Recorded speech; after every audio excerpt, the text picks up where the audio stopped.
are looking at teams qualifying to Malta, and that land there is looking already exciting. The 4 teams already awaiting. But I think without any further ado, Brandon, let's jump into our first matchup, Venom versus Nemiga. And I want to talk a little bit about Venom, right? Because you already said a bit of an upset there, beating NIP, not even being close. Innocent having a standout day. Yeah, and look, you said it best actually before we went live. You said, look, this team's always got upset potential, and you've got players on this team that have been playing in Tier 2 for an awfully long time, players that have been grinding the circuit but have never really felt like they've got to the level they'd expect of themselves. I'm looking at Sobel, I'm looking at a little bit of Closu in particular there. It's interesting because you've almost got 2 duos in this team, because you've got Innocent and Flay from the Rebels days, you've got Closu and HFur for Apogee, where things didn't quite work out along the way. And you move forward into this team, wasn't really too sure what to expect from this team, and then they go ahead and do really well over in other events that they were playing. I think this is the team that won Philadelphia, right? So, yeah, sure, that's a huge result for this team, and I'm just surprised and excited that we've got Innocent and Flay playing at this level again, playing beyond. This is the best I think I've seen them in a very long time, if not the best I've ever seen them play. Yeah, I feel like Flay is a really interesting conversation, right? And we're gonna get down to that later on. But for Innocent, this could mean a whole lot qualifying for a LAN like this, right? Let's not forget, we're talking about a player that has been around the block for 10+ years, right? We're talking about someone that's played the DreamHack Winter 2014 major with that Polish iteration of ESC. He was part of the G2 iteration, or the Polish G2 iteration, played the Krakow major with Penta, played the Boston major with Sprout. The last time he was on a prestigious big stage of a LAN was the Elisa Masters Expo 2024, and if we're comparing the prize pools, nowhere close. If you're talking prize pools, it's probably the major that he played in 2018, right? So in Boston, the one that Cloud9 won. So for Innocent, it's been a really long time since he's had the opportunity to play that type of a LAN event. And as you pointed out, for all of the others, obviously Kisarek was part of that previous iteration that won Philadelphia, but now he's out into Sinners, and HFAC is back, and yesterday he had a phenomenal series. For everybody else bar Innocent, this is an opportunity to set foot on a big stage for probably one of the first times in their careers. Of course, some of those guys from Rebels did play the Elisa Masters Expo event, but as we pointed out, that was a long time ago, and if you were to compare, the prize pool is not as massive, and there wasn't as many top 10 teams. So this is a great opportunity for all of the younglings on the team, and there's a lot of them. I want to dig a little bit deep into Venom before talking about the next team we're looking at, Nemiga, but because I feel like for Venom, there's something interesting going around here, because like we said, a lot of upset potential and can have like some standout performances, but little by little we're seeing those performances becoming more and more consistent, right? It's no longer upsets when you're able to do it, you know, at a frequent basis, don't you think, Ted? So what do you think gets them there? What is that so special about the squad when they get going? First of all, I think it's really funny you say that, because literally yesterday, after they beat NIP 2-0, they went on to lose to Nuclear Tigress, right? Which is the team of McHughes from Aurora Youngblood. So yeah, that's the duality of online Counter-Strike. I think those guys are just as, and I don't want to sound mean saying it, but I think they are the typical Polish team that is incredibly unpredictable, incredibly aggressive, playing heads-up Counter-Strike, really confident, in your face. They just believe that the moment that they join the server, they are more skilled than you are, and most of the time they probably will be, right? Individually, those guys are cracked, and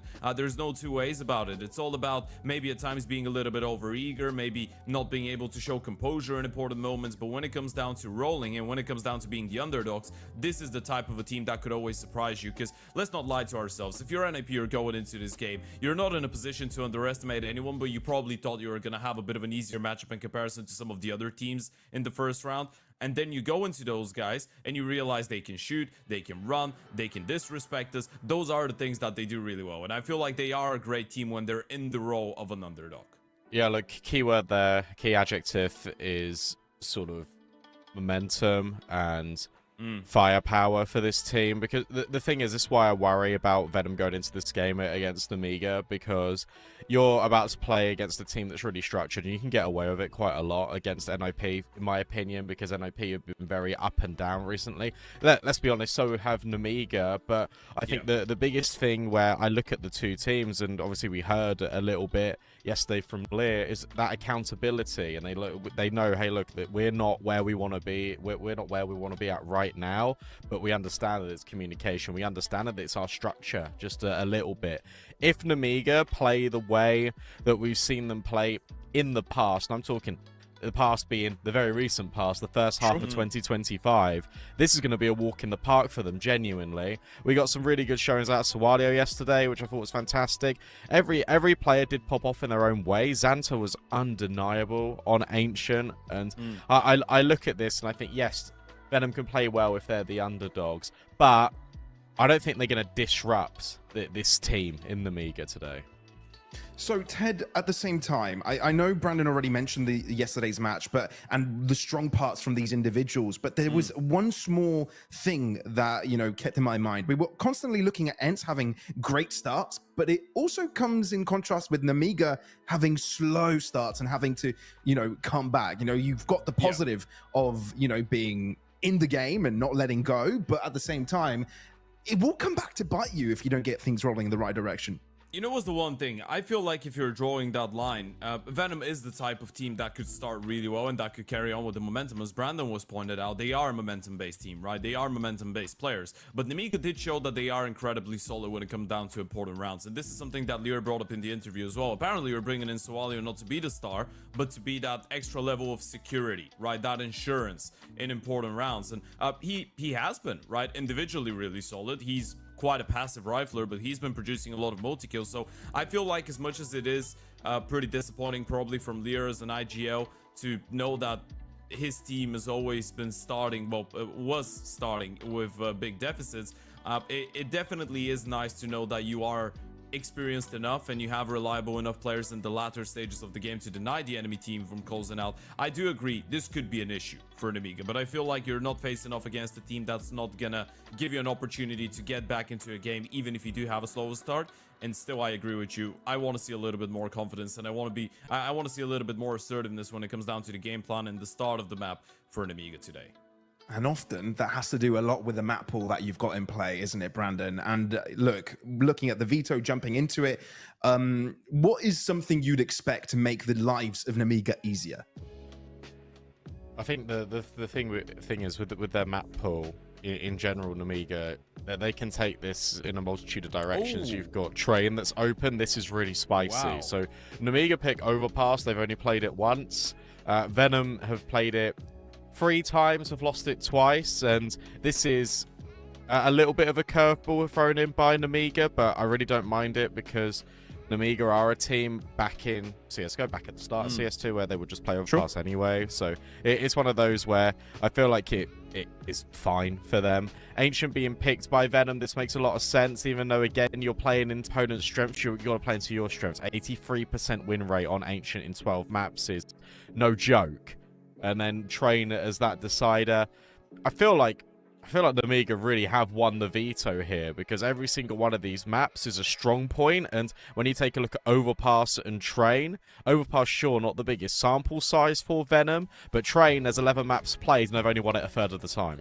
I'm really interested in that Overpass pick coming out of Nemiga, because as you pointed out, they used to play it before, but now you're looking at a map that they played the last time 1 month ago, and I'm going to be very careful, but I will actually use the term curveball again, because Dweg is not around anymore, so there's no one to actually call me out, at least for the first best of 3s of the day. He'll call you out on the next games, I swear. Michael will. He probably will note it down, but Overpass, the last time Nemiga played was 1 month ago, and they lost it, right? So you're talking about a team that has played it just once. You're talking about a team that's probably going to have to field Risky Bob into that position of an A rifler on the CT side. So this is not only going to be an interesting map in order to see whether Nemiga are close to that level of Overpass that they had towards the latter stages of CSGO and the early stages of CS2. it will be interesting to see if Risky Bob can really get into that role of being the star rifle on some of the maps, right? Because I don't imagine you're going to put Xanther in there. You're probably putting Xanther short. You're probably putting Soalio in towards Monster, and Lear is going to hold on to that rotation spot. But this is going to be an interesting one because Risky Bob did have a good performance all around the board yesterday. Now he's going to get an opportunity to shine on that CT side. And for the side of Venom, I just want to see good play out of Flay, who was struggling a little bit yesterday, but Overpass map needs to have a pop-off moment. Need to apologise quite quickly because I just spread a lot of misinformation there, because Nemiga actually have never played Overpass apart from that one time they picked it against Zero Tenacity. So the players have, but as an organisational banner, they've not played it at all apart from that overtime loss, which I think is pretty bonkers. So yeah, do you know what? It is a curveball, and I agree with what you're saying about Flay as well. I think I look at this for Khan and I feel like this is such a really important match for Khan, because we know how consistent, we know how reliable he can be. He's not really been that guy over the last few months. If he puts Nemiga on his back, or he doesn't even need to do that, if he just has a really good game and he out-AWPs Flay, he's the better sniper on the server, they qualify through to Malta, I feel like he's going to get his spark back. All right, how do, you know, Nemiga set him up to do that? Is there some setup required to get Khan in the right direction? Ted? If we're talking about Khan as the oper, I feel like there isn't that type of a setup, right? The game is just not built like that anymore, right? The game is just built around the oper supporting the rifles more so, and being able to find opportunities and create opportunities for himself, especially when we're talking the first half of Counter-Strike, right? Because Khan is going to be starting things on the T side. We know he's quite sick with the rifle as well, but what you're looking at there from Khan is you need to be the counter of Flay, right? You don't need to be doing too much, but there's ways that you can make the open interesting on the T side. You can go for the molly onto the monster smoke, especially if they don't know the other line of that doesn't get extinguished by it. You can pose the oper in towards monster. You can contact out. You can, I guess, put him on some angles in towards middle and towards long to counter some CT side aggression. Khan is going to be more of a counter in the first 12 rounds of action. I feel like as soon as we get onto the CT side, this is where we can answer a lot of the questions around him. But the good news is, Flay is going to get an opportunity. And as Brandon mentioned earlier yesterday, he was nowhere to be seen in the server. It was all of his teammates that made the difference against NIP. All right, so for Venom here, is it right to think that they've got kind of an interesting situation in their hands? They just need to get the ball rolling quickly for them to even have a chance here? Or do you think it's actually a lot closer than many expect here, Brandon? I think it's definitely going to be closer than people expect in terms of the scoreline, but it is your classic underdog story. I suppose if they do end up beating out Nemiga, they have a very legit run here in the closed qualifier, beating out NIP and Nemiga, qualifying through to a LAN. Maybe we can stop calling them underdogs then. But sure. H for Closu, I think, very underrated players. I think obviously if Innocent is playing the way that he did yesterday, then Nemiga do have to be careful, because let's be honest, they could have lost it in 2 and it could have been a really quick fashion again for ENCE yesterday. It was only their comebacks, it was only the fact that they were looking so good, Nemiga, to bounce back in. It is a worry if they start slow again here. Ted, as well here, what do you want to look out for? I know we mentioned the AWPers, big impact that could potentially have in this series as a whole, but you know, for Venom to do their best possible to have a chance, at least in the first map, at least on Overpass, what do we need to see from them? I feel like I want to realize that Venom know that this is probably their most important game of the season, right? And that counts for Nemiga as well. Qualifying for this LAN tournament, that could be the difference. And we've said that so many times. It's like a broken record, but at this point, we might as well say it again. It's the final day. It is the bloody truth. This is your qualification for an $850,000 LAN event that could qualify you to the major. And if you're Venom, for all of those players, by Spiro, who's the coach and Innocent, not a single other one of them has actually played a major. So that would be a massive result for those guys. And I feel like if they were to qualify, as Brandon said, we might stop calling them underdogs. We might say, hey, those guys actually are legit. They're going to get an opportunity to play a big LAN, and maybe they can show the same level of confidence and assertiveness against some of the best teams in the world. All right. I mean, considering the competition we've already got in the knockout stages here, but we also have a waiting in the LAN, how big of a chance do you think either of these rosters could have up against that level of competition, Brandon? Do you think Nemiga has a better situation, more experience under their belts to handle those matches and potentially bring out more upsets? Or are you looking at Venom a little bit? You've got, I think, just 10 seconds to say something here. It's got to be an Nemiga because they've got more experience, but Venom is an underdog. You always can rely on the underdogs providing maybe an upset. All right, cheers, lads. And with that, let's leave you to the trusted hands of Yuumi and Vince to take you through the action. See you folks there, and good luck and fun. Thank you very much, guys. Yes, we are going to be jumping on board with the first team to qualify for the LAN. It is a quarterfinals, but the winner of all today's games will be making a move to the LAN. And it's, as they said, Yuumi, I think this is an amazing opportunity, one of the best opportunities both of these squads can realistically have to have some serious top-flight Counter-Strike and push themselves towards that next level. And I almost feel like we're underselling it. It's an $850,000 LAN. So if we're talking about expectations and prize pools, yeah, these teams will not have a better chance than this. Up against each other, Nemiga, Venom, straight away, this T side running straight into this B bomb site, and the util does well at first, but the kills don't come in for Nemiga, and instead they get swarmed by the defense of Venom. Already a swift start. Nemiga hoping for a bit more punch to that hit.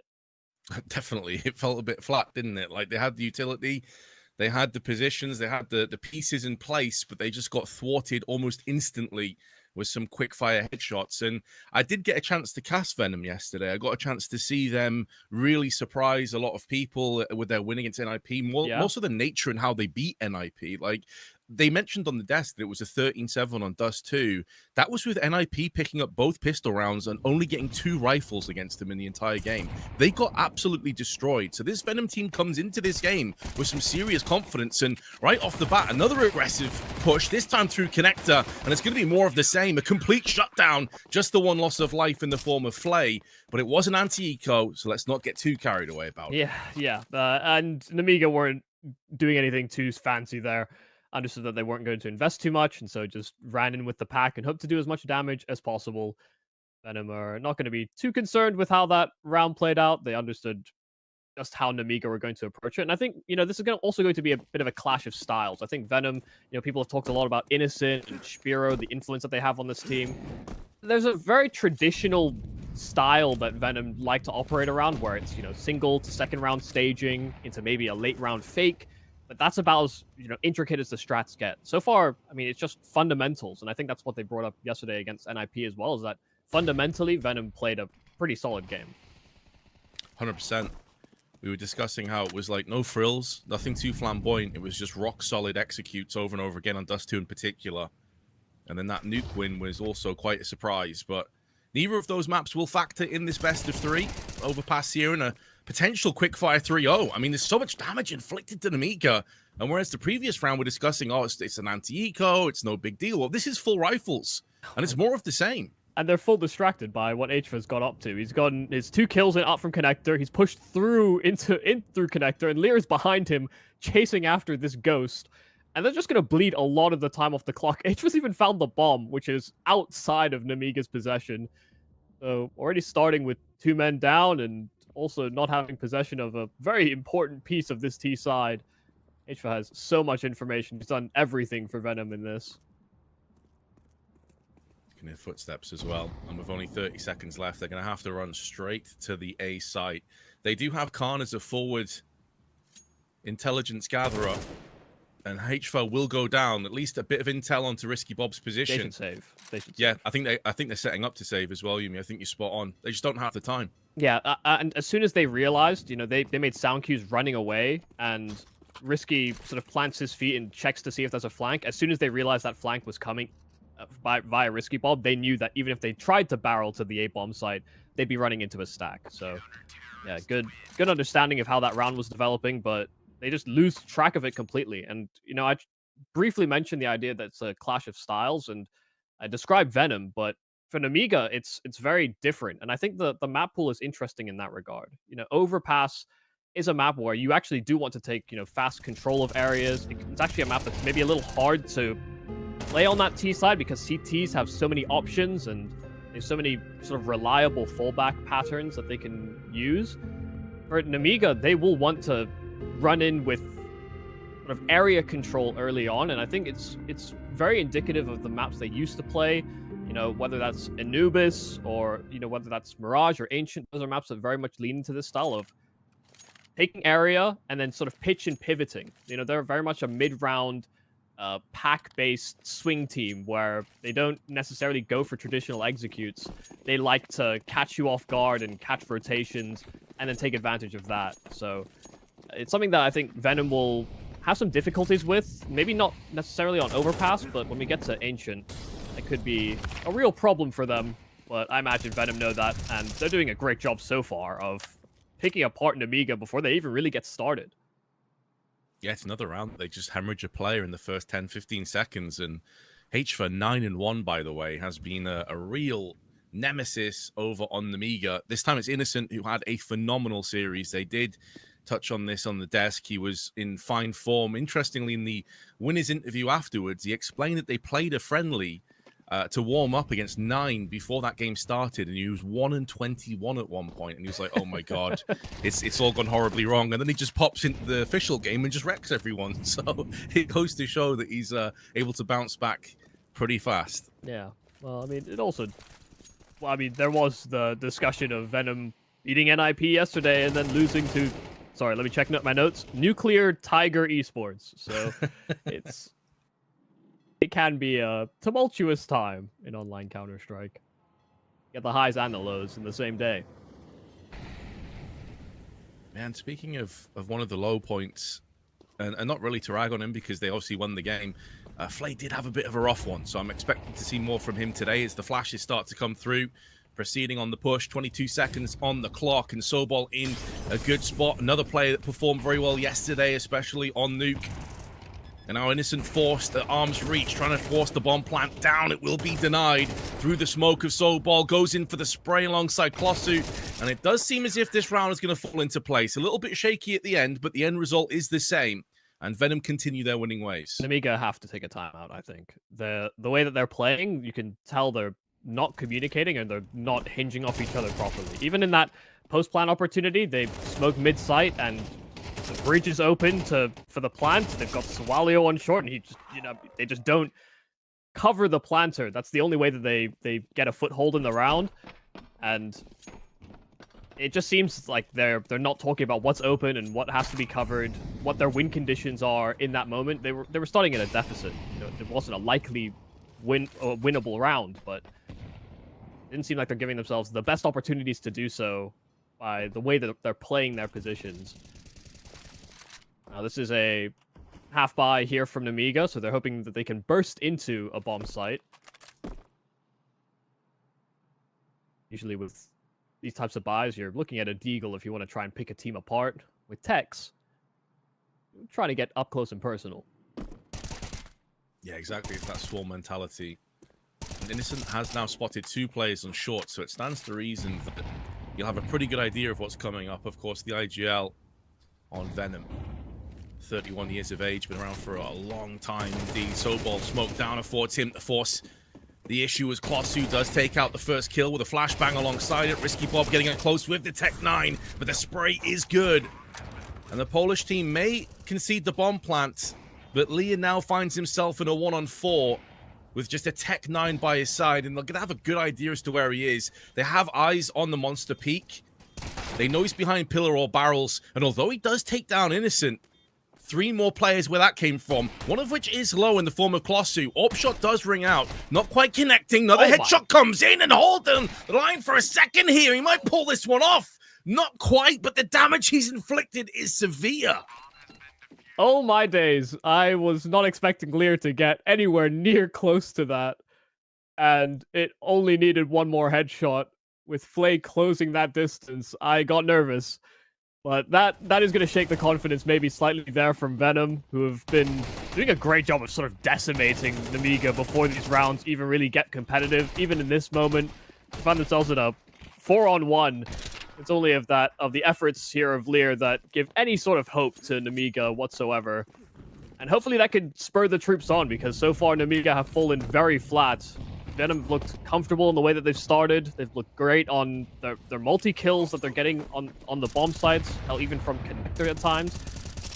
The airstrike this time for Nemiga actually does find targets, but there's no kills that come early here for Nemiga, and it's still very spread. I think one of the things that's actually been going very well for Venom is that they have been pressuring the extremities, and so Nemiga are playing it very slowly in the opening segment, just so that they actually have a 5-on-5 that they can play out in the mid round.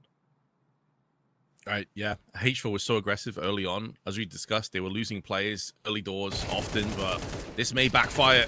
Swalio knows where one player pushes Monster, likely a second will follow, and he cuts them both down to size. The best chance for Nemiga to finally get on the scoreboard. Yeah, that's a disruptive double kill there from Swalio. Good awareness of what was coming next, and just being able to plant both those Venom players into the dirt. Gives Nemiga a lot of options, but they actually have to capitalize on it. 40 seconds, and they're still very static. You can see Venom are not going to be as static as that. HVA already pushing towards long. So teammates can start to pivot. Flay catching the vision of just one player, and it's Lear trying to run interference.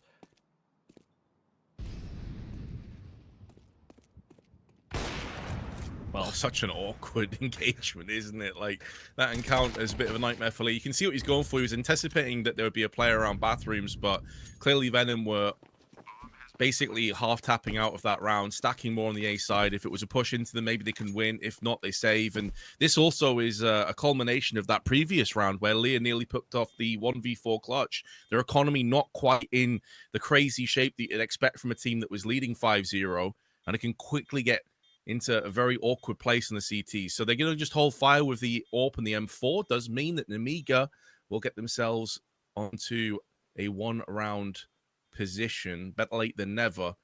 It's where they can build off this, Yumi, because even this round, I don't want to take anything away from Nemiga and Swalio in particular, solid AK work, but you effectively won this round off Venom's aggression. And that's not something that you can really rely on round in, round out. It's also something that Venom are likely to do less if this is something that ends up being punished in one of the next 3 rounds. You shouldn't anticipate that that's something that Venom will continue to do continuously on the CT side, but it's a good punishment of what Venom have already been successful at so far in this half. So it's a nice adaptation for Nemiga, not spreading too thin, not pushing too early for aggression, and waiting to see what Venom do, because, yeah, they do win single-handedly off of Venom's mistake. And some great shooting from Swalio. I do agree, though, that it's interesting that Venom are conditioning Nemiga to not feel comfortable at any point, even at the start of these rounds. They're going to go for that nade stack again, this time doing even less damage, just this 14 to Innocent. They have gone for a couple of boosts in previous rounds, so understandable. But Venom not falling for it this time. Instead, they're getting a bit more aggressive on the short side. Yeah, Innocent has been continuously jump spotting that area, so it's understandable why they want to target him, but he's just been also jumping away from that boost to make sure he doesn't get hit by that too often. That can't be the only prep work they've put into this overpass. It was described as a curveball, but so far with the scoreline and the way that things have been going on this T side, maybe it's a gutter ball instead. Pull away from bowling, or from baseball, and rather into bowling. Let's see if they can at least land the spare.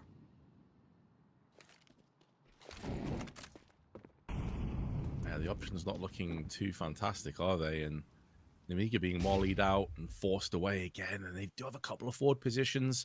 Risky only Bob 2 on just B, outside though. of bathrooms. Yeah, 2 players on B, but they don't really have the information here to work with. And they're getting to that point where they're going to have to commit to this as well, Yumi. There's only 25 seconds left. Flash is late, and so the double spray into Monster is successful here for Venom. They still hold on to this B bomb site. With 15 seconds left, that bomb needs to barrel through short into the bomb site, but Nemiga are tapping out. Xanter is already establishing a foothold. That bomb could have made it. They find both kills, but Nemiga decided it wasn't worth the effort, that they had simply waited too long. And so Venom will win by default, by time. 3 alive for Nemiga, but being too late to pull the trigger. Man, that round to me just reeks of a team that don't have many reps on this map recently. Like, you are seeing this T side be very blunted, very dull, like no real plan B or plan C. It's that lack of evolution and adaptation as things unravel into the round. Like, it's crazy to think of how slow some of these rounds are from a team like Nemiga, that can definitely push the impetus and get in the face of the opposition. Yeah. Some of it's down to the fact that Venom have been so aggressive, so I want to give some credit to Venom. But at some point, Nemiga have to start getting into this half. Yeah, they've got so many pieces that can and should be active. You know, Lear is typically an active piece. Xanter and Risky Bob, active. You know, Khan's maybe the most passive piece that Nemiga often have, but it feels like everyone is taking a more hesitant approach on this T side so far. Well, that's something to get excited about. They finally get a pick. Flay goes down. 6 kills so far in this game. Sobol through the smoke. Khan nails him. Now, please, Nemiga, do something with this advantage.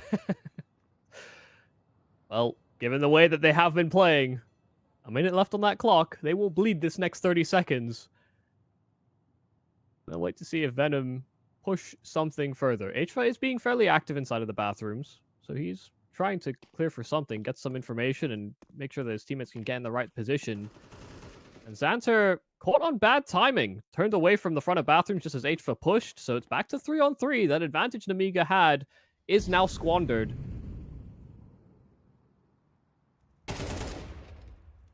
And once again, they're starting to get into position with 30 seconds left, and HFA, he started so blisteringly fast, and he's showing that his aim is not slowed down. 13 kills now.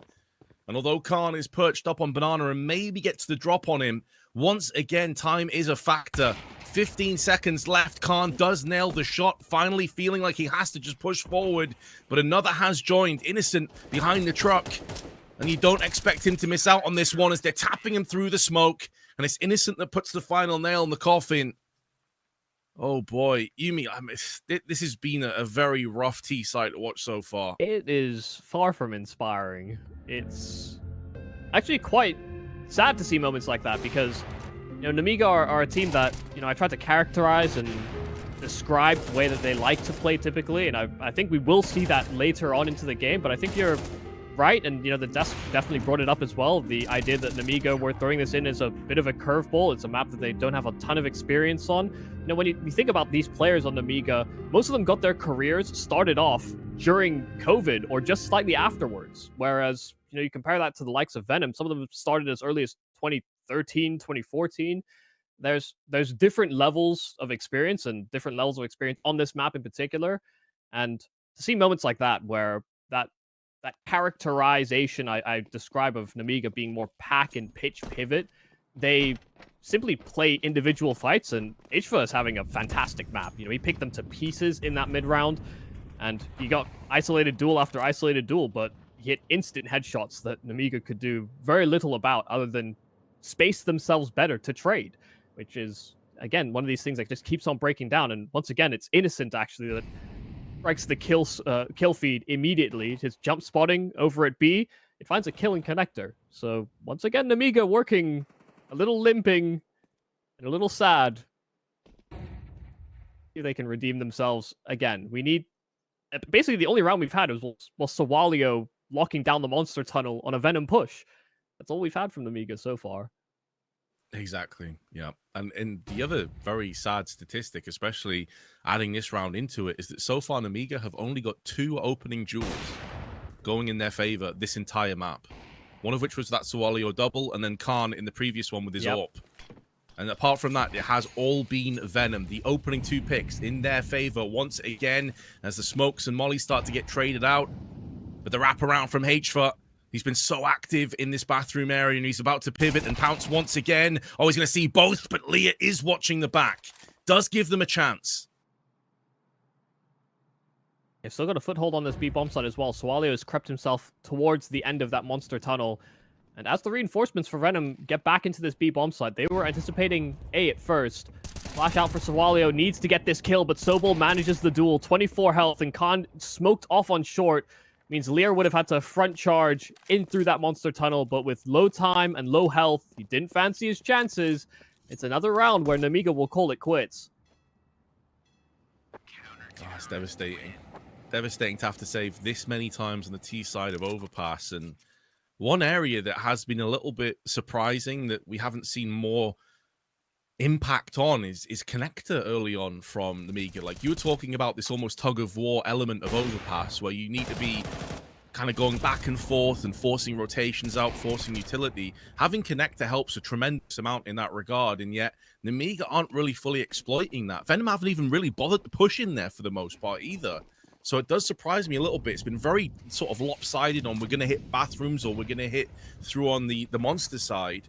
Again, in this round, no one really headed towards the con side. Yeah, I just love that Venom are also exploring so many starter options on the CT side. Talk about the options that are available for CTs. They are exploring most of them. No, I 100% agree. Flay does miss out on a shot, takes a bit of damage, but he's spotted multiple players here, and they had no idea about the repeak.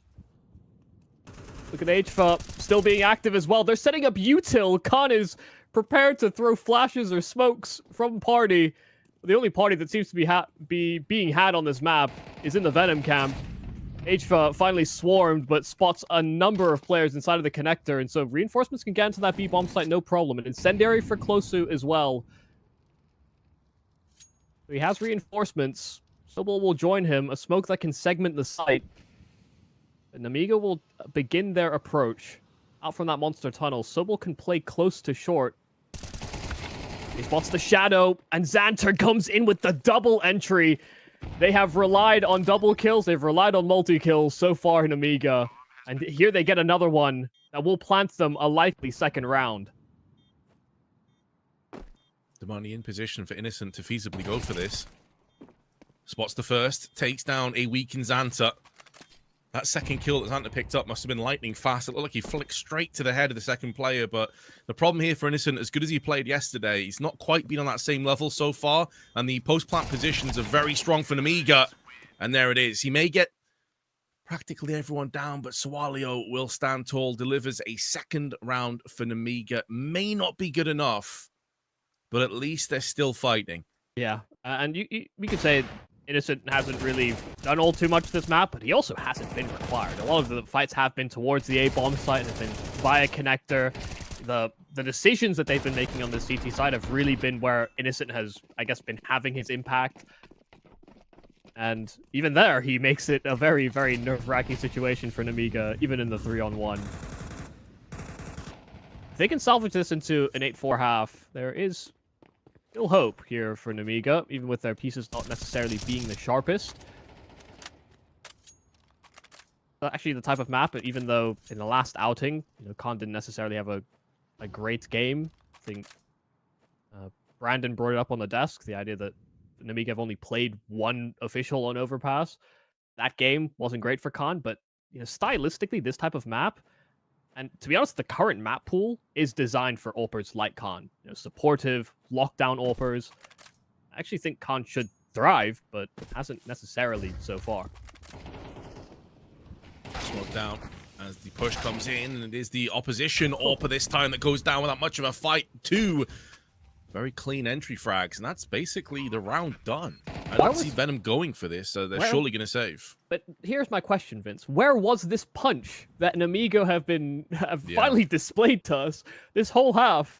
They've been playing a very tempered game, very slow, and even though they creep a lot of the way to the bathrooms, the burst into that site, Venom they can't react. They weren't prepared for the jab. Yeah. I have to assume that at some point Nemiga were just getting fed up of like saving and getting timed out. And like, listen, if we're gonna lose this game, let's get it done quick. Let's do it on our own terms. Let's push the aggression. Let's make sure that we don't come out of this feeling like kind of sad about us not really like letting ourselves free. Let's get off the leash a little bit. And I honestly think that's what they should have done probably 3 or 4 rounds ago, to be honest with you. Like, after the second time they saved, it's like, all right, boys, listen, we've got tons of firepower. Our riflers are damn sharp. Really good, as you're seeing firsthand here in the highlight replay. Like, it's better late than never, I guess, but I have to say, though, that they may have left this a little bit too late for me, because although they could pick up a 4th round, because they're not really that practiced and don't have many reps on Overpass, I'm not so sure their CT side is going to yield too much in return. Just given that they pick the map, you would expect that they would have a bit more bite to them. But they're not designed like a snake. The only one with bite so far has been Venom, and just like that, they'll snap right into Risky Bob. Find an advantage once again. Khan already operating on low health as well. That's another option that Venom have explored and only show any indication of even being interested in the final round of the CT side. But look at the run-in from Soalio, the space. Sobol didn't even know to cover short in that timing. So they find the double entry on B. Nades askew, but it's 3-on-3. It actually hits his teammate who's gone for the plant. Double nades tossed in. Both a little bit too deep, didn't quite connect. But I think that's also where, credit to the Nemiga, they've been so slow for most of these T rounds. They pick up the pace, no one can catch them off guard, and absolutely did. The boost comes in, and HFA solidifying his 15th kill of the half. An incredible half of Counter-Strike so far, but can he go a couple steps better as they have lost Innocent down to Flay with the Deagle, and he will not miss. It won't be an 8-4 half. 9 will be reached by Venom, and that's a damn good half on Overpass. Yeah, wonderful stuff from Venom. Showed a myriad of different strategies and myriad of different openings, and utilized the sharpest piece they had on this map to great effect. HFA continually active, constantly looking for fights and nailing a lot of them throughout. Very little that Nemiga could do to punish. Very few opportunities for them as well. But that's just the adept play of Venom. They are not just an upset team. They are, and I think this has been described before, just the idea that they have been getting better and better, and there has been some consistency. I think Pavlos was the one that pointed that out, that there has been some consistency. And yeah, you know, Ted rightly caveated that with, well, they did lose to a team that they definitely shouldn't have immediately after beating NIP, and I do agree, but those types of losses are becoming less frequent as well, and they are doing a better job of punching up. Yeah, I can't help but feel as well with that loss yesterday that they probably put all of their energy. They probably had a massive adrenaline dump after beating NIP, and so it's always going to be difficult to then pick that sort of level back up again in what I think was an ESEA advanced game. So yeah, it doesn't have the same kind of pull or the same kind of weight as this does. And the fact of the matter is, they win this match, they have qualified to the $850, $100,000, I should say, LAN. And that is going to be such a massive boon. They don't have to worry about the OGs or the Bigs or any of these other teams. This is it. This is effectively their qualification game. The cool thing is as well is that in each of these games, in each of these maps, has been a different player from Venom that has stepped up to the plate and has been delivering massively, whether it's Innocent or Sobol or, you know, yet to see it from Flay, but this time HFA. And Flay's not even had a bad game. I mean, he's still up to 9 kills. It's just been HFA's been taking most of the highlight moments and most of the plaudits. Sobol, in the meanwhile, though, one of those players that really dipped in yesterday, has connected a second. Lear, in the meanwhile, though, is going to put 2 kills down. He can make it another one. He is single-handedly keeping this round alive, but he now needs to go ahead and pick up a 4th. And it is Sobol against him. The downside is, though, that he doesn't have control over the bomb. It has been dropped out on A. He does have a bit of time to play with, but they last spotted him in bathrooms. Yeah, the bomb being in Lear's possession, him having a kit, but also lacking armor. You know, these are conditions and these are things to note in this 1v1, where if they try to play time, Lear actually has more time than maybe Sobol would typically budget against. With 20 seconds, Sobol's going to have to try and piece this together. There's so many different positions that Lear could be in. He could even be within the bathrooms where Sobol last occupied. Yeah, tried to bypass him, and Lear with the steady hand. It was a battle of who could get to the 4K in that pistol, but it's Lear that gives a chance for Nemiga and some breathing room into the second half. I mean, really, the 2 stalwart, hugely impactful moments in this game so far for Nemiga have both been Lear with pistols. There was that Tech9 attempted 1v4, and now the USP round.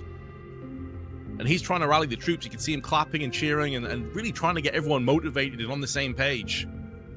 But the pistol round is going to do the world of good. The worst case scenario, though, would be if they get broken back here. There is no post plant to speak of, though, so the options are going to be limited on the side of Venom. I'm going to be curious if they do force in or if they hold fire because of this pretty solid bundle of rounds that they have over their adversaries. Yeah, I'd be a bit surprised maybe to see the force buy, but also the game has been going well enough for them that you could certainly justify it. I think there's several teams that we have within this quarterfinal and inside the quarterfinals bracket where You would expect them to go for the second round force if they had this type of round advantage, but it can also very easily slip away in MR12. They do just stick with Glocks. The Eagle for Sobol, he got a triple kill, so for him, it's well worth it. Yeah, in these kind of rounds, you're typically going to buy down to around $2,000. So like you say, the kill reward from those 3 kills allows him the luxury of having the deke and still 2,200. That smoke's going to clear. It's going to be a bit of a shooting gallery with the MP9, but he goes down to the Glock straight away. Information has been gathered, but any kills at this point for Nemiga will be a nice little bonus on top. Well, the longest range fights I've seen a UMP take is against Glock, so very emboldened. No real punch here from Venom. There's no pace, you know, compared to what Nemiga did when they were on Glocks. They just ran through connector as a 5. They're just trying to burn as much of Nemiga's utility, see if they can get them being impatient. They do find a follow-up kill. You know, all that tag damage onto Xanter does add up, and so the one hit from the Deagle, all things considered, if the round dies out now, the damage is still solid. Even a chance to kill Lear. He barely survives the encounter with the Glock. That will at least keep Nemiga honest. Yeah, I think it's honestly a good outcome for Venom, all things considered. I mean, I think it was 2 or 3 kills with the MP9s, and the other 2 was M4A1Ss, or the UMP, I should say, as well. So it wasn't full 5 kills with the SMGs for the kill reward. And you also took 2 players down. So now you're going through into your full-on investment. MP9 for Xanter. They don't have a ton of cash on Leah or Khan. There's definitely some crack showing, but they've got to make the most of it. Oh dear. That flash wrecks Khan. Yeah, I had no idea. But also stuck around. Decided that he was going to spam instead of trying to fall back.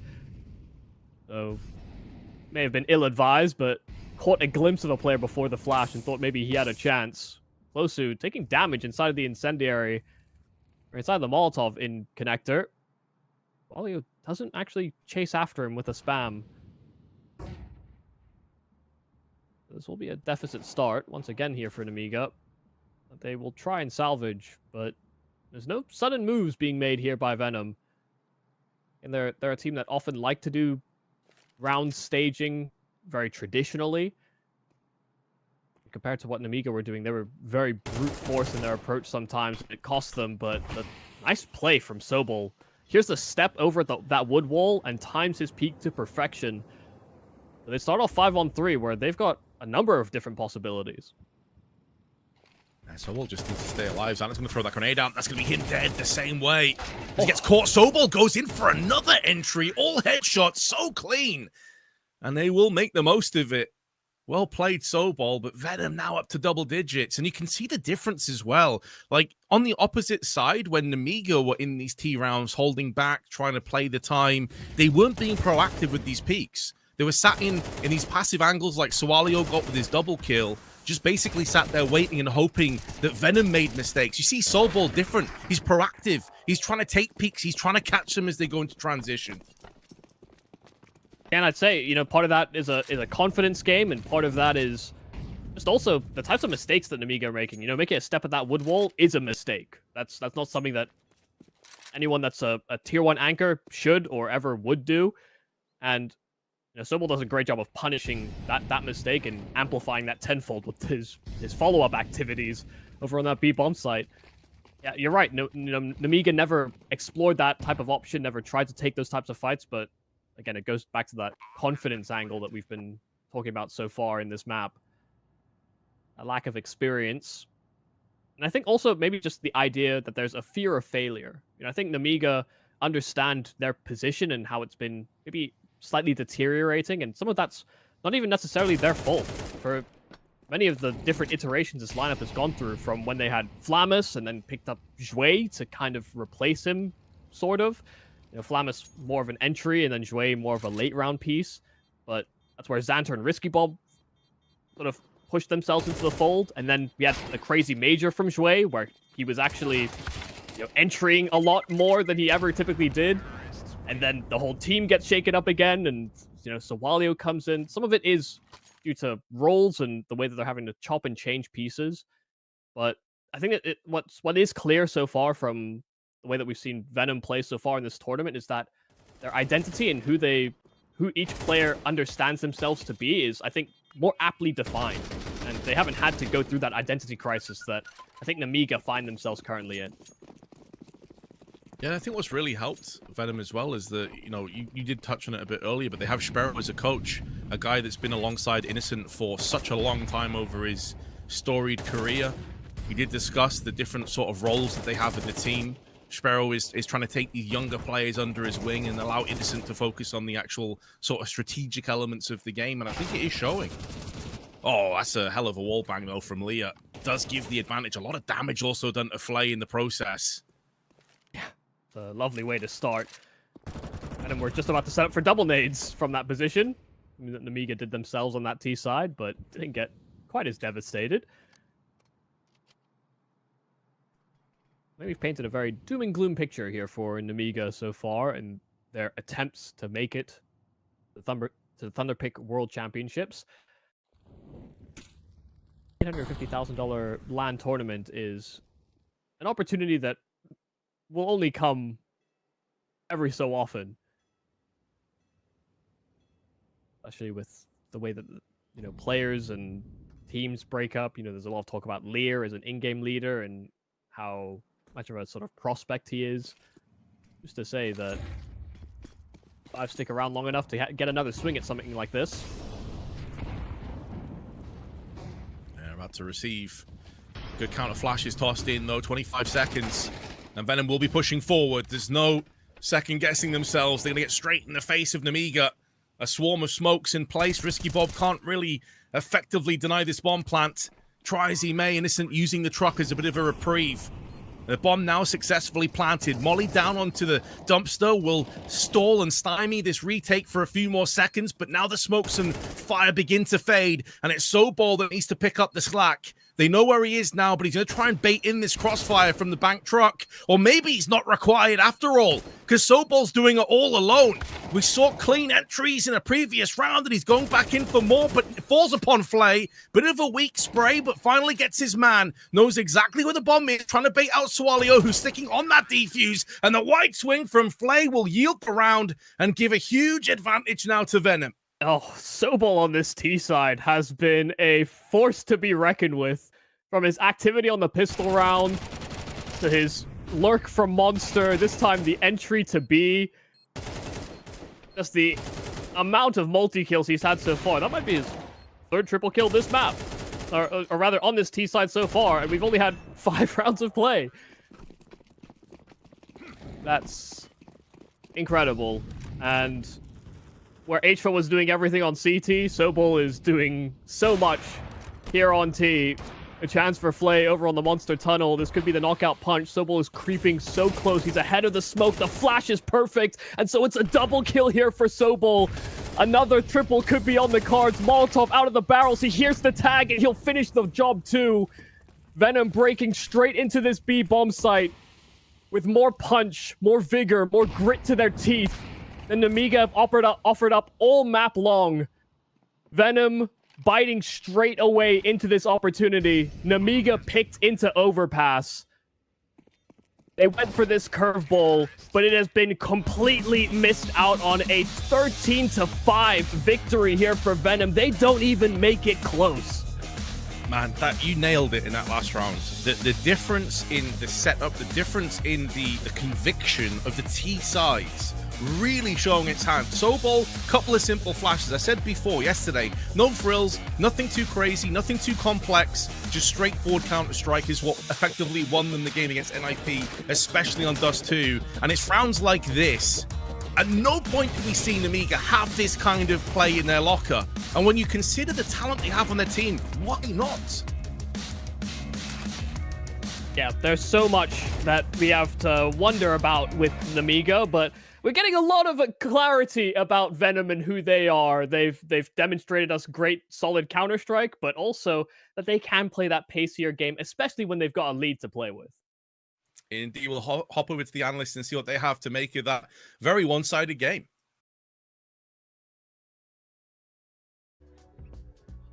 Yeah, thanks, Vincent Yumi. And you're very right in all of the statements made there by the end. We've got to give congratulations, obviously, to Venom getting this match underway, right, and getting that win. But Brandon, we seem to have an idea for why Nemiga wanted to go for this map pick, but in practice, I think it's very safe to say it didn't go to plan. I didn't think I could wake up and feel more sick this morning than I just watched Nemiga pick Overpass and play this. I mean, what an absolute disaster. Let's be very clear. Nemiga pick this map. They then decide for 7 rounds of play to do nothing until the last 30 seconds.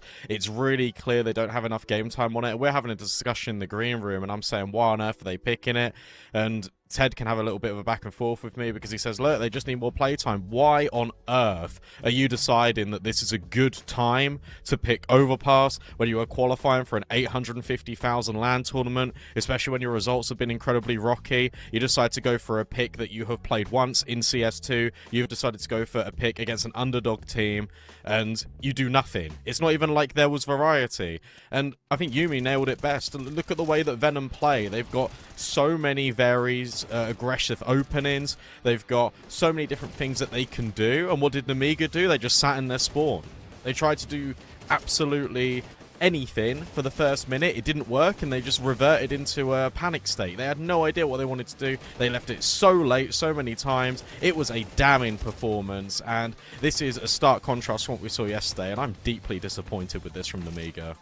I mean, Brandon, it's fair, right? It sounds harsh, but it's fair. Ted, on the other hand, during our conversations as well, you made a point about Nemiga being meaning something in Bulgarian as well. It means doesn't blink, but I do really believe that they had their eyes closed for the majority of the first map here on Overpass. I completely agree with Brandon. Yeah, it's a really risky decision, and you can have that conversation about going into a new map pick. Obviously, the T side of Overpass is a lot more specific when you compare it to some other maps, but is this really the time and place to test things out like this? Is this really the game where you want to throw in that type of a curveball? And I think that's a fair point. It is a really good point. Then you look at the Veto and you're like, even if they did decide to go for a Dust 2, you probably would have been able to justify it a little bit easier, knowing that, okay, maybe you knew that Venom would go for the engine, you would get to play that, you'd get to play the third and final one. So even if you do get comfortable maps out of this, still going for that type of a Hail Mary play is coming in with a bit of an asterisk. And I think we saw a great example of a Venom team that just came in with a lot of individual prowess, with a lot of confidence, a lot of assertiveness. And as Brandon said, Nemiga just felt like at a certain point they were just not accustomed to the tempo of play on the T side of Overpass. And again, it is a complicated one, but there was multiple times when we would see them be a little bit discombobulated, people not looking into worst connector, being out of middle, being caught with utility in hands, not being aware of some pretty I want to say basic timings that those players should be aware of, and this is something that probably Lear has discovered. And bless him, this is probably the only positive thing that we can say about this Overpass from Nemiga. Lear did have a lot of good moments, and he did try his best to keep his team on the map, but the truth is he didn't receive a lot of support from Khan, didn't receive a lot of support from Xanter, bar one round in towards the B-bomb side on the T side where he had a good spray transfer. Risky Bob was nowhere to be seen. So Walio had a couple alright moments, but he's really the supportive element on this team, so we can't be looking at him, and he's the newest piece as well. Nemiga just looked a little bit shy, and the contrast, and I would much rather focus on that, Venom were sick. Yeah, they were, dude. Yeah, a lot of points made there, Ted. Obviously, I'm just trying to unpack them one by one. But yeah, we did talk a lot of negatives on Nemiga. Brandon, can we focus a little bit on the highs, though? Because there were some individuals that really stepped up, and right at the end, Sobel just went berserk. I mean, Ted said it best when we were not on air, because he just said, look, Sobel's closed the whole game for them. It was Hedgefair on CT, and now it's Sobel finding so many triple kills. And there's one round in particular where Michael mentioned it on the broadcast, that there were just amateur mistakes being made by Nemiga, and Sobel just punishes. And it's because Khan is solo peeking Fountain. If you want to solo peek Fountain, cool, but the fact that you do that completely blinded, you keep fighting, you keep forcing the issue, you just give up a early man advantage to Venom when that's the last thing in the world that you need. And then Nemiga just starts stepping, they just start making all this noise, and it feels really easy for Sobel just to lurk because he's getting all the information, he's getting all the clues. You are a top 30 team and you're making these mistakes. It's really damning. And yeah, we can speak about pressure, but in the same breath as that, It doesn't help when you pick a map like this. Xanto completely absent. He was revolutionary yesterday. When your in-game leader is the one dropping 90 ADR, and then you've only got one more player on double digits, alarm bells are ringing in my head for this best of 3 right now. Yeah, let's talk about also another candidate for the most impactful as well. The youngest player on the server, Ted HFUD, doing incredible work throughout the game. Yeah, 7 multi-kills only on that first half, right? And that's something that you can't deny. You can't argue against that. He was phenomenal. And I feel like individually, HFUD has been playing one of his best events so far. This is something that I wanted to bring up yesterday. He's not been put in an easy spot on this team, right? Because he comes into this lineup and he is the guy that they're throwing out there on the T side, and it's a ludicrous percent of more than 1/3 of the opening kills that they go for on T side. He is the one to run in first. On the CT side as well, he's been given some alright spots, but not all of the star spots. He's still able to produce phenomenal multi-kills, man. Individually, this kid is just cracked, and now he's played 3 events in a row in the green when it comes down to the rating, and this is the first time he's ever done that in his career. So I guess he's at a point where he is producing some of the best Counter-Strike that we've seen out of him, and I feel like as the team progresses and everyone else is playing more and more solid Counter-Strike, and with experienced guys like Innocent and Sparrow, and as Vincent Yumi mentioned during the cast, Sparrow is focusing on helping out those youngsters so Innocent can focus on the game plans. I feel like this is a great dynamic for someone like HFAT to actually grow as a player, and I'm really excited to see if he's going to be able to keep it going further. But if we have HFAT just storming the server on the CT side, and then Sobo getting 4 triple kills in 6 rounds on the T side, I mean, who can really beat those guys? We spoke about the reliability of Venom as well, and the fact that losses against teams that they shouldn't be losing to are happening less frequently. One of the big advocate reasons for that is you take a look at this close qualifier. Look who performed against NIP yesterday, completely different players to who are stepping up now. It means you've got a consistent framework to rely upon if you're Venom, and that speaks volumes to how good this team potentially can be. Maybe they are the sleeping giant in this close qualifier and everyone overlooked them. That's a very highly possible matter to look at, but I feel you need a series win to even start that conversation. It's just map number 1, and Ancient is going to be the pick for Venom here. Now, Ted, obviously, this isn't the worst for Nemiga either, right? But it's still, with Venom already firing from map number 1, how do you feel the chances are for Nemiga to get things going and potentially take us to a 3rd? I think if you're an Nemiga, this is your opportunity to prove that you're the better team, right? Because this is probably what you wanted to say to everyone, and probably how you felt going into the game. Because you're going into, let's not lie to ourselves, a map that you haven't been winning as much lately, but a map that usually has been one of your fortes, right? Yesterday it looked good against ENCE. Again, a slow start that they were, I guess, able to come back from, but this has been a reoccurring topic. And the one thing that I want to see from Nemiga is an alright start. I don't even want to be looking at an 8-4 lead, 9-3 lead. I'm talking just about a 5-7, a 6-6 first half, because Nemiga have been getting continuously blown out of the water in the first halves of all of the games that they play. But if there was a map for them to come back into a series like this, that would be an engine. And as Brandon pointed out, and rightfully so, Xanter yesterday was exceptional, nearly 10% swing, and he was all over the place, dropping 36 bomb against ENCE. He was nowhere to be seen on Overpass. He needs to step up on map number 2. Yeah, Brandon, obviously, you know, we saw the match against ENCE, you know, that going 16-14, not an easy match whatsoever for Nemiga, but, you know, one that they had super resilience in. Is that something that we can hope that they can cling on to for a match like this? Yes, in a way, but I really don't want to keep seeing Nemiga rely on resilience. As Ted just said, it's consistently slow starts, build it back into the game. Wouldn't it be nice, wouldn't it be refreshing if they just came in and they had a good start to a game, they just won a pistol, they won the first conversion, you start 3-0, 4-0 up? That feels like a rare luxury for Nemiga here. I also think that they should take a page out of Venom's book and just look at the way they approach that CT and T side. Really simplistic, really basic, that pack mentality. It was working for Nemiga towards the end of Overpass. I'd like to see that a lot more on Ancient. Well, they're going to need something very strong to show that they've got what it takes to come back in a series like this, and what is probably the most important match of their season so far. A lot to prove as well. Venom on a solid track and are about to play on their own map pick, Ancient, right after this.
He's going to force the kill in the last second. Right to the smoke. Look at him go.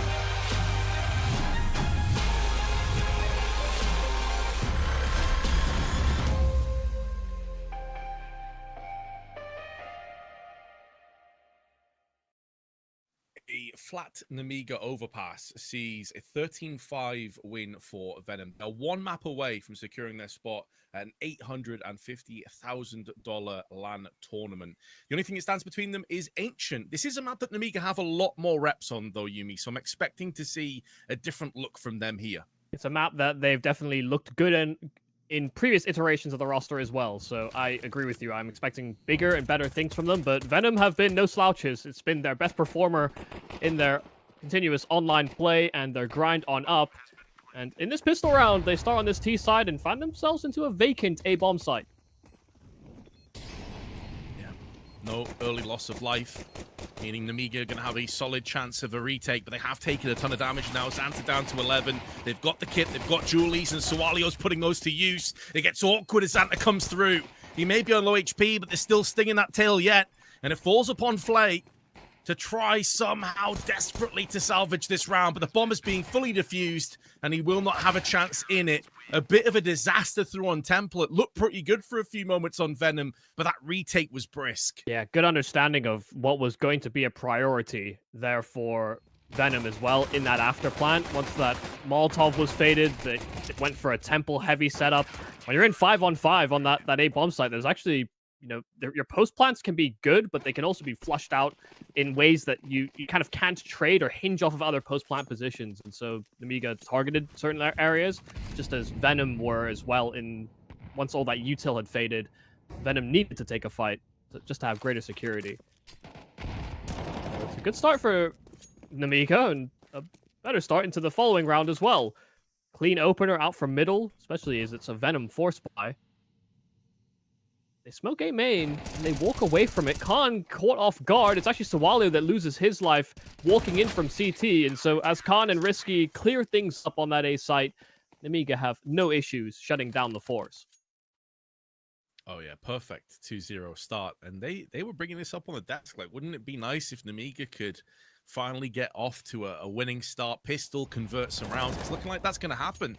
And this is a map as well, which is kind of interesting because when you look at the round win percentages, it's actually a 43% win rate on their CT side, but a 54.5 on the T half.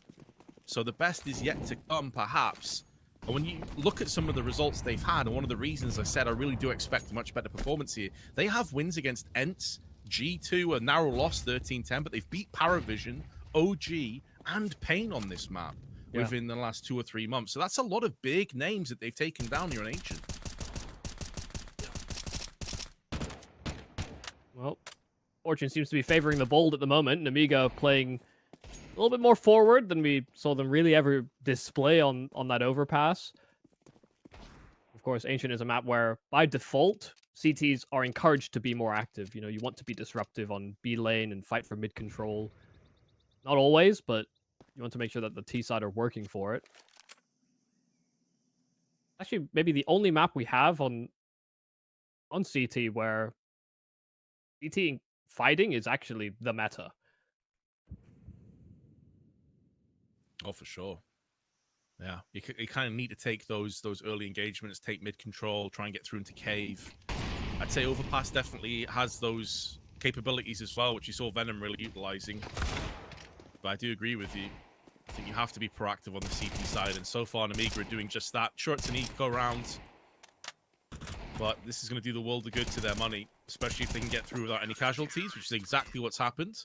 No SMGs to like fully print the cash, but full player stack still alive with assault rifles alongside them.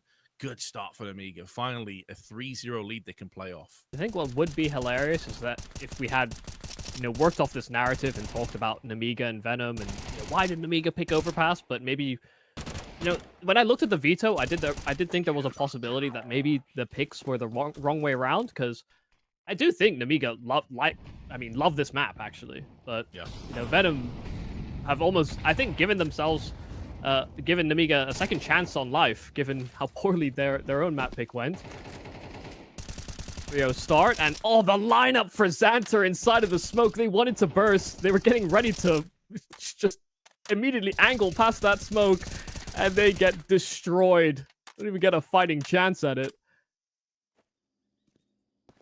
It's like a 260 damage spray, where he didn't even see a soul. And there's no way back in now, is there, realistically, for Venom? You've got Flay in a 1v5. Will be feeling about as desperate as that pistol attempted clutch. He knows he's going to get sideswiped at some point from middle, so he is very cognizant of the cave and mid push. But I mean, he's living on borrowed time. The best he can do maybe is take a couple weapons away from Nemiga. They're very unlikely to allow him to save this. They also have the contingent of the flank through T-spawn, which Risky Bob is pushing in with. And they also want his AK on top of everything else, of course. That nice little juicy bonus, the cherry on top. And it is Xanta that will deal the fatal damage, so a 4-0. And I definitely see where you're coming from. I mean, essentially, this, statistically at least, is Nemiga's best map. Like, they've played it probably the most, I think, alongside like a Dust 2. 60% win rate, a lot of big scalps, as we mentioned before, that they have taken along that way. Now, Venom, of course, they've got a very solid stat line of their own, an 83% win rate after 12 maps played. But when you look at the difference in caliber of teams that they've been playing, it is quite surprising. You know, like they're beating a lot of Polish teams. They've got a notable win against M80. Apart from that, though, it's a lot of tier 2, tier 3 teams, realistically. It's like trying to pick Inferno into the Mongols when they were trying to play it against top 5 teams, for example. You know, this is the map that Nemiga love to play against higher level teams. And have been displaying that much, but against the Force Buy, they are struggling. Risky 2 kills does make it at least a little bit more interesting. And Sovalio was killed through the smoke, so plant not secured here for Venom, even though they break the site. And they get their hands on a couple rifles as well. Gonna grab on top of this, though. May not get too many opportunities on this T side, and this would be a good way to kick things off. Sobol has been eerily quiet. He was unbelievable on that T side. A stalwart figure that allowed them to push through to that 13-5 victory. Ace Innocent's going to take the first point of call. Does nail Swalio. Decent damage inflicted onto Sobol, though. As they're trying to play the time, Khan's going to have to pressure forward, and in doing so, he's going to give up his back, but somehow still comes out ahead with both kills. That is the magic of Khan on the rifle. I have said it. I've been on record saying it. I think Khan is a great rifler. Genuinely. May not be the most active AWPer in the world, but that 1-on-2, even I didn't think he'd possibly win it. They tried to play with his aggression. They toyed with his attention.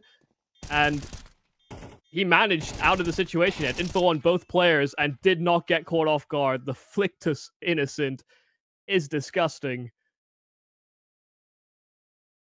And Nemiga are going to breathe a sigh of relief. They didn't just lose to the Force Buy. But once again, Venom being able to put them on notice. It's HFA that tries to get ahead of that smoke in at the elbow. And look at the activity here of Nemiga all the way down B lane as well. They find 2 openers in different avenues of the map. The way that they're playing this right now, this is precisely why on Overpass we are both a bit puzzled and perplexed. Because it's like, Nemiga have aggressive players. They have the ability to bully and bulldoze areas of maps, and they were just not utilizing any of this aggression on their T side of Overpass. It was so confusing to me. Yeah. And this is the other side of that coin. It's like, Nemiga have not given Venom a chance to breathe. Like, they're just choking them out. It's such a claustrophobic feeling if you're Venom at this point. Yeah, you never want to be in this position where your opponent sets the precedent of aggression, because unless you're trying to increase your pace and get ahead of that aggression, or play slow and try and deal with it, you're still reacting to what your opponent are doing. Not necessarily coming in with the game plan that you maybe had lined up for the matchup. Well, even with that 2-man start, Flay has found a kill in middle and is given an opportunity for them to maybe even crunch towards that A bomb site. They still maintain possession of A main, with them creeping closer to Donut and bring it to 3-on-3. They flushed out Sovalio, who's ahead of the play, but does get picked apart by Sobol. So it offers a 2-man advantage. Now a man deficit here for Nemiga, as Venom have access to this A site. He desperately wanted to try and deny that bomb plant. There was only about 8 seconds left on the timer. Blows open his own smoke and then goes in for the frag. Khan aggression. He's already done it with the assault rifle that previous round. 9-0 scoreline for him. But has to wait for that smoke to dissipate. Now coming through, and it clears at the worst possible time. The timing was off, and Khan's a free frag. There's a knife plunge deep into the shoulder blades. And it will be the first round. You can see there from Khan's perspective, he is actually angry at himself because he must have had like an inner sort of timer on when that smoke was going to clear. It cleared out, and Soulball couldn't believe his luck. It was just a free kill. Yeah. Khan was playing very hesitant, very cautious, making sure to clear angles where that smoke was covering him from spawn. And I think you're right. You know, his internal timer was off, especially because he caught Flay off guard. He brought it to 2-on-2. But that's a 5-on-3 that's... The ball dropped for Nemiga. Venom managing out of a tough situation. All via middle and that donut control. Nemiga won't get opportunities like that all the time. For it to be pulled away from them may inspire Venom to play with a bit more gravitas. Or bravado. That's one thing they certainly didn't have against NIP or in the first map, and this time it's Flay. Not entirely sure what happened here. I assume that Khan pushed down on the ramp side and was a free frag, but... Now, he was over at long, so I think he might have been jump spotting. Ah, right, that makes sense. Must have been a nice shot from Flay then, catching him in midair. Soulball going in once again on this T side. Flay with another one. Finally, Venom. They are imposing their will on Nemiga, returning the favor. The money is still decent, so it should be another buy coming in. And of course, I'm talking as if this round is already done. It's not. Risky Bob and Lee are still alive in cave, but it seems to me they're stacking together here, Yuumi, with a gamble stack and a potential save. Yeah. There's no hope for this round.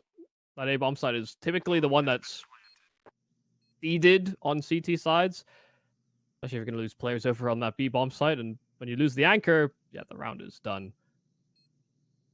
Now, Venom only managed out with 2 kills in the opening 4 rounds. But now they're finally getting what they wanted. Entries, they're taking space. They're reading what Nemiga are up to in these more active plays. As positioning here for Closu gets and deals with these weapons, trying to save. Venom with all surviving members picking that defense to pieces. Finally, something different here for Venom. They manage out that 3-on-5, and now they systematically shut down the Nemiga activities. I really actually hoped we had that replay on how Khan died, because even I'm not fully convinced by the reasoning I gave. Like, the angle that Flay killed Khan over at long, I'm a little confused about how the geometry works out, but... Yeah, because Flay was at, like, he was behind the double doors next to the box, right? So, yeah. It is a head scratcher. It's like a boost on long, maybe, but... Then I didn't see the other player that was that close. Maybe I just missed it. Well, either way, Nemiga's funds have come crashing down. 2 MP9s, enough to yield another AWP and a couple of M4s. But if they were to lose this, they are in trouble. There is definitely a golden ticket for Venom to get themselves back on the roller coaster here of Ancient. And interestingly, and I've got to respect this, Nemiga, even after they've lost a fair few picks early doors rounds, they still get aggressive again. But Xanta pays for it with 70 hit points, burning alive, trying to keep himself alive as long as possible. But mid-control, vacant, available for Venom to make the most of. Gotta be careful, though. They may be walking into Khan, who isn't necessarily holding an angle, but as that smoke blooms, unsegmented from his watch in mid. Nemiga looking to reinforce this A-bomb site. These are the types of reads and types of calls where, you know, Venom can sometimes come across as a team that run linear decision-making. So, with them taking that mid-control, this stack is in the right place here for Nemiga. Khan's AWP in the right position. They'll even push for control inside of A main, but they've lost Xanta. steering his head onto ledge over on that B-bomb site. It leaves Lear completely detached from the rest of the squad. Venom have 20 seconds. They got to make a move, and it seems like they'll head towards that B site. This is where Lear has the round in the palm of his hands. He doesn't Wait. even have to do that much. Are they baiting this? They're going back to A again? Oh my god. They've actually pulled the plug and immediately started running to that A bomb site, and they found the kills they need to. They punch in the digits in the final moments. Well, for sure they'd stay linear, but they provide a final twist at that 15-second mark. Lear starts hearing those steps onto ledge, is convinced it's B, and they all lose their roots on that A site. That's the type of round, that's the type of mid-round that I've typically characterized with Nemiga. It's the type of play I've seen Lear pull many times, and it's their own tricks against them. Venom pulling the wool over their eyes. Take a bow, Innocent. That's a hell of a call. It's a gutsy call. It looked like it had just completely gone into despair, honestly. Like, they second-guessed themselves way too many times. They were running out of just pure seconds, but they managed to get it done in the dying embers. Some very important kills, but they are walking into a 4-player stack. Sure, there's USPs, but there's also Deagles. This could be a problem. Boosted up, though. They've caught the first player, and it stands to reason at this point when you see a boosted player, there's probably multiple others. But Rescue Bob does nail the headshot onto Flay. Oh, this is nervy. They're taking awkward fights with these pistols around corners, and while players are succeeding in finding the trades here on Venom, it is far from comfortable. Innocent should have this final kill locked in. Is alert from Red. The final cherry on top, but it was a little uncomfortable. They were not exactly winning those duels to the pistols. Yeah, 2 casualties, but they got the round, and that's really all that matters as far as Venom are concerned. Now 5-4 the scoreline after a rapid 5-0 start for Nemiga. Venom have certainly woken up. I was a bit concerned for them, Yumi. I'm not going to lie. When they started out in that kind of fashion, getting bullied and pushed around, I thought this could be done pretty fast. But credit to Venom for stepping back up again. HFA flashes are good on both sides, but it is the CTs that come out ahead momentarily. Sawalio doubles up, but it isn't there to put him down, and Close to opens up business on Cave.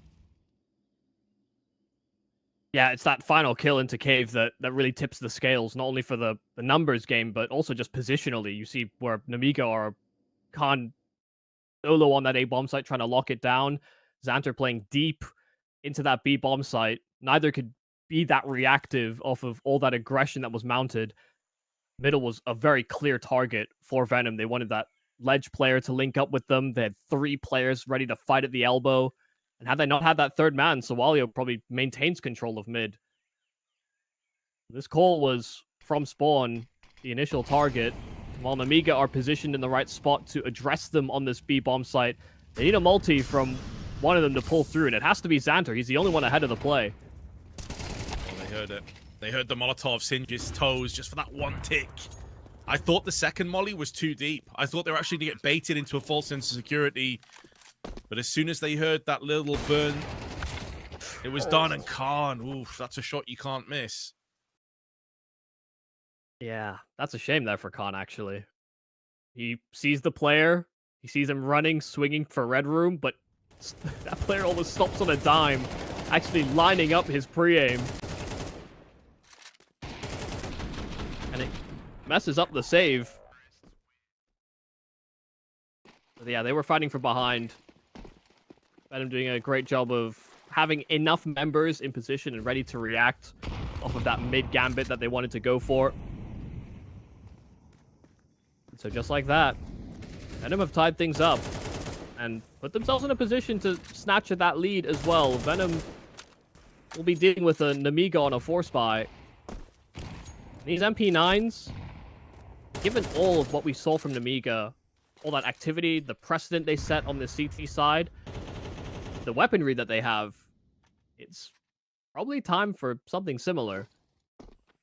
Especially because ever since Venom have started to make these rounds close and started to make their initial staging more compelling, Nemiga have actually slunk in back into the bomb sites and played a far more standard, safer game. And it's not necessarily worked in developing rounds for themselves. That's a really good point. Yeah, it feels like they've retracted back into their shell a bit, Yumi. Yeah. You know, they were happy to bully and push around, and then Venom said, screw it, and they just slapped them in the face. And it was that sudden, you know, short, sharp shock to the system. And like you said, they have definitely retreated. This is maybe where they need to get a bit more aggressive, and Leah, try as he may with a 5-7, goes down, and as will Xanta. 30 seconds, more than enough time for this bomb plant. There's nothing they can do to stop it either. No utility, no HEs to toss onto the back of the pillar.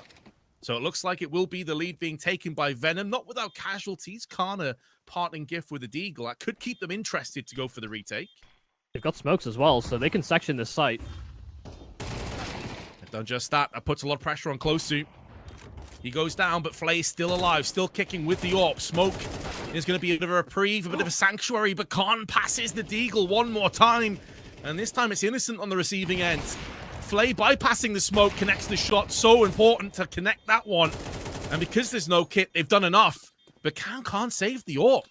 This would be a huge bonus to take out of the round. They came in with a couple of MP9s, but no, the bomb denies him. Oh, Khan thought he got away with bloody murder. They didn't have a kit, so yeah, his best option was to save, but 6 seconds, clearly not enough to clear the site. These kills were sporadic. They came in troves, actually, for Nemiga, and I wasn't expecting them to get it this close, even with those smokes down. But they needed greater success on the initial hold. They were fighting back, and a good job won't cut it. 6-5. Last chance for Nemiga to tie things up. They've got a more reinforced buy. Sowalio, a good opening kill, but Sobel's there to trade things out and hounding for even more damage onto Nemiga's defense. Flash, it's a self one out from Donut. Sowalio trying to get that advantage back, but does not succeed. So it's a 2-man deficit to start. But with them finding at least one back, it's a key duel for Xanta, maybe even a chance for it. They will start that extra man down. Venom have a lot of time to play with, and they've set their foot down in middle. Yeah, Nemiga don't have too many options in terms of trying to attain a bit of information or turn the tides of this round. Plus, on top of that, you've only got one incendiary, one smoke to play with to try and repel this push. We've talked a lot about, like, obviously how Innocent played yesterday, HFA, and Sobol in the first map. I think Glosu definitely deserves some credit and some plaudits for how he's done a lot of work in Cave. More often than not, he's come out ahead in these trades against Leah. 9 kills, but it feels like each and every one of them has been super impactful from Glosu, so definitely a nod to him. But with 30 seconds left, they're going to have to get a move on here. They're going to try and make the most of this mid control going through into Red Room, but it is Sobol that carries the bomb. If he were to get spotted and fragged, things could get a little bit dicey. Oh dear. Yeah, it just seems like anytime Nemiga think they have the right read, they're in the wrong spot. But with 10 seconds left, this bomb cannot hit the deck. They have to deal with Sowalio, and Xanta is too far detached. This bomb finally being punched, but the nade to finish the job. It's a 1-on-2, but it's really all the heroics of Sowalio, limiting options there for Venom.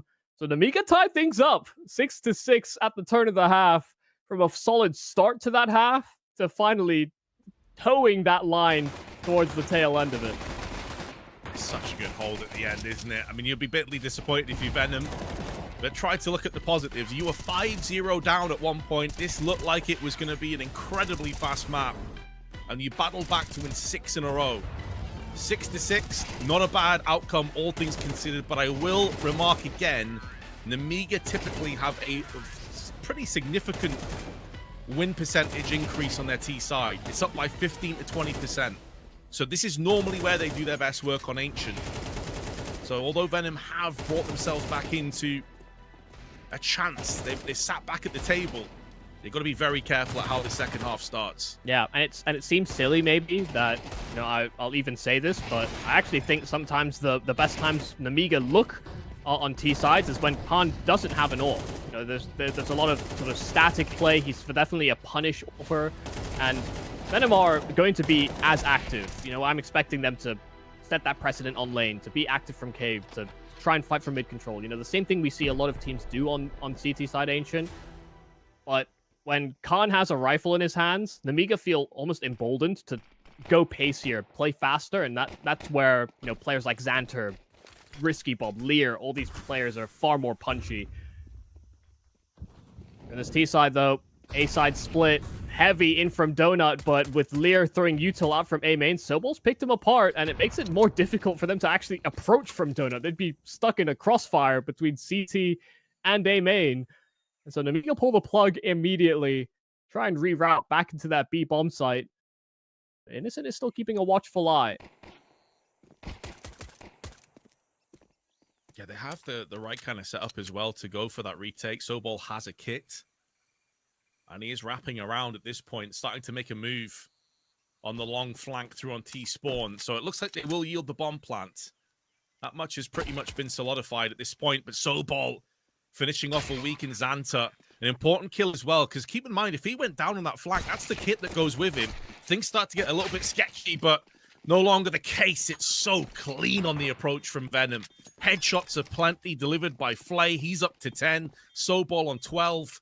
And second pistol round goes the way of the Poles. Yeah, I mean, this is one of those post plants where I agree, and I see the vision there for Nemiga. But they plant safe. You know, they plant safe. They kill one spawn, and they're hoping to try and clear out spawn because they know that there's a player from Elbow. There was one in Donut, and they likely have to worry about their flanks very soon. But when it's planted in that type of a position, you in a way, if you don't get this first kill, fighting for trades, even if you win long, you've lost an after plant where you can actually see the bomb. So it was a high risk play, I think, there for Nemiga, but they were in a pretty desperate position given the way that pistol round started. So hardly blame them. Venom didn't fall foul to that trick though.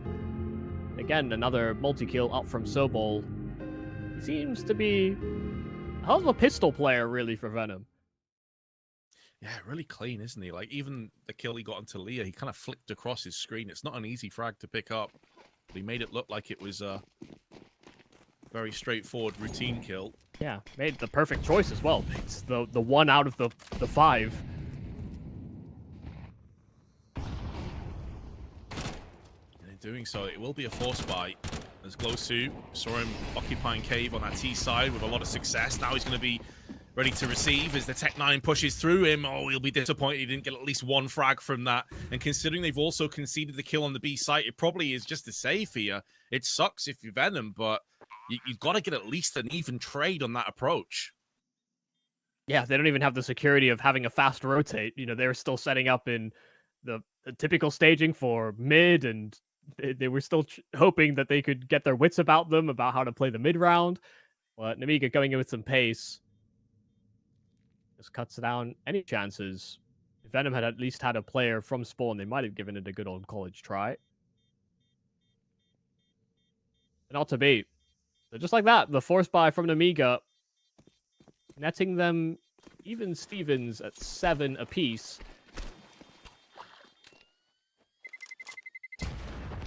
While they all huddle together for warmth.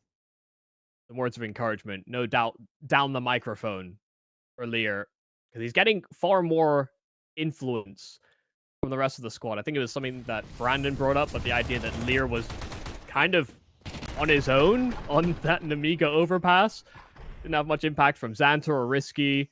Didn't get that much production out of Khan. That is an issue. And it's something that I think Nemiga have had to deal with in their constant role swapping, the integration of newer players, or Sawalio, for example. They've had some great pieces in this lineup before. Hard to say it can't be done again. HFA, who had a fantastic CT on Overpass, gets burned to bits just trying to be aggressive on ledge. It's a bit of a weird position, isn't it? There's no real hope for him to do much from there. Like a carpet of Molotov underneath his feet. And Glosu with no position to help him. Just an MP9. And yeah, 4 frags for HVAT after a really stellar CT side, especially in Overpass, is a considerable drop-off, but he'll be hoping he can lean on some of his teammates now to help him out. Innocent is going to bolster the troops in caves. They're going to have a crossfire set up for a potential cave play. This is giving up B control. It's a gamble. But considering that Xanta is thinking about pushing in here, this could work out. Yeah, they may try to contact it as well, given that Venom are down that extra man. But them having this crossfire could be a big problem. They go right into the meat grinder. And just like that, they escape with 2 kills. From a man advantage to a deficit, Nemiga are already running that bomb through T-spawn over to that A bomb site. And Venom are attempting to be active. Innocent to lead the way on his low health. Close to trade, but Sawalio a double kill. But the bomb is running the other direction. And that bomb is spotted. Khan does trade, but it's a desperate effort. 15 seconds. Sawalio needs to clear things out, needs to clear out the back of the bomb site, but this duel with Sobol is dangerous, and a spam onto Khan on the plant is perfect from Sobol, and he uses that smoke as a sanctuary to escape to Temple. Just like that, like a thief in the night, he disappears with the round. Nemiga advantage after advantage, but stolen away by Sobol. Goes to show he's not all aim. He's got the brain as well, Yumi. You nailed it. As soon as he got that first kill onto the bomb planter, he was out of there. And Sawalio, try as he may, he couldn't deal with the thief. And so he has stolen away that round. Venom now take the lead one more time. It is at great cost. Their money is far from ideal, and Nemiga will know it. They've pitched back in with full AKs and Galils. So you've got to get consistency. If Venom lose this, they're basically broken. The pressure is still on. A contact play here from Nemiga, though. With all that activity developing over on that B bomb site, Venom have not accounted for this significant change from Nemiga, especially with Xanta running interference on that B bomb site. Venom have bitten down on a complete bait. While Sobol's active, he will get his kill. That A bomb site is thoroughly taken here from Nemiga. But they do not have Molotovs. They do not have smokes. They have nothing to stall out this retake attempt here from Venom. And with them having that man advantage, they almost certainly will give it a swing. I am concerned, though, for the reasons you just highlighted. Plus, you've got 2 players that have taken damage, especially Glosu. However, that kill could certainly set them back off. They also have kits. Early damage comes in. Flash is good, and Glosu will capitalize, leaving Sawalio not for the first time with it all to do. He is second top on the scoreboard for Nemiga. Has done a lot of work with the rifles, but HFA, perfect position for the bodyguard. And they steal back the round once more. A 5v4 retake with no utility, but just ruthless aggression and efficient aim. Yeah, they still weren't sure. And you know, this is the type of call where you are effectively flying blind. They are hoping that Venom bite down on the bait. They are hoping that they over-rotate. And I don't even think that they understood just how well it had worked. They used a lot of their smokes and their Molotovs, clearing out the site that was empty already. And for Xanta, he wanted to try and stay and get as much information as possible, but he actually ran away and, you know, trusted that the play had worked. Nemiga could have been in a better position, but Venom reacting perfectly and playing and hinging off each other. The utility has been great. They start off with 2 kills in their fight to lane against this not particularly reinforced half-buy from Nemiga. Just a couple of upgraded pistols. A round to breathe. In that some of the endings have been a little nerving. And if Venom can steady them, especially given that they have a map advantage. Win this map, and they qualify to an $850,000 LAN in Malta.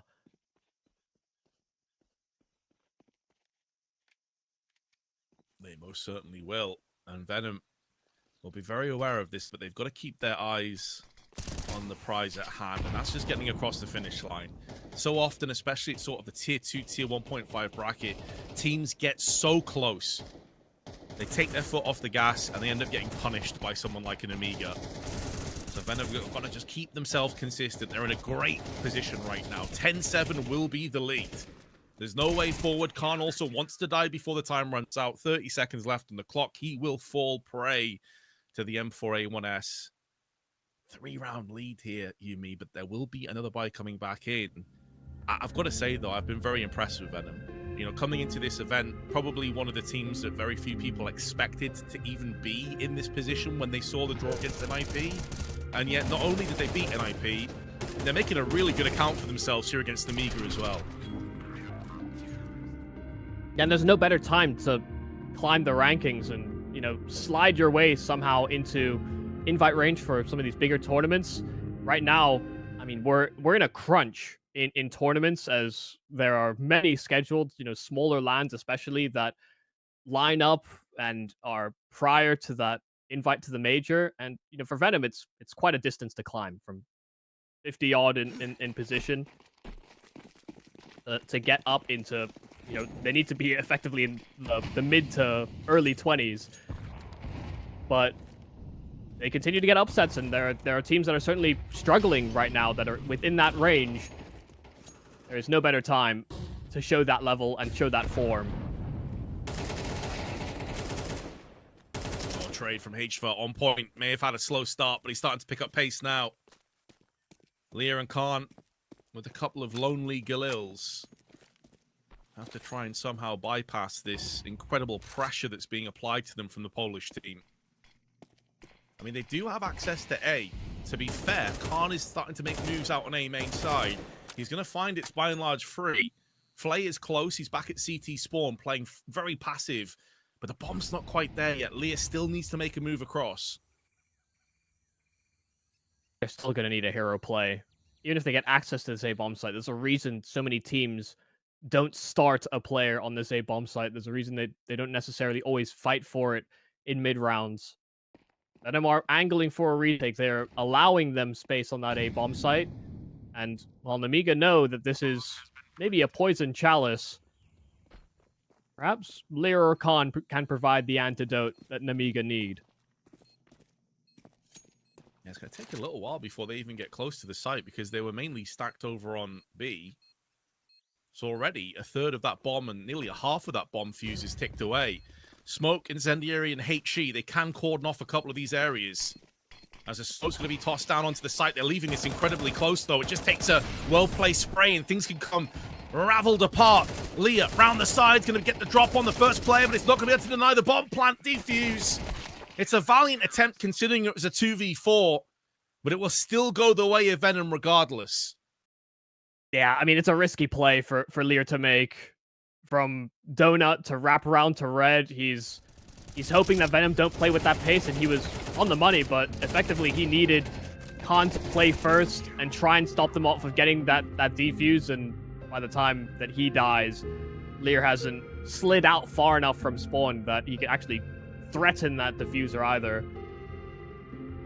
Like you said, it's a good attempt given the circumstance they found themselves in, but now they find themselves in dire straits. 2 more rounds, and just like that, their opportunity at this LAN would be stolen away from them, and in a rather convincing fashion. The way that Venom have been playing so far in this tournament, we've talked about it a number of times already, but the win against NIP is definitely huge. Another win over a team that sits above them in the rankings and has been demonstrably a more solid representation of, you know, Tier 2 Counter-Strike. These are milestones that are being hit for Venom in a time where they have built them old with the new. Polish Counter-Strike has had many chances to have the next team up, but maybe Venom will have a chance themselves. Nemiga still in the fight. Still trying to put an end to that dream, but Flay doubles up with the AWP. Santa may have returned fire. Sobol with the timing, spins around, swivels into the headshot. An incredibly important kill at that. If he went down, the site basically falls.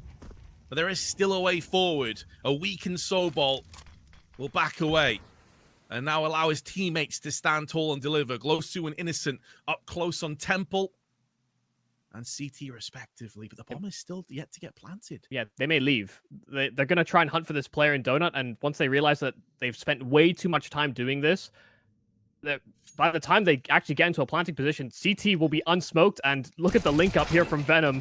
Innocent out from Temple, but there's Sobol from main as well, and it may have been a better choice for them to evacuate back to that B bomb site, but they do not take that route. They go with what they know, and they knew very, very little Venom have 5 chances to throw us out from any talks of overtime, any chance of a Nemiga comeback, and just start booking flights to Malta.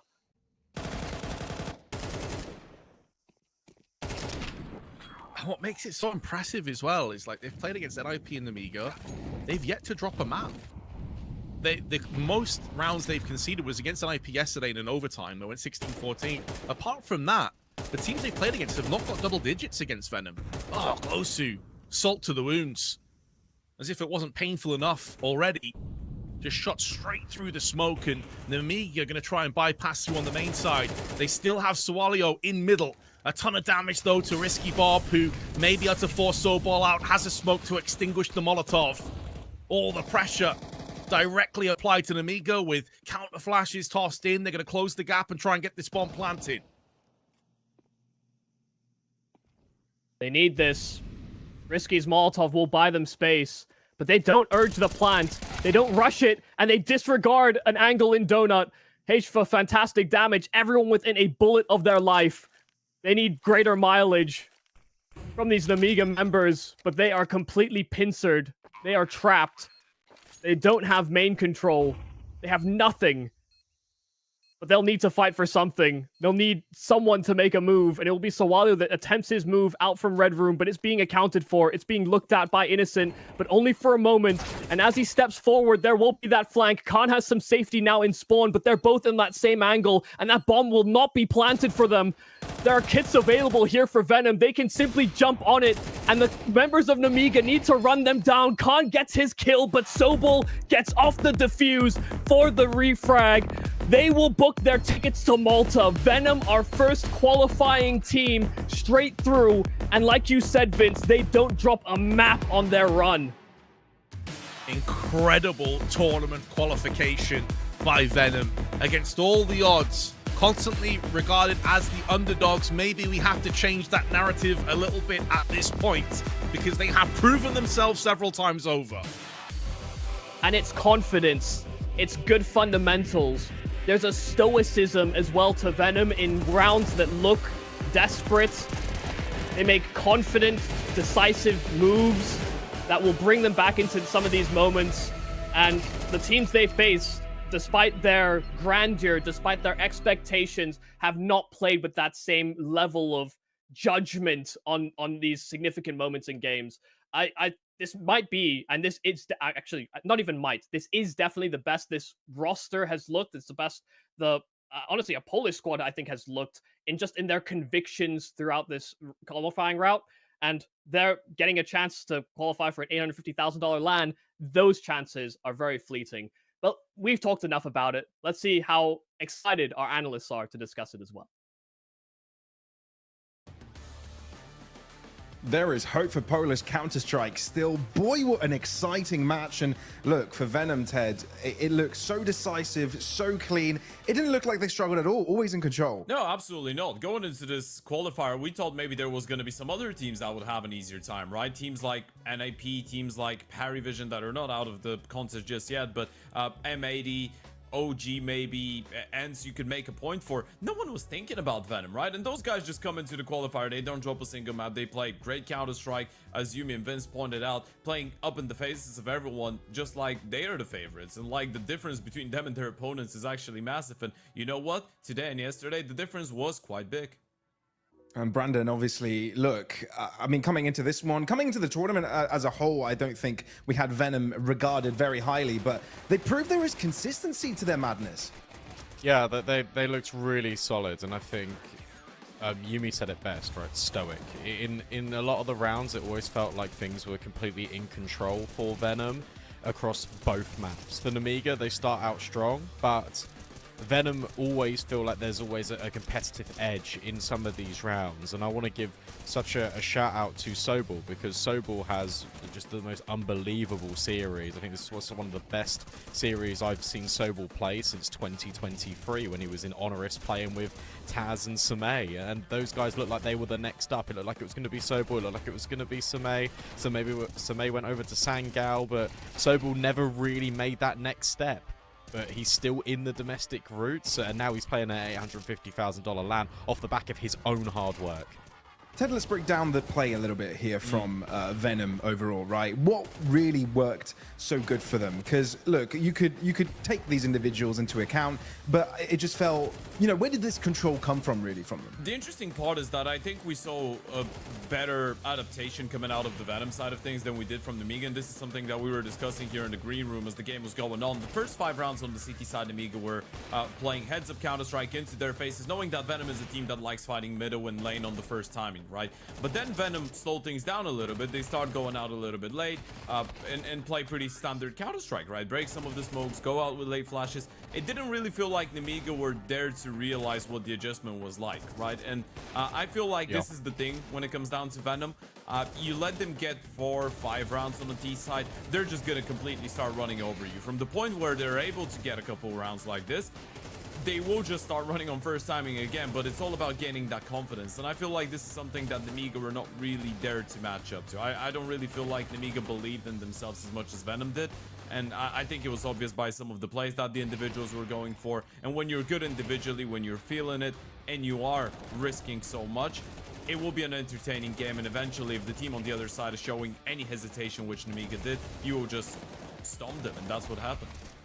Yeah, no, I completely agree. I think when you look at Nemiga on T side in particular, actually you could draw a lot of similarities to how they approached Overpass and how they approached Ancient, because it did feel a little bit sluggish. It's not used to. I'm not used to seeing this out of Nemiga. It almost played it as if they were the favourites, but they were scared to lose. It felt like they had a lot of, I think, the spiritual, like, mental involvement, psychological aspect of this game, thinking, right, we know how important this is, we know how badly we started. Lear said it himself in interviews, and it feels like almost they was too scared to play their own game because they were worried it would backfire. And as a result of that, I feel like you've got a real mental conflict with the approach of how Nemiga play, what their identity is, compared to how they should have actually played, which was going back to their identity and playing a little more of the pack mentality. We got it on CT for the first 5 rounds. Venom adjusted, and from there, Nemiga never felt confident to go back to their roots. And reacting to this on the call as well while watching this game, Ted, we felt that it was a bit of a shame for Nemiga to be in this kind of status quo for them, right? A lot more expectation from them. Their capabilities are much greater. Yeah, I think, especially if you're an Nemiga, and Brandon brought that up, if you're ENCE, you're kicking yourselves. I think if you're an Nemiga, you're kicking yourselves even more, right? Because yesterday you play against the quote-unquote better team. You played against the quote-unquote probably best team out of the 3 of them, and you were able to start so slow and still come back. And now you go in against Venom, and Sobol does that to you. I mean, you're dropping a 20 and 8. That's unholy, and that doesn't even paint the whole picture. Sobol was all over them. That's what Xanter should have done. Yeah. Bang on, right? Yeah, all right. So from this one, what are the takeaways in regards to the individuals as well from this Polish squad? I mean, look, the fact that they're able to replicate this over and over again, Brandon, it must mean that there are some greater heights for them. And going into Malta, going on to the main event, they must have their hopes held high.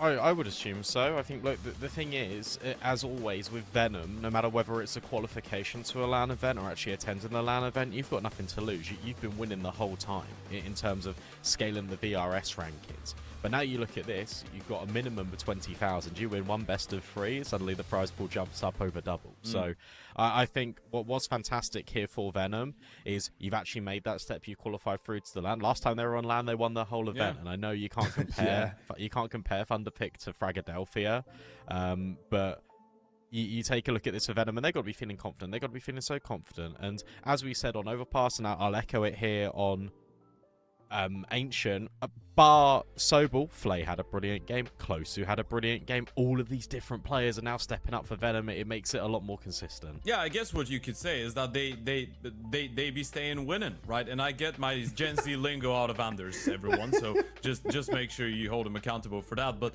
yeah, Venom just came into this tournament, and they just did what the Rebels did a couple years ago when they qualified for IM Kato, right? And this is one that we remember. Flay was on that team. And you're looking at some of the other individuals. I mean, that means so much for those guys, and I don't want to undersell it and underplay it here. Closu has just played one Fragadelphia. That's the only LAN event he's played his entire career. For HF, he's just played, PGO Bucharest earlier on this year with BetClick. So you're looking at a lot of guys that have not really played LAN Counter-Strike at all. They're not coming in from that same generation as Innocent, where everything in the first couple years of your professional career is just going over to LAN, getting your asses handed to you, and then coming back and barely being able to cover the expenses to actually travel there and go back with the prize money. No, they haven't played LAN Counter-Strike. So for them to qualify for that type of a scale of a LAN, $850,000 as well, that not only means that they're going to grab a lot of experience, it probably means that if Venom are able to win one best of 3, they might actually find themselves a spot at the major, which would be absolutely insane.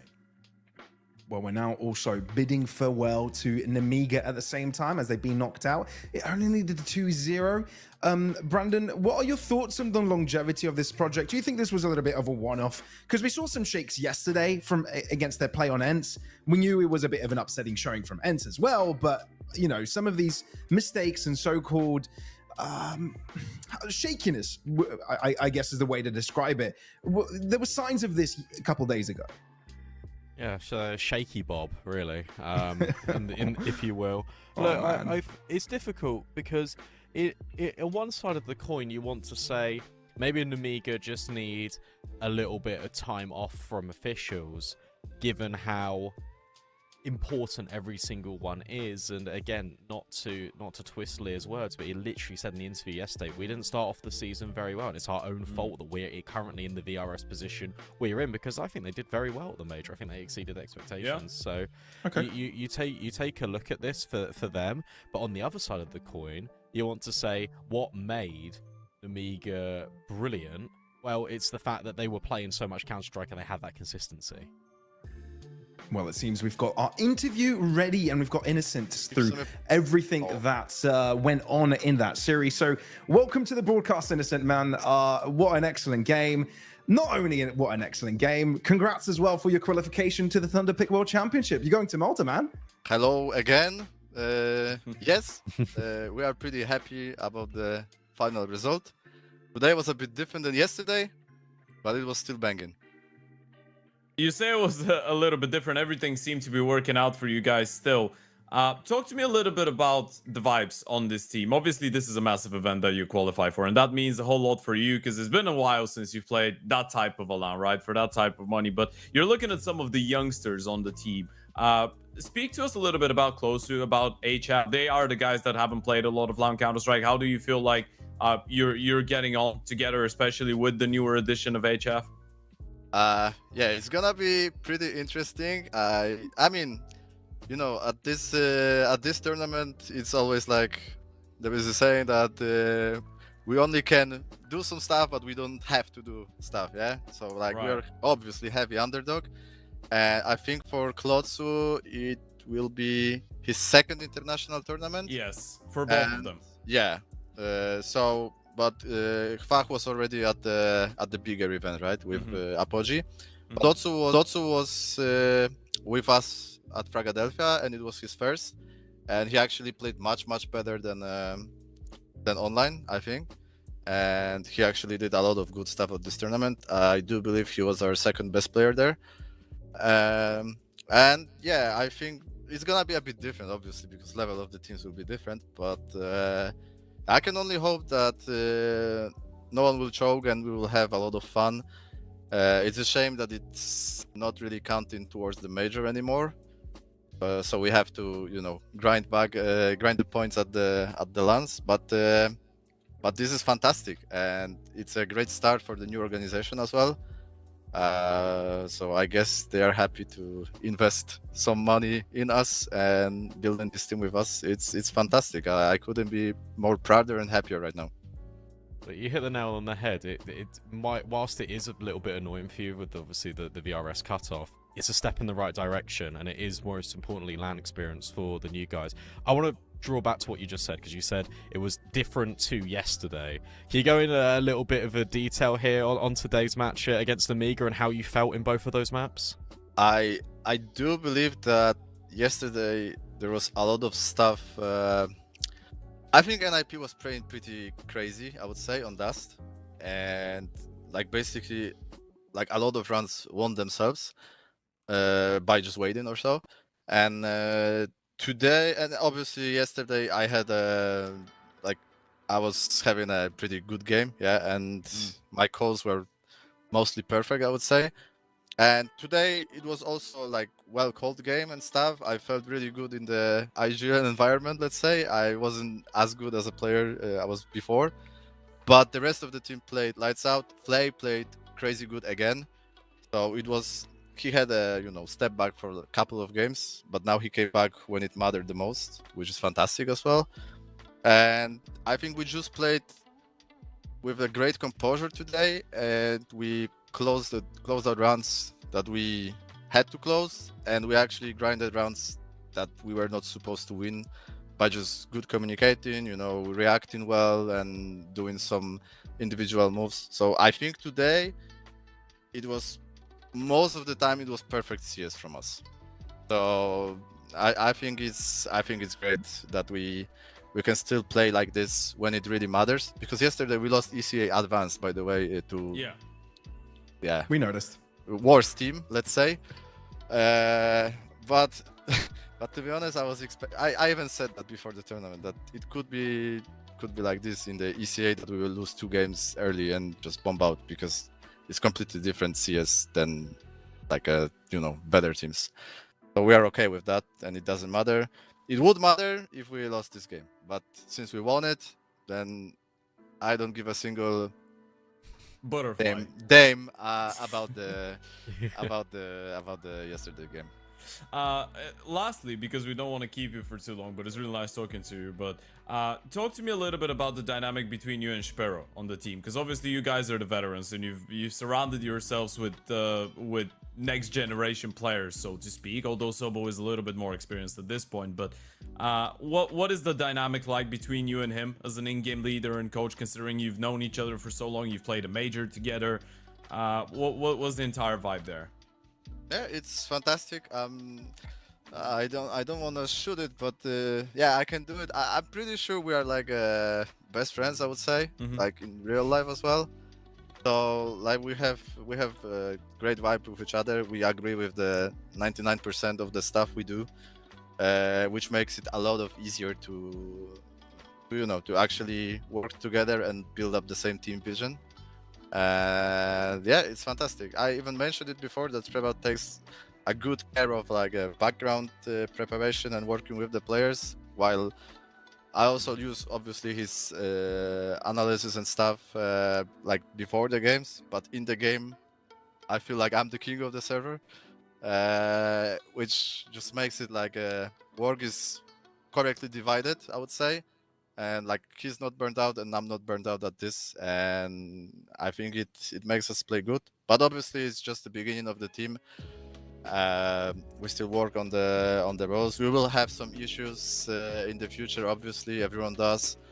But to be honest, there is we may be old already, but like we actually in this country we actually build teams that can do something, and not just being said that they will do something. So like our teams actually do stuff, which is okay, because you don't get to see the Polish team at the tournament of this caliber very often, which is good for the scene and good for us. So we are happy.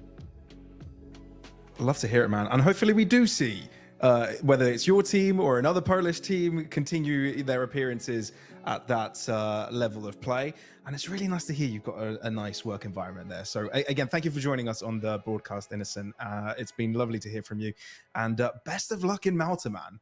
Thank you guys, and yeah, I'm not sure if I'm gonna see you at the place, but in case I do, see you in Malta, and let's have some fun and good CS, yeah?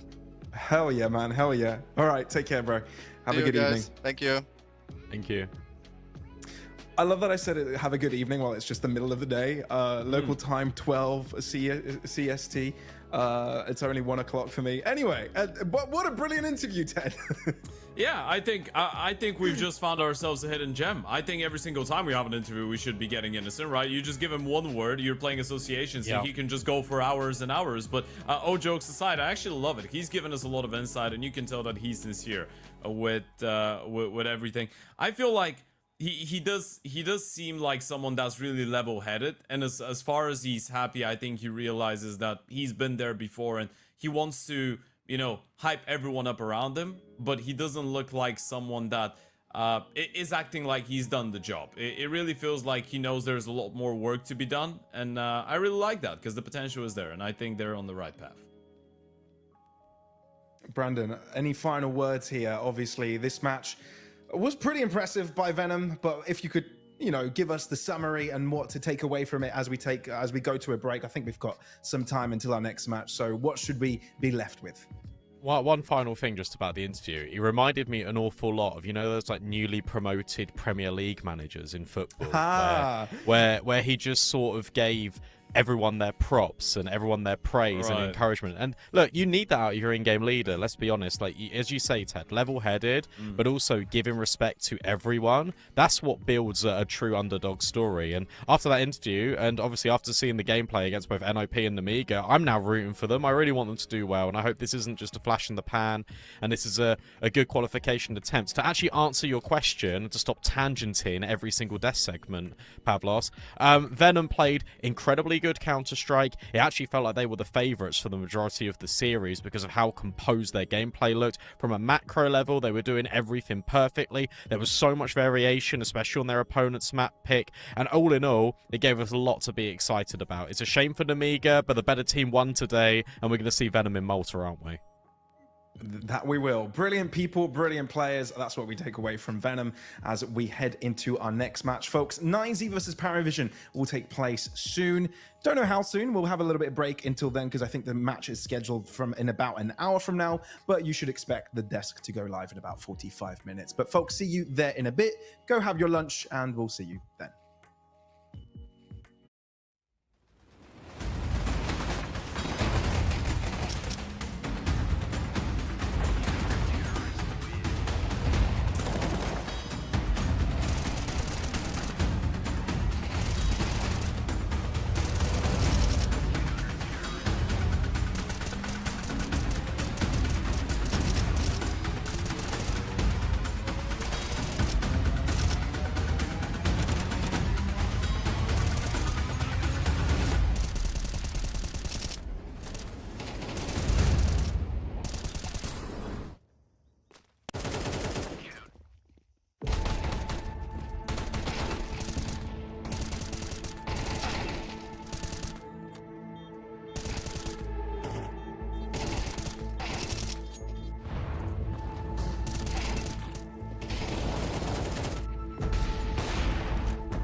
He's going to force the kill in the last second.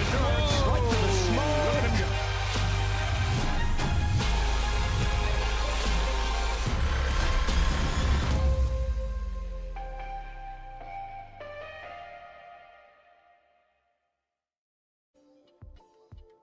Hello, beautiful people. Welcome back to the Thunderpick World Championship closed qualifiers. Just a bit of a welfare check. Brandon, doing all right there? Hanging in with the cold you got, or the bug? Yeah, look, I've had to dress up now to make it look like I'm going to leave the broadcast at any moment because for some reason my heating won't turn on. I'm an adult, things are hard, and I don't understand, so I'm just going to keep putting on layers and hope it works out. I think what he means was it was a cold day in hell for Nemiga in the previous best of 3, so that's why he's cold as well and needed the coat. That's why you're the GOAT, Ted, as well, because you get the out-of-pocket transitions like that. So let's talk about the next matchup we have at hands, folks. It's ENCE versus PARIVISION. And look, I mean, coming into this one, we knew PARIVISION was one of the strongest contenders in the league itself, Ted. And so far, it's kind of actualized as being one of the best teams. Yeah, I feel like they are one of the best tier 2 teams out there. I would go as far as to say it's really difficult to point just one team being the best tier 2, so that's why we're saying one of the. But if you wanted to appoint one, PARIVISION would have a really strong case for themselves, right? That first game that they were able to win, I guess it was a little bit surprising that they did end up dropping a map, but in retrospect, ECSTATIC did play well. PARIVISION, we talked about them not playing to 100%, but it's all about winning the games when you're not on 100%. This is the difference between an alright team and a great team, right? And I think they've been doing that. 14 out of 16 best of 3s they've won at this point. I'm not gonna lie to you, I am excited to watch ENCE without Martinez and see how they're doing with Levi and Urbano, but I really feel like PARIVISION should be getting this one in the bag. All right, I think let's get our hands right into this series, I think, and let's start talking about ENCE, because looking back at the match they had against BetBoom, that was a very close series, wasn't it, Brandon? Yeah, look, I was actually really impressed they're able to reverse sweep and make it through to this stage. Like, you've got the core of Thunderpick, Lucan, and Max that are going to do damage. But as Ted said, you've lost 2 key players, one of them being Martinez, who's now gone on to Gentlemates and is just dominating in tier 2. You didn't know who they were going to get, but I tell you what, I really like the fact obviously they moved away from Martinez and Adames. They've now gone for Levi and Urbano, 2 players that have been playing together over a long period of time within the tier 2 scene in South America, and it will take a little bit of time for them to get embedded, I think, into the system here for ENCE. But I like the fact they came over together because it just means they're going to have that natural understanding.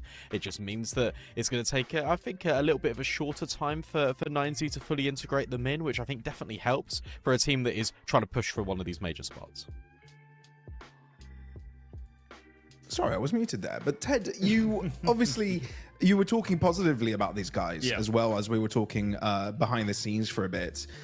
Take us through your thoughts a little bit. Let the viewers get your thoughts on this. And what are the, because obviously they are definitely playing up against a difficult opponent. What are the chances in this? I feel like there always will be a chance when we're talking about those guys because there is a lot of experience, right? I feel like with Max, Lucan, and Thunderpick, they've been around for a long time. Thunderpick at this point, I think, has proven himself as a world-class prospect, is what I would classify him as when it comes down to anchoring, when it comes down to lurking, but being an aggressive lurk, sometimes being an entry. The thing with this team, for me personally, is that it's a little bit difficult to actually find out what the dynamic is and what do they really want to go for, right? Because on a lot of the maps, you're looking at Max and Lucan being put in those more vocal positions, but then in the same time, you got to ask yourselves the questions, well, are you bringing in guys like Thunderpick, who's an incredibly good individual, and Urbano, who's a really sharp guy and used to be an aggressive rifler on some of his previous teams, for them to just be put in anchor spots, and for Lucan and Max, that are the quote-unquote most experienced, the smartest guys on the team, to actually be put in those positions where they can navigate everything around, right?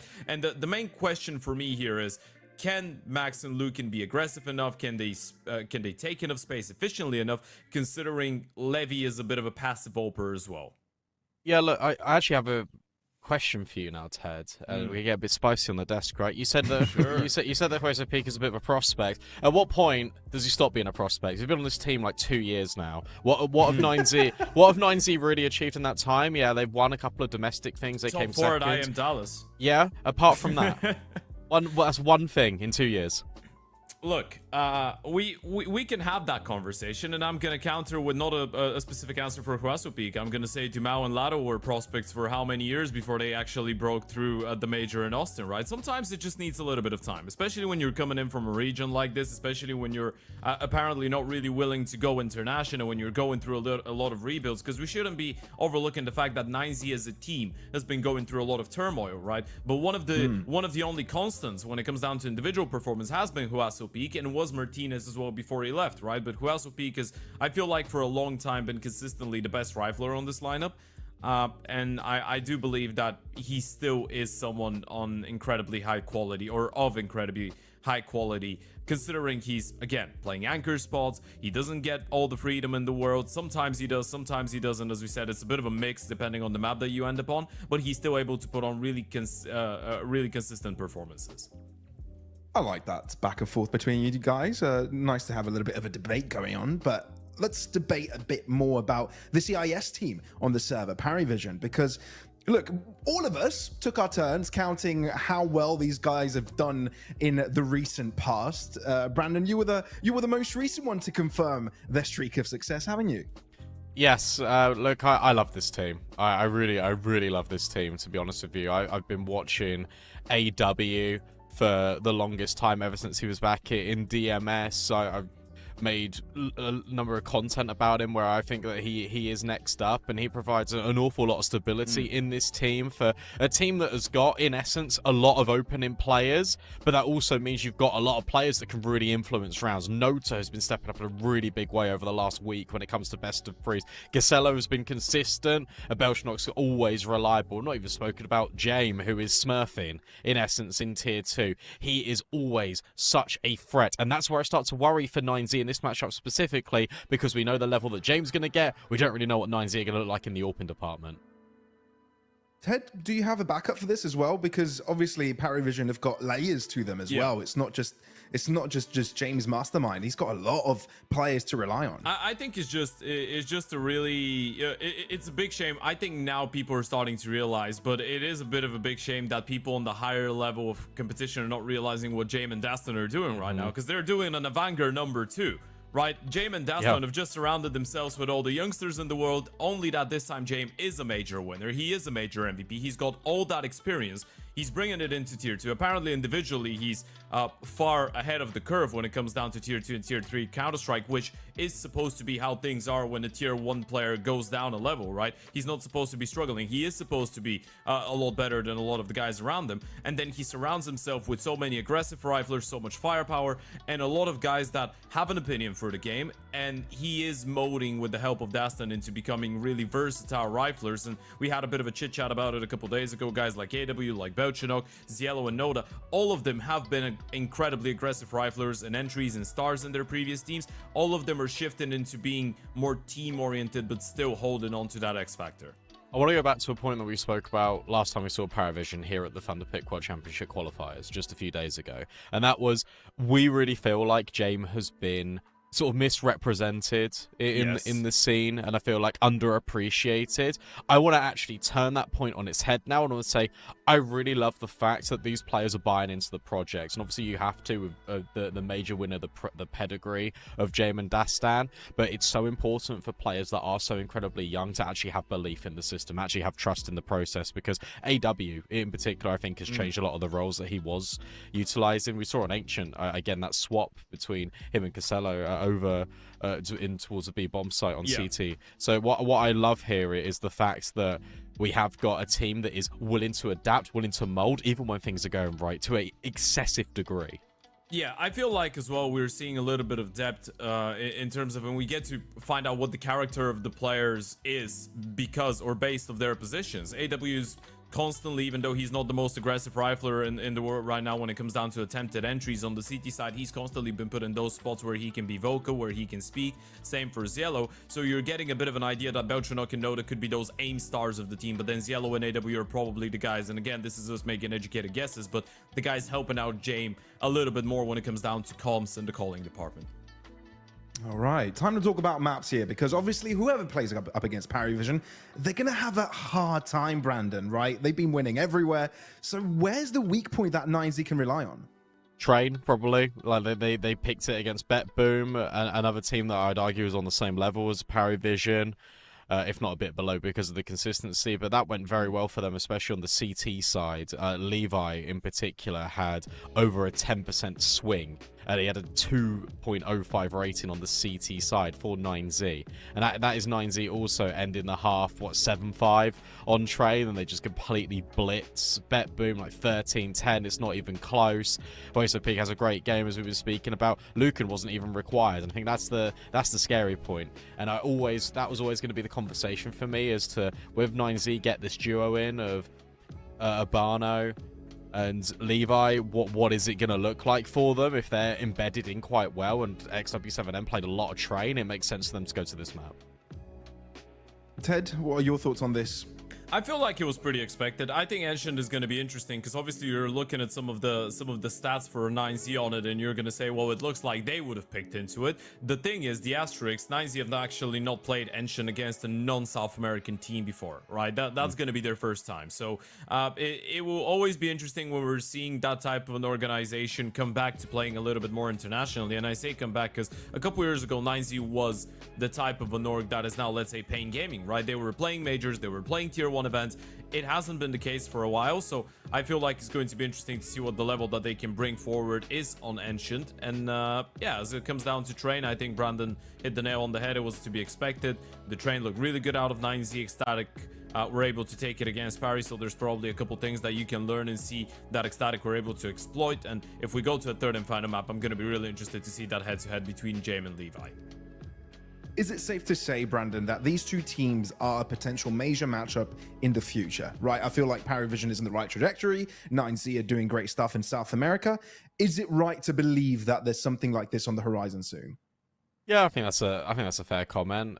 Maybe not so much for 9Z, because obviously they've made changes. I don't know how that VRS cutoff is, but I like the way you frame it, because I think it's important to really highlight the significance of this match. I also think it's a really important one for Jamin and the boys as well, because you're playing against you've played against a lot of European competition. This is really nice exposure to other regions to see how your play style is going to match up against that. Obviously, James had a lot of success in South America in the past, specifically with Rio, even though that was a few years ago. But it'll be interesting to see how this play style matches up, because the way that PARIVISION plays sometimes, it actually reminds me quite a lot of the South American region. There's a lot of flair, there's a lot of acceleration. 9Z might be a little bit more prepared for that. Let's talk about individuals though, Ted. How do we think, and who should these teams be relying on, or at least who should we have our eyes out on in this potential first map? Yeah, we're talking about Ancient. We're talking about a map that, as we said, both those teams love playing, and we're talking about the map that, precariously enough, both those teams have really good players on that are not supposed to be posting the stats that they actually are, right? We're going to be talking about Belchanok and Huasopeak here, and I feel like there's a really similar conversation to be had. With Belchanok, there's an incredible phenomenon. And I know I said it a couple days ago, but again, I'll say it. Belchanok is a complete anchor. He's anchoring 3 big bomb sides, which is the A bomb side on in the map pool, and 3 small bomb sides, which is the B bomb side. He's still the CT side player on PARIVISION to engage in the most amount of opening fights. And then you're looking at Huasopeak, who's again the A anchor, but has a lot of plays where he's going to join in for the mid fight. He's going to push in towards A main constantly. I feel like both Huasopeak and Belchanok are giving us a great example of how you can be an anchor but still have an incredible amount of impact, be aggressive, be passive, help out the other guys around the map. And especially when it comes down to 9Z, the thing that enables Huasopeak to be that type of a rifler and be mobile was the A anchor on the CT side, especially, is the fact that Levi is a little bit more passive, and a lot of the rounds you're just going to see him start in towards tempo, hold main, allow Huasopeak to just open up the map for himself. Yeah, I'm going to create my own graphic now, because I think there's another head-to-head that we need to talk about very quickly for all of 5 seconds, and that is the one between Lucan and A-Dubs, because, again, 2 really influential players on Ancient. Okay, so we potentially have our eyes out on that here. All right, I think we're approaching our game soon. So one final question, I want an answer from both of you here. Obviously, Ancient is our first map. 9Z have got a lot in store for them. It feels to me that a 2-0 is the way you get the win here. Is that the right assessment to make, Ted? We're jumping into game soon, so quickly answer. I don't know, but we're ready to jump into the game. All right, let's go, lads. It's Anders that's back, and we'll be on the mic together with Vince to take you through the action. Yes, thank you so much. We're not going to delay, Vince. We're right into the action. Let's get this show on the road. Ancient to begin with, and already an attack straight to the A bomb side. No delays on this one. The bomb is already planted. Wow, Zopito getting the first kill, and and a mid-air shot on Jame. That is sickening. He was so fast in the draw yesterday as well, and he's not showing any signs of slowing down with a third and a fourth kill on top of it. 9Z showing once again that they are a serious threat to be contended with. Sure, the bomb did get planted, so there'll be options for PARIVISION, but how clean was that retake? So well played, and you can see even at the start of the retake there, even though we kind of got thrown into the mix, you can just see that all of 9C know that they're far back. They're not fighting individually before the bomb is planted. Wowzo Peak is just controlling the tunnels. That's all he needs to do. It's just a great work and obviously great mechanics as well on top. So, wow. A flashy start as we get into the game. Ancient to begin with, which universally loved the map at the moment. We're all happy about it. So, but the bomb plant, you're right. It's going to allow for a single AK. That's an interesting situation. Yeah, like kind of a hero AK look to this round, even though the post plant was in. I guess it just factors into the, that Jame typically is the kind of player that wants to get that AWP as fast as possible, even on the T sides. I will say, though, that some of the old school memes, and understandably so about Jame and his tenure in VP in particular, I don't think are necessarily as applicable anymore. Having watched PARIVISION quite a bit recently, it does seem like he's trying to change his style up quite a bit. Yeah, I fully agree. Obviously, I usually wouldn't really enjoy Jame games that much because they are just very slow, but I agree the style is different now. It definitely is. And it's worth, I think, keeping in mind that a lot of the really, really slow style has kind of gone out of the mix, and it almost has to in MR12. Like, it's very, very hard to play a lot of that style where you're saving all the time because you don't have the rounds to save with any longer. So running that, it might just be very tricky. All right, some damage has been output, though, from PARIVISION. You could see Max and Urbano are both dropping a bit low there, but then again, so are PARIVISION. So I don't know if it's going to be easy necessarily to find a way through on this one. Beltranok, definitely a fun player to watch as well. Trying to line it up with the Deagle. Not quite successful, but they will be opening up. Levy goes down. It's a bit of a disaster here. Max, he's solo on health. He can't really hold the bomb site. So if nothing else, the bomb is planted. Problem is, though, that the remainder of PARIVISION are all exceptionally low, and Huazo Peak, after a stellar pistol round, has put 2 more bodies on the ground, and that should be the retake coming in. Now, considering the PARIVISION, I mean, I'm assuming that AW can't get this clutch. There we go, he just gets swarmed over. But considering they didn't fully invest into this, like we were talking about the hero AK, their options going to be pretty solid for them coming into this next round now. So, 9C, they've lost a few players. Their money isn't fully established at this point. I'm going to be very curious what kind of a buy we'll have coming in for PARIVISION. And I agree with you. Pelchanok is one of those players that you look at in this PARIVISION squad. Of course, Jame is going to be up there in the conversation because of just the amount of experience he has. And you may be looking at like an AW, but I think Pelchanok is one of those guys that you're really looking at to have a lot of impact when it comes to just raw rifling. Yeah, he's been impressive, and I think usually a reliable source of kills. So that's something that they're going to be relying upon. I've no doubts about it. Rush straight to the B bomb site. It is a classic, but the counter grenades, and especially the spray coming in from Urbano, is absolutely sickening. It's just CeeLo and Jame left. 2 versus 5. I really like that. I like the idea of trying to get the uppercut right away onto the B bomb site, but obviously that whole plan revolves around the idea that you will get the entry and not the other way around, and that was just really well played. I don't know how, some of them must have been really flashed from the counters there. So great work for 9C. Wow, so Pete going to get quick kill onto CeeLo as well, and suddenly Jame is the last one left. How much longer is the question, as the 2 AWPers do meet, but this time it's the rifles and it's the AK that prevails. So Levi, at least the 1 casualty in this round. It's hard to see how Jame can really string together anything else. I mean, the one luxury that he does have is a bit of time, and he also controls the bomb. So it's not as if 9Z can fully stack onto the dropped bomb here. And maybe that divide and conquer mentality could afford Jame the opportunities to get a couple more kills in. 2 AKs have been traded up to, though, regardless. And I do agree. I think the idea of a fast B hit is certainly an interesting one, and it's going to condition 9Z to never being fully comfortable. My concern with it, though, is that they went for mainly AKs. And if one player drops down to a Mac 10, you can get some smokes and some Molotovs onto these key choke points where they ended up just getting sprayed down from in Max's exact position right now. So it feels like a bit of an oversight. Like, I love the idea of it, but the execution was incredibly lackluster. Yeah, I do. You can see the result, obviously. I think even another thing that could be beneficial with the Mac 10 is just the fact that if you're the first in with a Mac 10, there's such a big chance that you're going to be jumping through the air. And even if that's not a great way to get a bunch of kills, it's really hard for the CTs to try and stop you and hit you mid-air. So it does become a little bit more reasonable for the rest of the squad to try to follow up behind, right? Because if you just trade this kill right away, it's pretty decent. I mean, the counter flashes obviously are just disgusting in that moment. You can see, especially in the slow-mo there on the ramp, they just couldn't see a thing.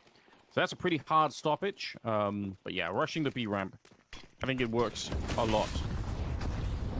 I think from Urbano's perspective, though, I mean, he couldn't believe his luck. I mean, there's no mollies on this position. There's no smokes at the back of the site.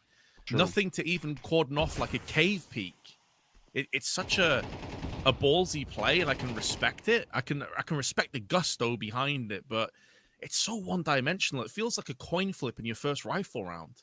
And to me, that just seems like a very odd decision. One that they might regret. We'll see if they can do better in this round. They are pretty hard on the A bomb side with that double setup. It also means they've completely left the middle here in ENCE, which is interesting. I feel like normally that happens later on in the rounds for the CTs, so the fact that they're kind of giving up on the middle this early on, not that PARIVISION are necessarily doing anything with it, but it is an interesting choice. And they might be playing right into this, honestly. I feel like PARIVISION should be more nervous about the lack of mid-presence, because it does indicate that there is going to be more of a stack to one, or in this case, almost both of the bomb sides, if that makes sense. CeeLo right on top with the smoke, and he's surely going to try and run right through. Oh, but the spin around is there. They are more than ready. Look at how dialed in 9C are at the moment. Nota and James left once again in a very tough position here to try and do anything with. I'm shocked at how well the CTs are playing. Yeah, so on point with the aim as well. Urbano got overshadowed a little bit as one of the new recruits from how well Levi played yesterday, but he's had a great start to this one. Does go down to the hands of James, but there's only 15 seconds left on the clock. And with Nota incredibly low, I don't really fancy their chances. They're still going to push forward. James, another brisk headshot comes in, but the bomb denial is the end of this round. That seals it up. Nota needs to make sure he doesn't die after time. He's going to get hunted down. Oh, it's so brutal. It's so painful. My favorite thing to complain about for a really long time with this map has been the lack of attention to the B ramp for the CT side. I think I've been almost sort of a broken record every time we've been seeing Ancient. I introduce the map in the same way. I keep telling people the one thing that I always look for is whether or not the CTs are actually paying attention to that B ramp, because you could see in that moment, even if you look away for just a second, that's all it takes for them to walk right through with the Tech 9. And even at really high level Counter-Strike, I see it all the time where somebody is just, you know, they're busy fiddling around with some grenades, or they're looking at the radar, or some other thing is happening, and boom, the B bomb site's gone. And it looked like 9C are about to make that same mistake, but they are just unbelievably dialed in. I'm so impressed.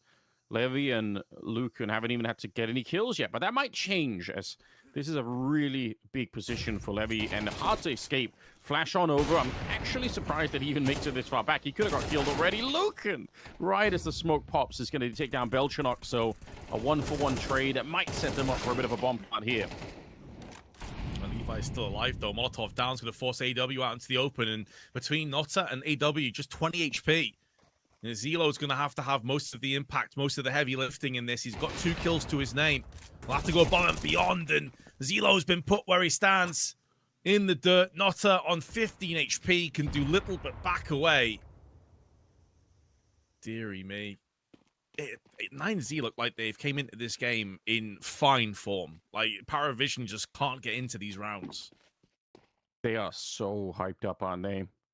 And obviously trying to test the A bomb side in this round, because that B defense just looks terrifying at the moment with Wowzo, Peak, and Urbano just getting kills left and right. But then you go back to the A bomb side, and it doesn't really improve that much. All right, it's a sick kill, but obviously the round can't be like, look at the way the bomb is. He can't win the round any longer. So it'll be a save on the AK and a 5-0 start here for the CT side. just just really impressive. But honestly, I guess if we had to find like some positive news for PARIVISION, the idea of how they attacked the bomb site, the flash going over to unseat the AWP up on the box there, that part of the plan was just fine, right? That worked really well. What's a bit of a concern to me, though, Anders, and I definitely echo your sentiments here, especially like 9Z are just betting themselves in so nicely, but Belchanok, it's a play that they did highlight on the desk, and for very good reason. Like, he is up there as one of their best players, one of the most hyped players from the CIS region, and he's typically an entry fragger type player on PARIVISION.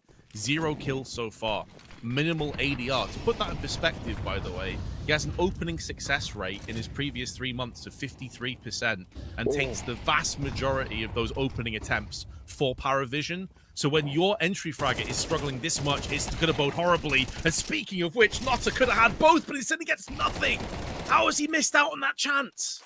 Yeah, that's a big question. You could just see none of them were even thinking about Wowso peak. He had 4 bullets, spends 2 of them to get the burst down onto Jame, and now going to get a chance to reload. You're absolutely right, though. That was the big opportunity. Hilarious ragdolls on Wowso peak as he does get killed by Orb, but does it really make a difference? Once again, 1 versus X situation for PARIVISION as they try to recover the round here.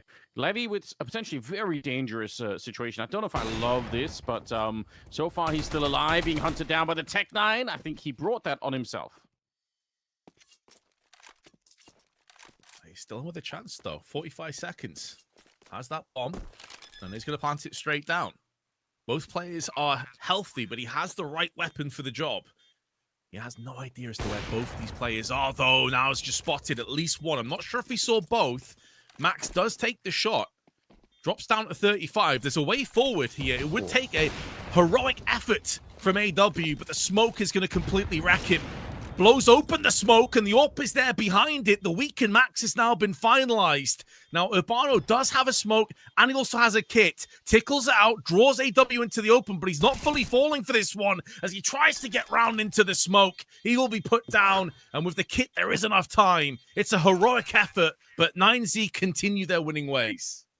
Well, that's a strong reminder for 9C to really stay focused. That's almost them giving up a 1 versus 3, and it's mainly because, unfortunately, the AWP peeking down towards T-spawn there. That really set them up for it.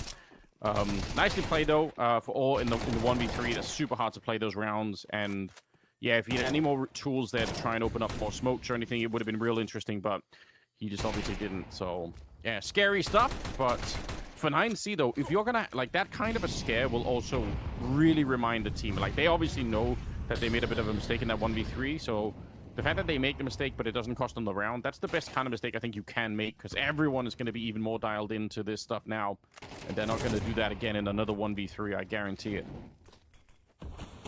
Some really good utility here, and rapid mid-control. Not for the first time, Notta finds himself behind the box early doors. They have got the kill. They're now going to instantly transition onto the site. Levi should be hitting that shot. I'm not even sure how it missed. Yeah, I don't get it either. There were 2 people there. I have no idea. I mean, he was kind of walking, but yeah, that obviously is a shot that he's going to want to have back somehow. There is a bit of a sneak coming in from Wowso Peak. I suppose if he gets this one, there is a chance, but that is snatched away.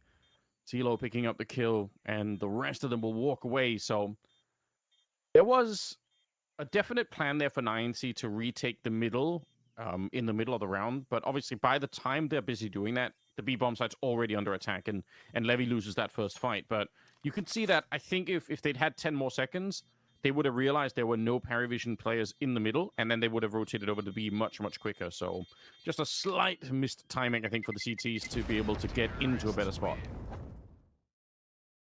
And as much as we're talking about, you know, Belchanok having a struggle, and I think he's still yet to get a kill so far in this map, it's not boding much better for Levy either. It's not just that missed shot that we witnessed. He's 1-5, I think, right now. He's just not had that level of impact. And considering to get through to this stage, and again, by the way, for those of you just joining us, this is a quarterfinals matchup.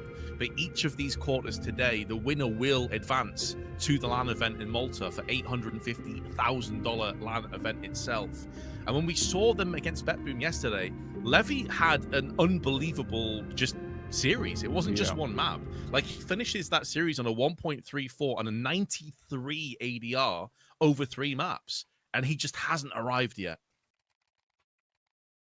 Yeah, I guess that can sometimes be the curse of being an AWPer, is that you sometimes do sort of live and die by, almost want to say the vibes of how it feels early on. But we've all tried it with the AWP, where some games you're just flicking every single shot and it feels amazing, and some games we just have no idea why, but it just doesn't work the same way. But the action is ready again. The MP9s are actually doing real damage. This fight's all happening towards the middle and that cave position.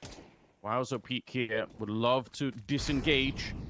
No reason to die now that you've got yourself a med advantage. We'll see if Urbano, though, he's been kind of a rock star at this bomb site, but again, you've got to be careful you're not caught in a weird position. CeeLo takes him down, just a straight-up fight, but it does nearly cost him his life. There are no grenades, interestingly, on the 9C side. If they had an HE here, that would be really cool, but that's not going to happen. Yeah, their money was so bleak at the start of this round. They were prioritizing the firepower, but oh no, I was going to say that ZeLo needs to help AW out, especially he's on low HP. But he's gone all around the world. He's trying to wrap around the back. He's hoping and praying that they're going to be checking cave, checking ramp. They're not. They're just fully defusing. I think they heard him. I think they heard the footsteps somehow, because I don't think they're going to go for a full defuse without knowing. Like, there's such a good chance he would have been on the ramp, and the fact that they're holding CT spawn, somehow they must have realized, or it's a really incredible guess, but it looked to me like they had some sort of an inkling here. Wow, that's 9C already with a giant lead, but now saving a round like this one with limited buys, even upgrading into the 2 AKs here. The CT side is going so well for them at the moment. Yeah, and without one of their star players really showing up so far, Wowzo Peak's had an unbelievable start. As we move into round 9, already 14 frags. Nota crossing to the box, but it's at great cost to his health bar. 31 remaining. Yeah, I mean, that's how he got set up in the position earlier, to try and surprise them. So he wants to do it again, but obviously worth it if you get the double kill for it. But he didn't last time, and there's nobody there this time. And a new setup for the CT side. Look at this forward position for Lucan. It should allow them to rotate somebody closer to the B bomb site, which is currently happening, and that's really bad news for PARIVISION. Although James will pick up the kill, and sets them up in an interesting spot now.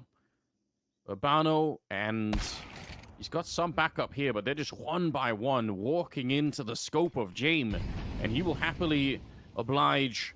Going to be Urbano sneaking in, maybe get a kill here, but not more than that. Yeah, they're always going to be able to trade that one out. So this is solid work. Oh, I think the head just protruded through the smoke for a split second, and Wowzo Peak is going to make the most of that. He wants more. The Chilean, he's not been satiated. He wants 4 frags and gets what he asks for, but now it falls upon Lucan, and it feels like Lucan had already pulled the plug. He's already of the mindset of, like, we're saving this, right? And Wowzo Peak's like, nah, I got this. And now it's time for one of the veterans to really show us why he is at the top of the scoreboard in terms of the stats in previous games, but I can't really justify continuing to go for this, especially considering the economic damage they've sustained in these last few rounds. It does mean that PARIVISION will get a second round, but man, Wowzo Peak is just on full confidence right now. The shots he's landing, the way he's playing the game, it almost feels like it's in slow motion for him, like a scene out the Matrix or something, the way he's playing. That's true.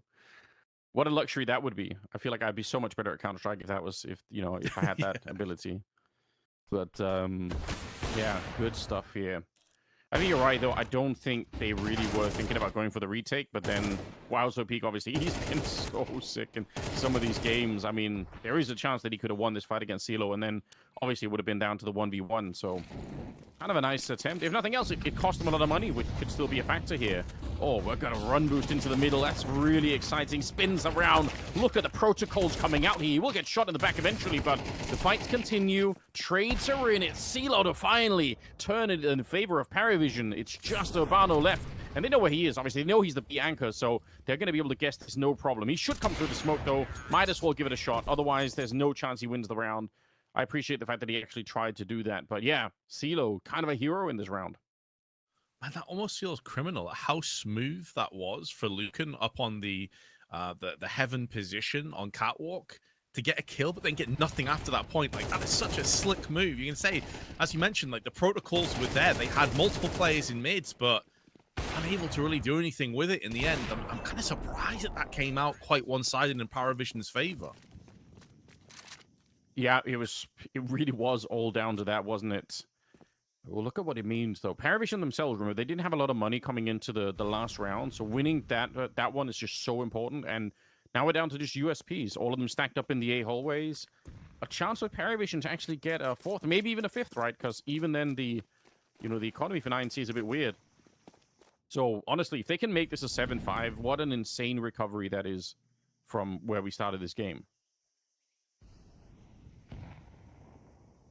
Oh, definitely. Especially considering this is PARIVISION's pick. And although both teams do share the entire map pool, it should be mentioned that both teams are very comfortable on all three maps, Ancient Train and Dust 2. If you can kick off with a victory on your opposition's map, it puts you in the world of good in terms of your positioning. But as you highlighted, not really much to be said in this one. We'll be surprised if they get more than the 1 kill.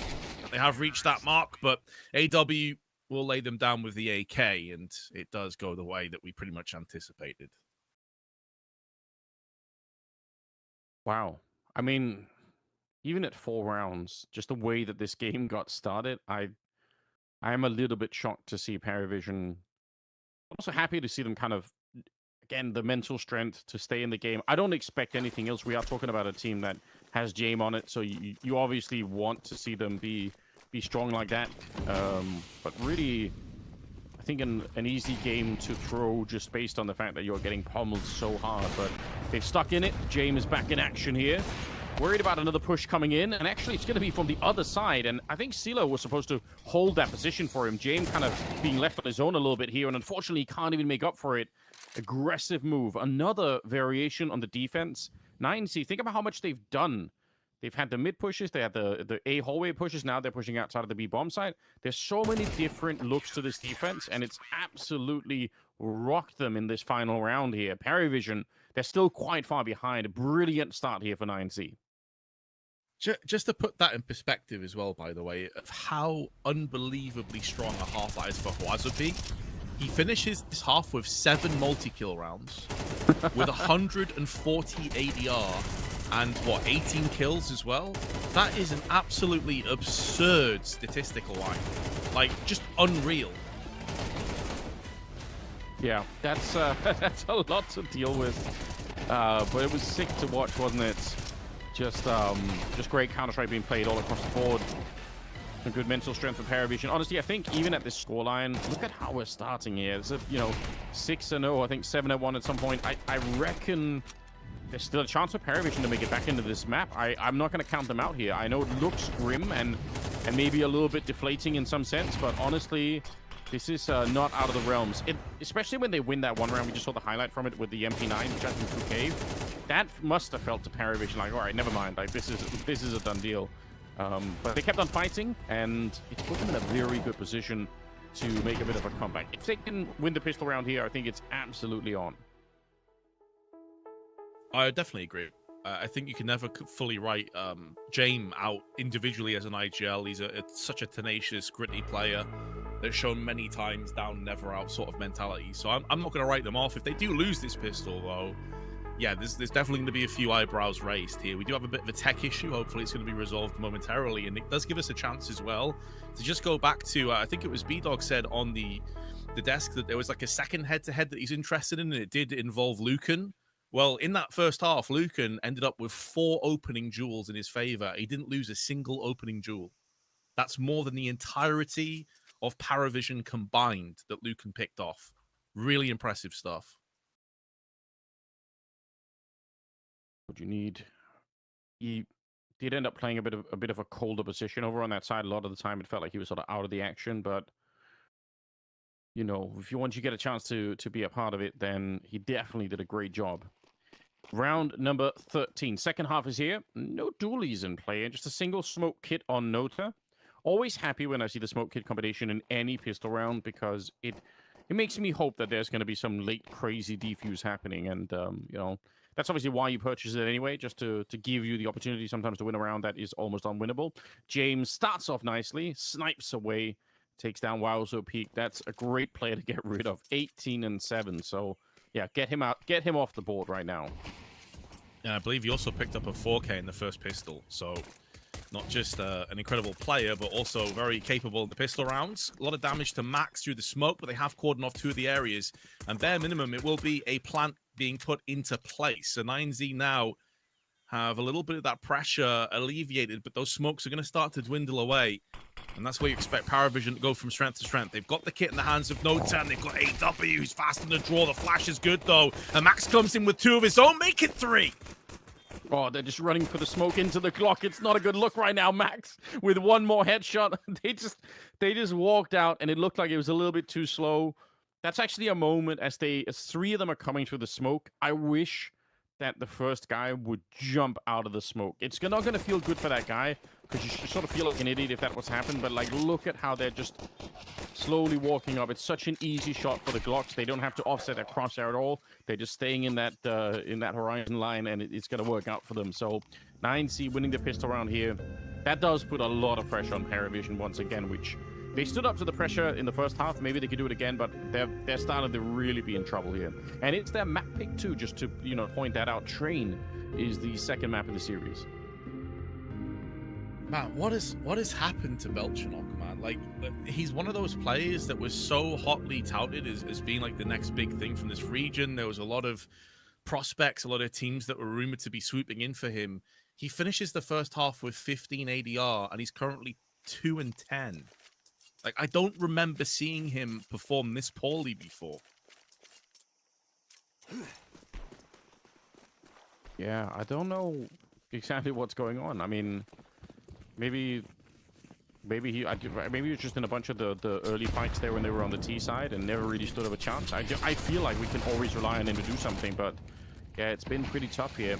Bit of a trade as the 5-7 of CeeLo will take down Wowzo Peak, so that's probably not that bad. Urbano also taking quite a bit of damage, but there's only a single defender at the B bomb site.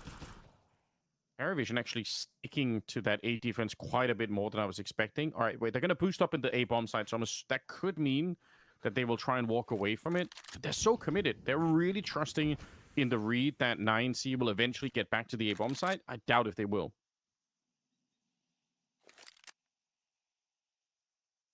Smoke is going to fade momentarily, and then 9Z will have some options available to them. You assume that Urbano is going to be the sacrificial lamb, the first one in, if they do decide to hit B after all of this. There is another smoke, though, as ELO can put down, but he's kind of torn between whether he wants to focus that on Cave or on the ramp. Shoulder peeking and just looking for the right timing. The issue is that he's watching so many angles by himself, but these bits of utility are going to give the game away.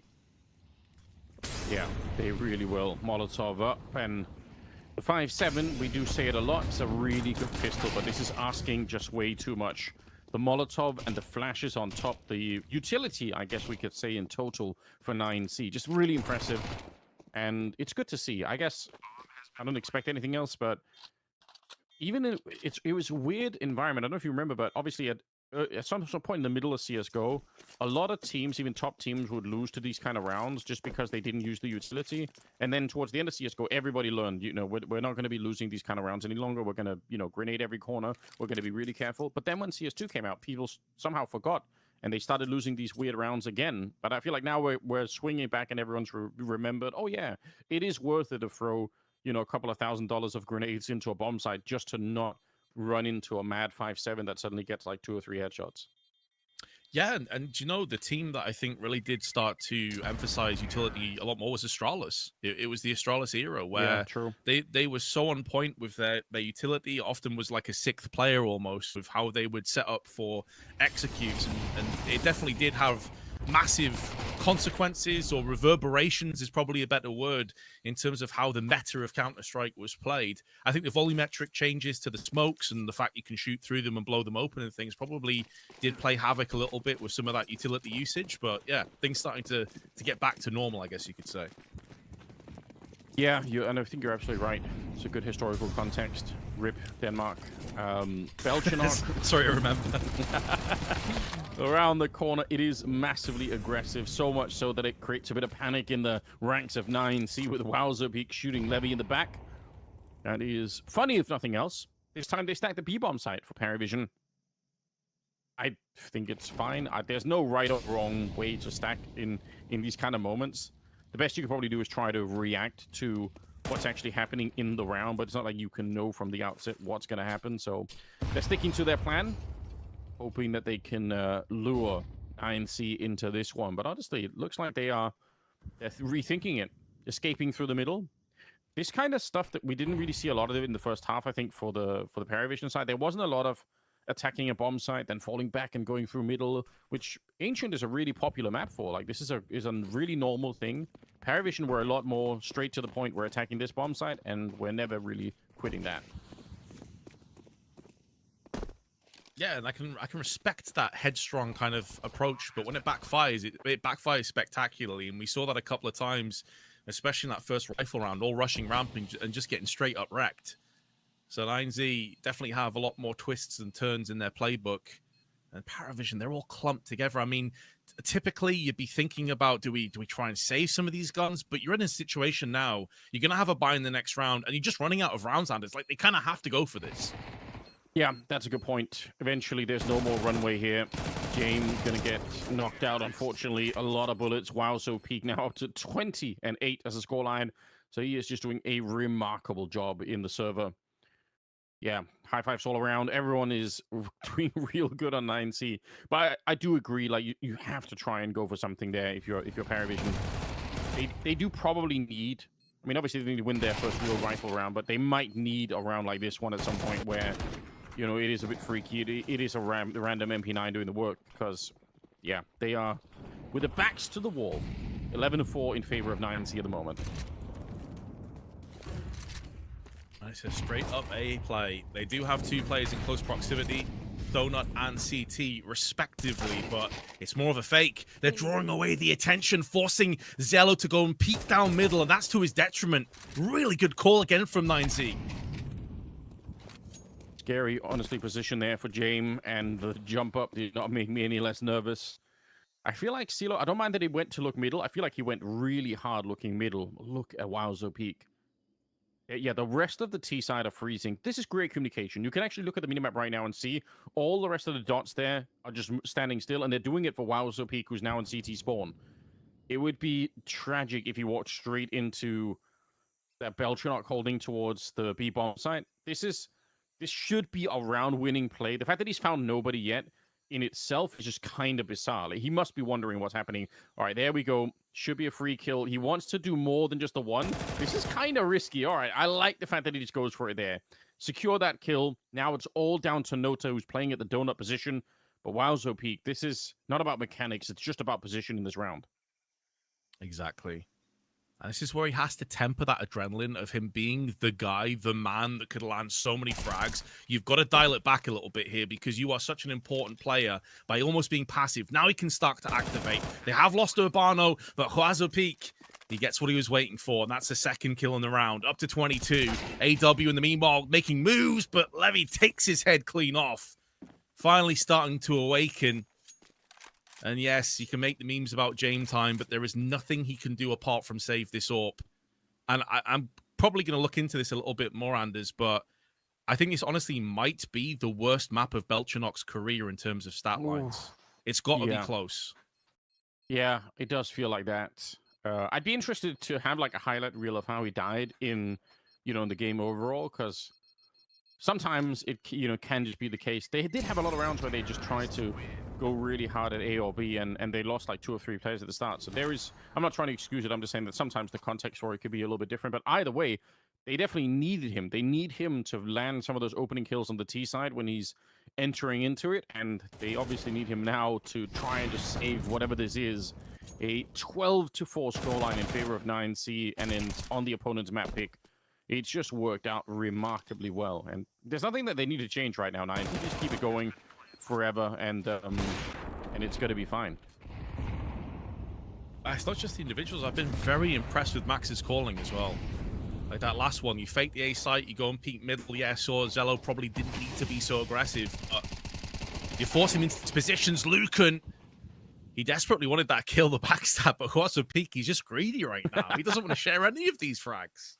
Yeah, why would he? He's just playing so well. Just keep adding to the scoreline.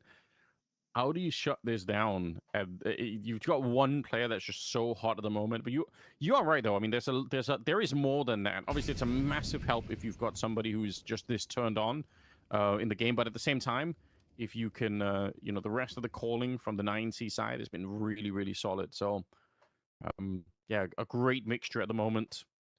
PARIVISION, the road back requires 8 rounds in a row, and would have to be a little bit delusional to see that coming at the moment. Game here. Oh, Luke and crouching into it. That is a wild battle to win. Still 40 seconds as well, but there is a fast rotation coming through. Nota on the CT side. There is a player up in the ninja spot, though, as well, so they need to tread lightly. That is AW. Nota now has his cross. It's pretty much a full investment and commitment to the site. They don't have time to wrap back around. There's Levi with the entry. It's a couple of kills in quick succession, but Lucan puts the hammer down. And 9Z top off an incredible performance on Ancient. That is quite a day in the office for the opening map there. 9C looked unstoppable from the very start. And I mean, I do some credit to PARIVISION, honestly, for making it back in that first half and even getting 4 rounds on the board. It could have been so much worse. But then losing the pistol in the second half, and the fact that WoW's peak just was unstoppable. Obviously, they had no answer for him. Just him alone, they didn't know how to deal with him. And that's tough no matter what's happening. You would have to go back to the end of last year to see Belcher not get even close to that kind of a rating. I think this might be worse, though. I think he ended with about 15 ADR. It's just absolutely savage. Yeah, savage indeed. Now, luckily, we do have the analysts ready to break it down for us, so let's see what they've got to say.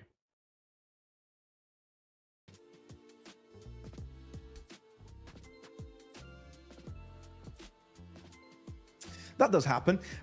Cheers, Anders. And after the breakdown we had at the start of the day as well regarding the potential impact Qualifier can have, he just went and did it, Brandon. He just went and showed that I'm no longer a prospect. This is my time. I'm really glad we had this conversation because it really helps a lot when this happens, right? The fact that Qualifier just completely delivers on a astronomical level. We painted the picture of maybe PARIVISION doing this, but him coming out and completely taking over a game, they stood no chance. Ted, as well, I want to get your thoughts on this because for me, it looked like 9Z were just running hot. PARIVISION were just falling behind, and once that happened, they just had to take risks over and over again, and the lead just kept on going 9Z's way. I don't want to be that guy because obviously we want to talk about Huasop because that was probably one of the most impressive, if not the most impressive individual performance we've seen since the start of this tournament. But I feel like it was a little bit disappointing coming out of Pari, right? It was a bit underwhelming considering what we expected, and I'm pretty sure they will be feeling the same way. That was the toughest loss that this iteration of PARIVISION has ever conceded on ENCE, right? So you're talking about probably one of the best tier 2 teams in the last the last 2 months. They've won 14 out of their last 16 best of 3s. They've looked incredibly good in all of their games pretty much. Even when they have been losing, they've been playing well. PARIVISION just doesn't get stomped like that. They just don't, right? So it's really weird when you see it happen, and I really am looking forward to seeing how they're gonna back up and come back from this one, and what the conversation is gonna be like between the maps, because that's not something that usually happens to this lineup. You usually don't see them get skill checked in that way, because that's what Huasop did. He skill checked them. Well, the game began with 9Z firing on cylinders. Now, what was the reason why PARIVISION couldn't get things going on that T side, Brandon? I think, look, it comes actually down to a lot of ante for 9Z. I mean, if you watch the amount of demos that the PARIVISION have on this map, you'll notice a tendency. You noticed it in this game as well. 11 out of the 12 rounds that PARIVISION plays, they ended on that B bomb site. They didn't want to condition. They didn't want to do anything else. They had a little bit in towards middle, but it was B. It was B. It was B again. You see, as soon as they start winning rounds, PARIVISION, they eventually break their way through. 9Z adjust by having this really fast run boost over towards heaven. You got the quick scaling down B rampart, as Anders was mentioning. It was just relentless, and PARIVISION were really stuck in their ways, and they do this an awful lot on Ancient, don't get me wrong, but you have to have that dependency on falling back and having your plan B, your plan C. James is that in-game leader where he's not going to be one-dimensional. This felt very, very flat. Yeah, unlike James here, and we were singing his praises, Ted, as it came into this matchup. I mean, this being James, this seems like a recoverable situation overall, but how do you kind of make of this and PARIVISION's performance so far? Because, you know, they did have a little bit of a comeback, but on the CT side, they couldn't get things going either. I think maybe a lot of teams were coming into this qualifier probably underestimating ENCE a little bit. Obviously, you can't underestimate an organization with so many reputable names and people that have been playing international Counter-Strike for a while. But with Urbano and Levi coming in and this being their first international tournament with this iteration, I think no one really expected that type of level out of ENCE. So it is a little bit shocking, right? Because this is what I make out of it because of that performance of PARIVISION. I don't really know. I don't really know. I feel like if you're Jamie, you need to try your best to remind all of your players that you are the better team and you are supposed to be the better team. And it's not going to be an easy one, right? Let's not forget, that was the map pick of PARIVISION. This is why this is so mind-boggling, because now you're going onto a map that ENCE is supposed to be really dominant on. Again, a map that they haven't played against European opposition as much, but apparently it wasn't an issue at ENCE, was it? They're playing with a lot of confidence. They're playing with pretty decent protocols. And as Brandon pointed out, Max has done God's work when it comes down to the ante, and I want to give a shout out to Bit as well, the coach, right, who arrived a little bit before Levy and Urbano, because he was on MIBR for a couple years. He's got international experience. He knows how to prep for teams like those. And well, I guess we can say all we want about the prep. It really does help when you have someone like Quasipeak just dominating the server with a 23-9. Yeah, just to add on to this really quickly, that the fact that Max knows how to call to integrate these players, that was obviously the big question mark coming into this game for ENCE, is how do we get these two guys that have come in and played a little bit together embedded in? Well, it's a really solid structure on the CT side, and because you've got Quasipeak that can do this, it also means you can give him a lot of mileage in the T side rounds. We even look back to one of the last rounds of the game where he just walks the A main smoke because he's 20-8 at that point. He's got so much confidence, but he's got the luxury and the freedom to do that because Max is calling a really loose style to try and get the best out of his players on an individual level. It was really simplistic calling on that T side. You compare and contrast it to PARIVISION. It was phenomenal calling, really, from the in-game leader of ENCE. Do we have a sense of worry, Ted, when it comes to PARIVISION? We thought this, you know, we did say PARIVISION are coming into this one as the strongest team in this tournament, not just this matchup overall. Is this map just, you know, the start of the day, the start of the series, or have we got a reason for concern? I mean, it was the start of the day and the start of the series, but it might be the end of it as well, right? We're going into a train, and I think it would be unreasonable to say that ENCE are not in the better position right now. You're going into a map that they've played, they've played 8 times since the start of the summer, or since the middle of June, and they've won 7 out of those games, dropping just 1 to the Sharks, but that was in the middle of July. So since the start of August, they haven't really lost when it comes down to training. They did beat BetBoom in a 13-10 fashion on it, and this is something that I'm sure both Vince and Anders will agree with me on, but BetBoom is a good train team. And they have some really good trained pieces. So for ENCE to go into that one and play a good game of Counter-Strike and now be able to dominate PARIVISION on their map pick with Levy having a subpar performance as well, this is not an asterisk to be ignored. I feel like going into train, that head-to-head between the Operas is going to be really important. James will have to keep on dominating against Levy, and that is a scary prospect for me, because if the rifles keep it up, if Levy improves just a little bit, then PARIVISION might be in a whole lot of trouble. I'll actually go the other way, and that is if you don't get the same performance out of Quasipeak. Look at the drop-off, and sure, you could argue the toss of not everyone had to do things because he was just getting a multi-kill. I think Vince said it was like 7 multi-kills in like 11 rounds or something ridiculous. 9 multi-kills towards the end of the map. It's a joke. But the thing is, if he cools off and the other players don't step up, I think this is why we're also highlighting Levi in this head-to-head. If the other players don't pull their weight, PARIVISION have got a real way back into this game. And the T sides in particular for PARIVISION are exceptionally good. The fact that they get to start on the CT side as well means that it's going to go one of 2 ways. It's either they're going to build into the game and they're going to feel pretty confident, or ENCE are going to set the tempo and be a bit shell-shocked by how Ancient went. That could be a little bit of a disaster, but let's not underestimate PARIVISION, and let's also say, look, that was a massive, I'm not even going to call it an overperformance, that was a regular day in the office, more than likely, for Quasipeak, but now he's either got to do it again, or the individuals around him have got to step up, otherwise the floor is going to fall out from underneath them. Wow, interesting points raised from both of you guys. So yeah, I think I've got the right idea here in terms of what to expect on the next one. And folks, Train is do or die. We either see this going to a third mapper, or we see PARIVISION out in 9Z qualifying to Malta. Alarm bells ringing for sure for PARIVISION, as they've got their opponents' map pick to rely on. But we'll be back after a very short break to see how that goes.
force the kill. The last second. Oh, right to the smoke. Look at him go.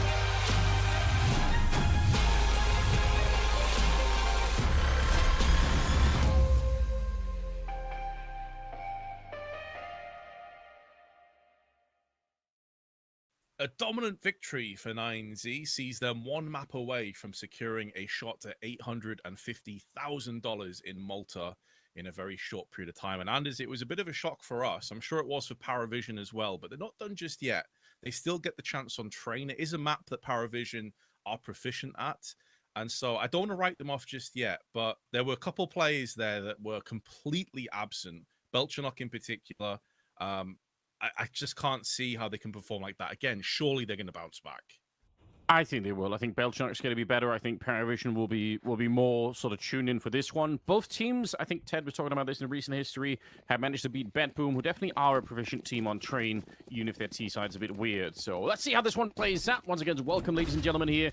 We're at the Thunderpick World Championship, trying to qualify for Malta for the land portion of the tournament. And already the action is in the yard. WowZoPeak trying to clean them up. He's getting a chance to reload in the middle of everything. James right in front, and a smooth headshot it is. Max in a 1 versus 3. Just nothing to do in the back here, unfortunately. This is a very hard round to recover unless they give him just fights like these. I don't know why they would peek him one at a time. That doesn't make any sense. He's still out in the open. Somehow lives for the next engagement, but he's got 6 bullets here. A reload would be nice. They're running him down, and they will get the shot in the end. So PARIVISION, what a relief for them to win this pistol. Yeah, WowZoPeak, I appreciate the aggression, but he really needed to pick up one of those 3 players. He didn't leave Max in a good spot, as you said. Long range against the USPs is never really going to fare particularly well. I appreciate the aggression.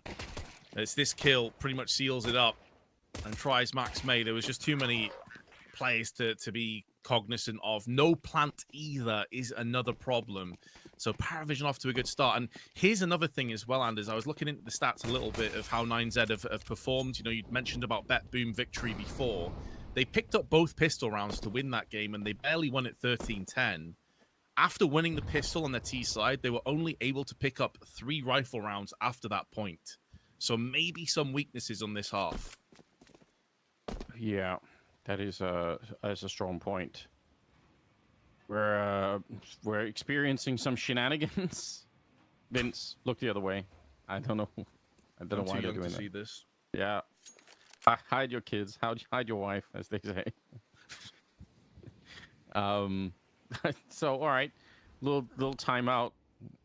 Just the boys hanging out in T-spawn. That's all fine. PARIVISION looking to try and push. Oh, they did get a kill. All right, fair play. Yeah, might as well do some damage if nothing else, you know. So all Glocks. So they obviously did the bomb planted pistol. So we're kind of expecting for there to be a limp round. Why are we getting a replay? In case you didn't see it the first time. Yeah. Well, I'm excited. I have to be honest, it makes me like 9Z even more. Just, you know, having a good time. It is a video game, you know, we're here to have fun. But now it's serious business again because they do have the rifles in play, and Lucan, he was one of the very missing parts when they played against BetBoom, so him showing up early would be huge. He has gone down though, but he's already done his job. Now relying on the rest of the team to explode out onto the site. There is a player in E-box making the most of that smoke. It's a hit and run from Ziello. That's a huge play for him, and he goes back in for a second as well. He's so sure that he's going to be able to do it. I don't think they're going to check for Belchanok. It's so unlikely that they're going to be aware. Yeah, you could see. I think that's why Cielo, he just goes for it there. He knows that him sacrificing himself will almost guarantee that nobody's going to be checking that spot for another 5 or 10 seconds. So sets up his teammate. Belchanok, though, not quite aware. Going to end up going down to WowZoPeak, who again was a terrifying player on that first map. He does spot at 1 there. He's got the bomb on his back. Honestly, he can make a run for it to the B bomb site.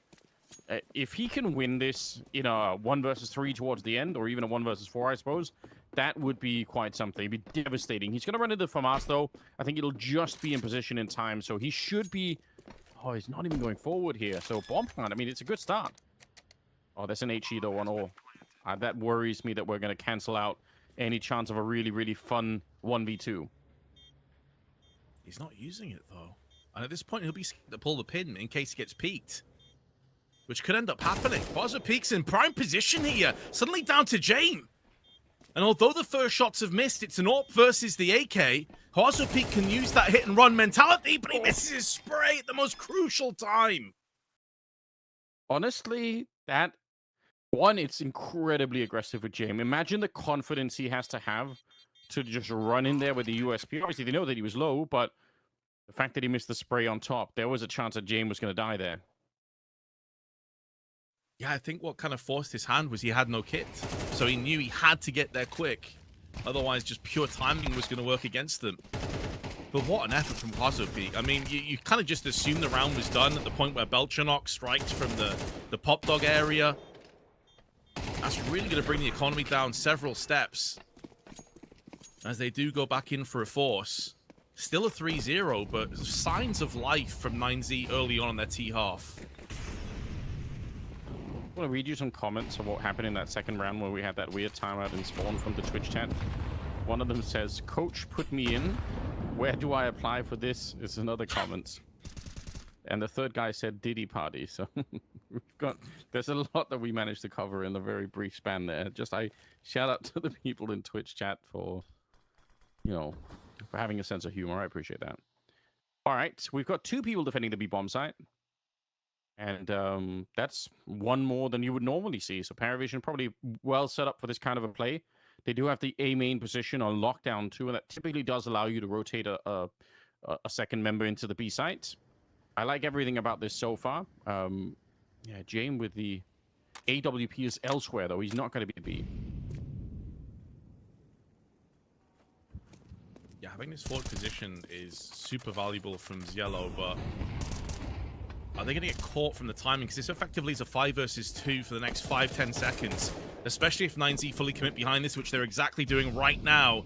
And they're going to get forward positioning after this as well, Anders. This is going to be a tough site to retake, but they've got 2 kills from Belchanok. Yeah, that's wide swing against those 2 CTs. I honestly thought that was going to work way, way better for 9Z.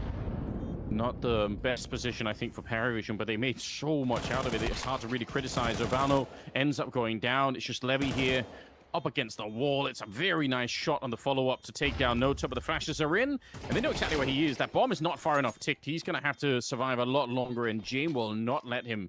Great retake, great start for PARIVISION. So they'll pick up another round. It's an expensive one, but they kind of have the money to lose some of these rifles here. Yeah, and they're in this interesting sort of pendulum position at the moment as well, 9Z, where the max round loss bonus plus bomb plants allows them to continue to conveyor belt these rifles out into play. And although PARIVISION are being propped up a little bit with some of the economic changes for the CT side, they're consistently losing 3 players here, 4 players there.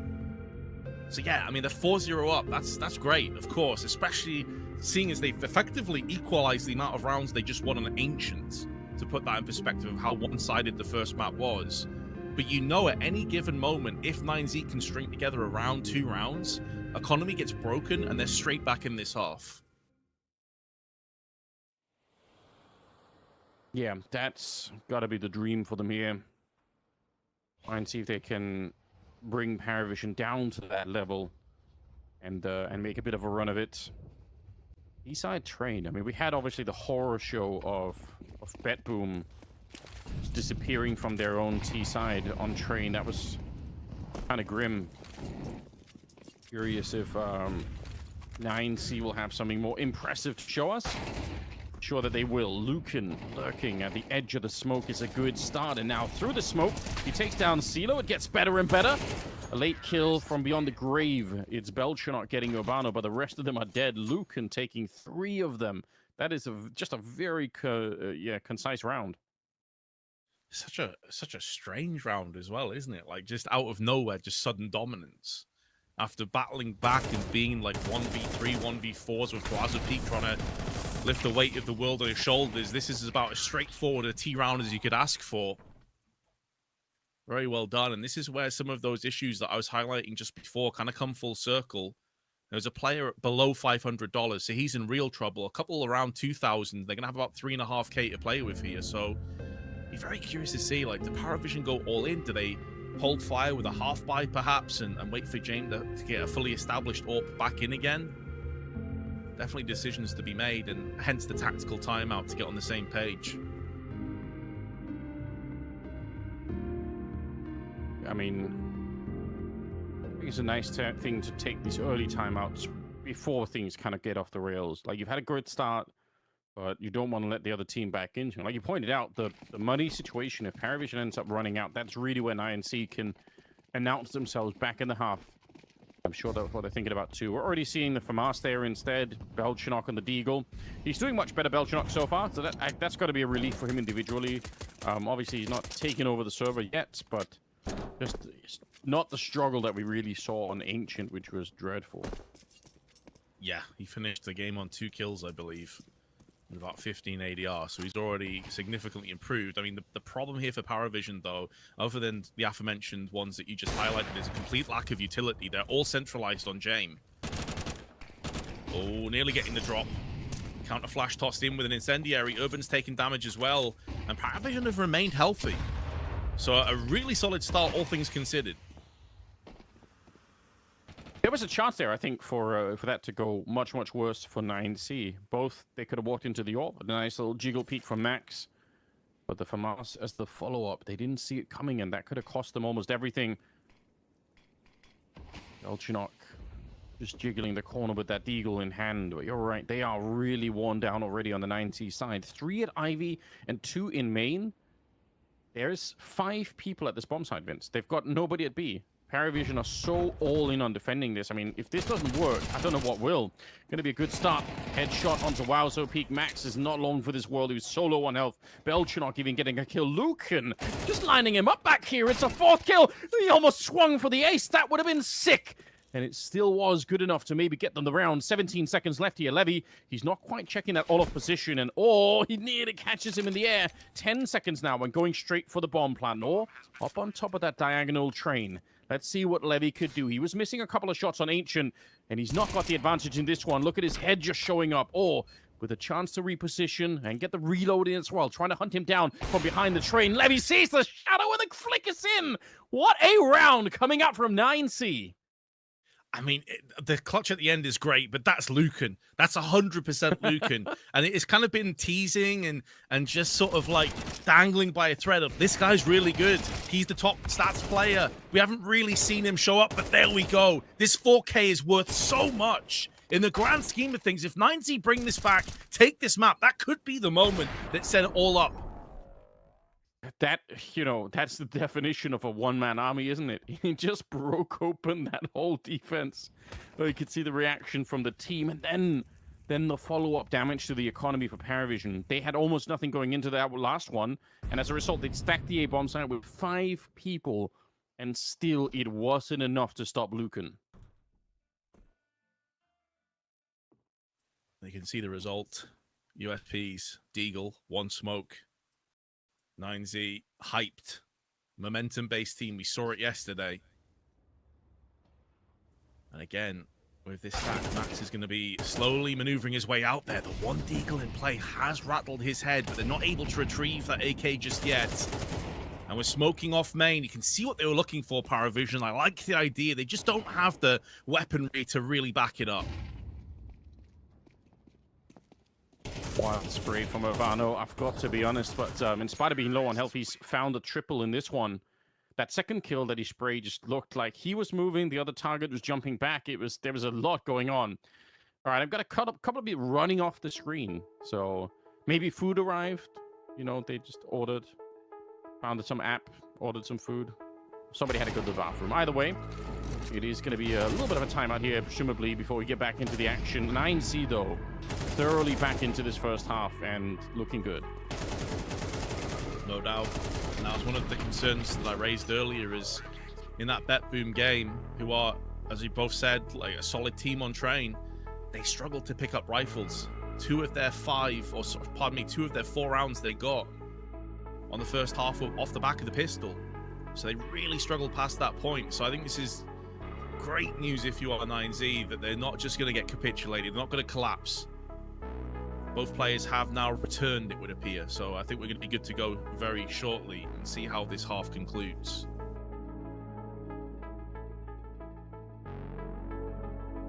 of time to just, you know, take a deep breath here if you're on the PARIVISION side.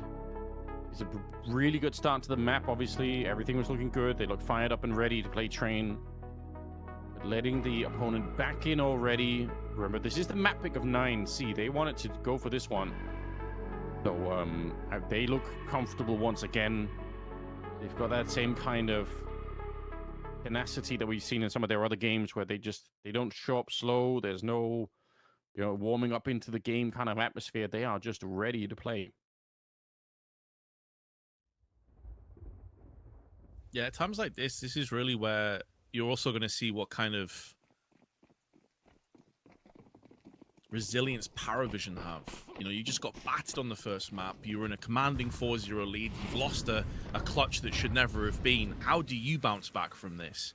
No AWP in play for Jame. It is going to be full rifles, a bit more utility for the kit.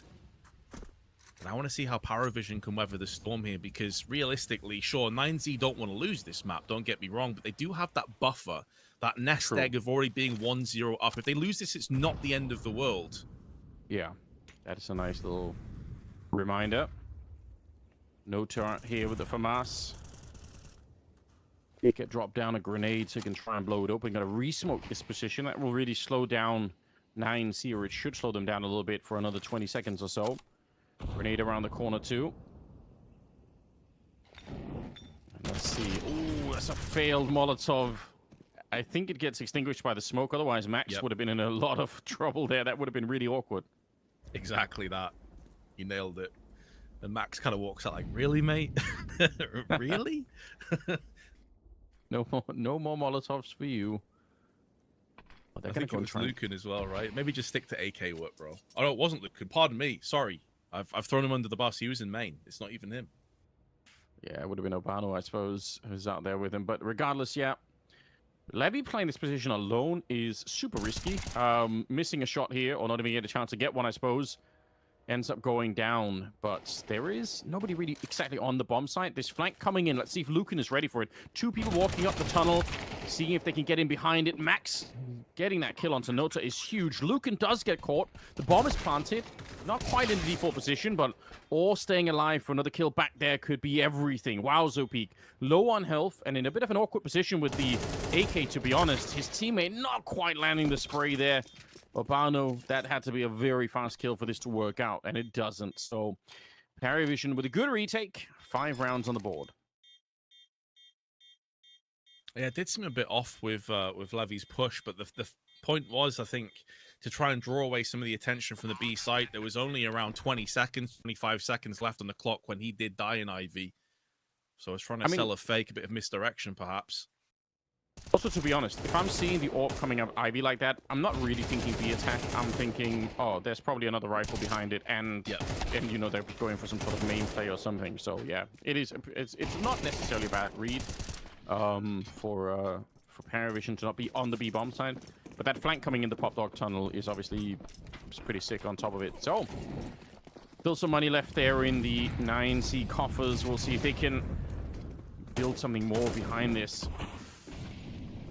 Nota at 3-7. I did see a comment in Twitter. Somebody said, Nota's so good, he's the secret 6th player for 9C. Someone's super mad. Super mad on Twitch. It's good. Keep it up. You've reached radioactive levels of mold at that point, I think. I know. He gets winged. Oh, this is a good spot for Zello, though. We've seen him be in this position a couple of times. Is Wazopeak privy to this information? It goes for the peak, but doesn't fully commit. I would be very interested to see from his perspective if the smoke had plumed a bit further in. But it seems weird he didn't take a single shot there. Look at the sneak in. Oh, Nota. He's so low. He got dinked right at the edge of the box. He probably should be dead. And now instead, Belchanok sneaking out. He wasn't ready for Max to be there. And actually, Nota gets blown up in the corner. The earlier dink plus the HE is enough to bring him down. 3 versus 3. And PARIVISION getting onto the site, but the bomb is not there. They're actually walking it back because the C connector is being held by Max. This is a fantastic late round call. That Molotov's not going to touch him either. And he's already got 2 in this round, make it a 3rd. Molotov's actually going to block them from rushing onto the site. Still not been planted just yet, but will be momentarily as Levy goes for the full-on plant. No, he tickles it. He's anticipating a connector push. And Lucan's position allows him to be privy to the information of a Pop Dog Peak or Ivy. The timing, though, is going to be so important here. Crucial. A low weakened Jane just below him and Ivy will be feeling the effects and basically say to AW, you need to push first. And in doing so, it's straight into the lion's den. Lucan can't believe his luck as he gets the freest of frags. And there's not much that Jane can do about this. And now he's been spotted. That HE could actually seal this one up. Backs off the wall, but instead it's Levy. And 9Z back into winning ways. Can I ask a question? Can we find out what is Lucan's sensitivity? Because that just looks insane when he's up on the train, you know, flicking around that hard. Like, even if he doesn't find anyone for a long time, he's got to be playing with some mega high sense. That's kind of crazy to see. But fair play. It works out. Strong position, like you said. There's no chance for them to really clear out that container. So another round for 9Z, and the economic implications are devastating. M4 there on Belchanok, but pistols on the rest. This is a rough turn of events here. Again, T-side train can be pretty brutal, so the fact that 9Z are clawing their way back in already, I think it's really bad news for PARIVISION here. I'd have to agree. Especially considering that you had a 4-0 start in this half. And now it's just kind of started to dwindle away. Ivy, raw peak, no flashes, no sound cues whatsoever. They're walking through here. They have a good read of the economic position. And they're going to get a ton of real estate for their troubles. It is a B stack. Clearing out all these angles should be good to get on the A site momentarily. And although Notta is making a lot of noise in con, he is alone at this point. Yeah, with a USP. We can't really blame him for this one. I mean, Twitch chat will find a way, but they shouldn't. There's not much he can do. Levy, better catch him, and ultimately it'll be a pretty sad end to the round. 9Z going to be up to 5 rounds. Obviously, they stacked the B bomb side, just hoping. Nothing wrong with that necessarily. But this time, it did not work out in their favor. Lucan's had a sick half so far. Obviously, that one round we got 4 kills is going to be the real highlight for him. But, yeah, it opened up everything for 9Z in the game. Now going to be tying up the game at 5-5 with PARIVISION struggling to maintain the control that they built so early on. Yeah, I mean, that Lucan 4K was effectively like a combo breaker. Like, that really did just change the entire dynamic, the entire sort of pace of this map on its head. And since then, 9Z have been in the ascendancy. They've now picked up 5 of the last 6 rounds. Are in a really good spot. Their CT side, typically where they do their best work. I've already highlighted the troubles they've had against teams like BetBoom on their T half. So, I mean, they are in a really, really strong spot. If they can get a 7-5 lead, I would have to say that PARIVISION are in real trouble. Close to catching that kill, Nota, but unfortunately, not quite able to get the headshot there. Ed just informed me that he plays 0.9 on 800 or 1.8 on 400. Lucan, so that's even below average, is what which is probably true. I have no idea how he's moving that quick, Lucan. Then I actually need to see a video of how he plays. I'm really surprised to see that. I would have guessed like 3 times what Ted just said. So I don't know. Let's do some investigation. It looks funny at any rate. Tied game and what looks like a straightforward B execution. Again, 2 people in position. Jane presumably is going to get smoked off in this position, so it'll come down to whether or not he can kind of relocate that AWP before things go really bad, but at least he's in the right spot. Volley's going to proceed to push here. Flashes and smokes on top of it. Got to give a lot of credit to 9Z. They've been unpredictable. They've tried every single tactic you can really think of early doors here, but it's 2 kills without any retaliation. Sure, it will buy them the bomb plant, but this is where you're expecting to see Levy put that up to use. He's had a bit of a quiet game so far. Lucan this time, not really the hero they were looking for, and it's a clean sweep retake. No problems for PARIVISION in this one. Yeah, that's... If they get the bomb planted, that's about the best we can probably say here. Kind of a disappointing situation. Definitely, Belchanok should have been dead. The spray on him in the corner there just wasn't that accurate. So, great news for PARIVISION, though. They need these kind of rounds. I mean, in reality, they need the next one, too. Make it a 7-5 and then win the pistol on the second half. They've got a lot of work ahead of them still. It's early days here on Train, but... yeah, 5 or 6 rounds. I don't think it's something you're going to be celebrating necessarily, but this defense held, and I think that's a that's a start. That's what we need right now. More than enough funds to come straight back into with rifles and hope for Levy on top of it. Zello's got aggressive almost every single round into the A main side, and they've done a really good job of controlling it for the most part. This time they're splitting up across the entire map. They're keeping their options available. We're seeing the run boost. I don't believe we've seen that so far. It may not catch them off guard, though, as a bit of utilities tossed in, buys them up a little bit more time for PARIVISION to soak up this pressure. Flash right through into the HE. Wowzo peak. It's finally an end to the run for him, but Max now activated out in the yard. He'll pick up a couple of good shots there. Not ready for ore, although it did sound like he was making a bit of noise, so chance maybe for Max to have adjusted in time. Still, it is a 2 versus 3 now, as Levy was on that mission flanking with the AWP. He likes playing it alone, which again, I would consider a bit of a risk, but you hit the shot like that, it might make sense. Molotov to block off that connector. And we'll see if they can actually find a spot for a bomb plant here. They're not really committed to it yet. They still have 50 seconds, so Lucan going to be walking to Belchanok. It should be a surprise to Belchanok. Yeah, I don't know why he would ever expect that. Pretty tough deal for him. AWP up close, and now, yeah, just make some time, run away while Lucan gets back in action and finds his 12th kill, ending the half really well here for the side of 9C. Yeah, some good signs as well, man. Like, the fact of the matter is that Levy, I think he finished the half on 6 kills, didn't have too much impact. But he was their top fragger against BetBoom. You know, we got a chance to watch that firsthand, Anders, and it was basically the Magnajer show for BetBoom. Like, it was him versus the world. But Levy ended with a phenomenal performance, 24 kills with 14 headshots on the AWP. Kind of crazy. And he hasn't really been required that much so far. So I'm excited to see what he's going to pick up on the CT side. I agree with you. It may be a bit liability when you're going off doing your own thing with the AWP. On CT side, you are going to have support. It's almost guaranteed. You're going to have a safety net from like Levy's perspective. So let's see what we can get done.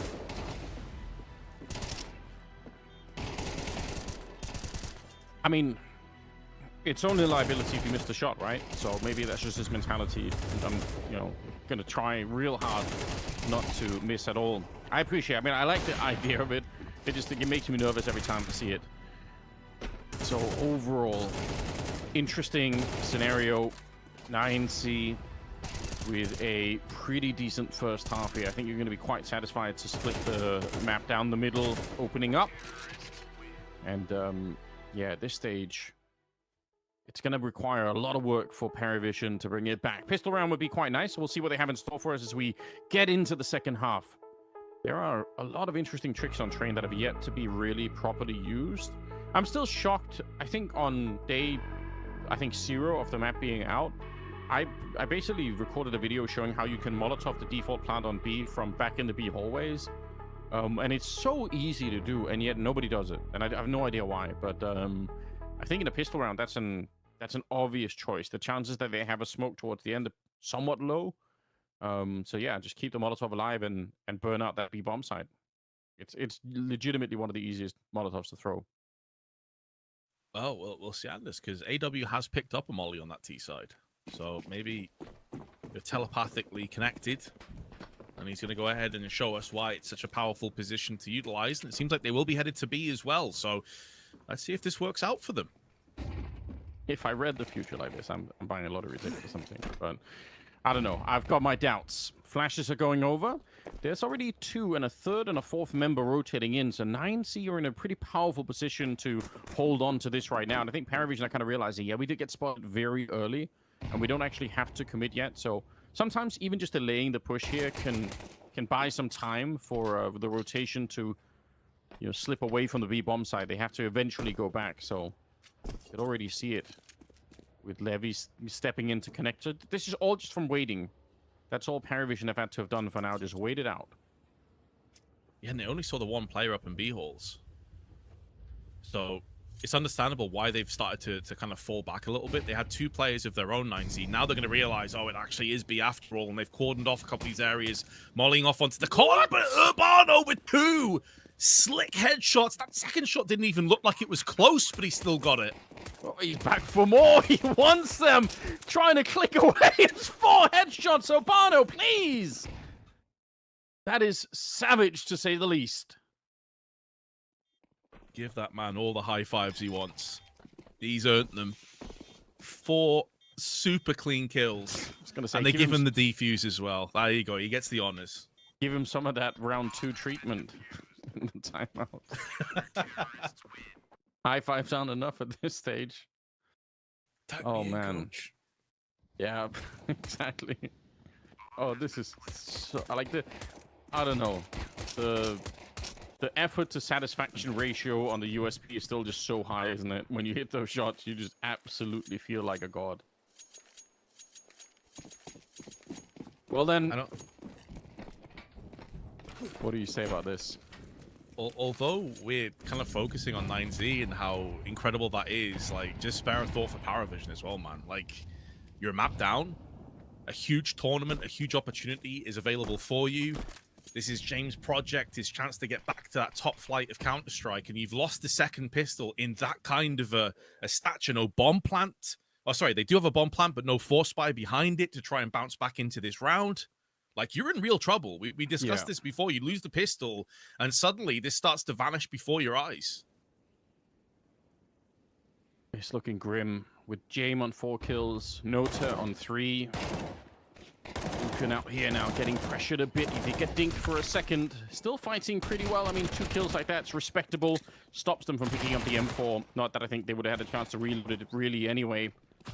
A CeeLo going to be found by Max. Good kills with the MP9 to make a little bit of extra cash, and ultimately not the round that, you know, they needed here. Getting the bomb plant or a couple of more kills would have been very nice. Not going to be happening. So 8 and 6 and 9C with a early map victory on Ancient. They are looking pretty good right now to make it further in the tournament. That would be a real surprise. We've had so many crazy surprises in the tournament already.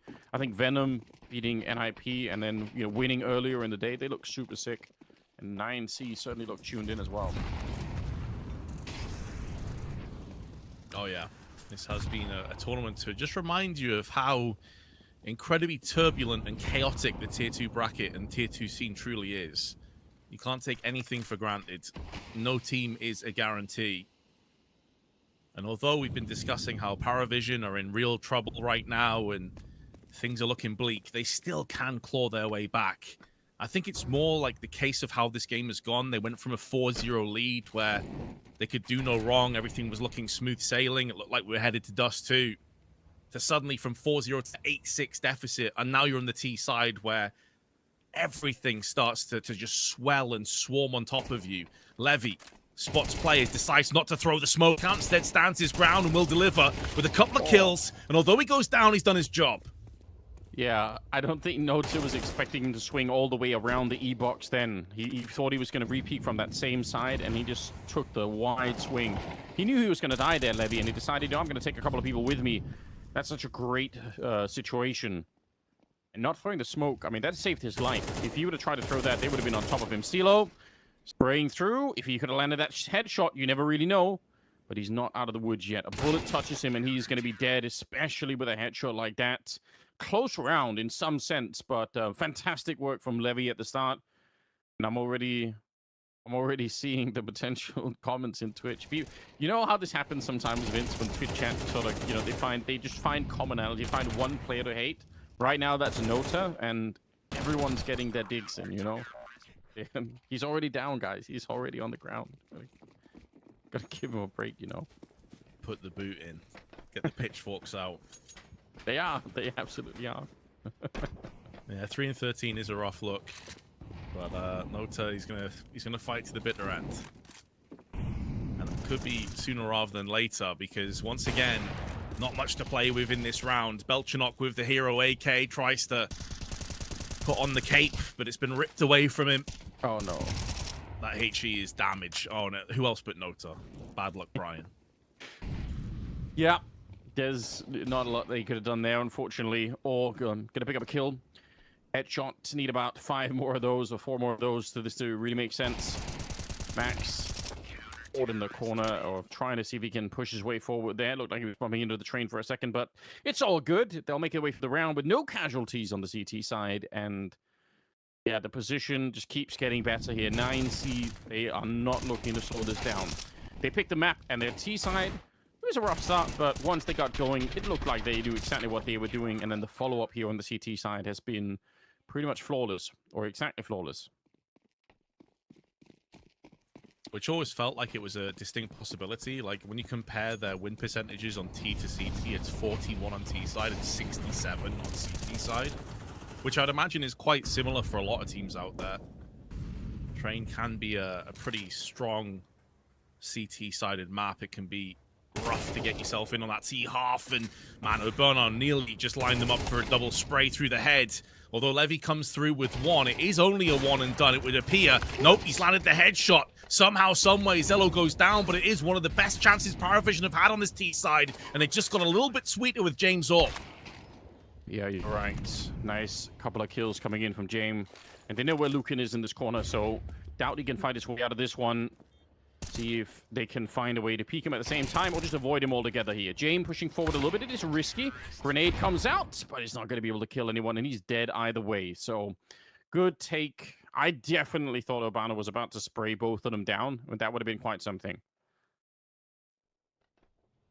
Yeah, I mean, realistically, when you have 2 players perched in this position, if you are 9Z and you go back and watch this demo, you'd be bitterly disappointed you didn't do better here.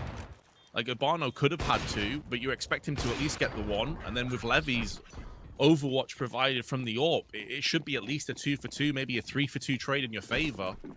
And instead, it has backfired.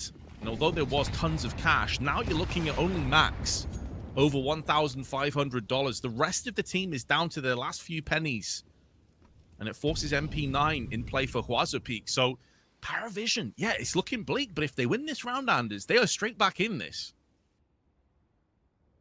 That's got to be the mentality. And again, they have the experience to know that that's the case here. So I would be shocked if they're falling apart necessarily. Urbano, pretty forward position.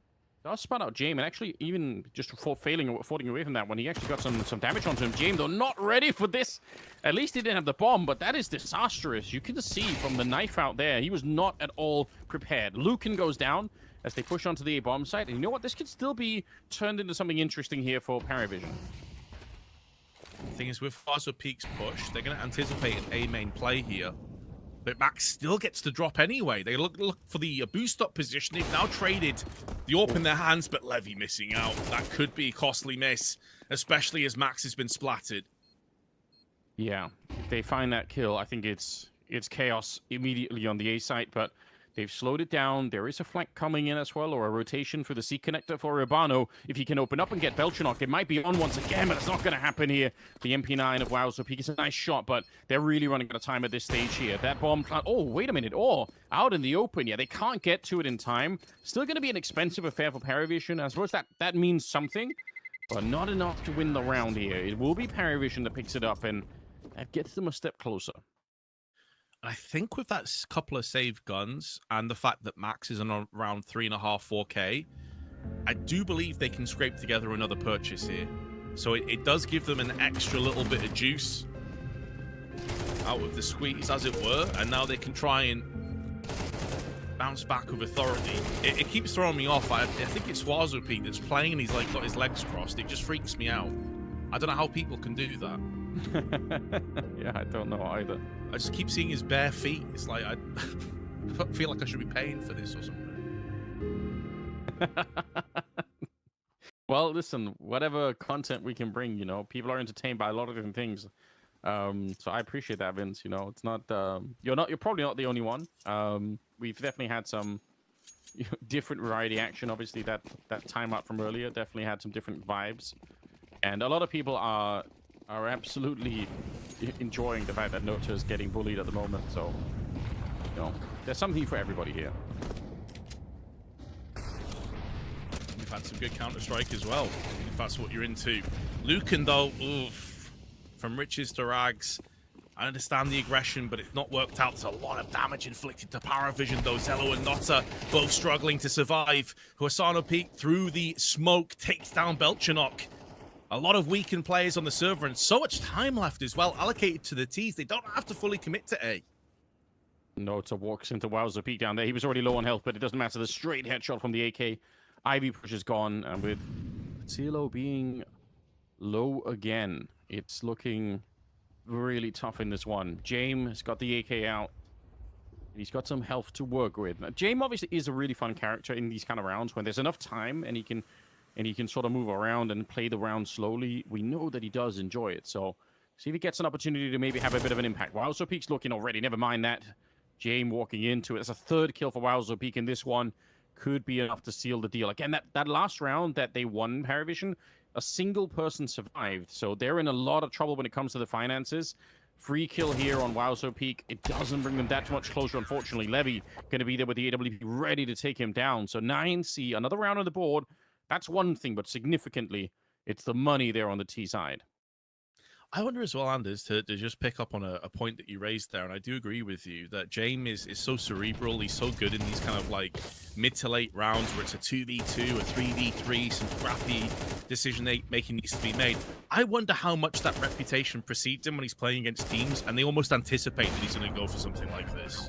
Because they've just seen it so many times. It kind of reminds me a little bit of, you know, when Arts first burst on the scene with Furia, and they were playing maps like Nuke, where they were just stupidly aggressive on CT side, like pushing outside, pushing through Squeaky, and eventually people were like, yeah, we've seen this script before, Chief, we know what's going to happen. Then he just started getting punished super hard. I wonder if there's an element of that to how James' leadership sometimes comes through.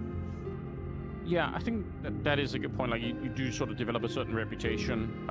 I often talk about it when you see new, really aggressive AWPers coming into the space where they're, you know, running forward, taking every fight, and you think that's fine, that's great. It looks impressive, and it works really well on Tier 2. But when you get into Tier 1 and people start to realize that's what you're doing, typically it's very hard to sustain, because once people understand how you play, then some of that advantage kind of goes away. Yeah, maybe. Certainly, he didn't get it to even up and running this time. Didn't get a chance to do it. Couple of early grenades in the yard. It's going to be a very fast execute here for PARIVISION. Don't think they're going to delay this. Once they get into the pop dog position here, they should just go for it. Levy is sat there ready to receive open arms and that AWP alongside it. And if But he's they going to don't get flashed. Does he get flashed? It seems like he was unaffected by it at the very least, and he gets 2 for it. Yeah, that's a massive oversight. If you're going to push out dry like that, you've got to have a flash or something. So it was all, I think it was all or James, I can't remember, throwing the flashes from T-spawn. Those flashbangs are supposed to work for that position, I'm pretty sure. They throw them, they were on the container in T-spawn, and they just throw them over the wall. I would be shocked if none of them actually hit. So kind of curious. Okay, so it kind of does, but I guess the timing is off by a second. It was like one of those flashes that just like minimally affects you, you know? You still get the effect, but barely. That if that is a slight miss, then that's a huge costly mistake and something they're definitely going to learn. Yeah, I feel like there could have been put a lot more pressure on that one, but regardless, it's not getting any better from here on out. 12-8. Nota's still stuck on 4 kills at the moment. I hate to bring it up, but it probably is something that we just have to talk about, right? It's Belchanok in the first map, who just disappeared and had an absolutely god-awful performance, and now it's Nota that's kind of taken over that mantle. Nobody wants to be there. Towards the B-bomb site, we are going to be going, and there's already 2 people here. Honestly, as long as they don't die, they don't have to fight to the death here for 9C. Just stay alive back here and do some damage. It should be absolutely fine. I think it's especially prevalent and very noticeable when you compare it to 9Z, where everybody's over 10 kills. Everyone's had big moments, whether it be Urbano and like the pistol round, the multi-frags, obviously Lucan's 4K. Levy finished the first half on 6 frags. He's now at 16, by the way. And Huazo Peak's just been a beast the entire time. It looks like this might be the beginning of the end as Max behind the smoke is going to get pushed into, but he's playing anti-flash. He wasn't anticipating the push. Urbano's still getting a couple of kills. They are pushing up, though, hunting down Levy. There was a flank coming in. That's why they had 3 people. So Wowzer Peak was pushing T-spawn all the while. Seems like a really silly move for them to be that close. I don't think it's necessary. Like I said, they could just stay far back and stay alive, especially when the flank is coming in. That flank could still be huge, though. We'll see if they are going to be quite ready. A little bit of nade damage. Looking to see if he could do anything here, Lukun, but it's up to Wowzo Peak. A double kill right now might even be available. He spots out one. Quick shot onto this one. Realizes there's a player right down below him. Wowzo Peak, what a pickup. And now it's down to Belchanok. He's in some trouble here. Lukun on the hunt for him. Getting out that M4A1 and just chasing him down. That is a very nice move, but unfortunately, he doesn't have the time for the defuse. He had to be a lot quicker than that, and he will end up losing the round ultimately. Very, very weird stuff for 9C. I think they had that round in the bag. Yeah, there were a couple of head-scratching moments, right? Like, playing up close against, like, you're assuming Mac 10s, Tech 9, something like that is a bit strange. Mac's getting caught, playing anti-flash, also a bit strange. I mean, he's got a weapon where you can hold left-click through that smoke, and you're probably going to get 1 or 2 kills, or at least a lot of damage inflicted to the Ts if they push. It does seem like odd decision-making across the board. And I got to say, even Belchanok there, throwing a Molotov out when you know there's a player upper that is going to punish you for that, nearly backfired in a massive way for PARIVISION. So a lot of sketchy moments, maybe showing that the stature of the importance of qualifying here is having effects on both of teams. The anxiety, the nerves really starting to set in. Okay, bit of a trade. Mac 10 taking down Oberno, but Plant to follow here. I don't know. If they get a kill, then go for this. There is a really good argument for 9C to not overextend in this retake. They don't have a lot of money. If PARIVISION win this round and they lose all the rifles, then it's going to be an 11-12 type scoreline before you can really fight back, and then you're just on the brink of overtime. Max, he's got the MP9, so I don't really mind if he wants to try and do something here. It's going to be so successful. Levy with the shot. What a quick turnaround. James is down, and that's pretty much it. That just all happened in the space of a couple of seconds. And the thing is, Anders, I'm like nodding in agreement with you. Like, maybe it's time to save, boys. Yeah. And they're like, screw that. We're aggressive. We believe in ourselves. We want that spot at Malta, and they've secured it. They make a move through 2-0 and knock PARIVISION out in the process. What a sick couple of games here for a 9C. The energy that they brought into the mix and just the individual performances. Obviously, Wowzo Peak to begin with on Ancient, and the follow-up for Lukun here on this map. It was a lot of fun to watch. I'm actually just so impressed. Likewise, man. Like, I think 9Z at every given point, probably the underdogs against BetBoom. Maybe the underdogs today as well in this match against PARIVISION. 2 players coming in, very little known about Levy and Urban. They don't even have a picture, for Christ's sake. And yet now they've qualified, and deservedly so.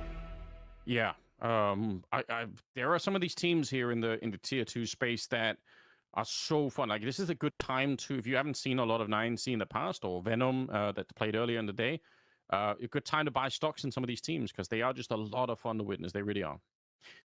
Fortunately, we do have the analysts ready to talk more about it. I'm sure that, you know, hopefully there's going to be a comment or two about Nota's performance as well. The Twitch chat were mad.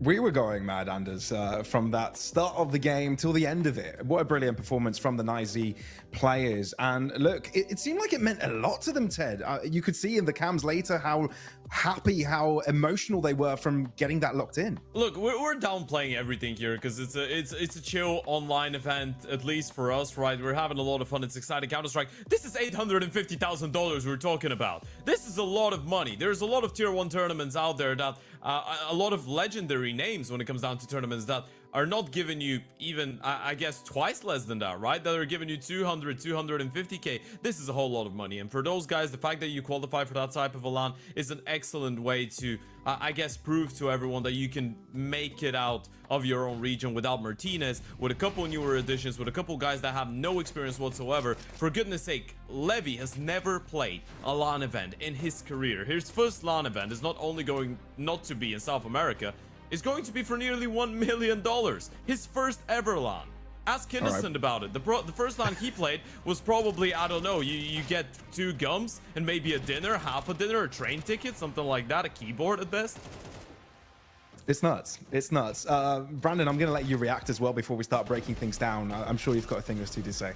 Yeah, look, you hit the nail on the head, Ted, and also this was a really difficult best of 3 for 9Z. You're going up, but look at how we framed this game. We said that PARIVISION are on an unbelievable winning streak. They are the team to beat now in Tier 2, and we had all these questions about 9Z coming into this, haven't really seen them play against European competition in a little bit. They were phenomenal. They made it look so easy, especially on Ancient this time. It was, what, a 4-0 start for PARIVISION. 9Z come back in. They make it look really easy. PARIVISION didn't have a chance. And this is the first time where I've watched PARIVISION in about 2 months, where I'm actually watching the game and I'm thinking, oh, they're going to lose. I never thought that they had a chance in this game as soon as 9Z took the lead and carried on the momentum. So back-to-back upsets for today, Ted, and PARIVISION jumping into this one. I'm sure they got a little bit surprised about what was in store for them, and I guess you can put that not only from this map, but the first one as well. All together, individuals were flying, but for you this time around, you know, you started to mention quite quickly that Lucan's the GOAT. Yeah, I mean, he was playing fantastically. We were just looking at the replay there as well, right? That 2 versus 5 that he's able to get a 4-piece in and Levy clutches in a 1v1, that's at a 1-4 deficit on the T side, right? And those were really important rounds. As Brandon said, at a certain point, it felt like PARIVISION just lost control of the game. We don't really know what could have happened if PARIVISION had gotten that 5-1 lead, right? 5-1, 6-1, 7-1, they could have had a really clean CT side.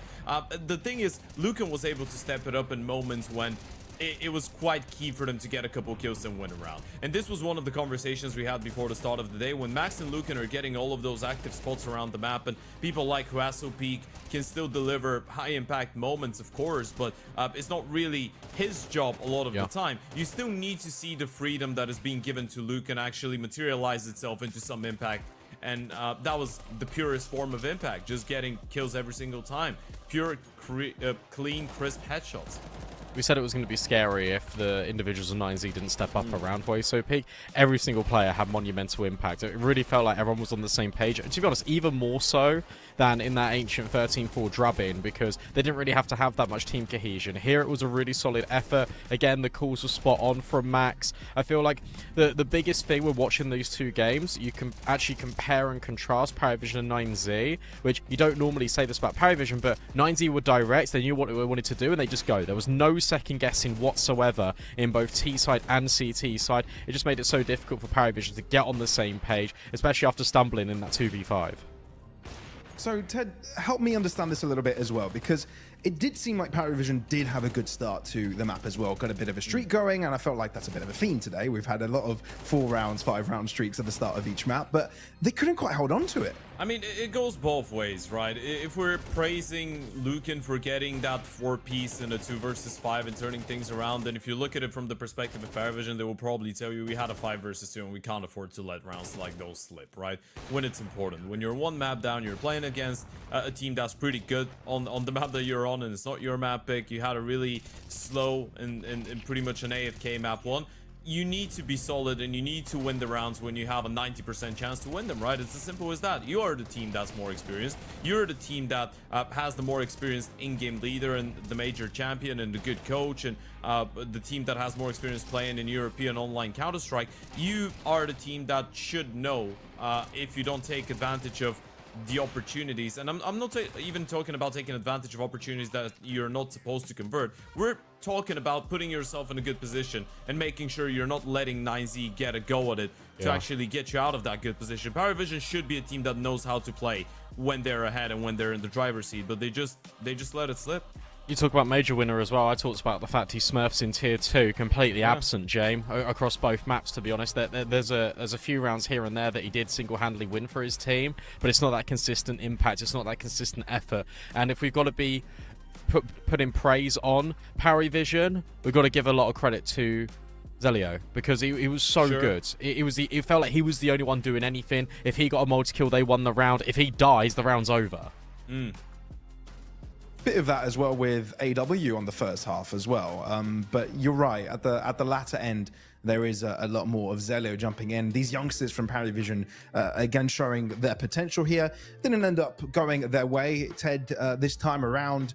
But that 2-0, you know, it's a bit of a stumper, you know, and you did say it goes both ways with 9Z qualifying to the main event of Thunderpick World Championship, having the possibility to compete for a grand total of $800,000. And 50K on top of that. And 50K on top of that. Well, it's not $150, is it? And PARIVISION, on the opposite, on the flip side, do not have that opportunity now. Yeah, I feel like the only consolidation price for PARIVISION right now is that, as we already mentioned, this tournament is happening after the major cutoff, right? So you're not gonna, I guess you will still regret it to a massive extent, but it's not going to mean that this is your season out of the drain, right? Because PARIVISION have been playing a really good Counter-Strike throughout the last couple of weeks, and the last thing I want to see now is this team being discouraged, because I feel like as much as we painted this game as being the first time a lot of the individuals on 9Z were playing against European competition and Urbano and Levy primarily, that was the first time for a lot of the youngsters on the side of PARIVISION for them to be playing a South American team like 9Z as well, right?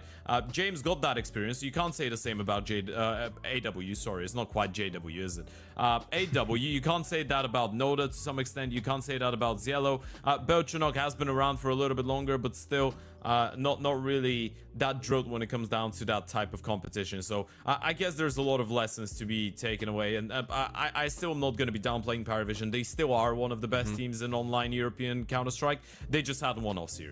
Yeah, you bang on the money about the point about the fact that these young guys haven't played sort of this caliber, and it's what we said when we started the segment and even the first map. We said, look, this is a really good experience heading into that now, these bigger lands, and if PARIVISION do make the major, if they do make the cutoff, then this will be valuable experience they can go back and learn from. So you can get a lot of lessons in amongst all the failures, and every sort of match will be taken as a heavy lesson, and there'll be things to look for Jame and Dastan. You know that they're immediately going to be going in reviewing that, but yes. I would argue in a big way, and this is going to sound very amateurish from me, but I do think is a big reality of the situation, is I do think some of the individuals just had an off day, because you don't normally get that out of Beltranok, you don't normally get that out of Nota, as much as Twitch chat wants to rag on him. Like if they performed maybe like 10-15% better, then we see map 3 there, guaranteed. You know what's the good thing, though? I want to end this one on a positive note. Huasu Peak is like that every single day, apparently. Or at least that's what I believe in from here on out. I am officially the #1 fan of Huasu Peak, and that's what I want to end it on. He's phenomenal. Yeah, he's definitely cracked the shell and shining. All right, I think we've got a couple more minutes here, just in case we've got an interview as well. So I want a key lesson from both of you. Key lesson from not only this series, but the one before. What do you think, what has kind of been stuck in your brain from the past couple of matches that we've seen, Ted?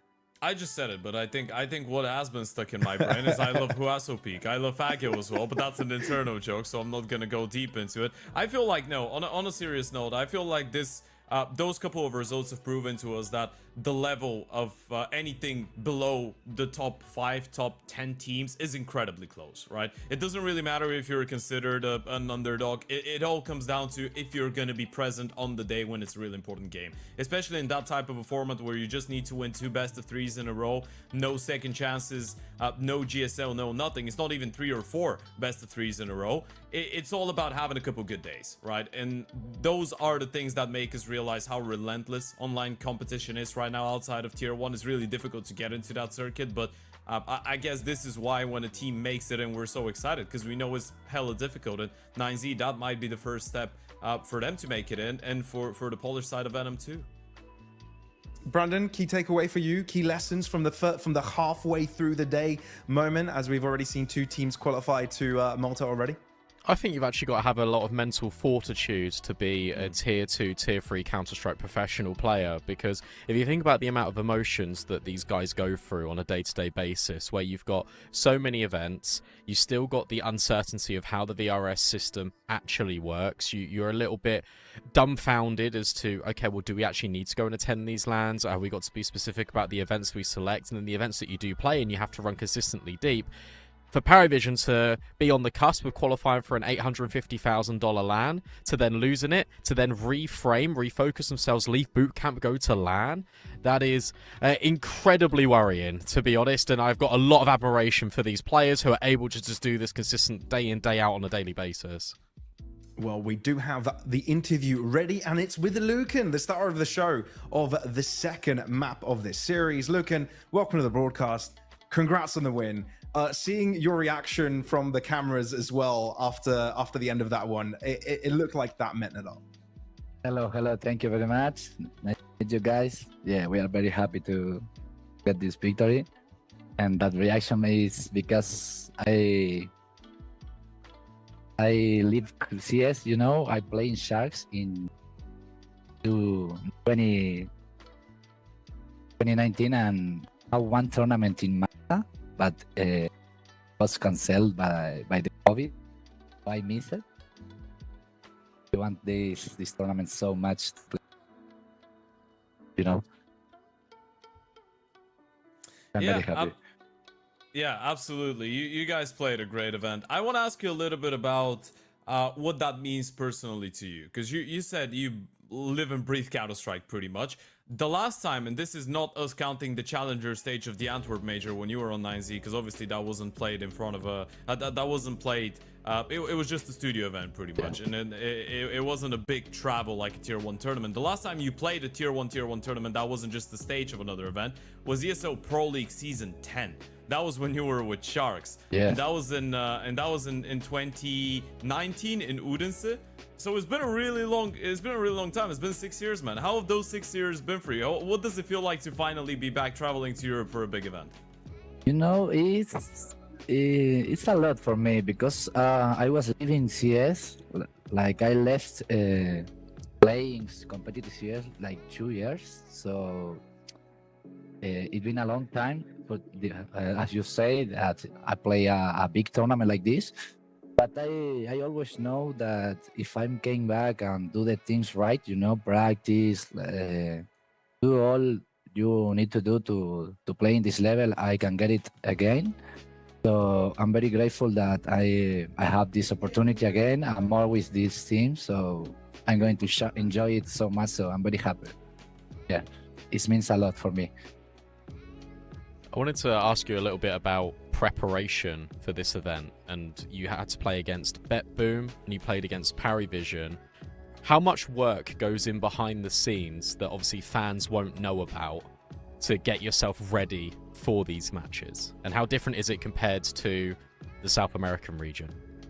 You know, the practice and the preparation is very tough. You know, we've been practice I think 1 week here on Europe, and you get a lot of better like scrims in this region. You know, in Brazil is something a little bit more like, I don't know how to say it, but it's not like here. You have a lot of teams. Every team does a different thing, but together, and the preparation was that playing a lot of scrims, a lot of playing CS. I like to play a lot of pucks, you know.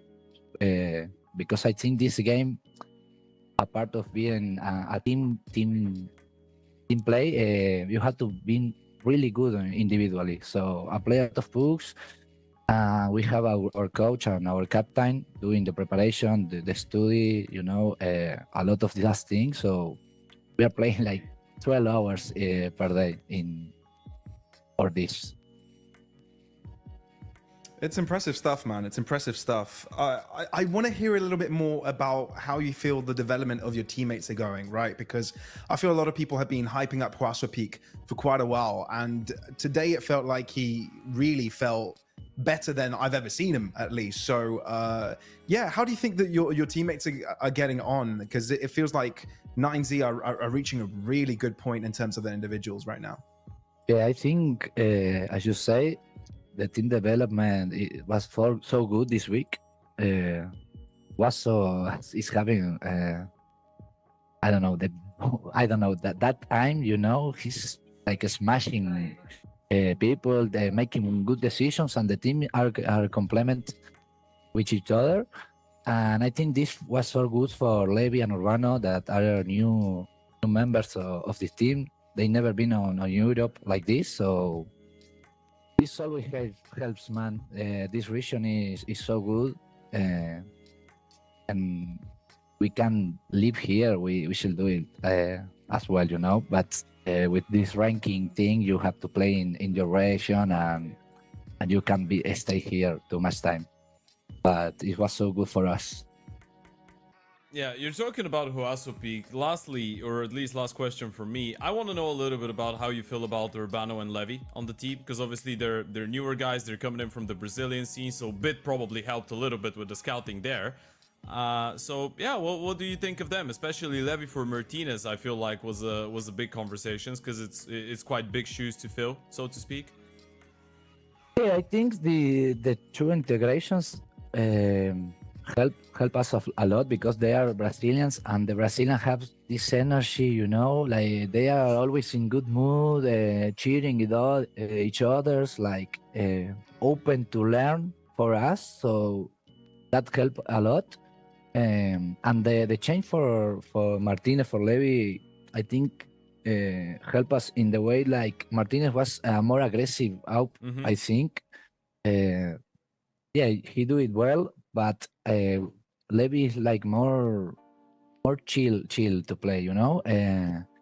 He didn't do like this risky play that he kill one and die and help us a lot. But the thing is, they are Brazilian, man. They are so good with this energy, and that is what we want. We want to be a South American team again. So that was the number one point. And Bit and Max saw a lot of demos of them. So we trust in there. There is Maxi there.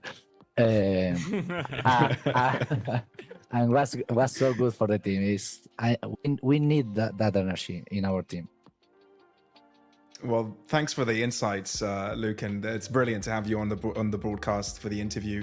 You gave us a lot of information, and we're all hyped for you guys, man. We really love to see you heading over to Malta. So yeah, I'm gonna leave you. Enjoy your afternoon, and best of luck in your upcoming LAN. Thank you very much to all, and hope to see you again, guys, and talk again. Absolutely, man. Absolutely. Take care. All right. Well, I think we're so lucky with our interviews today, lads. Brandon, what do you make of it? I love how in both interviews, to be honest, everyone is just so upfront to kind of talk to us and give us some real valuable insight. And I just want to say actually thank you to production first off, actually having us able to do these interviews, because it does give us an insight into teams that you don't necessarily get to speak to all the time, and like learning a lot about how, look, Bit and Max do all the prep. They watched all these demos. They've now shifted gears between Martinez being that aggressive AWPer, Levi being that more supportive network of one. And we even said this, I think, on another segment, Ted. I think you brought it up. He said, look, CS2, the way it is changing nowadays is you need to have a more supportive AWPer. So it feels like they're definitely building for the future. And I really like the fact that they brought players from the same team, because that is only going to really accelerate them. And if it's their first time in Europe for both of them, that's going to give them and make them feel like they're not completely alone. I think that will help a lot as well. Yeah, absolutely. My main outcome out of this, by the way, and this is a say hello moment to Dweg as well. Apparently vibes are really important, because this was one of the main things that Lucan brought up about Urbano and Levi. You know, Brazilians bring in the good vibes, so apparently that does make a difference. Indeed it does. Talk about appreciation and vibes. I'd like to thank you both for being next to me the past couple of days. I know it sounds like we're saying goodbye. No, the broadcast doesn't end. It's just that the late shift is taken over after the early shift. And yeah, again, thank you to lads for joining me the past few days. It was awesome. Thank you to Thunderpick for having us, but you're in safe hands, folk. You've got Tech Girl, you've got Trav, you've got Hayes, and in the casters booth, you've got Jay and Dweg to take over the action. So yeah, enjoy the rest of the show. Upcoming next, we've got Big versus OG. Don't miss it. That's also looking to be quite the banger.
Gets the kill the last second. Oh, right to the smoke. Look at him go.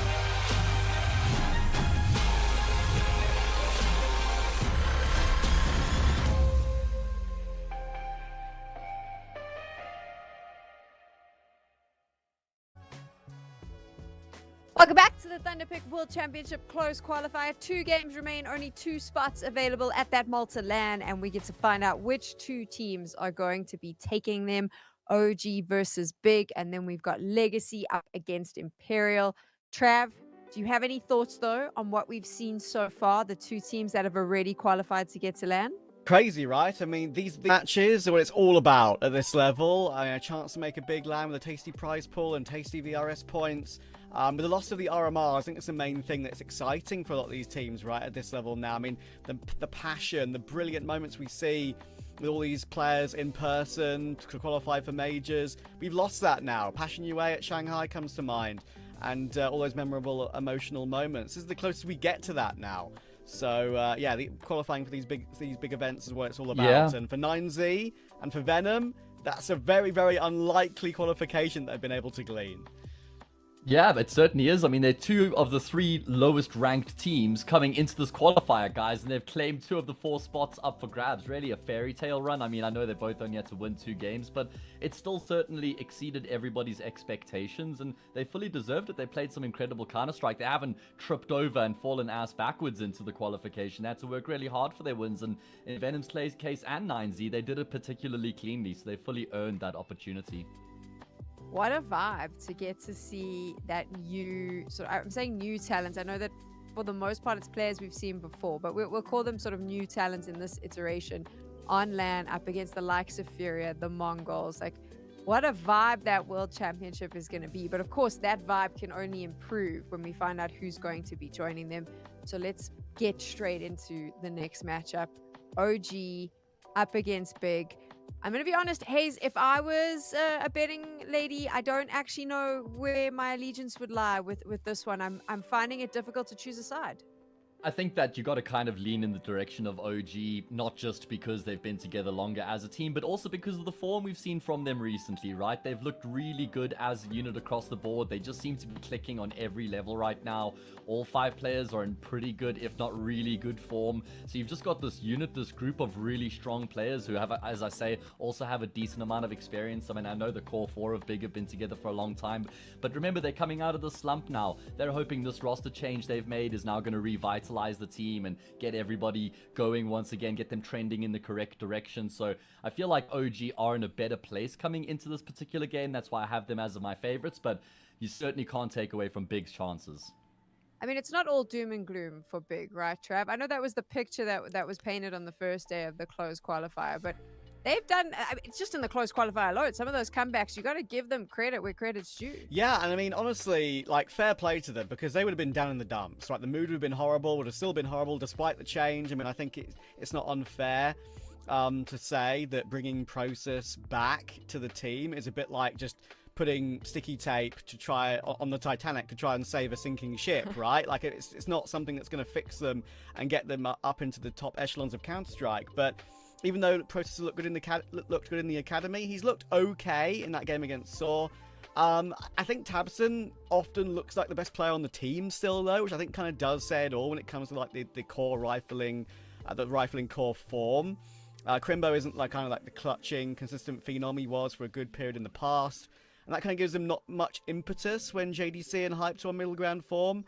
But yeah, I mean, as you say, they've actually managed to make a couple of good comebacks in the first day of this qualifier. They've actually qualified for a LAN recently, by the way, the BetClick Clash in Gdansk in Poland.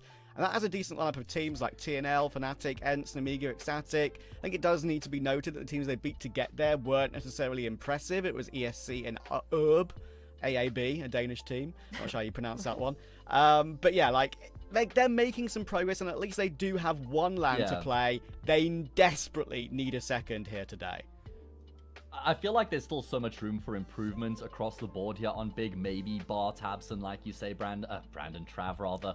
But, you know, people like Crimbo, he has had a dip in form recently, hyped as well. Not just a dip in form, he's having a pretty tough time of it at the moment. But I think that bringing Process in, who is that new blood, can just kind of refresh everybody else across the board as well. And you know, sometimes that new blood does motivate the team as well to try and get things going again. So I think Process might be that guy to just bring some new and fresh energy to the team, but we do need to see improvements from Hyped and Crimbo in particular. And the main place that Big have been struggling has just been the T sides, guys. Like, their CT sides have actually been really, really solid, probably even better than solid. It's actually why they've still remained somewhat competitive. The T sides is where they just tend to fall off. Like, if they're not winning pistols and converting, their gun rounds are just so lackluster at the moment, and that's where there's a lot of room for improvement. So if they can kind of tweak that and find some some improvements on their T side in particular, I think that's what's going to make the difference today. So, Hayes, where do you think this whole doom and gloom narrative came from with regards to Big? Do you think it's just because we sort of expect so much more from them based on the names they have in this lineup, or just because of what they've been able to do in the past? Or what do you think has led to this change in community sentiment? Propaganda, Sam. It's propaganda. Okay. They're putting out... I'm just joking. I don't know. I do think that there is a bit of a narrative out there that people do like to jump on about Big's struggles as of late. I wouldn't say that maybe they're as awful as they've been made out to be in some instances. They've had patches where they have looked pretty bad, but I don't think that it's all doom and gloom. Like I said, I think it's mostly their T sides that have just been a problem. I think that there's maybe things outside of the server that people maybe get a little bit turned off by with this big team, which just aren't really worth going into now. But I think that it is just maybe a bit of a narrative that people like to jump on. I mean, I know that, as you say, we've seen good things from them on the past, so maybe there is a level of expectation that they haven't been able to live up to and match recently, and maybe people are frustrated because of that. But I think that there's still positives. I don't think it's a dumpster fire by any stretch. I don't think that they're super far from finding that form that could push them into the top 30 and you know, trending in that sort of direction again. There is an entire podcast I want to have about Crimbo choosing to stay in this lineup, about JDC, about there's so much, but we're not going to do that today. But we can put a pin in this. Maybe it's a conversation for later. Let's move on to the OG lineup though, because for the first time in a while, Trav, I'll say it, I'm kind of excited about OG. I kind of like this lineup. I think that there's potential here for me, whereas before I always... I'm going to be in trouble with OG fans. I always sort of thought of OG as kind of just a placement filler. Yeah, it's very fair. I mean, like, there are so many sort of middling rosters that OG have had that kind of just makes you totally uninspired. But I'm totally on board. This is the best OG we've had in recent years. I think Crizzen is the best young in-game leader in the scene. And what he's done with this team at only 19 deserves, I think, more praise than what he's already getting. I feel like, for me, he's one for the future when it comes to the IGLing. I mean, I wouldn't be surprised to see him on a tier 1 team in a couple of years. The rifling core, I think, is some of the best that OG have had since they first entered CS. Maybe when they had, like, flames, you could argue it was better, but that's a long, long time ago now.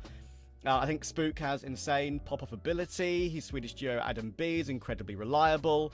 And the addition of Arazdos started off looking really poor, but he started to grow into the system, learning his job on the team bit by bit. He doesn't need to be the guy to carry with the players around him, right? Which I think is a really important thing to mention. I think Nikodos is still a strange one to talk about for me, because while he has all the experience, he still deviates between AWPing and rifling. I know for a fact that he considers himself a better rifler as well. So how long that can go on for when your AWPer prefers to rifle? We know Zyra is a bit of a hybrid as well, but Nico prefers rifle nearly all the time. I don't know. How long that can go on for does remain to be seen for me. Yeah, I think that, again, you have a group of really solid players across the board, and it's the same sort of question that I pose for Big at the moment that I look at with this OG. I look at them through a similar lens of who's actually the star. I mean, I know that Spook has had that sort of level lately where he has been putting up really good numbers quite consistently, but historically hasn't necessarily been like an out-and-out star player that wants to be set up, wants to be the man that is going to have that responsibility on his shoulders. I think that just by virtue of having good games, maybe he's been kind of given that tag, because Adam B obviously historically has just been looked at that cornerstone kind of player. Arazdoce comes into this as a supportive element as well. You've got Nico Dodge, who could be actually the star. I reckon he's, for me, would be the one that I would look at for me and pick him out to be that guy. But I think that you do have a group of just really strong players across the board, the same for Big. But when I'm looking at these two teams side by side going up against each other, I'm wondering who's going to be the man to break the mold and be that difference maker. When you have two solid teams, somebody has to go above and beyond to get their team across the line. Okay, we'll take a look at the potential players that could break the mold in a little bit. But first, Let's take a look at the Veto now. And in terms of what we can expect from these two teams, I mean, Trav, walk me through what we're looking at and what you're thinking. I'm glad Big have banned Ancient. I know they've never played it, and it's always one that they've kind of committed to a permaban historically. They are starting to play it a little bit more, but it's one that OG go into a little bit. So that's a good factor for me, but Nuke is a really, really good map for OG. It keeps it open for them. Big have had their struggles on Nuke really, really badly lately. It's one I'm definitely concerned about. And one thing I think that Matt mentioned about a player that needs to sort of step up and be the main focal point for OG. Nikodolz actually has a really, really good rating on this particular map for OG. Compared to his sort of across the map pool rating of like a 1.08 or something like that. On Nuke, he's got a 1.22 in the last 6 months. So he's very, very solid on this map as a rifle and an AWP. And that's why I'm pretty confident in map 1 going OG's way. Not so sure about Trainer. That's more 50-50 for me. I was going to say, normally Nuke isn't synonymous with AWPers having pop-off performances, but I guess it also does come down to what you've highlighted already, that he is fairly proficient, or in fact very proficient with the rifle as well. When I do look at this map pool though, in particular the opening 2 maps, Nuke and Train, these are CT-dominated maps, and I've already highlighted the struggles on the T side for Big in particular. OG have been better on their T sides, but there is also still some room for improvement there for them. So for me, this isn't about who's going to have the better CT sides, because I expect really good CT sides from both of these teams on dominant CT-sided maps. So I'm looking and thinking, okay, I think that this series is going to be decided by the team that has the better T sides on both Nuke and Train. And the problem with that is, right now, we could argue that OG is the team that will have the better T sides. Yeah. Yes? That's my concern exactly, is that they have shown an ability to have better T sides as of late. Obviously, Krisen as the IGL has been really good in that department with his calling, and he's got pieces that have clearly been better on the T side in general. I mean, Big have kind of had to remold JDC into this entry fragger role. Obviously, he wasn't doing that when he was playing alongside Xerxan before, so that's fairly new from him, maybe moving away from being used to being the star or the closer, the guy who gets set up, and having to reinvent himself to a degree. And sometimes it does feel like the guys on Big look around at each other like, okay, who's going to be the one to jump into the bomb site and set everybody else up to have the success, right? I think Process has picked up some of that slack since he's come in, which has helped. Oh, be careful, Hayes. They're going to start a Reddit thread saying that you're hating on Big now. Okay, let's talk specifically Wouldn't be the first one. He's okay with it. Let's talk about Nuke. Trav, you mentioned that you like the way OG looks on Nuke. Tell me why. I think they just have a deep understanding of what every single player wants to do on CT and T. Like, there's no... When I watch them play, it's quite obvious from like in-game body language and like in-game eye tests alone that they all understand each has a role. They have, when they play their defaults, they know who has to go where. They don't have to overcomplicate it or overcommit, I think is the important thing. Look, OG, I've watched quite a lot of OG on Nuke. They do have the ability to look a little bit shaky on a few too many anti-ecos and force buys. I've seen some rounds that have looked like totally amateur against a force buy, which looks lazy and like they're taking it as if it's going to be a guarantee, and that has cost them. But they've improved so much lately in all departments when it comes to that, and I do think they are seriously ready at this point for consistent lands, and this should be a great start for them. And there's some great narratives as well, which I'll get onto when we look at the head-to-head as well from these two teams going up against each other in the past. Something else that I think is worth mentioning is we obviously saw Big against Saw in their opening game, and guys, it was this exact same map pool. It was Nuke into Train into Inferno. 13-11 on Nuke, won by Saw after an 8-4 half from Big, and I think that they won the pistol and converted, and they just won one gun round after that. So we've seen Big CT side on Nuke has been great already. They then won on Train, and they won on Inferno, so having those reps in their back pocket could bode well for them. Okay, so take a look at this head-to-head now. We're specifically focusing in on Nuke. I think, Hayes, it was you that mentioned earlier that we need standout players from each of these teams to kind of stand up and be seen and be the difference maker here. Trav, Crimbo, Spook, I mean, which one stands out for you on Nuke? I think Spook is actually the better player at the moment, which is a crazy thing to say maybe, but I think he just has more pop-off ability than Crimbo has had for a while. Crimbo used to be so reliable in every single clutch, every single situation he put himself in.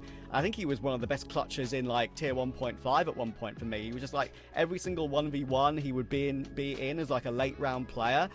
I'd always trust in him. he's still got some of that every now and then, but just with the struggles that Big have had, he's not been that kind of guy recently. Yeah. So I am a bit concerned about that. I'd like to see Crimbo get a bit of an attitude, you know what I mean? Like, I feel like he's done it enough now to actually feel like he is him. And when I've seen him on the player cams, and we've had the luxury of player cams in some of the games that they've been playing in, he almost looks a little bit frustrated. Like, he just doesn't... he used to be the guy who's quite bubbly, he'd be laughing quite a lot, but he's just looked very serious lately. He's had quite a heavy demeanor. So I want to see him have a bit more fun, maybe get a bit more freaky with it, get a bit of an attitude going, you know, get some fire going in his belly once again, because we know how ridiculously talented Crimbo has been, and Big's kind of struggles over the past couple of weeks, maybe even months, I think has coincided with Crimbo's drop-off in form. Not putting it solely down to him, don't get me wrong, but there's definitely a correlation.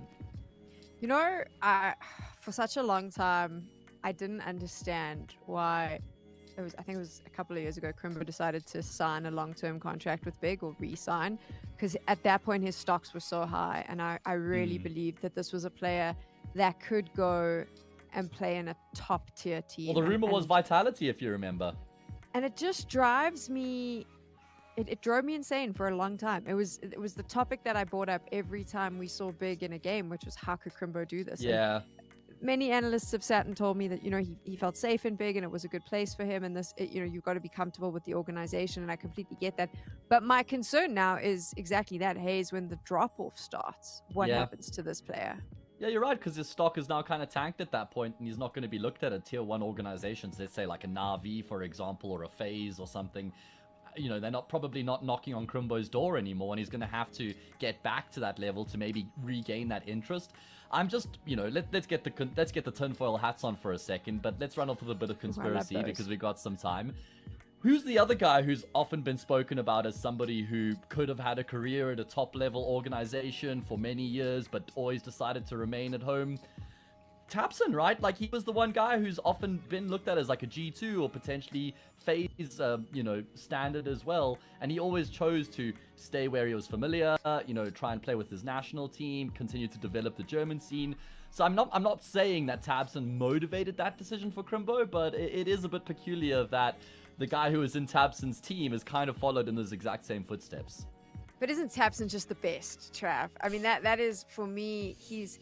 Big and tabseN are synonymous. I imagine when he decides he's done playing, he has to have a role in that organization as a coach or something else. Like, I can't imagine a world where those two names are not together. No, I think he already does, honestly, at this point. And there's no way that he's not, like, you know, a significant part of the org behind the scenes, or like maybe even like part owner at this point. He's been on the team for so long. How many players have you got now that have been like in one org for that long a time? You've got Rain from FaZe, you've got BTN from Nexus, and you've got Crims from Fnatic, right? There's only a very few left now. They've kind of stuck around all that time. And look, tabseN, as I said earlier, the issue with Big is he can still look like their best player on occasion, which just kind of shows they haven't really grown, I would say, in the last however long. But it doesn't mean that we don't like sort of appreciate him for what he's done. The calling can be a bit awkward. That's what, you know, Matt mentioned. T-side calling, tabseN maybe looking a little bit weak there in the modern day. But we can't, like, you know, shake our head at what he's achieved in his career, that's for sure. I got to give him props, though. When we watched that game against Saw, I thought some of those comebacks were very much because of his calling, Trav. Yeah, I mean, I think that's fair. I mean, the whole team has come under huge criticism for so many reasons. The changes they made to the coaching staff behind the scenes as well, right? I think it's the main thing. Just sort of swapping and switching the same people over and over. Even Process is like a recycled German talent, right? So it's like, it's just putting a plaster over something that needs a bit more than that. So it's a weird one, but yeah, I've got one final narrative I really want to mention before we go live into this game, is that Big versus OG was the game in last year's Thunderpick World Championship. That was the game that would have got Big to Berlin, a homeland, and that was crazy, but they lost it, they choked it. So they need revenge here today. They need revenge. This might be the chance to get to land. We are done talking. It is time to head on over to Dwig and Eternal J. Even when they're not talking, you're talking about them. That's how popular they are. As Reddit would certainly agree. Thank you very much, Sam. Yes, second half of the day, the final couple of matches to qualify to the Thunderpick World Championship. And Dwight, you and I, we haven't been very hot on Big. We were doing that series between them and Saw. Same Veto, same sort of feelings for me personally. I can't have more faith in this German team. OG for me have got to take the series, and they will start things off well. Spook to kick off in the pistol. Crimbo is first to fall. JDC down the same. Well, I hope Spook delivers like he did out on Overpass yesterday, because that was entertainment, wasn't it? That was a proper performance from him individually. And I've got to be honest, Jay, I think this is going to be an outclassing from OG. I don't think Big even have a chance to hold weight in either one of these first two maps of the series. Already 2 men down and no signals of a responsive. You see them backing off the passive angles as Hyped holds his USP in this hell entrance. 2 men to spot. Third player also just out of vision. Second individual on the CT defensive line can only do so much here as they're just funneled into more kills. Triple for Spook. Nikodal's got one of his own. And Tabson 1v5 is out of the round. It's a pistol win for OG. Now, a discussion that we have quite consistently, Jay, is playing up to your opponent, right? But I also want to get into the conversation of playing up to the match. Now, there has been very few LAN qualifications for both of these organizations recently. So we have to look at the details of when those matches occurred, what were the results. Now, we saw on the 17th of August, OG in the final match of the Starlighter closed qualifier. Now, they took on Foot at the time, which is the ex-Na'Vi Junior lineup. Now, Jay, going into that matchup, OG, they constantly lost head-to-heads. They really struggled versus that team. Foot at the time was on a good little winning streak. They were beating a lot of top teams in Tier 2. What was the outcome of that best of 3? 13-5, 13-6 for OG. It was comfortable. They completely stomped them. And that's the kind of performance that I feel, especially after how OG looked versus M80 yesterday, that they'll be able to deliver to a side like Big.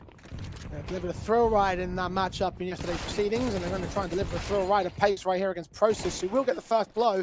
The Spook with 2 back. Crimbo Scout to respond with 3-on-3, but can't hit the headshot on Adam B. This fast pace of OG, the Big can only just barely keep up with. The Julies of Height keeps the trades going. The 5-7 to Tabson sneaks in to strike back and pull one over on the OG side.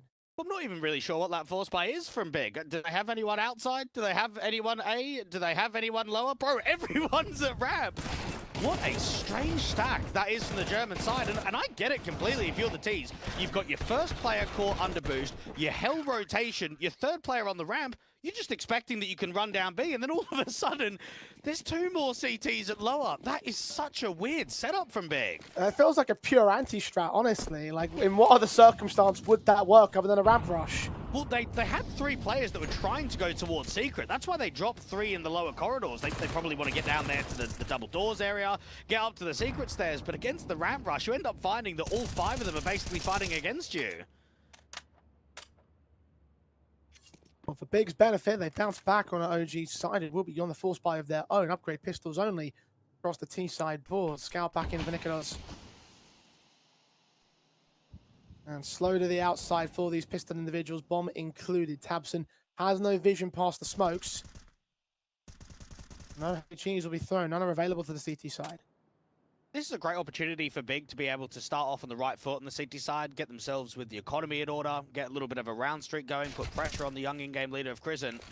Tabson has spotted him out towards a credit card, and now the Tech 9 is basically sandwiched between the Hell player and the Mini player. And Spook struck again in the opening kill. JDC is the man to fall. That's a 6th kill for Spook in just a couple of rounds. Third one here. Tabson trying to work the outside angle where Crizzen is continuing to be a thorn in his side. The dink down at 20 points of health. Hyped flank should be able to deal with the Dane. Meanwhile, the B bomb site is being taken and Tabson will end up falling. So Crizzen should be able to escape with a 2-man advantage temporarily. Falls in the end, and now Big set up for a disadvantage on the retake. Hype took damage. Well, there's no way they go for this. Knowing that Hype's got dinked, you're looking for exit frags. You're saving onto these weapons. And, well, we're going back and forth to the start of this best of 3. Indeed we are. Pistol for OG, stolen break for Big, counterforced from OG. And more damage to add to the tally as Arostos gets his pick on Process. Rimbo even could get tested here towards Garage. They're reading onto his position. 2 men potentially to fight. SMG isolated as Crimbo at least gets that 1 frag. Hype has already made his way out towards T-spawn, so he won't be able to be in a risky angle. OG can't find that individual, and Crimbo will also maintain his life. So a couple of M4s will stay in for Big, but the rounds once again go to favor of OG.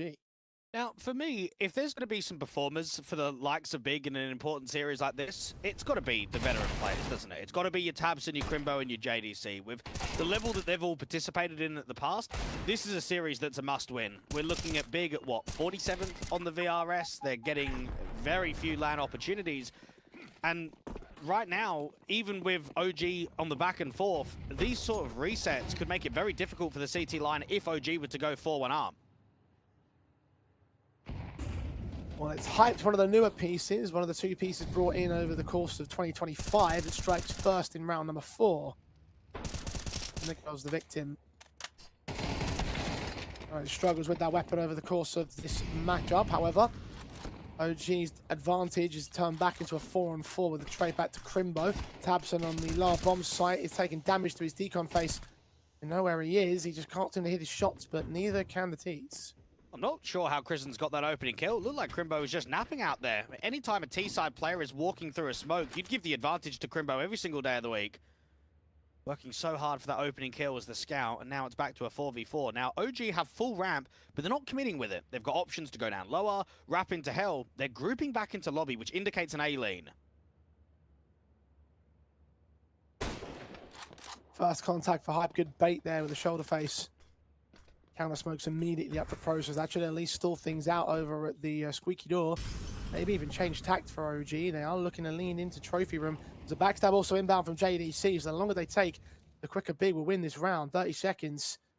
And slowly but surely, the pincers closing upon them. No one's watching this angle. Adams caught. Krisen just about holds the trade somehow. 3-on-3 now established. Process close. Hype scout will land its shot. The UMP now discovered. Aristar's going to get that kill in Hype. Being pushed away by an AK. Spook gets the headshot together. And Tabson's high HP for this 1v2. The plan will be secured. He has no kit though. Still likely that Tabson wins this round. When they're so low on HP, all he's got to do is get a good timing, and he might be able to get it against Spook on the rotation up from Ven. Yeah, he was being watched by the Swedes, and he gets his headshot as Tabson's looking the wrong way at the wrong time. OG connect 2. Now, don't get me wrong, that flank from JDC is excellent. They're stalling for time, they're re-smoking out there towards a door, they're blocking the T's in. However, we're both watching the POV. Would you not say there's a lack of trigger discipline there? I know that they're just about to move into the bomb site, they're just about to come out from door, but if there's a little bit more discipline, bro, he doesn't even round the corner to see if there's anybody else. If he just goes slightly wider, that's 2 kills, 100%. And that should have been enough really to make the difference in the round. They're big of the ecos to deal with. Mac 10 to Nikodos. Fighting well enough with his lack of Kevlar across the CT board. Criminals get a couple of picks out of the rafters, so a little bit of damage being done. Nothing major to OG, nothing that should make a difference, especially as Hype goes down next. It's just 3 that maintain their lives. A 4-1 start for OG. And I would say the one advantage that Big may have in this single best of 3 is just how many upsets there's been in this entire closed qualifier. I mean, we saw, what, 9Z beating BetBoom, you've got OG beating M80 yesterday, Venom beating NIP and Nemiga in back-to-back series, and then the very last best of 3, PARIVISION going down to 9Z. If we're looking at stock in all of these best of 3s, there's probably been more upsets than the favorites actually winning.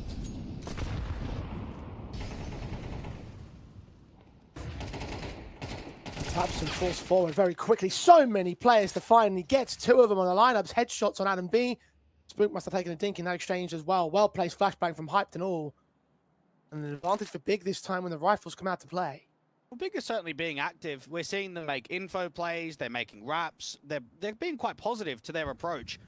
And for Tabson, that was clean to be able to get 2 kills instantly. And it sort of halters the outside play. You've got to wait for the Diag smokes to come in. Nikodos is expecting perhaps a vent rotation that someone comes up from secret. Now it gets silent. There's plenty of time on the clock, and everyone is grouping on the outside. Engaged for Crimbo, fights Nikodos and wins it out. Reduced to 2 men on the OG side. At least they find process to cut them down to 3 over on Big. Lurk upstairs for Krisen. The bomb meme of Maristos gonna make no qualms about his rotation room. He has enough room to plant the bomb as well. Krisen is just looking to cut those rotations as and when he sees them. ADC starts moving and takes his head, or has his head taken clean off there by the Dane. Bomb plant actually not even going to get secured. They're going to go back upstairs. Might allow Crimbo a chance to change the complexion of the round. Bit late to the incendiary, so Aristos will get that away. I don't know about hyped on this walk forward out from lobby, but Crimbo's got another incendiary here from heaven, so they might think that it's 2 from heaven. Well, shot missed to the AWP, back out of lobby, so now it's all on Crimbo, who's revealed himself with the footsteps. Aristos waiting, as is Prison from cover. One man seen, second adjusted towards. Flashbangs over. He takes the fight early, but Aristos is watching for the headshot. He will claim another one. And it's funny, when we were casting the series of Big versus Saw, we were getting so many big clutches, weren't we? Across map 1, 2, and 3. A lot of 1vx. Mainly Crimbo was winning them, but mainly because he was always the last player alive. But that one right there, that was a difficult clutch against one of the best clutches in the tournament for me. Missed shot into the AWP, and we saw a lot of missed shots coming out of Slacks, didn't we, in that M80 series? And you'd hope that that doesn't appear for any squad when it comes to a quarterfinal. Yeah. You want good showings, you want a discipline. And I know that Trav was talking about that rematch from the Thunderpick World Championship last year. I'll go into a little bit more detail. That was a 2-1 game that OG won in the play-in. So that advanced OG to the LAN finals. It eliminated Big out of the event. Now, back then, it was Tabs and Crimbo JDC, so the same core, but with Sirison as the AWPer and then Rigon as the 5th. And then for OG, Chrism was there, but it was with Fiku, Modo, Buzz, and Mikey. So that kind of tells you that Big have changed quite a few pieces in the 4th and 5th player department, whereas for OG, they've really tried to gut the roster over the last 6 months or so.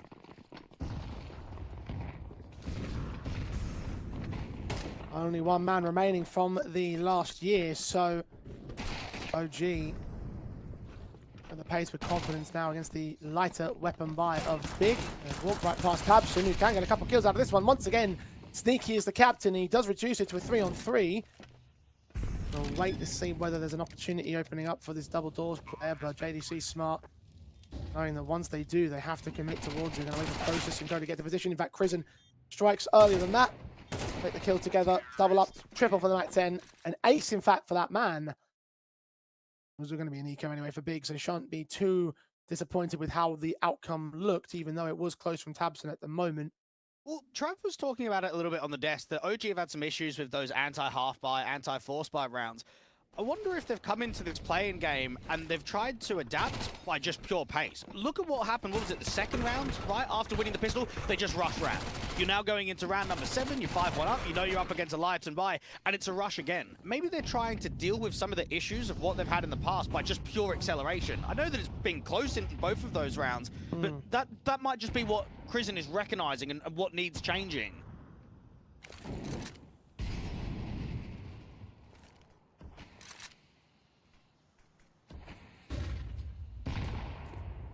A lot of praise to this young man for all of his leading in general.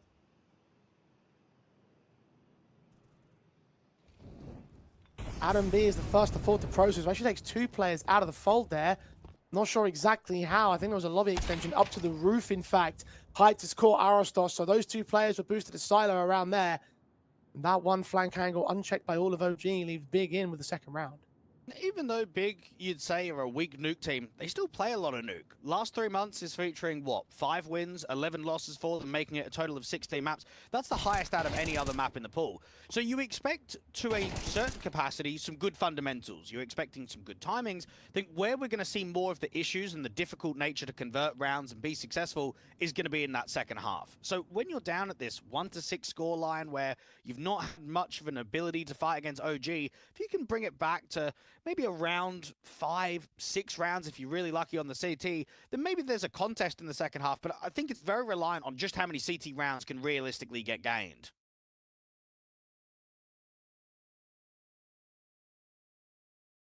The desk said the big strengths are in the CT side, so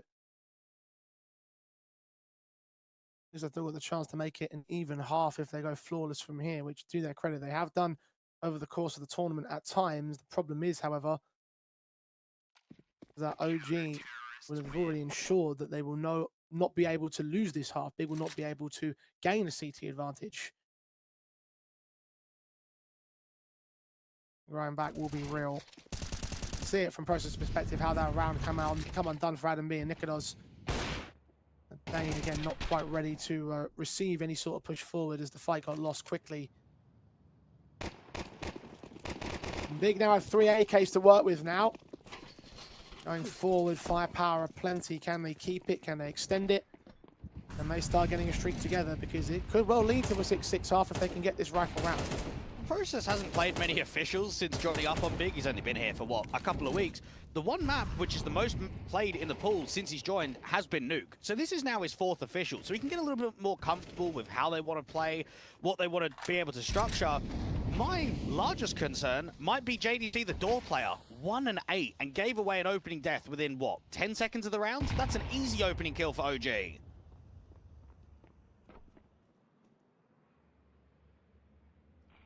I'm going to continue on that ramp campaign. tabseN has found a kill on the outside lurker Spook. Crimbo, flashbangs coming his way. They don't affect him all that much. 2 kills found as a result. Third pick isolated well. And Hyped will close out the last of Crizzen. Big, a very nice round, even when they lost that opening frag, even when things felt like they were going to fall apart. And for JDC, I mean, this is a guy that, as a door player, you need to be quite active, rotating down for the vents, helping on the outside, helping your anchor with util. Only averaging a 0.93 rating out on Nuke, making it one of his weakest in the pool. We're very thankful that Crimbo out here towards ramp is very sharp. Good crosshair placement, little bit of counter strafing, ends up with a triple. And for OG, well, considering that was a 5v4, I think Crizzen's going to be disappointed to not convert that gun round. Especially with the fact that it leaves them on pistols now. And Big have gained a major leg up that will really close the gap. Only 3 upgrade pistols brought in by the T side on Spook and Aristos with the Deagles. P250 for the captain, who will be first to fall. This time JDC picking up the opening. OG are just trying to see if they can duel this outside player of tabseN deep in the garage. JDC struggling with the player towards the top of the red, but he's got a teammate that can swing in, so even if they try and swing all together, you've got Process to deal with too. Spook got found. You could see that all the potential in that round seemed to go under wraps. He hit that opening deagle shot, and again, he has been a very excellent player for OG over the course of, I want to say, the last few weeks here. And having some real great performances individually over the course of Thunderpick especially. Well, it's funny when you reflect on the 2 years, because there's no denying that this iteration of OG has felt like the most threatening. To us, at least, they've been really successful in Tier 2. They've been able to beat some really good teams. But yet, they've only been to 1 LAN in 2025, and yet last year they were at 5 international LANs. So they had more opportunity at the Tier 1 level, but I think they're proving more at the Tier 2 level now. You could argue that's part of the process of a rebuild, though, for OG. Again, 4 of the current 5 players came in over the course of this year.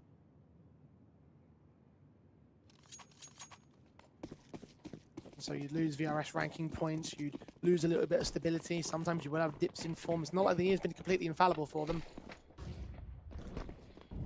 I've had their misses as much as their hits, more hits as of late. Trying to make this event one of them. Back on the rifles with the AKs across the board. Limited utility sets here. Put some smokes down to the diags. 4 men towards outside, definitely indicating that there's going to be a take of Secret. The red smokes will try and confirm that. Hype's AWP is ready to receive them. I haven't seen the 1-2-3 being thrown frequently. OG have typically gone for diags almost every time they've pressured towards the outside. Now Hypes can just get 1 pick and then fall back, just go back to safety. Oh, he misses, and that gives Spook a perfect chance to get the kill for it. Even Crizzen goes captain v captain and wins out against tabseN. JDC seen, faces in, Spook gets caught on the jump up, but Nikados is fast to respond. Crizzen does get dealt with eventually. The man advantage has been maintained by OG. The B-bomb site is free to plant. You know that Crimbo's the ramp player, so you're expecting him to come from the ramp entrance, and for Process to already get the kill, you're expecting him to come from Secret. Now, with the money where it is, you might as well attempt it. There's no point saving, but it's a tough 2v3. Doesn't look like they've got their hearts in it. Crimbo will make his way down the vent to start to form up with Process. A flash in towards Deacon. If they get Adam B, then maybe they might go for it. It might be a little bit late in the day, though. And Adam B just gets the kill. Now Process has to fall back. There's no sense in there wasting his life. Even if they do have the cash here on the big side, it's just better to hold on to the AK for the final round of the half. And even that won't be allowed as Nikados will hunt him down. OG now have 7. And even though Process might be a role player, he's been on Big for, what, 20 days? And this is the most important match for the organization. This is potentially the match that puts you in the conversation of a team that might make the major versus a team that has no chance of qualifying to the major. For Big, lands aren't coming easily for them. They're starting to go to these lower level lands because their VRS rank is just so poor right now. This has got to be the addition that puts everything into place, that sort of redeems what has been a very subpar 2025.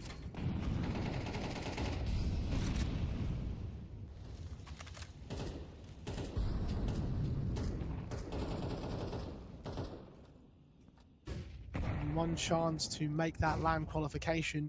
And that's to be in this particular match. Redemption condition achieved by Hyped and Tabson in this round. Shot with a BORP. Tabson this time wins the IGL battle. Aristos training in lobby, but are not ready for Crimbo to peek forward and catch him off guard. Advantage again for the big side. Adam B is trying to work lower, and in a 2v3 like this, I like the separation because it gives you more chance of creating a bit of a pathway to the B-bomb site, but also to catch off Crimbo. Now, JDC's given away his pause. Adam B needs to try and get this duel and get it in quickly. Swaying in from JDC, losing his life. Adam B will now get a chance to clutch the 1v3. Bomb goes down. Second man up of Hyped. Orp been spotted. Shoulder bait burst, baits out the burst. Goes the double doors behind it. Adam B's ready for the second round scene. Crimbo gets the engage, and now he knows where the last player is. Hyped has got to make noise. He's going to push onto that bomb site. He's going to smoke for the bomb as well. He's trying to get Adam to peek, and Adam's just not biting. Opens the doorway. Hyped is continuously toyed with. The Swede hears him going into the bomb. Has not tapped it just yet. The Orpa just seen to the shoulder, and Adam B will extend the half advantage. 8-4 for OG. And I think back to some of the clutches that OG were winning out there in the M80 series, the Crizzen pistol clutch as an example.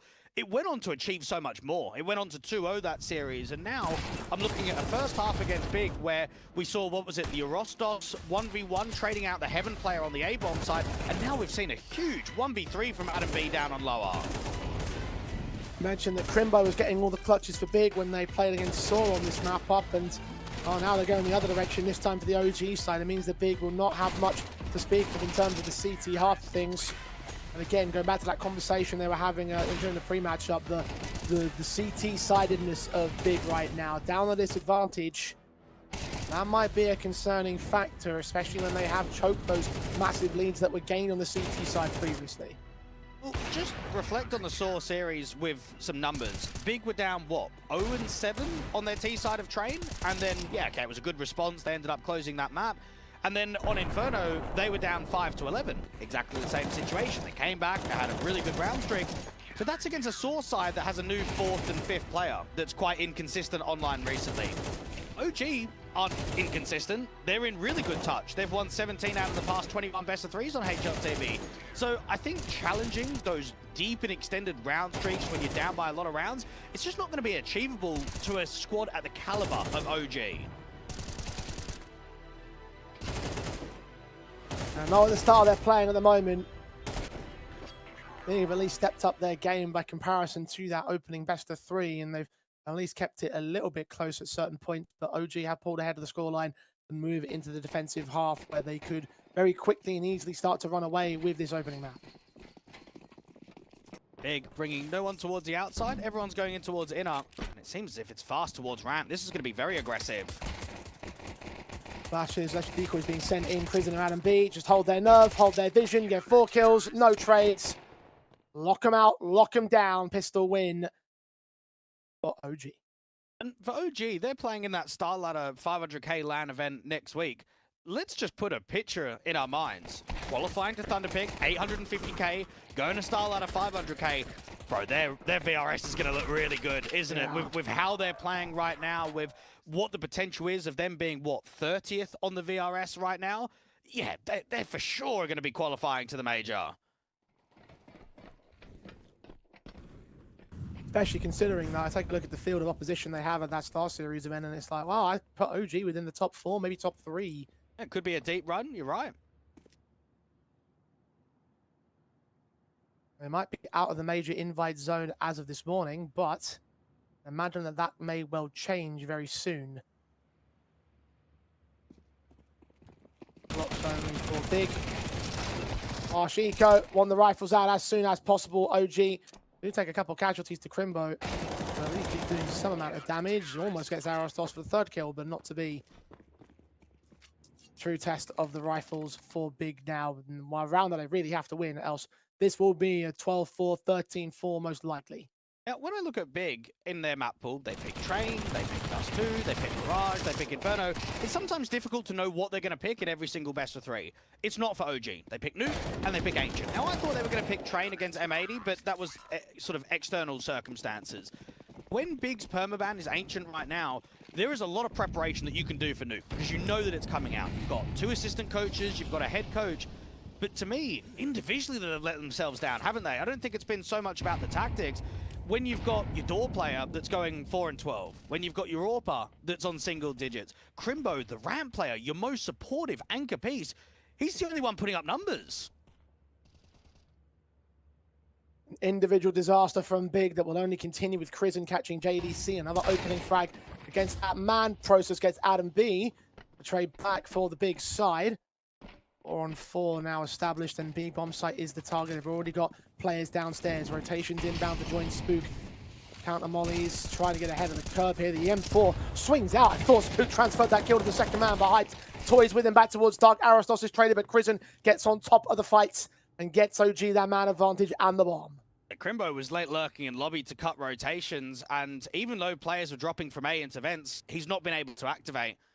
And for the CTs, well, it's a lack of respect, isn't it? Rather than just giving them ramp and maybe giving them the bomb plant on B, bro, they just keep fighting. Glass, out there to the double doors, out towards Dark. They just keep going one by one.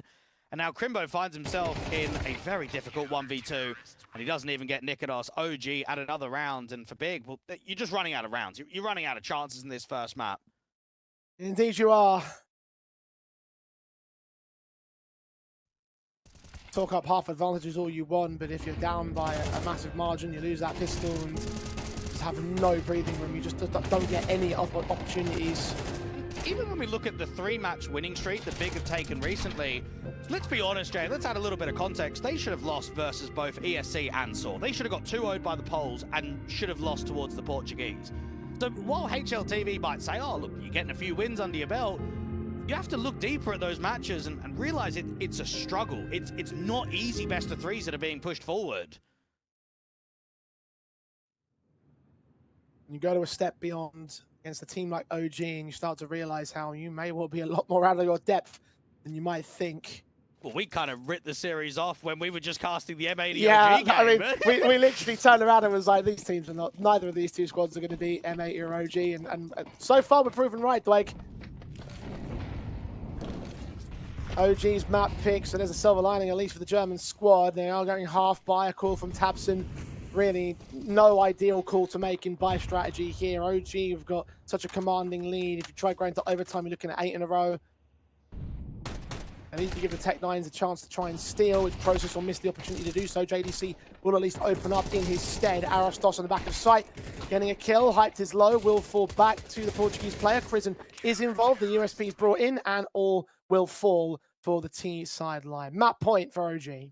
And I'd say for anyone to go and watch about the winner's interview that Crizzen had with the Deaths when they beat M80, I think one of the questions were, do you see Big as a threat? And you could just see it in his face. It's almost like a chuckle, isn't it? Yeah, as any player, you're going to be confident. But when you know that you've got Big in the next round, of course you're high confidence. Of course you know that that series isn't going to be threatening. And this is such a statement. And they've just not been tested from the first half and now moving into the second half. This is a great showing, a really clean performance from OG today.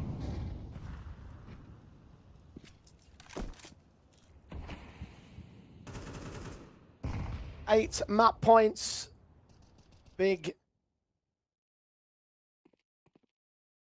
get the score on the second half, and it looks like they won't score at all, minus this rifle round going particularly well. And the desk did say it might come down to who's the better T sides. I mean, well, quite obviously OG have had the far better T side. Crizzen on the outside angle does find Tabson first. One player has walked past red. Orpa tested. Hype does connect the shot this time. Luke is going to get sandwiched from both the secret player and the deeper AWPer. He gets out of trouble, and for Big, has been quite passive in the T side. They've not really been excelling when they've worked picks. They've tried to work timing, slow the rounds down. JDC's going to get caught. Yeah, this round's completely collapsed. Down to 2. Arostos, the only easy trade you're going to get. Might also find an angle onto Spook here. So Process, man, we'll get a couple kills. He's lost hype though. That's the bomb dropped. Kill found finally, but a 2v4 required. Third one just denied the last hurdle. And OG make it look very simple. 13-4 to kickstart this map and kickstart this series. And I'd say expected. I'm expecting this to be a comfortable series to come out for OG. I'm not expecting them to get tested.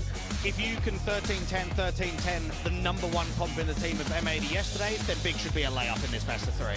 And so far it's proven that to be the case. Again, the silver lining for Big is the fact that they've got their map pick coming up. But again, OG, just the style of play that they're holding for with the win conditions we've set for these two teams, with the general sort of position that we hold them in Counter-Strike, it has looked like no contest here. And I have a feeling that that's going to carry on for map 2. And I don't even think we're going to even see map 3, unfortunately, Dwayne. And we talk about it frequently, about sort of teams in Tier 2 could all beat one another on their good day. You can see the separation here. The separation between the two qualities it's so far. It's just so large between OG and Big. Well, we can see the separation. I hope the Death can do so as well. It's back to Sam and the boys.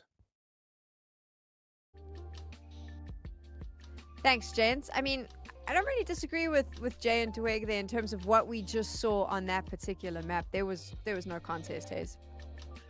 Unfortunately not. I will say it does feel like maybe one of those games where the scoreline seems a bit more one-sided than what it actually was in the server. Not in the second half. The second half was a bit of a steamroll. Nah, Sam, don't look at me like that.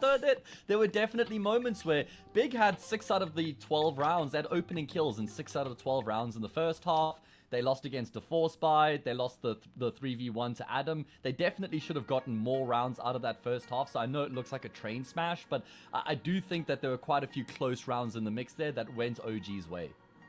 Here's my thing though, Hayes. Like, we said it, you said it, that Big's T-sides were weak. They know that their T-side is weak. Yeah. So, therefore, when you are on the CT side, there is no excuse. You got to get rounds on the board. And they really struggled to do that, Trav, which is, I would say this entire series was lost in that first half. Yeah, I mean, OG actually proved me right straight away with how they struggle against these sort of half investments, these proper 4-spies that they can look a bit shaky on.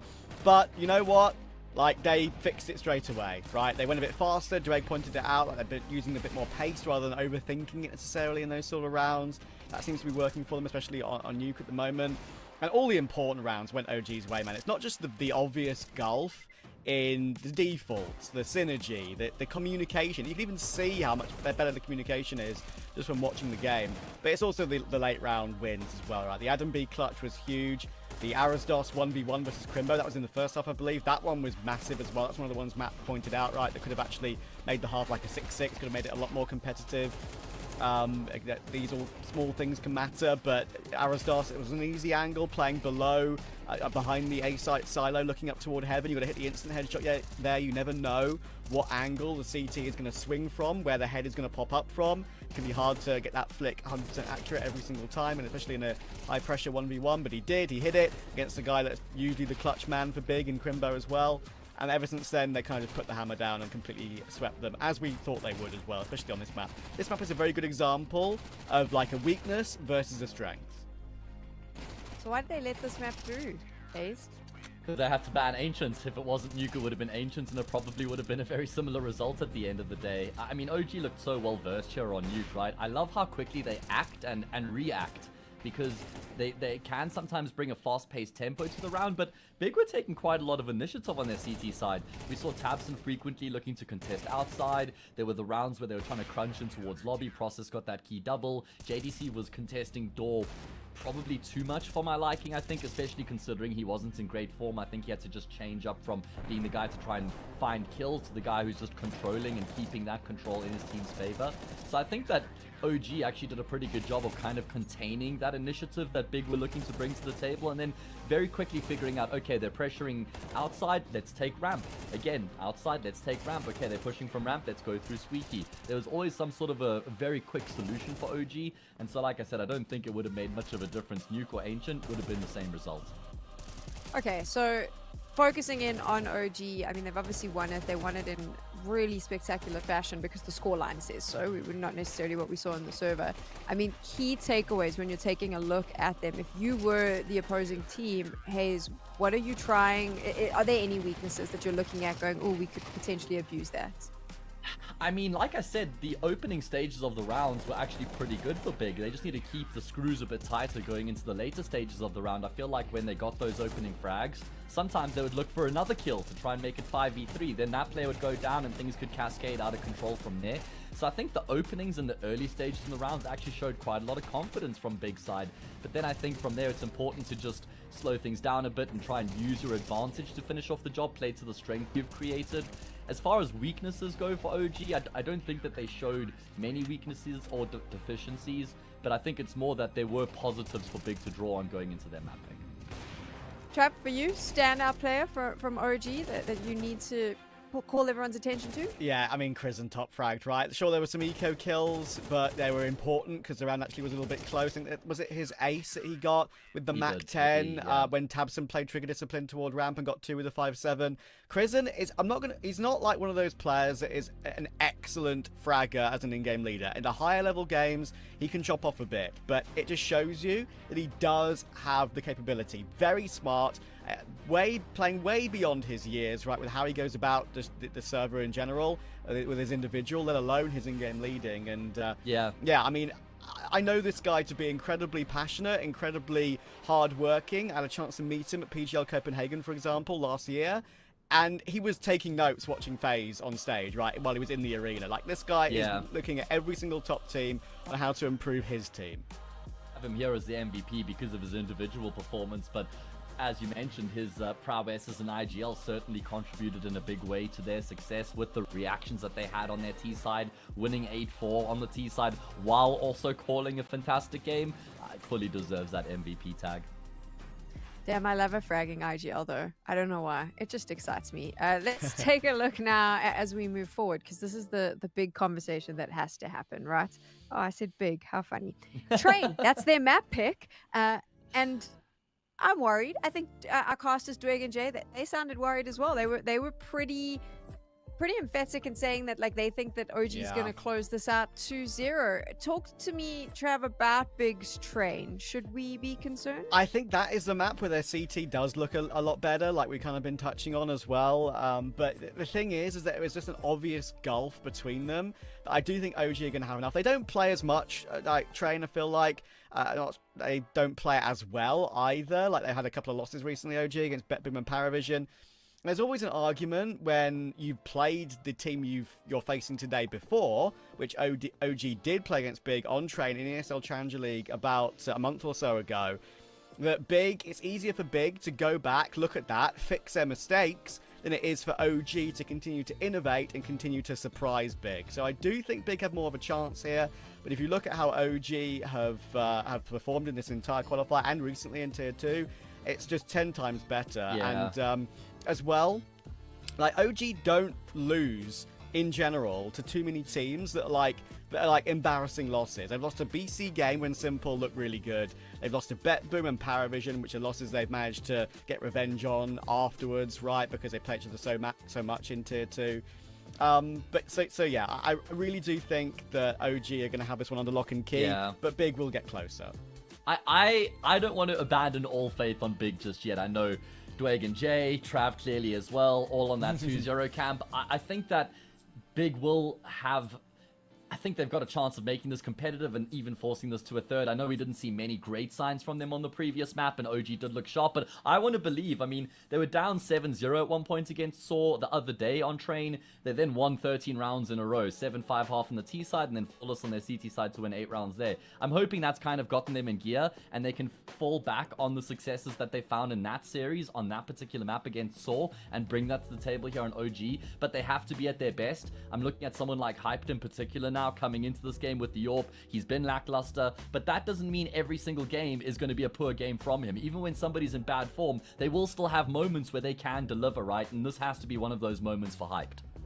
You mentioned Hyped. We've got to look on the other side as well, because it will be a battle of the Yorpers. So Hayes, in your opinion, how does this measure up?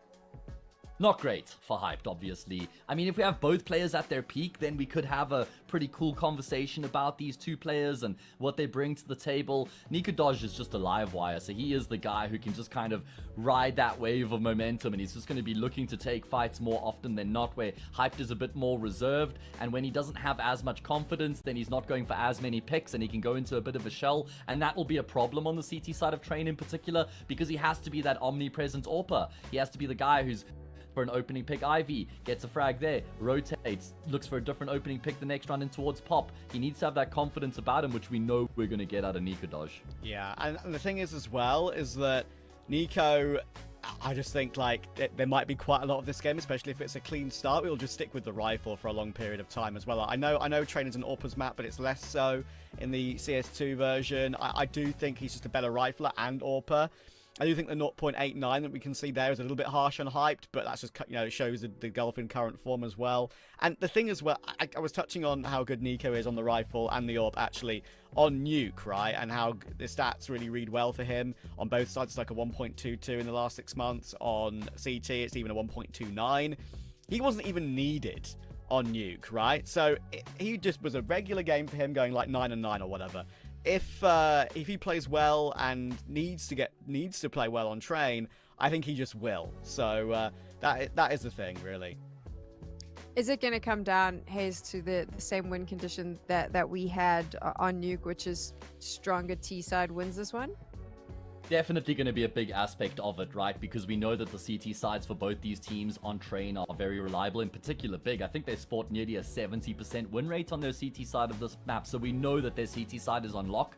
T side, not just on Train, but across the board, has been lackluster, I'll use that word again, for Big. I mean, that is one map they've been a bit better on their T sides, but they have to be sharp this time round. And I'm just looking at Tapson, because you could see even when they beat Saw how much that win meant to him. You could see in the webcam he's really pumped. He's still very emotionally invested in all of these games, don't get me wrong. Tapson is not checked out mentally by any stretch of the imagination, and I think that's going to be one of the key factors now in the break, is Tapson trying to rally the troops. I mean, they've been in this position way more than they would have liked, where their backs are against the wall, on the brink of being eliminated and not finding the success that they would have wanted coming into a qualifier of this nature.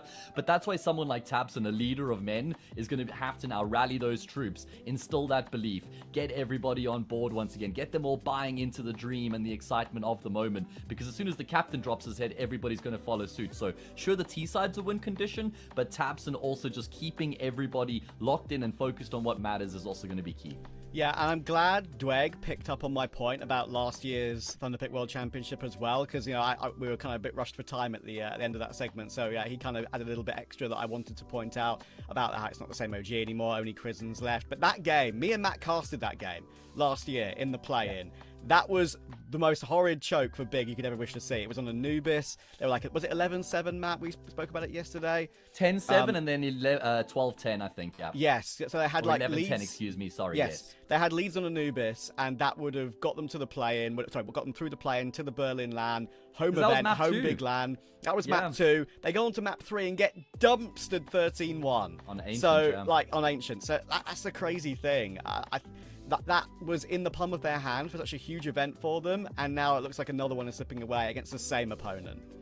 In the palm of OG's hand, because they just need to take Big's map pick, and they'll be guaranteeing themselves a spot in Malta for the Thunderpick World Championship. We are going to find out if they're able to do it, or if Big can claw their way back and take this to a third map. But first, a break.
the kill in the last second. Right to the smoke. Look at him.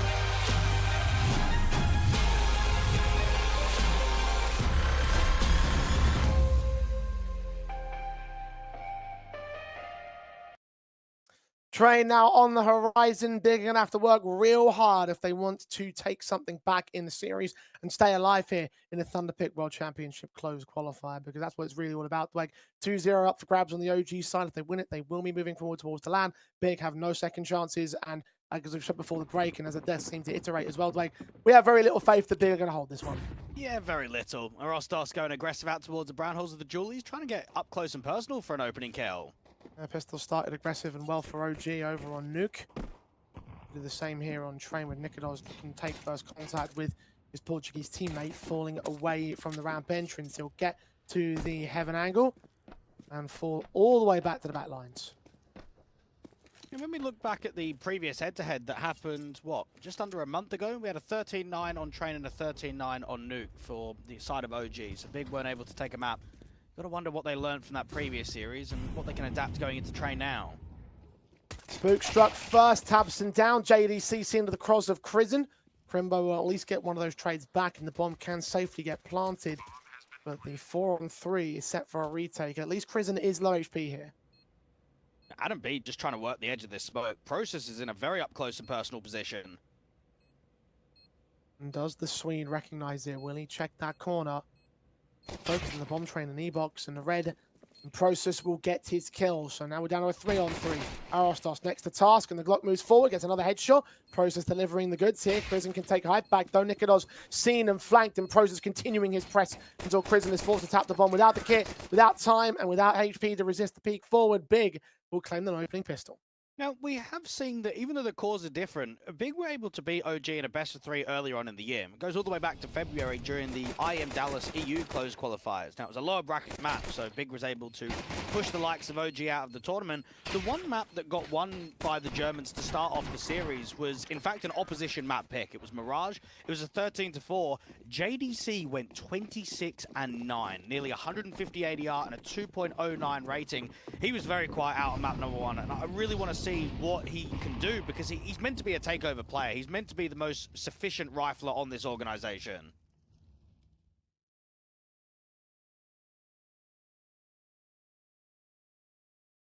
There will be 2 rifles at play for Big. Mac 10s on 3 others. OG will not respond with a force buy. Happy again with the harsh eco pistols.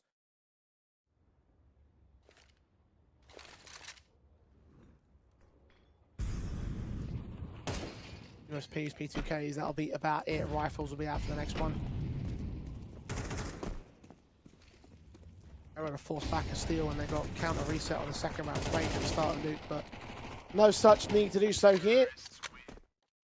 JDC will mop up all of the CT presence.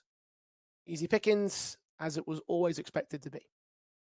Big are playing TNL on Saturday at that BetClick LAN in Poland, and then also Big and OG are both attending that Urban Riga Open event in a couple of weeks. So it might be that we get to see a few more of these head-to-heads between these two organizations.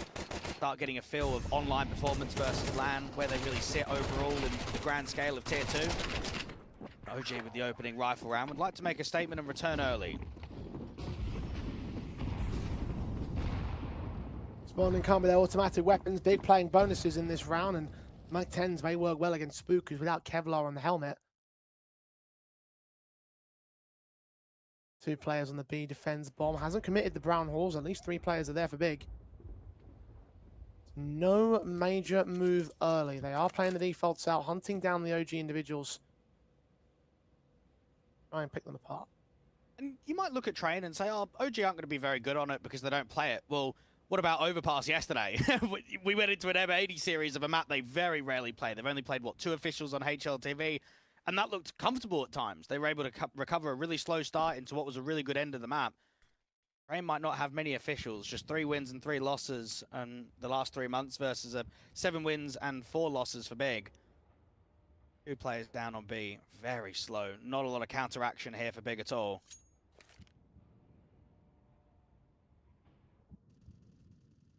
Now starting to form up over at the Brown Halls. Tabson's on his lurk out at Ivy, which will get taken down by Adam B. I think he was sneaking through that smoke, giving an easy kill to the M4. Only a Mac 10 available for him. Hype with the second Mac 10 for the big side. JDC trying to enter, and he goes down to prison. Arastos on site also holds a kill of his own, and his teammates can clean up his counter trade, as OG are in fact on the board.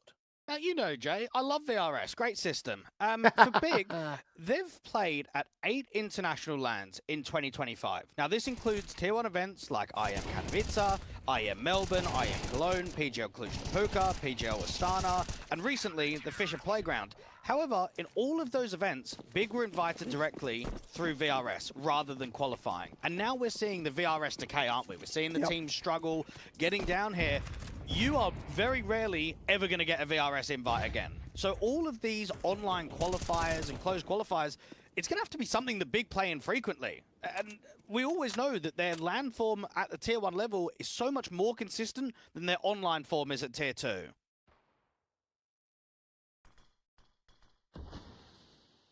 And just to make a point of how far Big's ranking has fallen apart, negative 11 places month on month from Valve's official updates. So, yeah, not exactly a pretty sign to see.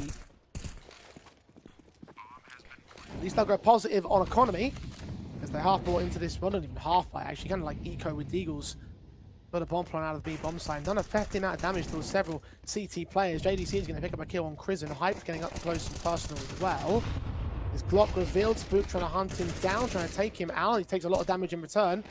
They are stalling very decent time here, Big, and the kills could still come in for them. Nicodos just got 2, however, and Adam B will follow it up. Nicodos will clean up player over towards the trauma train. We'll foul on him. JDC should get covered off. He will go down soon enough. So decent effort from Big, and the bomb plump bonus is nice, but OG will even the board.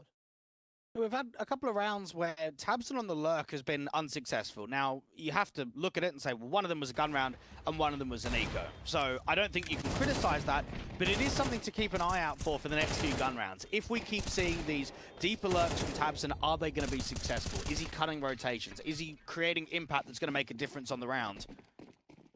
2-2, OG will not be able to get the AWP in straight away, but you expect that efficiently you get Nicodos on it. I know that the desk is talking about how strong he is as a rifler. Easily, for me, one of the best riflers as an AWP that we've got in tier 2. Tabs has just taken down Adam Bean, flashing in against Nicodos. His back is turned, but he's covered off by the harder cover right there. Doesn't up is eventually found by the captain, but Crizzen again wins the captain fight. It's caught on the reload though, and there's 2 players behind that smoke alongside JDC over at T-Con. They'll combine to take down Crizzen and Spook. And Arastos is in a 1 versus 4. So again, moments of brilliance from Big when they have those big flashes of potential. But with rounds like this, which look uber confident. 4 men alive and a lead regained. Beaten by pace, and when I reflect on that Saw series, I thought on both Train and Inferno we were getting some really slow T-side defaults, but on Train, on occasion, we did get that acceleration, that quicker maneuver. And for OG, they were caught flat-footed out there towards Ivy. They tried to get aggressive, they get punished. Crizzen and Nicodos then try and stabilize by both pushing towards that deeper area. They both end up getting caught. A good change of pace from Big, and it has affected the economy. The AWP is up, but the in-game lead is down to an MP9.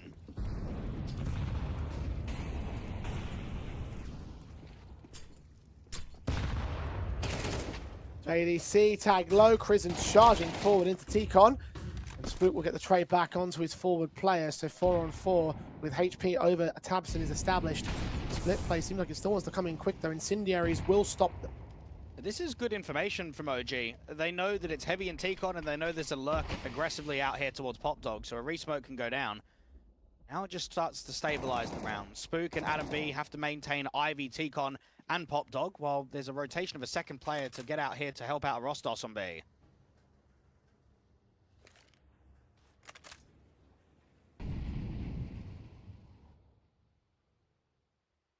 Does leave A with only 1 man. They should clear Brown Halls. If they're going to play 3 on B, I'd be surprised if they sit back and play passive.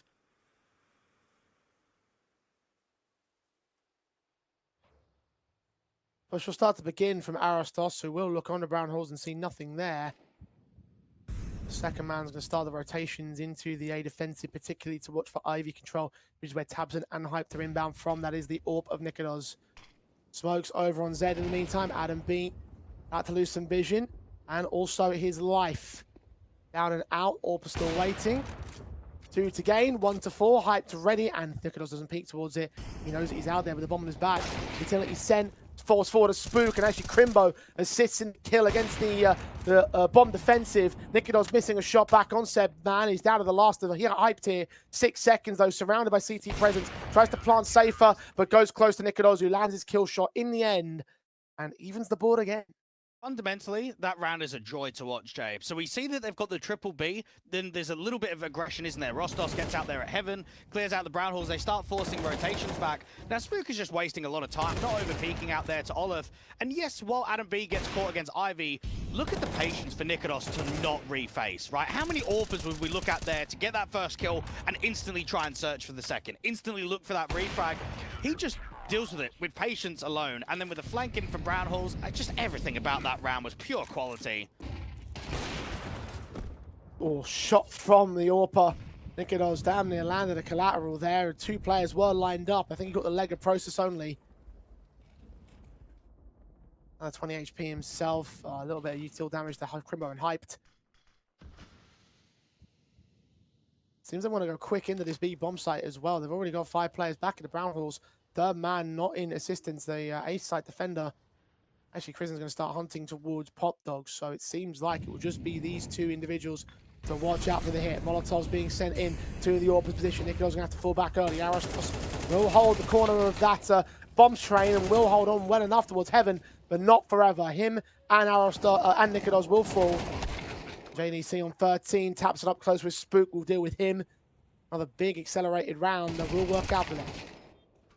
Just clean entries out on the bomb site. Arostos does well to reposition, gets that first kill on the off angle of the players coming out from Heaven, tries to get on the bomb train and just can't quite stabilize. And then for the AWP, you're tucking underneath his barrel, aren't you? It's quite a close duel out there from the oil train. And maybe this is what Tabson is encouraging himself to believe, that we need these quicker accelerations rather than the slower defaults. When we commit towards an exec, let's just fly in with pace, let's have some really good trading. And the utility usage was very good with the flash assists. Big have now picked Train for what, the 7th time in best of 3s in the last 3 months?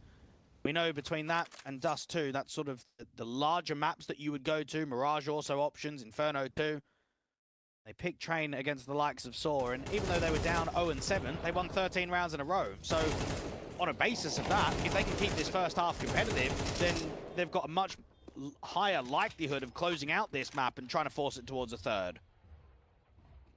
I will say, it feels like they are hitting harder on Big. Mentioned how on Nuke, the individual performances just weren't there for them. The tactics were okay. And now JDC, who was bottom of the board, 0.33 rated on Nuke, is actually now up there with Crimbo as 2 of the top players on Big at the moment.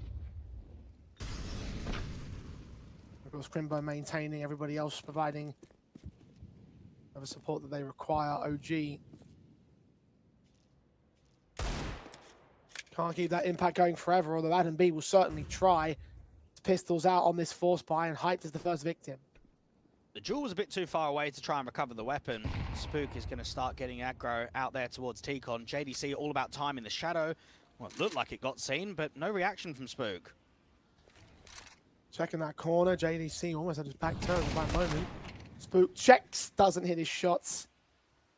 It's a good thing JDC didn't peek that. Comes out on top, Molotov to Adam B, who will get forced away. Will not be allowed to find that pick. JDC does eventually come up with that kill against that man. So revenge has been had, and advantage has been reclaimed. And Big are ready for the A-bomb site hit. You've got 2 to defend it. Scout and Nikodos is getting smoked off, and I think it was just seen before the smoke had bloomed. Arostos, decent eagle on the first man. Second, not so much. And that M4 of Krisen holding back on that B bomb site now will be the only element that could steal around for OG. Might already be considering a save call. He's being marked.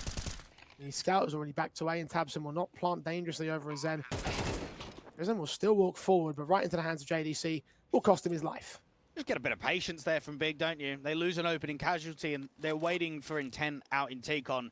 As Spook knows that if he can get on the front foot, get that kill against JDC, then you can recover the AWP. It's a 5v3, the round's over. Instead, him and Adam B kind of separated. They both don't go in together. JDC gets a couple of easy kills, and then from there you just start pummeling the util. You make it very difficult for the B rotations coming out from con with the smoke. OG will not be able to answer back to a tied up score, so Big can start extending the lead round by round, get themselves up to 5. Get themselves in a state where you can probably start hitting anywhere between 7 and 8 T rounds. Much better.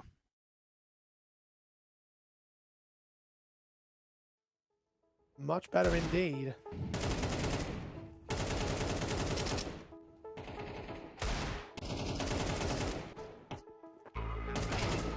Threatening on this T side is certainly where you want to be at for the big squad.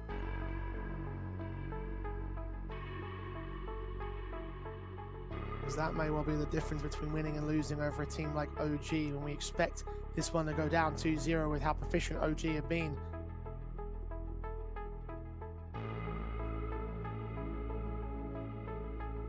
Big holding some level of contention on train could be an encouraging turning point at this best of 3. Dragged it out to 3 maps against Saw last time out, and so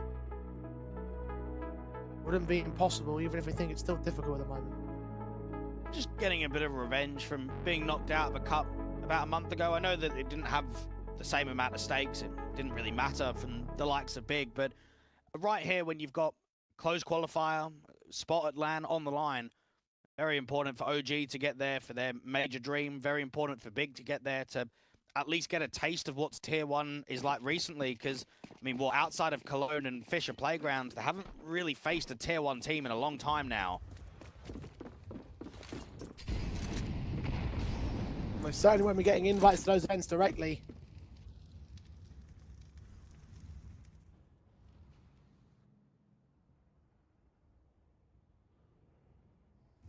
Not with the ranking being where it is. OG. And the funds to buy back into round number 9, so the formality for Big to make number 6 back up, so now they will have to pressure the half advantage over OG's side of things. They do get one of the kills back over at Ivy, and AK that Crizzen could hold over to the next rifle buy. A little bit extra firepower, a little bit extra punch.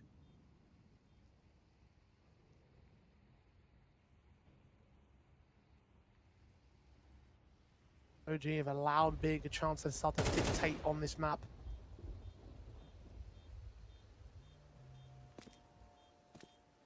The German team now can no longer lose the half.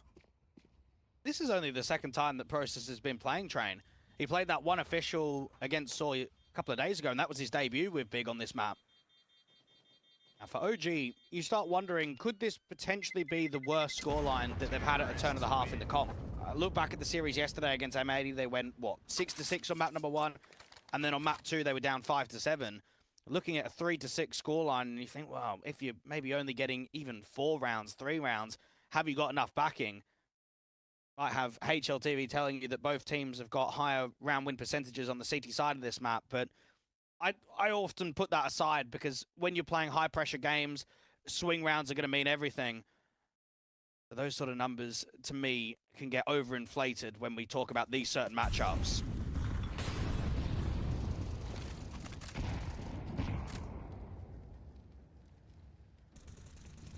OG are ready for more fast, big plays, but Big have gone back to the slow style, rather than slow default. Instead, pace picked up in a pop dog, which almost works out well for Crizzen on the double. He only gets one of them. Spook forced to trade back, hyped. The 3-on-3 is secured here. Spook nearly loses his life to a fight out of the T-Con angle. JDC knows that he's close towards Red Train. Spoke's put in by both sides to cover an angle of attack with CT forces and to block off Big's progression from OG. They are stalled out. That bomb's going to make his way back in. Well, the smokes have given Spook cover, and Adam B's been able to insert himself out to Olaf, or get himself into a hell, really. Spook is now backing off, and the B player Arostos is not on the front foot. He can rotate quite quickly out to connector.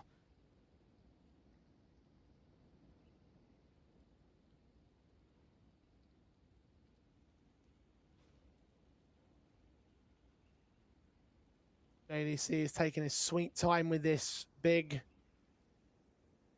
Ever so slow, ever so careful.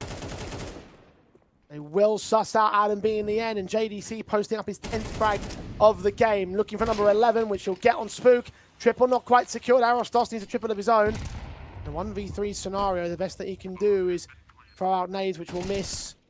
Bombs planted on the backside of the train. He gets Crimmo regardless, though. Where's Tabson? 1v1. Doesn't take the high ground. Arostos needs to be careful about this. He checks his angle and doesn't even get a dink off and all. But the AK has a little bit extra. And OG will make another concession to Big, one that will win the half. That's a bloody good effort there coming through from the Portuguese, because that round has almost nothing in it. You're in a 1v2 where you've got to run through a connector smoke. You're being read completely. There shouldn't be even the first kill. Getting Crimbo was a surprise. And then to get Tabson down to as low as he does, to get that dink off, but not the final kill. Now, we saw OG winning quite a few clutches out there on map number 1. Now we're seeing Big, how important that clutch is from Tabson to get the scoreline up 7-3. And clutches were a, excuse the pun, big component to their series they oversaw.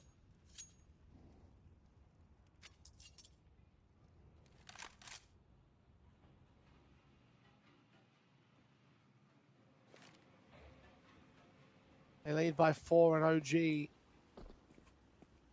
just don't have the funds to keep resisting. The buy is weakened. The AWP and Nikodos is all they're going to have. Hero weapon, what is otherwise a basic set of pistols, which will do well for Crizin. 5-7 striking down JDC to open up. Knowing that they've got all of Brown Halls, they just need to focus on a crossfire to defend A. They just need to be worried about T-Con, Ivy, and Pop Dog now. All sorts of map control on the extension. Arostos getting Tabson next. Process close. Crizin checked for. Will go down. Deagle missed. Smoke is sent. Spook takes the chance to swing. The Process is ready for it. A little bit too late. The window was missed. 3-on-3. Spook's going to be fuming at that one, being held on the smoke. Crimbo should get a free P on Arostos. It's the player that's a little bit further back of the old bomb, though, from Adam B. That might be the surprise. Crimbo, just seen him. Tap. Burst. Damage was done at the dink. Adam B gonna try to cut him off, but Arostos is a little bit more impatient. 20 seconds to the clock now. Hype is seen by Adam B. Holds from. Lands that tag. Tech9's pull. Nikodos will now move closer. Pick his moment. Shoot the barrel on the bomb site. Look towards the bomb carrier, but Adam B has picked up an AK and will shut the last man down. That is a massive steal for OG. Well, I'll give credit to Big for their composure in the 3v5. They really try and stabilize by just slowing the round in, waiting for mistakes. The problem is they just run out of a bit too much time. And I think the kill that could have been granted towards the back of the bomb train was probably the defining kill of the round, wasn't it? If Crimbo falls there, it just changes everything. He knows that he's tucked, but he just can't get the AK off. And OG still around back, and now you've got the AWP saved in with 2 AKs.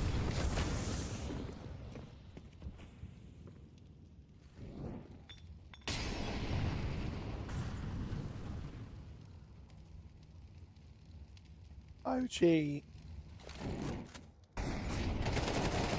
Pressuring from Spook. They know where he is, and Process will still fall regardless. Opening kill followed up by Adam B's AK. The AWP shot of Nikodos just about connects on JDC. Caught dipping out of the T-Con entrance, and this round should send the way of the OG side. It should be a 5th to close out the half, and I have a half recovery when you consider the big run, the one up on the streak. At one point, it could have been a 9-3 advantage, and OG give themselves a little bit of an opportunity going into their T side half now. What a shot coming out of Nikodos. That didn't even look like that could have potentially been a kill. Very good last round for OG, and that's going to keep the spirits up high. Yeah, it was a difficult half, but you probably expect that you're going to be in for a decent fight versus Big. Now that you've gone onto their map pick, it's not going to be as comfortable as map number 1 was. Even if I still think it's going to be a 2-0, there is going to be contention. And for Big, overall, defaults looked pretty good there on the T side. Now they've got to try and press it and show that JDC can still perform on the CT, because I'm looking at his first half performance and I'm thinking that was quite good, right? That's what we have as an expectation from him. But I also think what we've seen over the last few days, think about Rigon as an example, right? A guy that performs really well on one map for ENCE, but then really poorly on the other 3. I want to see if JDC can be consistent now moving into the second half. One of his more weaker suits, but for Big in general, I think if you're looking at this scoreline and staying, and obviously we've acknowledged earlier that they have a much better CT basis to work from. It's where they got their comeback over the Source side, of course. Took the map of Train into a 3rd in the series. similar circumstances to follow as well, and the fact that you have a lead on the weaker half of the map for yourselves, and what is going into what is OG statistically weakest half the same. You're licking your lips if you're the German team.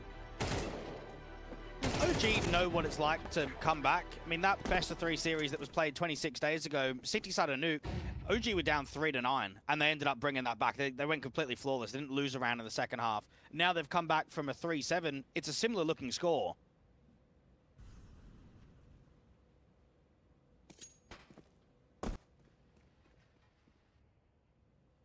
OG got a couple of players in brown halls in their default with the pistols. You see the movement from JDC is trying to close out from PopDog. He is looking for presence initially. Gonna be a B fake into an Ivy take. Noise is being made, but JDC's action may well suss out the info that they're looking for. Fighting as Aristos and Crizin. Crizin gets the kill, and now the split play will have to come in instead. Hype killed both of those PopDog players, though, and that dismantles anything more. They'll see nothing. They'll start to realize, and now Process will get confirmation. Goose to 6 points of health, but Adam B will take him down, jumping with the Glock, but taken back by Hyped, who scores his triple in the round. 2 left standing on OG. Nikodos leaves 2 left standing on Big.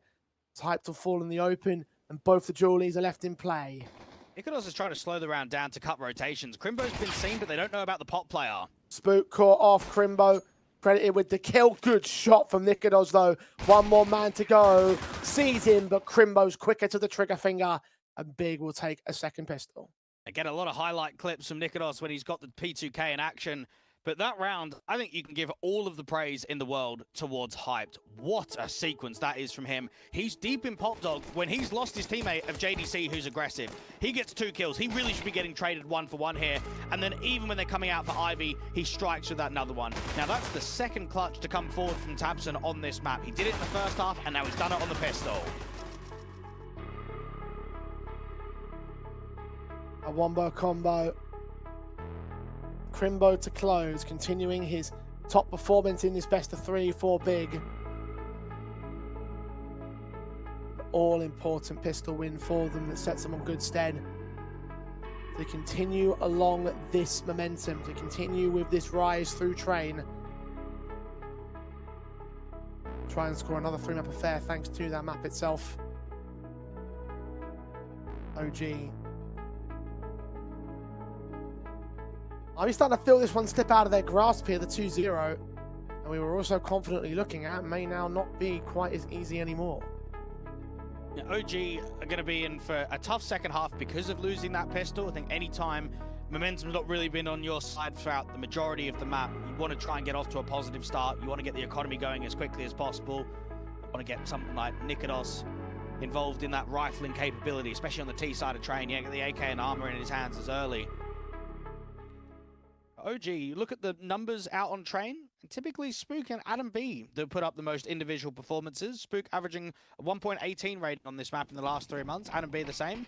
Over on the big side, it's Crimbo at a 1.20 and JDC at a 1.18. That's the 2 highest for the big side. Crimbo and JDC, the 2 highest fraggers at the moment.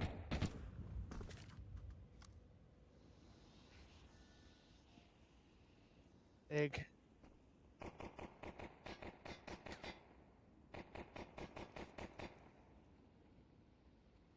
Thanks to their efforts, are in the driver's seat. The SMGs ready to receive the basic Glocks, which are out for OG again, as it was in the first half. No force buys for the second round. Happy to play up to the rifles in the follow-up of a Big to extend their scoreline lead. We saw today Adam B overtaking Lambert on career HLTV maps, and Lambert's not even been playing the game professionally for a good couple of years.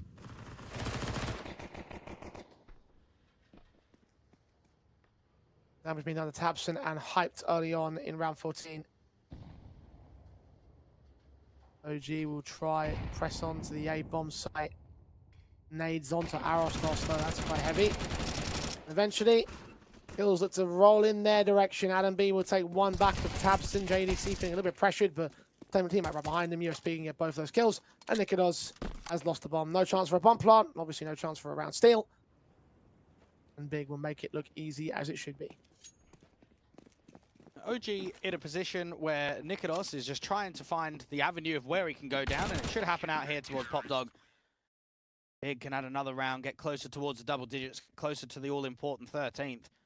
Get this map into a decider. Now, talking about it on the desk, the most recent wins against ESC, against Arbe to get themselves in that line qualification in Poland.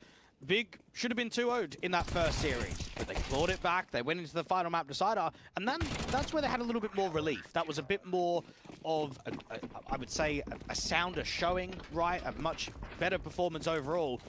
You wonder if that's going to be something that could potentially happen here. If you get tested on your map, pick a train, do you have more belief? Do you have more opportunity in that decider? Tabson's tagged to half HP. The utility of OG, 2 men in Pop Dog. Tabson would have seen them and would have been seen himself. Utility of his teammate, turn away from the flashbang. Both line up there for Arostos, but Arostos has to rest on Nikodos instead to get the 2 trades. Crimbo takes that chance to extend the Brown Halls, make it a 3-on-3. JDC is trying to block out here to Tikon, and Spook wants to get on the front side of the smoke. JDC is going to get a freebie. Just seen as he started to turn his head away. Spook had no idea. An advantage in for Big now. OG. The responsive pretty desperately. Again, this round kind of needs to be their win, else scoreline just gets worse and worse for them. Pre-fire from Process finds Adam B next, and Crizzen had a pretty monstrous set of numbers over on the first map, but not so much in the second, and up to clutch scene. We'll find a fight on JDC, at least that's one pick found. Process, the unawares that he extended out here past the boxes. He'll just wait for Crizzen to make the move. He knows that he's got to try and plant that bomb. At the angle, headshot secured. And Big are on double digits now. OG quiet in the second half. I think OG made the right counter action because of the success of Big. So you've got yourself an aggro pop and Brown Halls play from the 50 side. Nikodos gets a couple of kills, but once he gets traded, you want to excel elsewhere because you don't want Big to maintain that Brown Hall space and just be able to hold on to it for the rest of the round. So that's why they start walking out from Tikon.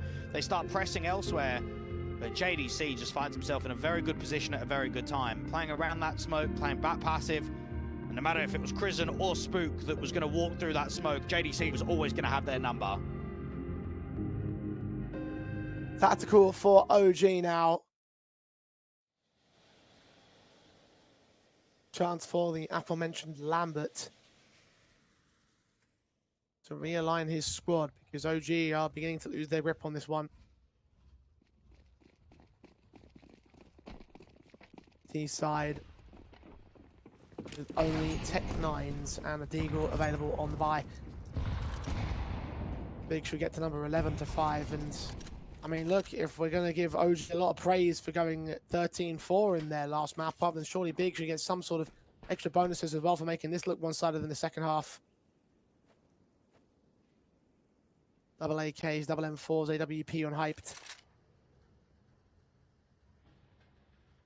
OG set to the B bomb site execution. Can they secure a plant? Process with the AK at good range should be able to mop up quite a lot of damage against the ramp individuals. Rimbo's let one man cross. The ramp players will actually force them back with that Molotov in mind. And Zen, or good play from Crimbo, comes together on Crizzen in the end. Arostos can get one pick back, as can Adam B, and Nikodos turn it into a 2 versus 2. But in the kerfuffle, the bomb carrier was also dropped. The plant can't be secured, and Nikodos is waiting for more damage to come his way. He's seeing the swing, seeing the shoulder bait. The shot rings out. JDC also missed upon. He's trying to isolate Hype. He's just missed the AWP. Bomb didn't drop in the center of the plane though. Got to fight a bit more. He's got to get at least one of these kills, and it's not coming his way until Hype goes down, and JDC is the last one standing. The Dane trades places. Goes around the corner. 25 seconds out. Nikodos will need to find this kill soon. JDC thinks he might have gone all the way back to Brown Halls now. We'll start to clear it out. Nikodos doesn't know about his flank. Time is short against him. He's grabbed an AWP. Will he just save with this weapon? I think he might just do. 10 on the clock. Didn't see him. JDC takes the kill, and Big will hold the round. Very clever repositioning from JDC. He's going into the Brown Halls not so much because he expects a fight, but because he knows he can play time. There's not a lot of time left on the clock, and the bomb is dropped right on the middle of the bomb train itself. So as long as he gets out there towards the Brown Halls and scales, there's just no hope. There's no chance there for Nikodos at all. It gets expensive, it gets threatening, but when you're down 5 to 10, you really want to turn that into a round victory. You want to turn that into a steal. And the devs were talking about how maybe the scoreline was not as close as the game seems. I think that comes down to the clutches, and I think you can say the exact same thing on Train. And maybe that puts into question on the third map how important clutches are going to be for both of these teams. ADC struck first on Spook. Adam being going to trade back Tabson 4-on-4, but with HP advantage massively in favor of Big. Arostos trying to get the man advantage, but Hyped, his AWP continues to fire away with 2 to his name. Finally overwhelmed by the Dane. Prison and Nikodos versus Process and Crimbo. And now it's all on Nikodos as Prison goes down. Another clutch for this man. He got close with the pistol in hand, with the rifle. He'll go down to 1 point of health. So it doesn't get any easier. 15 frags deep, top of the board for his team, and one ahead of what Crimbo's delivered. You favour the M4 in this circumstance. Nikolos needs the perfect headshot as soon as he takes contact. And Crimbo's creeping closer, ever so closer. Bit by bit, inch by inch, could still get caught with his back turn. Nikodos, timing and positioning is awkward. Crimbo's made his way around. Oh my God, they have absolutely no idea. Nikodos, this is all timing. Crimbo didn't see him. He has now, and he's got him. Oh, tragic for the man of the T side, because Big now have map points. And in the mind of Nikodos, he's convinced that Crimbo is going to rotate either pop or con. Knowing the B-side anchor and how pacey that round is, he was just ready for it. And what he's not ready for is the Ivy wrap to come all the way around, start getting yourself closer towards Sandwich, the front of the red train. That's 3 clutches, one by Big across Train. Very strong in the 1vx's, and I think we definitely said that if we saw a performance from Big like they did against OG, they wouldn't have a chance. This has been a much better showing. This has been a good, strong-looking Big side overall. They've given very few chances towards OG to at least keep the scoreline competitive. Night and day compared to that opening best of 3. The sun's beaming on Big at this moment. OG have been unable to convert this train. The big map pick. Of course, they have 7 opportunities to close it down, take us to Inferno. 1-for-1 trades in the early portion of the round. Tabson and Prison are the respective fallers. Minute marker and OG, and now starting to lose some map control of Brown Hall's. A's got to be the hit. ADC is just peering out from the back of the bomb train. He's not seeing any scale out of Pop, nothing out of T-Con just yet. He's seeing the U2, and him and Process can set up a crossfire. ADC forced to hell. Process trying to take a timing on swing, but doesn't quite get it against Arostos, who gets the man advantage. Low HP for him, though, getting JDC a kill on Nikodos. Now leaves it very awkward for the T's. Double up secured. Hype starts moving as both men focus down the backside player. Bomb plant could well get secured, but Hype is looking for both individuals. He's taken out Arostos. It's all on Adam B now. He's going all the way out to the B-bomb site. Right call to make, but they'll know. They can hear those footsteps. Adam B needs to take a fight as soon as that bomb goes down because Crimbo's on the run. They're going to bait him. Crimbo has called his bluff. Bomb now.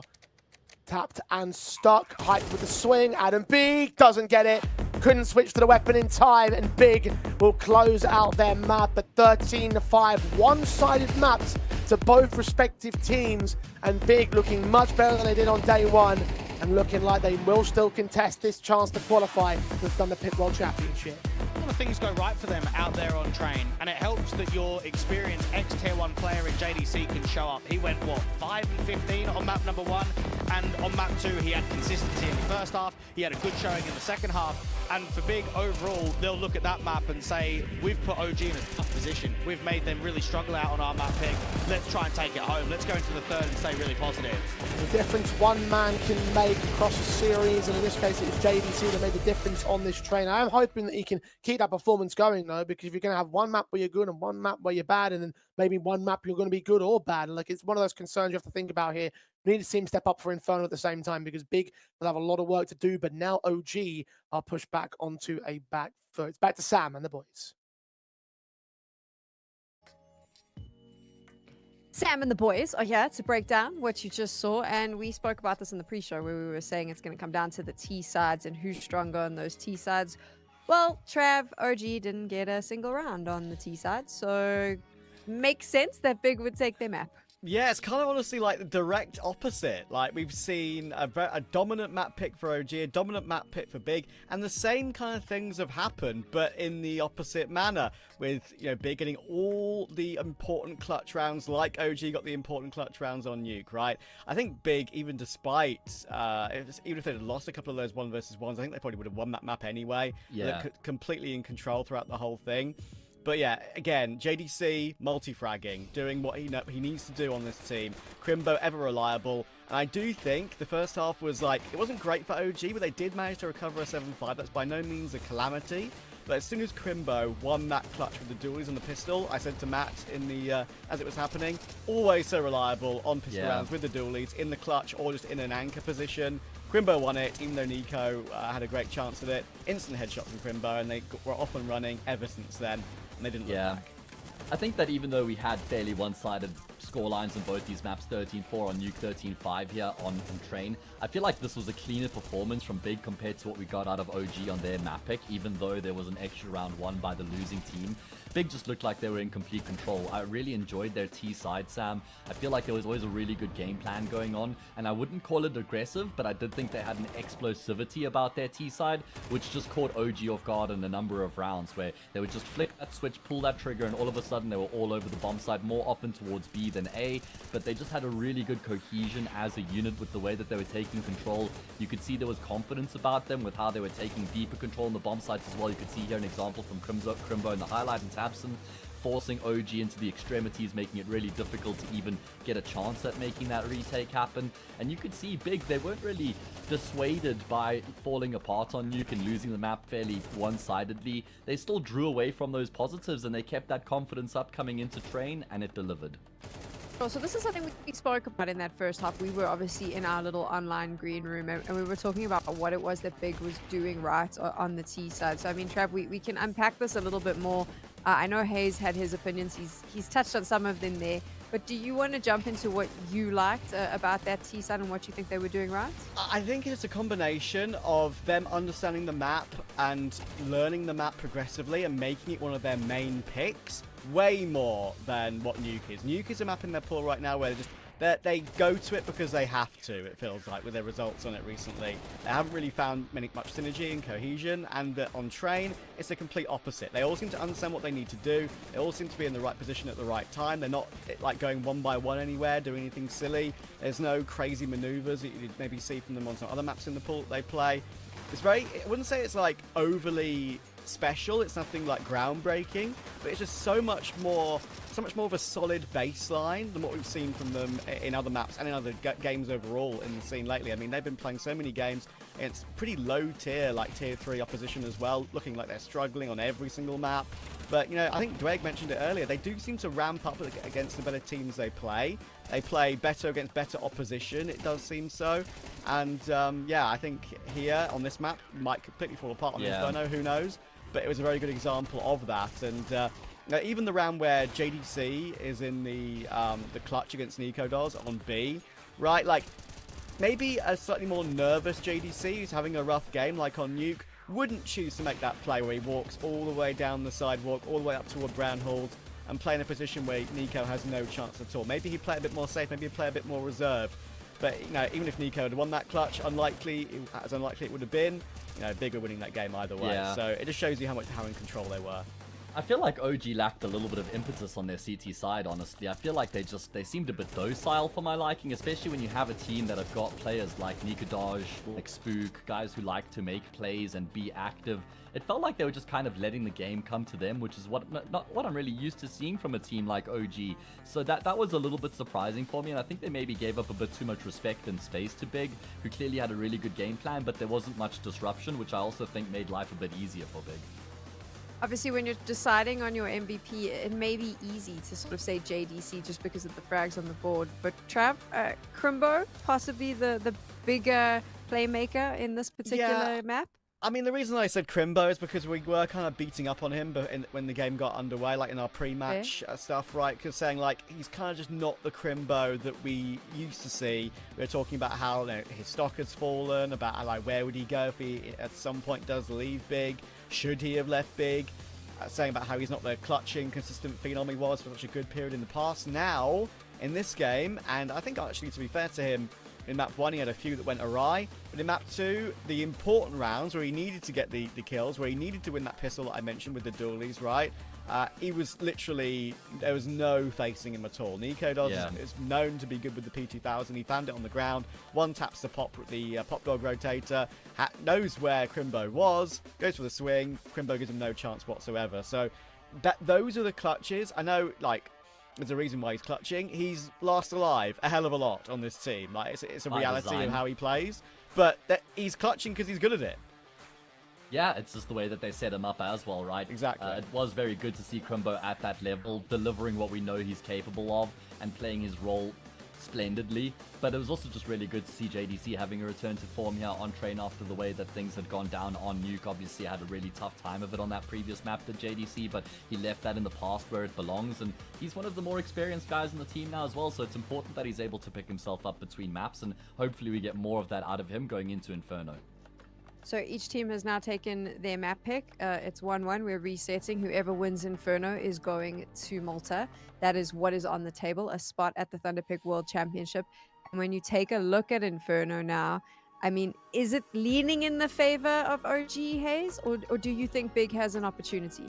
I don't know if it's just recency bias for me with Big because of how well we saw them play against Saw on this map. I was just really impressed by their T-side in particular. I feel like they were working incredibly well as a unit. There was really good calling from Tabson. They always seemed to be executing into the weaker defended bomb sites, not by virtue of luck, but by the way they were shifting the defense and then recognizing how they had shifted the defense and what opportunities they had in turn created for themselves. So it just feels like they've got a really good read on the map on the T-side in particular. This is the one map that I actually do have quite a lot of faith in Big's T-side. As far as OG goes on Inferno, it's also actually been a great map for them lately, right? I mean, they haven't played it much in the past month, just one game played. Maybe you can go back a bit further to Fnatic as well. It has been in their wheelhouse, but it's a map that it does require sort of more experience within the team to be super well versed in terms of the decisions that you're making and how you're going to move around the map. And obviously the core four for Big have been around for a long time, so they've got those reps under their belt, and I'm actually kind of leaning in the direction of Big going into this third and final map. I know that might be crazy, but that's how I'm feeling based on their performance against Saw on this map and based on what we've seen throughout this series so far. Yeah, as well, right? Like, they actually have reps on Inferno. Sure, they're all losses, right? They're all losses. It's understandable when you play Gamer Legion, Furia, Pain, FaZe back in Cologne.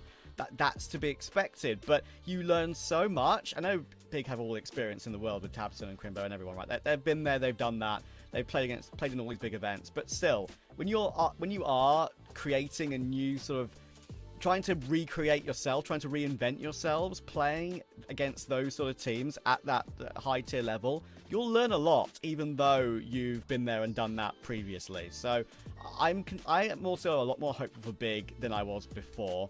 But OG, they have okay results in it lately. I am just slightly concerned by them losing a map to that Danish mixed team, Herb, in ESL Challenger League. So that was only 2 days ago. That is a bit of a weird loss to have on a map like Inferno when you have all these players with the ability, and Chris and I do think calls a good Inferno. So lack of reps might go against OG at the higher level. Big, of course. With Process, is that going to really change their fortune? Are they going to be able to get this all-important win and get that revenge? It might not be the same OG, only Krisen remains, but that game last year that would have qualified them for the main Berlin LAN for Thunderpick last year went awry for them, and yeah, it's a huge one for them because revenge will be something that I'll take very, very happily, I'm sure. It is the battle of the IGLs here. You've obviously got all the experience of Taps and Trav, and then the young gun, the rising star on the other side. And honestly, I think the calling will determine which team is able to claim that spot in Malta. Do you agree? I think that's the main thing that makes this series actually just so much fun, because you've got a storied in-game leader that's been on Big for one of the most long-serving single team members in the scene. He's in-game led. He's been the star player. He's doing everything, has done everything for Big. And you've got a player in Krisen who is at a stage of his career where he wants to be like that long-term in-game leader. He's been an in-game leader almost since day one of his career, right? Which is a differing aspect to tabseN. Who knows if he goes from in-game leader to star player? tabseN's gone from star player to in-game leader. But crizN is that young, and I've given him this much praise with what he's done with OG. With, by the way, every single version of OG. That game, you know, Dwayne mentioned it earlier. That game from Thunderpick last year was with a totally different core 4 members, right? I mean, it was with Modo, Fiku, Mikey as a stand-in, and Buzz. Now he's got a totally different 4 around him, so it shows you that he's got the expertise to work with different pieces around him and still provide results. This is a critical game, though, for him now. I am wondering if there's actually more pressure, despite how bad Big have been lately and how badly they need this. If there's more pressure on OG as the favourites now going into Inferno than there is on Big. Yeah.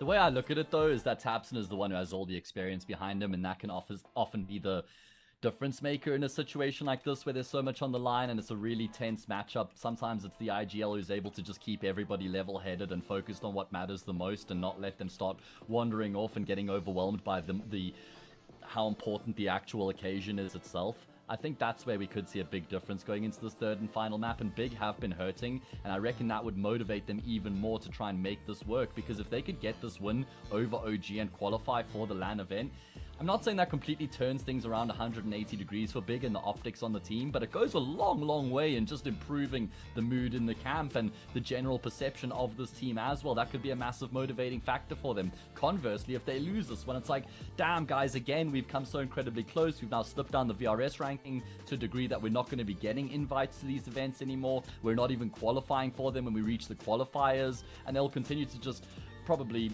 get heavier and harder on themselves at that point. So I think that this next map actually means quite a bit more for Big than it does for OG as far as qualification goes and what it means for the team.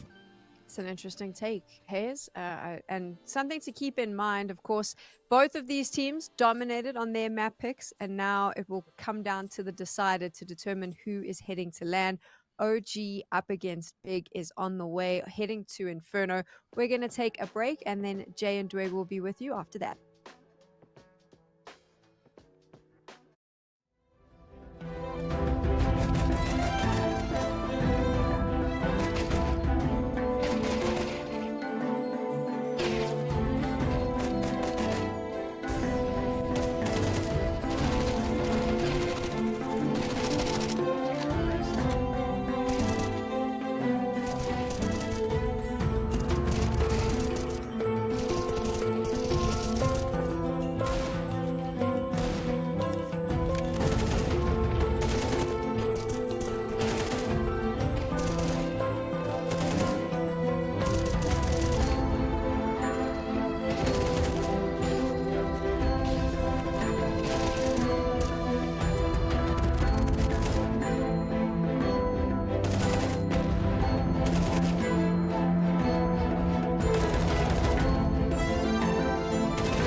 He's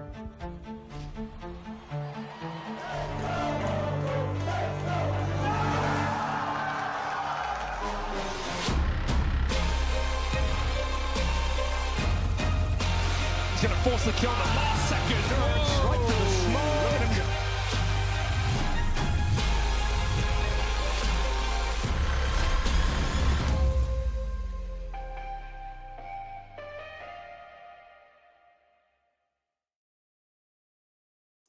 Been a day of upsets here on the qualifying day of the Thunderpick World Championship closed qualifier. Are we about to add one more to the list? We were very confident in saying OG should go over big. You and I, Dwayne, even saying 2-0 fashion. It certainly won't be 2-0. Off to Inferno as our final map in the best of three. And big certainly have looked good coming out of train. Do they have enough to tip this series over the finish line? Well, I'm excited about their T-sides because I thought their T-side against Saw was excellent. They had to recover a massive scoreline where they had some really good depth, some really good lurking from JDC, especially towards top banana. My concern is their CT side because I haven't seen enough for their Inferno and a lot of their recent officials. Whereas for OG, they've beaten some okay teams. Yeah, it's not the best map in the pool, but I'm still convinced that this is going to be a comfortable showing for the international squad of OG. Yeah, for those of you that missed out that matchup against Saw, it was an 8-4 half a Saw's T-side start. So Big will be on the T-side themselves to kick things off, giving OG a chance to potentially make better of what is traditionally the better half. Although, again, those T-side win percentages do favor them all the same. So kind of a bit of a reverse role here when you consider the desk was saying over the series that T-sides will be the most important. Maybe defensive will start off for OG and set the pace for how they look to carry on. Spook, again, drawing out first blood. JDC falls in the pistol round. And Nikodos is ready for contact in from mid and brackets. Two men about to approach. And Nikodos just take first contact and then fall back when the smoke comes in. This should be fast and aggressive up towards the short side. Starsin in towards the triple, but cannot hold on against Hyped. Either way, he's done his work, as has his Danish teammate, as has Spook. 4 kills between those 3 players. Hyped is in a 1-on-5. He's taking out the first player of the trade. 34 HP to get the next 4, and Spook shows no mercy. No prisoners taken. OG start with a pistol. Just a bit more of a wake-up call, perhaps, for OG. I mean, you've got a head coach of Lambert, an assistant coach for Killazoo, and then an in-game leader of Crism, where I'm sure between the 3 of them, they would have just discussed during the break of Map 2 to Map 3, look, we are a much better squad. It doesn't matter that Big is playing at a higher level than what we've seen from them recently. From your perspective, you should pump these guys. You should be able to completely just own them. And I hope that we see the performance that we got on Nuke and at least try and bring that sort of style out here towards Inferno. Being really positive, being really individual, getting a lot out of your star players.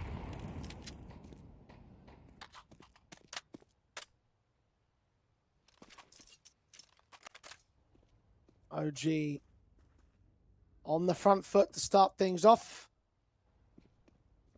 Face the eco pistols of Big. More than happily doing so here with the rifles being the main port of call. It's the exact same sort of buy strategy that we saw from OG over the course of their series thus far when they're losing the pistols over on train. Nikodos and Adam B will make light work of said pistols. The SMG in the back lines of Crism will try and get some extra cash out for it as well. We'll get a $600 frag on JDC, all 5 alive for OG. Here come the guns for Big, their first chance to resist. And you probably would have expected that since Spook was here first and then Adam B came in later, that maybe there'd been a little bit of a connection between the 2 of them. None at all. They played each other quite regularly in some of those local Svenska lands and a lot of online cups, but they were all a part of what I would say was top-end Tier 2 squads. You've got Adam B that was on, what, Young Ninjas and Metasport, and then at the time, Spook was a part of Johnny Speeds and 0-0 Prospects, but no, never crossed paths between them. Cross paths with opponents, I'd imagine. Definitely. Plenty of officials, on land and online. The teammates for the first time in their career. A team that has certainly surged into prominence, but imagine how disappointing it would be for both them and their squad mates if they weren't able to finish the story that they started.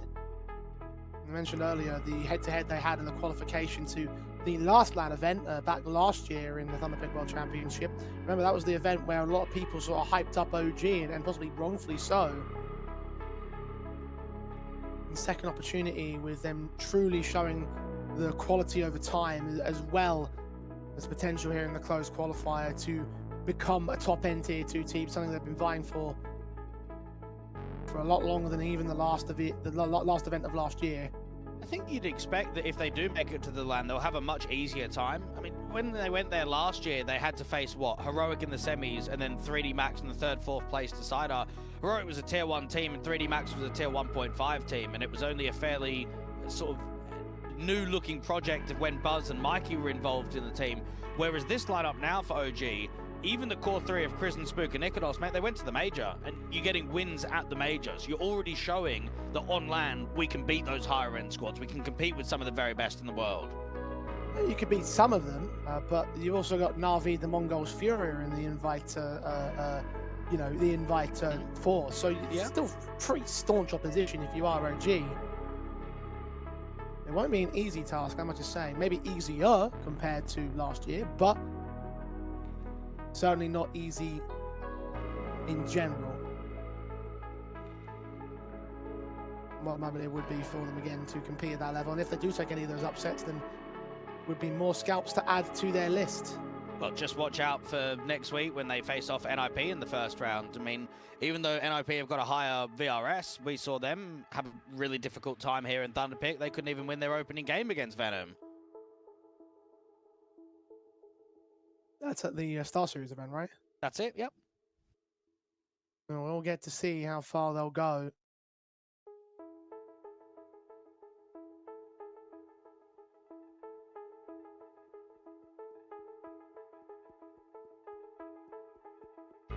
Just one of the LAN events that OG will be having the chance to compete at the higher end of the scene. If they can make it, we find that pick, this will be another opportunity here and now.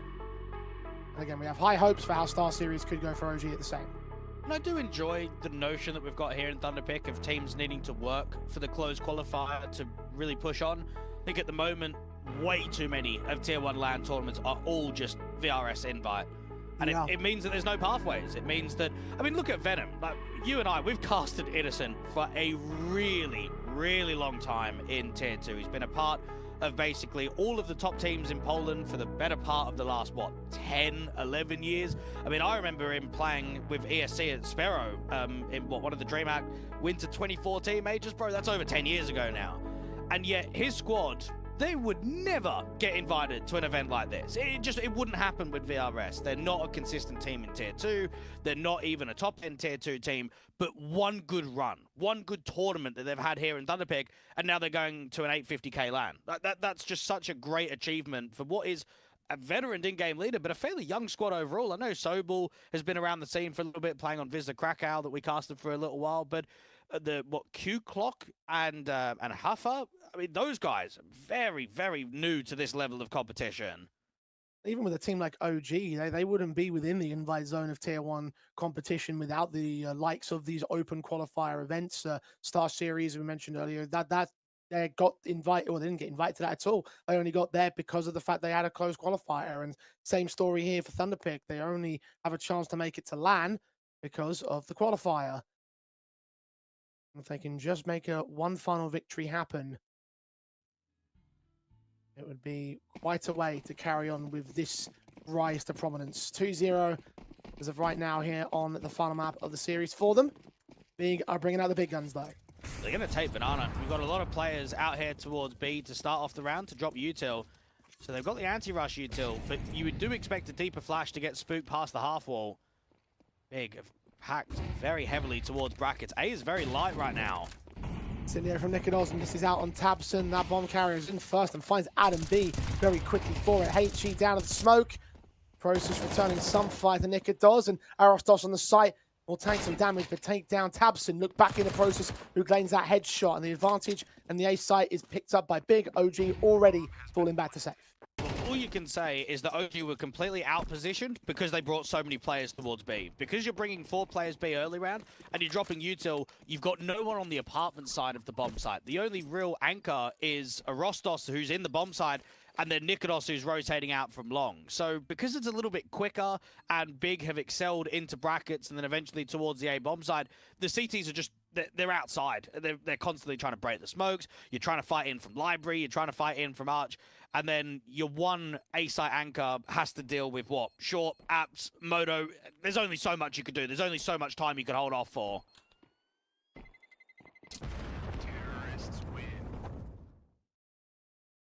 And Big will be on the board for the first round in their map up.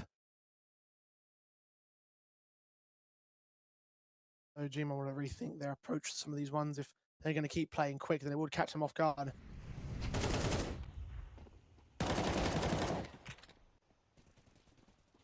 Three rifles staying in means that they're going to have the weapon sets to buy back. Indeed, they will do. Krisen still on that MP9. A lot less presence towards Big in the early round.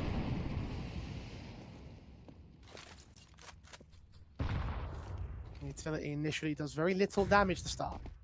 Even reflecting on OG playing NIP on LAN in a week, imagine how much of a game that's going to be for Rostos, because he's just come from NIP, isn't he? He's come over from basically only playing on local national teams for the win, getting a bit of a taste of what it's like to play in European, in English-speaking teams, and then getting the call up to OG. But a lot of utility usage towards Banana, but even though it's stacked heavily with 3 and the bomb, they're not getting hit by the anti-rush of the incendiaries or the HEs. Work of Krisen's well timed there to block off. Then he pushes Tabson or JDC. He could have tried and made there towards that B-bomb site. So we've got 4 players out here. Another incendiary sent in to continue to harass Big and try and stop any pushes, any executions. HEs will do a little bit of damage. There's noise being made by Crimbo, but it doesn't seem to buy any rotations. They are thinking about it just in case. They're going to run the clock low for the hit. Well, it looks ugly because Big are running into this B bomb site and Spook has got another smoke. That is going to waste a lot of time. And look at the short players. They're being active. They're seeing nothing. They're going to get a mass rotation out. This is pretty much over already for Big. Third man to the defensive. Fourth going to go ahead and join in. One player backstab is going to be receiving the last second rotates and the information will get gained. The counter rotate starts and Arostos stands ahead for 2.5 kills. Tabson's low, almost finished off by Adam B. JDC getting the trade back, but the time's been stalled for. Bomb's been dropped again by Nikodos and JDC will not get past him. Excellent stuff from OG. Well, for Big, I mean, come on. That's way too slow. I know that we're sitting here referencing the re-smokes that are going down on B, but if you're holding out here towards top Banana and you're not being active, you need a lurk somewhere in mid, somewhere towards second mid. You can't allow that. As soon as OG just have a tad of activity, as soon as they go for a tiny amount of info searching, that round is over. You're calling that round before the executors even come in. That's what Inferno can sometimes be like.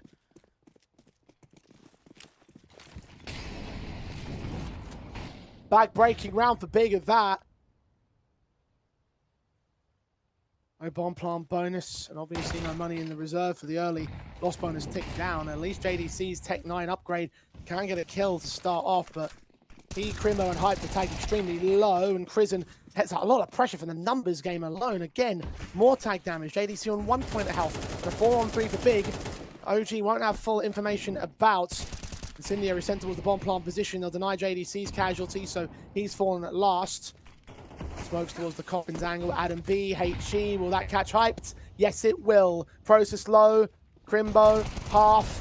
M4 will search for the man, turn back. Nikodos will close out Process, and order will be restored to OG.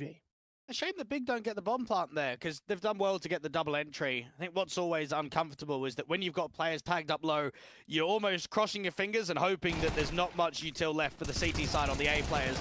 And what do we see on what is basically all the rotation? Everyone's got a HE, everyone's got incendiary, so you're just getting peppered by it.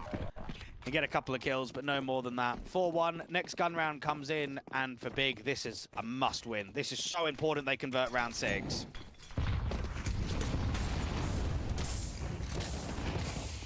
Damage done to JDC so early, couldn't get the smoke up. 23 HP, second while he's 6 HP now, and he's dead to Spook. Catching him at the very edge of that smoke. Kill through the wood wall, in fact, and opening advantage for OG on the kill counts. Won't be aware of Tabson's damage, but that's also something to factor to their favor.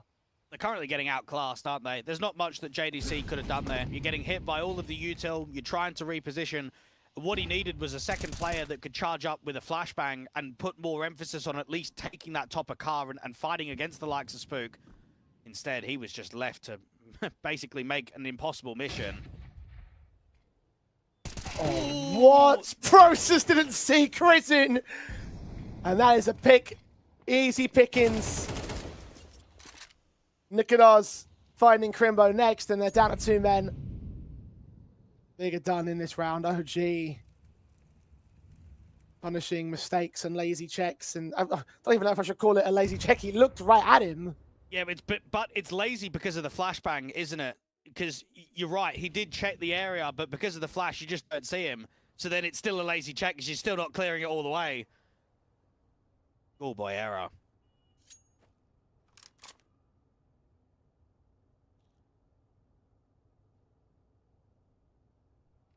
Save call, because what else are you going to do?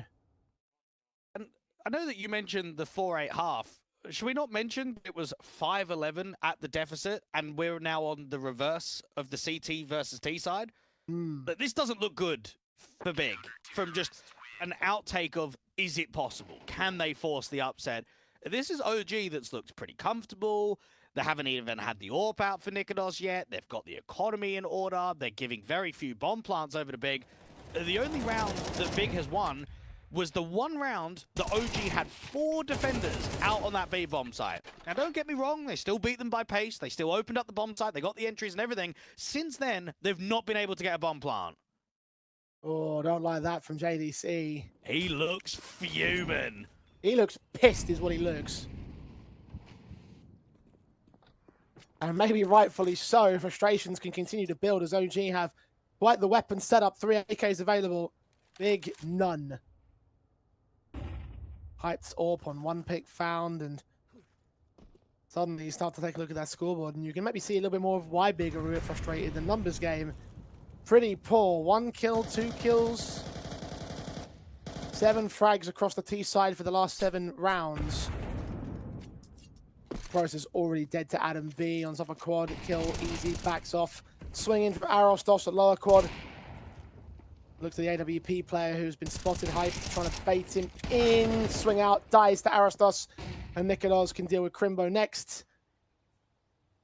Oh dear, this is 6-1. And as you mentioned earlier, a outclassing in the purest sense for OG.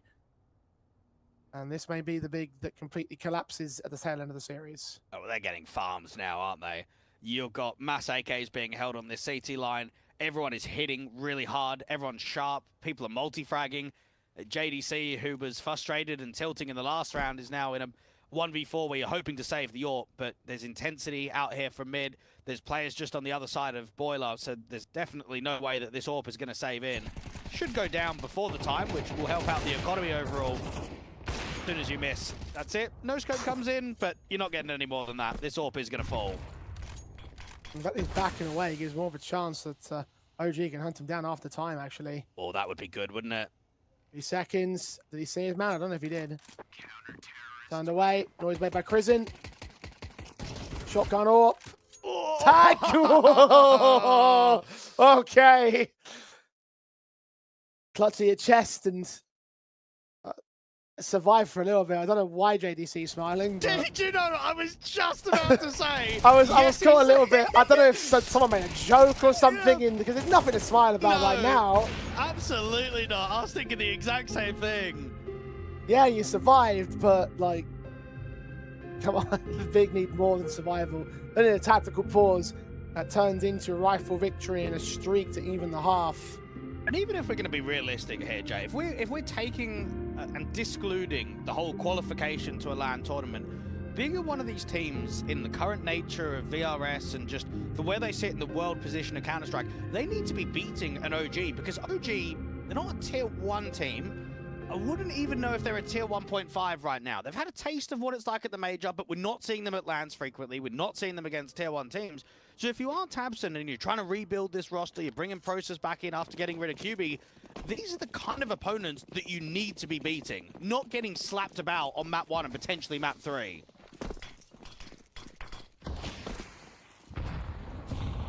OG already putting the heart up on Big. Nade Storm down top mid and Banana and Process and Tabson are on less than 40 HP each. Shot from Hype does connect from Krizzing point blank. Closer at Spook. Flash around the corner, and Spook's AK. Whilst blind and get a headshot. Nikidos in support. JDC Dret's training, but Nikidos gets 2 more before he drops. At least these pistols have removed the AKs from play on OG. Crimbo has been stellar across this best of 3 thus far in a 1-on-3. Can he make the clutch? Well, you expect Banana to get smoked here for Rostos, to get the mollies out to maybe Dark into New Box. This is a tough clutch, and Crimbo does not have a HE, so he's not going to be able to break this smoke. Can't see any utility drop from the dead bodies there at top. Banana. Incendiary is available for him. Could force him off the bomb. Bomb fuse, I should say. Goes down. I think that might just stall for enough time right here. They're going to hunt him. Extinguish is just about. Kill, and Aristos not secured. Goes the way of OG, and they will have the defuse. They will have another round. 7-1 advantage taken. And this big is looking a lot more like the big from Nuke than the one from Trade. They do well, but look at map 1. Look at map 2. Whoever won the most clutches won the map. And it's not just down to that, but that's a key factor. Because in MR12, the whole economy, 1vx's, it resets, it changes momentum. Clutches are so much more important now than what they used to be in Go. And what we saw was some very good clutches from OG on map 1. We saw some pretty good clutches from Big out on map 2. When you're down at 1 and 6 and you've got Crimbo in a 1v2, I almost think it doesn't matter how that round plays out, you have to win it. That's just the bare minimum. He's the best clutcher on the team. And if those moments aren't being taken, then I'm sorry, the best of 3's not being taken.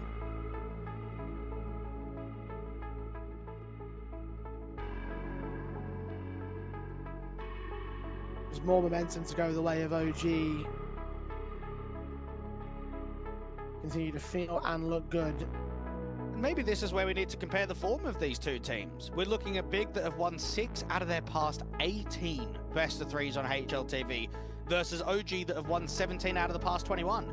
And the only losses that they've taken to is BetBoom, PARIVISION, BC Game, and 9.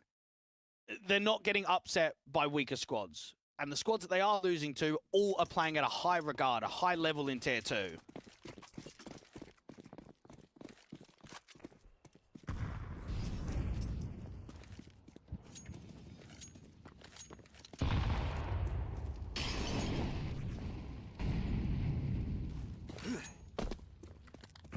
OG. Got JDC to start against them. Spook will fall. He's trying to be a playmaker on the B bomb side, but smoked off on the initial contact. And he's one of 4 players that took damage to all that utility and the resistance that Spook tried to show up. The incendiary lands inside of a smoke, so it won't do anything. They're doing a good job of taking away the HP bars with just the lobs of the HEs, but that's a cracking entry to come in. Round starts with JDC's opener. But the read is here, and OG have been stacking up bomb sites nicely in the first half. Prison backs away. Ashes from Nikidos will at least disrupt things on Big for now. Well, double dark. This could be a good little bait and switch. He comes in, player seen, Nikidos lands JDC. Doesn't quite catch the second player. Adam B is going to wait and bait. Spot 1, take the kill back, double up, not quite as easy. Orp now poked, but the headshot comes in for the man. Triple secured, quadra sequence, he runs out of ammo. But Krizen's quickly on the scene to deny any further damage from the T-side line. OG continue to run this hype train into the ground. Bro, what a round coming out from Adam B. We always know that even if you set a bait and switch, when you get detected out there at dark, you can normally only go 1-for-1 because you're getting forced out by wide swings and trades. And look at this, the Orb's missing, the AKs are struggling, there's not even a trading position to come through from the 2 riflers because of the rotation out from Coffins. That is a serious hold out there on B. Excellent stuff. As Adam B level with Nikidos, the top 2 fraggers in the server. OG facing up against the hero AK on a half buy. There's not much to speak of right now for Big. I'm concerned I've already lost this best of 3. Nikidos Strikes process down, Smoke's involved of his position at pit, Prism's on site. He's hearing players, seeing them from the taps through the smoke, getting a double on Crimbo. Nikolos lands one more for good measure. They are getting ripped to pieces. OG now 9-1. And for Big, the largest worry is how many more chances are you going to get, not only just in this one single best of 3, but I mean, imagine a tier 1 organization and an ex-tier 1 team dropping outside of the top 50 on VRS. To me, once you drop there, there's no return, is there? There's no coming back from once you get into a position like that. Second tactical for Big. Look at the looks on their faces. tabseN has absolutely no idea how to even compete against this level of OG when Big aren't hitting. Time to bring Keto back. Oh, no, hang on. No, we've done that one, haven't we? Dirison? Oh, I think we've done that one too. Tizian? Hang on a second.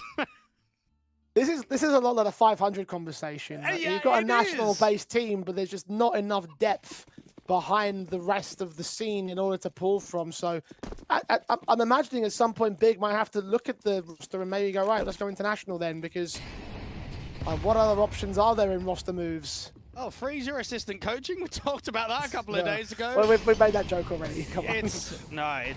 Well, we've been saying it for a very long time. You and I especially, about keeping it core German. I'm sold on it. Don't get me wrong. Keep your JDC, your Crimbo, and the likes of tabseN, but yeah, I don't know. There's just a lack of depth, a lack of threat in so many tournaments. Big just picked apart again. Second kill for Nikolos, finally missing a shot that tabseN can punish. 2 men on the bomb side directly. Third player outside of the Moto smoke. Nade sent perfectly to center a mass. Big. A second pick out of that one. tabseN onto Adam and to Crizzen. That's 3 to his name. Finally dealt with by Arostos, dropping that bomb. That will draw in the second rotator of Spook. 2v2. tabseN has single-handedly brought his teammates a chance. Hyped up close. Arostos peeking. He's seen both the individuals. Damage being done towards Hyped angle. Look up to the balcony. Kill gets found. Hype trades. 1v1. One shot will do it from either player. Oh no, Arostos, don't. Oh. Don't! Oh no! He has absolutely done him, Dwayne. This is confidence. This is trolling, but not the negative kind. And certainly, this should be OG taking it. Well, if tabseN looked tilted after that last round, imagine after that one.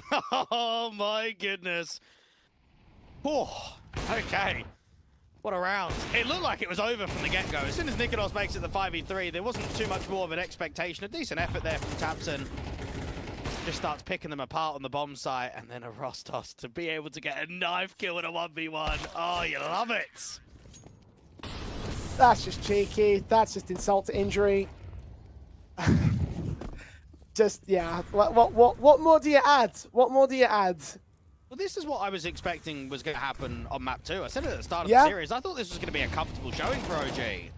It's come comfortable in the end. Spook cross-firing with Crizzen. At least Crizzen will drop to Hype's trade. Smoke down to provide a bit of extra cover. Got a nade in from his teammate as well as CT Spawn. He'll use that smoke to get out of dodge with the Molotov that sent to his position. Grimbo trades 3-on-3. Bomb plant should get secured, but OG actually lose one more beyond that smoke. JDC getting Arostos. Retake might not be as easy, especially as JDC doubles up all on Adam B now. Adam B not even spamming off of that tap. He might be able to get the kill against JDC just because of the HP, but the next one's going to be a tough one. tabseN responds very quickly, so it is a second round for Big, but no reason to cheer and celebrate here. You need a lot of rounds. You need a incredible comeback on the CT side of this map. And it's just, again, flashbacks to Nuke. It's even more one-sided than Nuke was at the turn of the half, and I'm just not seeing enough from them anymore. And I do feel for the German fans, because I think there was a lot to get excited for a few years ago. Mousesports, Penta, Planet Key, Euronics, Alternate Attacks, Koana, so many organizations putting a lot of money into CS, and that was definitely because of Meisterschaft, and that played a large role in it. And now you've got Big, who are no longer involved in Tier 1. They're no longer even involved at the top end of Tier 2. And, I mean, you compare that to somewhere like the UK scene, sometimes you've only ever got that one team. Look at what Endpoint was able to do with at least Mighty Max and Surreal. Then when they brought in Azuru, you finally had the core, when they had Mezzi, when they had Thomas. There's someone to rally behind. But with Endpoint gone, well, there's hardly anyone to rally behind. And now with Big slipping out of that dangerous mindset of what they can achieve at the top end of the scene, you wonder, well, what is there to cheer for if you are a German fan? What team do you follow at this point? Because Big are only the last ones left now. A growing trend across all of the scenes in general here. Just the international squads are where you want to look at the top level of Counter-Strike. So it's not a problem exclusive to the German scene.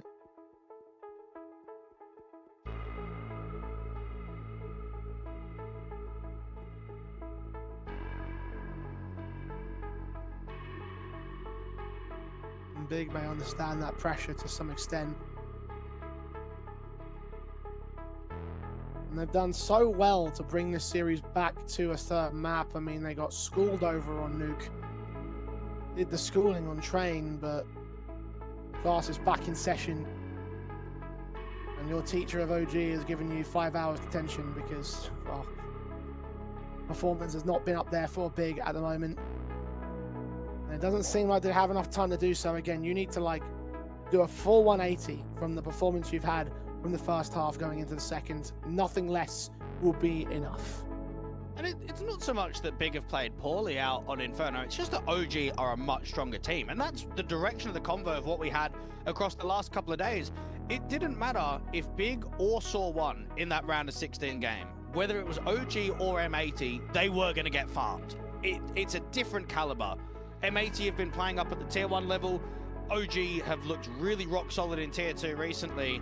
And there's a divide between the two squads. So for OG, this is an expectation. Yeah, okay, maybe you don't see a 10-2 coming forward in the final map decider, but with how hard they've worked and the results that they've got to qualify to Star Ladder, to qualify to Thunderpick, it is just an expectation. It's what everyone believes is going to happen.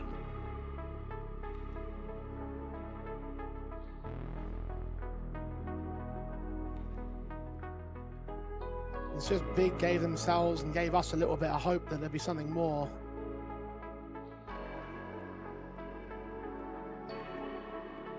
A fleeting moment and no more, it seems, than that.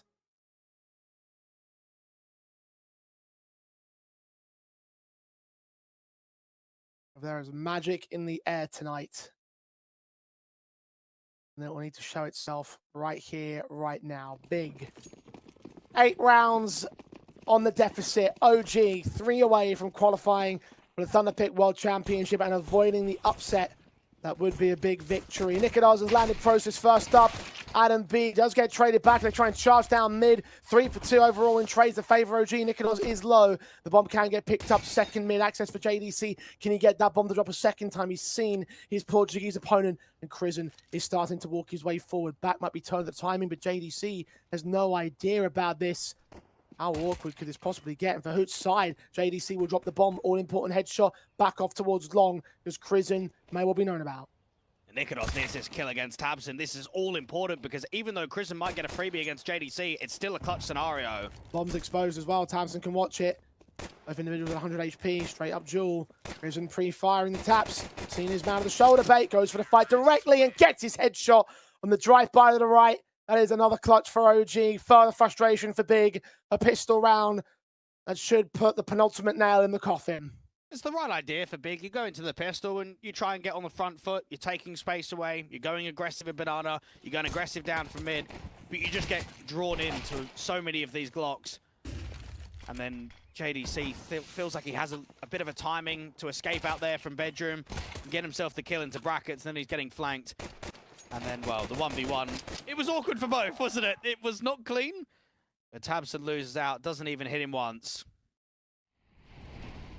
Hit his desk more time than he hit his opponent.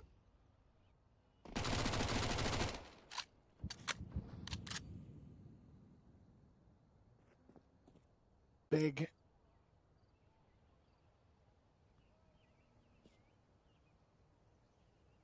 just in the worst position possible. OG, they know that they pretty much got this one. They know all they have to do is just hold on.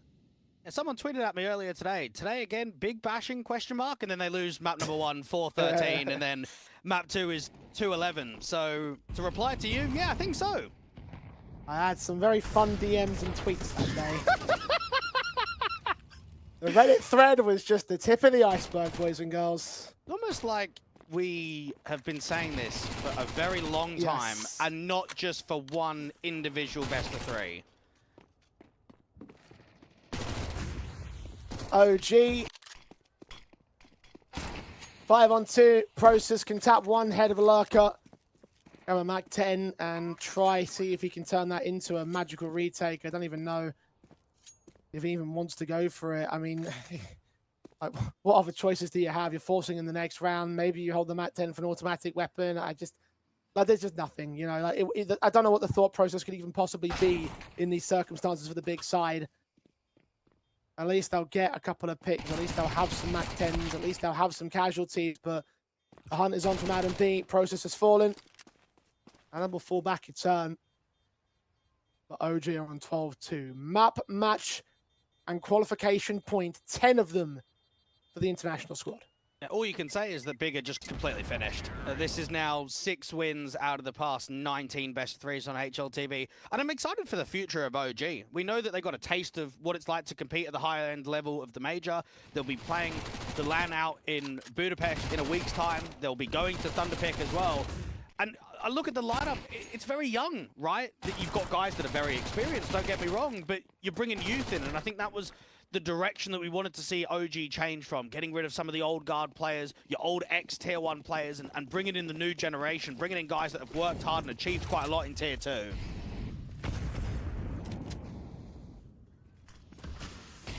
Momentum of OG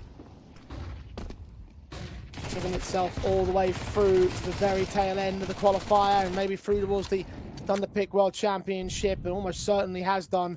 All they have to do is make it official. At least in this round, they've rushed into a big side that were ready to receive and to take them down. Adam B and Crism, last 2 players that may can take down Crimbo. Follow up on height, the next up. Third player seen towards long. Bomb should commit and plant. A gap within that smoke that can't be abused by either side. OG is still on for this round. Crism might be able to backstab out towards Boiler and try and contain the short players in. Resmoke at Moto, flashbang sent in towards short, might stall them. I think I caught either player back here. Either way, Prison is considering on that backstab. No one's watching it. Slowly but surely, AG descent to the lineup. Sprays a bit awkward, but he transfers it back, and this is a 2v5 that OG can once again embarrass Big with, and a 13-2 final map, 2-1 in the best of 3. OG will deny an upset and make their way through to the Thunderpick World Championship. There's a very good reason why Crism was having a bit of a chuckle when he found out that he had Big in the very first round. Jeez, they just absolutely pumped them. They made Big look awful in this best of 3. Map 1 and map 3 was a complete disaster, and by OG, that wasn't even a test. What even was that series from them? Easy.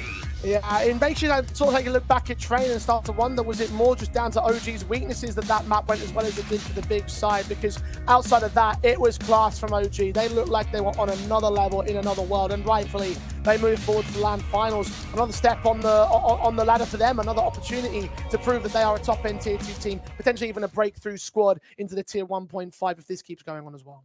You've got Big that made top 8 at the last 2 Thunderpick World Championships. Now they can't even make the LAN finals, and OG have done it twice.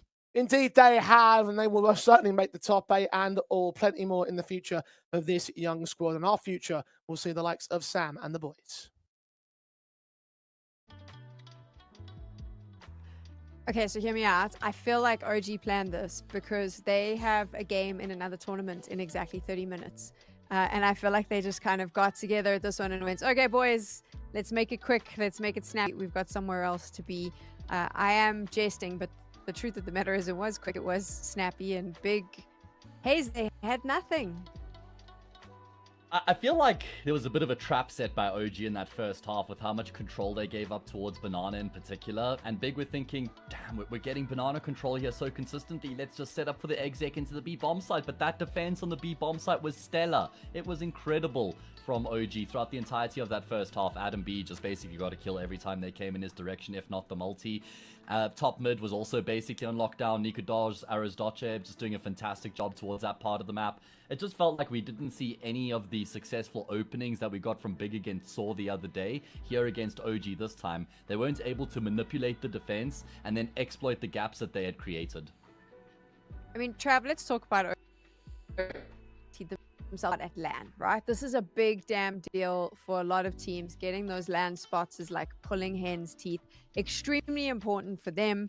So tell me, what is it that you love about this roster and what you think is important moving forward for people to pay attention to? I think the thing that just makes me so happy about this team is that how reliable they are at this level of Counter-Strike right now, and what potential they actually have. Because I think now they're a big upset team in every LAN they'll play. Like they'll have teams they'll face that actually I think they're the favorite to beat. I don't think it's a surprise at all. They've taken maps against teams like Mouse and other teams at Tier 1 events playing well at the Major, for example. Like I think it really encapsulates my feeling about how Crizzen is as an in-game leader, that he's able to go from 4 totally different players in Modo, Fiku, Mikey, who was standing in Buzz, to now 4 completely new players on a different OG and make a Thunderpick World Championship, not just last year, and this year as well. He's got something about him as an in-game leader. The stars around him are looking really good. I mentioned the only thing that I feel like is a question mark for me is whether Nico does actually wants to AWP or rifle. It's very 50-50 with him. But at the end of the day, if it's working, if it ain't broke, don't fix it. Yeah. I remember when coming into the game at the top of the broadcast, I spoke about how OG just have a really solid unit across the board from top to bottom. We even saw Arazdoche normally is normally that sort of supportive element, setting up his teammates, maybe sacrificing himself sometimes as well. But now you get this game where everybody delivers across the board. I mean, Crizzen and IGL top fragged in the first map, got a great performance from Arazdoche, Adam B, Nikudosh in the third map. We kind of forget Train altogether, but it was that well-rounded performance. When you get everybody on board for OG, it feels like they don't need that out-and-out star player because you're just getting those numbers across the board. So here's the thing is, during last year with the partner systems in place, I kind of always referred to OG as a place filler. And I know that is somewhat cruel, but that was how it felt. And now taking a look at this lineup and sort of what we've been able to see from them, I do think that their position in the competitive Counter-Strike ecosystem shifts, Hayes, from place filler to that they could be the team that causes a big upset. They could be that team that comes in and maybe shakes things up and beats a Tier 1 team. I think that is the role they can play now. I feel like there's been a bit of a dynamic shift within the OG organization. I don't know if it's down to the management or the owners or whatever it is, but it's no longer like their Counter-Strike team is just features so they can have a Counter-Strike team. Now they're building for the future with the CS team. It's no longer like picking up players, okay, he's a good player, he gets sold to another org, you know, Valde, Flames. There's so many examples out there. Lexi was another one, Dexter there as well. You've got so many players that are out and around that Tier 1 scene that did feature for OG at one point, but they never had a great team around them. They always had a piece here or a piece there. Now it feels like you actually have got a team, a squad that would be motivated to even stick together with the results that they've had. I don't think any of them are kind of looking over the horizon thinking, I wonder if a Tier 1 org's going to come knocking for me anytime soon. I think that they're very happy where they are right now. So I do think there's been a dynamic shift for OG, and I feel like they've constructed a roster that will keep building together going forward. Yeah, you mentioned that, Matt, but also at the same time, I also don't think they're thinking that because 2 of them have been on the team for a month, right? Like, there's a lot still to build for this team, and I don't think, like, if they were to be offered a side grade for only slightly better pay, for example, I don't think they'd take it, right? Because I think they've got something really good going on here. But this is why I'm talking about where they've looked to build the roster. They didn't lose Buzz because he got signed by another team. They didn't lose Modo because he got signed by another team. They decided to upgrade those pieces instead of replace them once they got sold. So we do actually have Adam B available for a quick chat with us, keeping in mind that OG needs to run along to play another game. So let's get him into the chat now so we can talk a little bit about that result.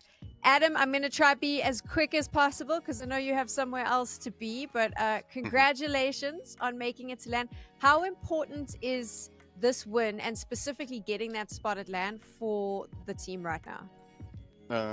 Because I would say hello and thanks. Well, the game is really important for us, of course. Every game is important for us.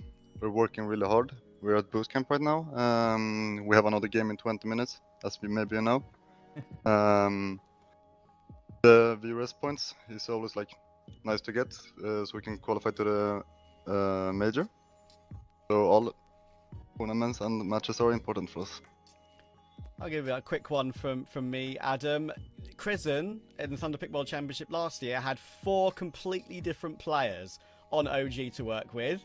Now, of course, the synergy is looking amazing between all you guys. Can you pinpoint one thing that you think Crizzen and all of you are doing great together right now, which is what is making your results look so good? I think it's all of us, like not only the players, like our coaches, Lambert and Kilaso. They're doing a lot of work. All of the players, we're working really hard. We're practicing. We're playing together a lot with each other to get the same vision of the game. And I feel like we're getting, like, we're not even started yet. Like, we're getting better, like for every day that it goes. So we're just working really hard. And I think we show it on the server also. Fantastic. I have a more sort of game question coming through here. That third map, Inferno, you guys obviously dominated that, but I noticed that there was a distinct lack of contest for Banana from you guys, Adam, and I was wondering if that was maybe a bit of a game plan for you coming into Inferno against Big, where you were happy to give up that control and then focus on retaining utility and then kind of cutting them down as they try to push into the bomb site. Was that part of the game plan for you this time around against Big? It was not really like a thing we talked about. Yeah, we didn't really think about it. Like, of course, we got like some prep for them. I think we just adapted how they were playing. Like the B players generally like adapted how they want to play, you know. It wasn't like a match plan or something, I would say. We had like some other things that I can't talk about really. Some small things. Fair enough. Adam, congratulations. We get a chance to see you in Malta. And now you have some time to reset for your next game. So thank you so much for joining us. Good luck with that one. And we'll see you at the championship. Thank Good you so luck much. against Simple. Yeah, thank you. Have a good time. He sounds like he's got one of those like voice changer, voice morphs things when they do like an anonymous video and they make the voice really deep just to conceal who's actually speaking. He sounds like he's got one of those voice morphs on, man. That's quite crazy. That's pretty much what everyone says about your South African accents as well, Hayes, just so that you know. Fair enough. Okay, there we go. We have one more spot left for the World Championship, for that LAN in Malta, and only one team can claim it. Imperial or Legacy? Who is it going to be? We are going to find out, but first, a quick break.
going to force the kill at the last second. Oh, right to the smoke.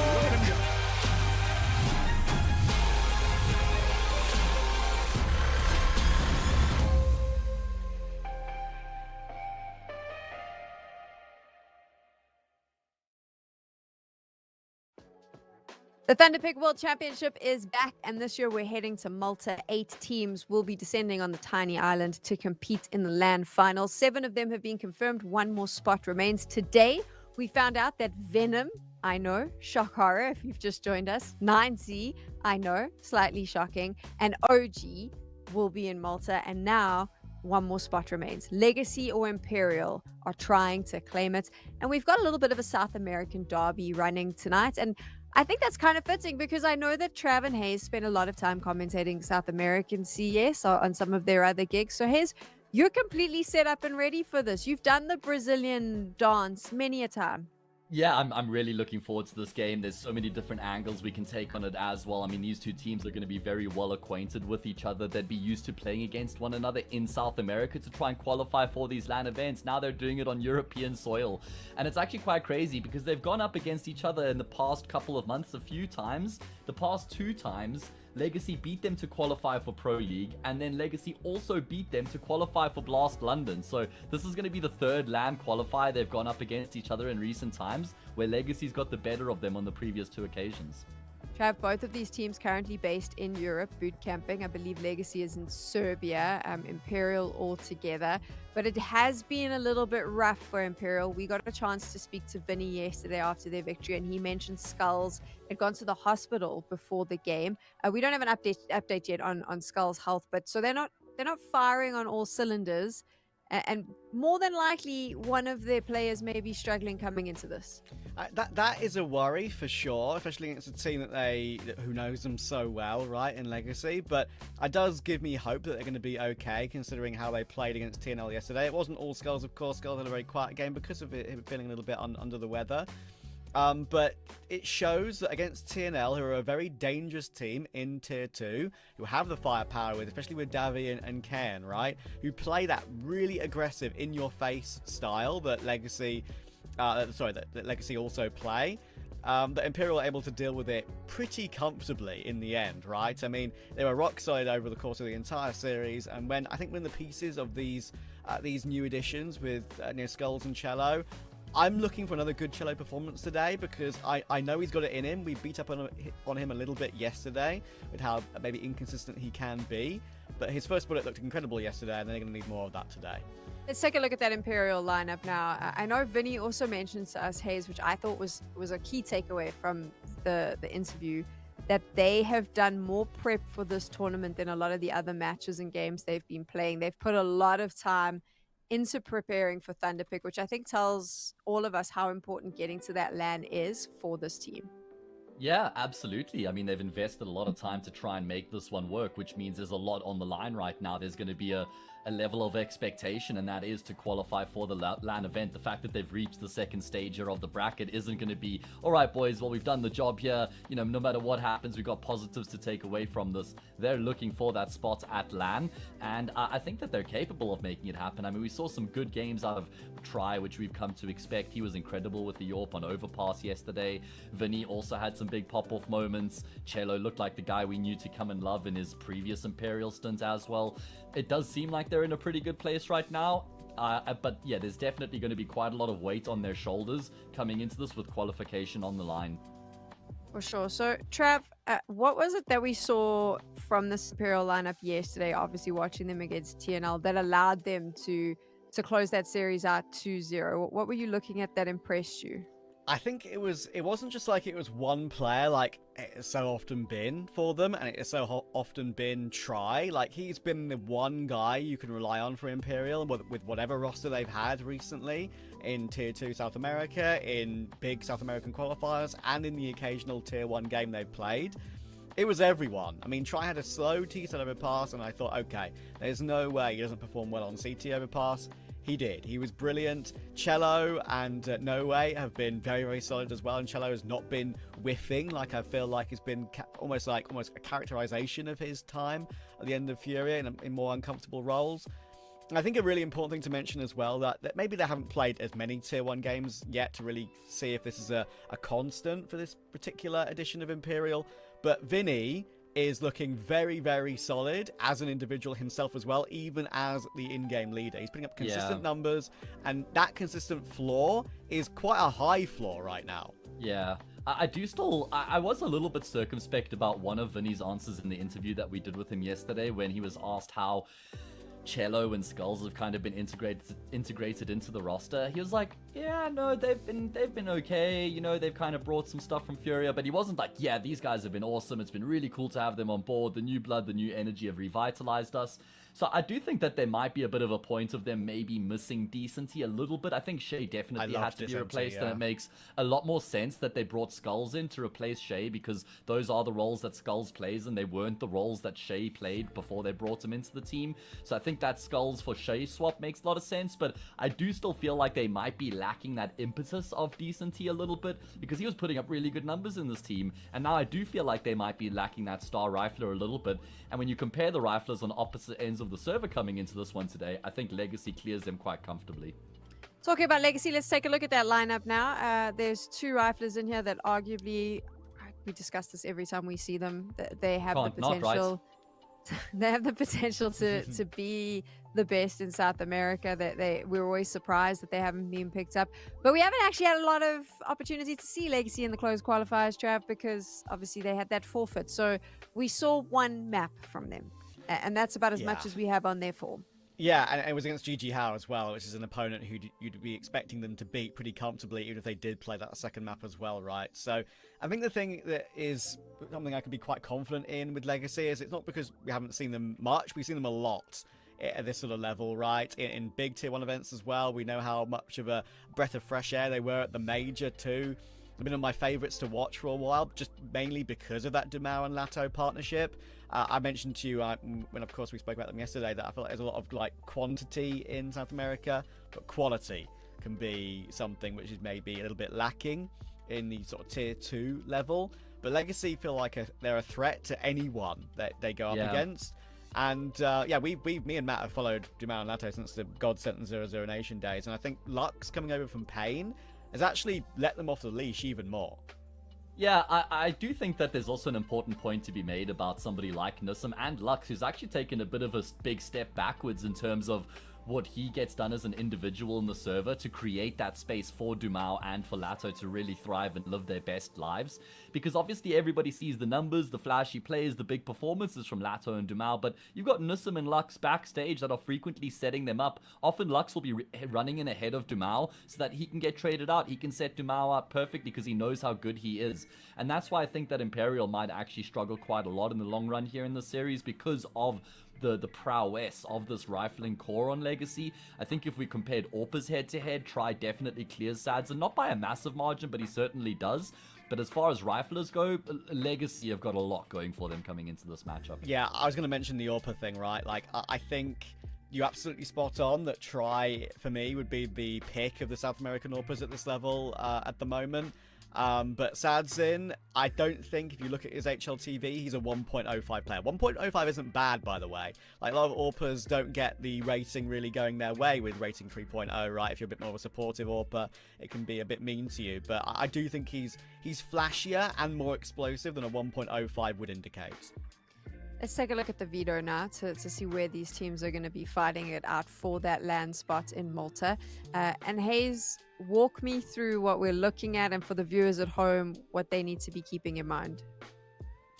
Well, permabans, no prizes for guessing them there. Overpass out of the equation immediately, just doesn't really lend itself to the strengths of Legacy the way they like to play Counter-Strike. Inferno certainly does. That duo that we've been highlighting that always gets spoken about, that Lato-Dumao duo, they play the B bomb sites on this map, so it's almost like the B site's just off the table altogether when you're playing the T side against Legacy because of how ridiculously difficult they are to get past.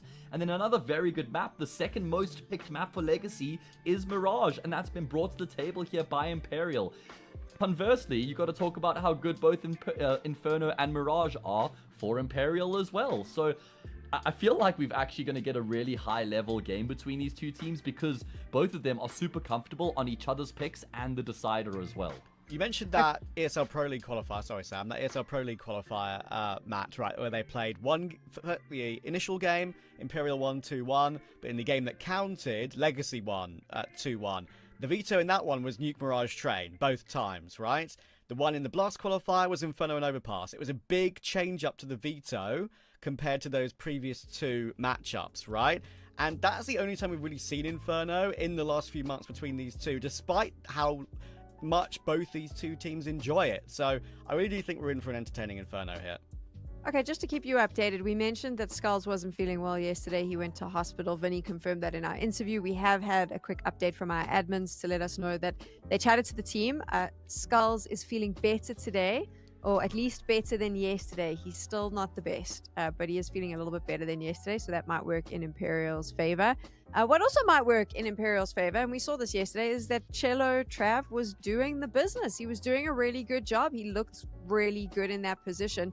How does he stack up against that superstar on the legacy side?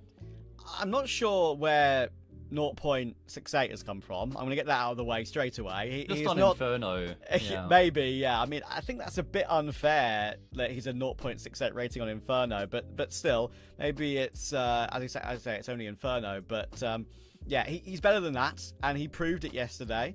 I think the thing with Cello is that if he hits his first bullet, he's as quick as anyone in the scene, I would say.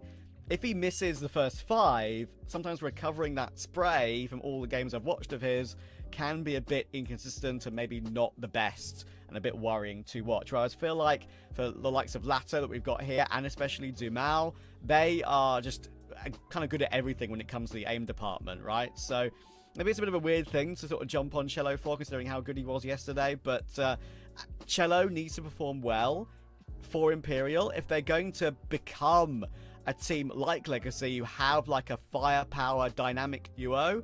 He needs to be that guy, or at least one piece of that dynamic duo on Imperial for this current edition of the roster.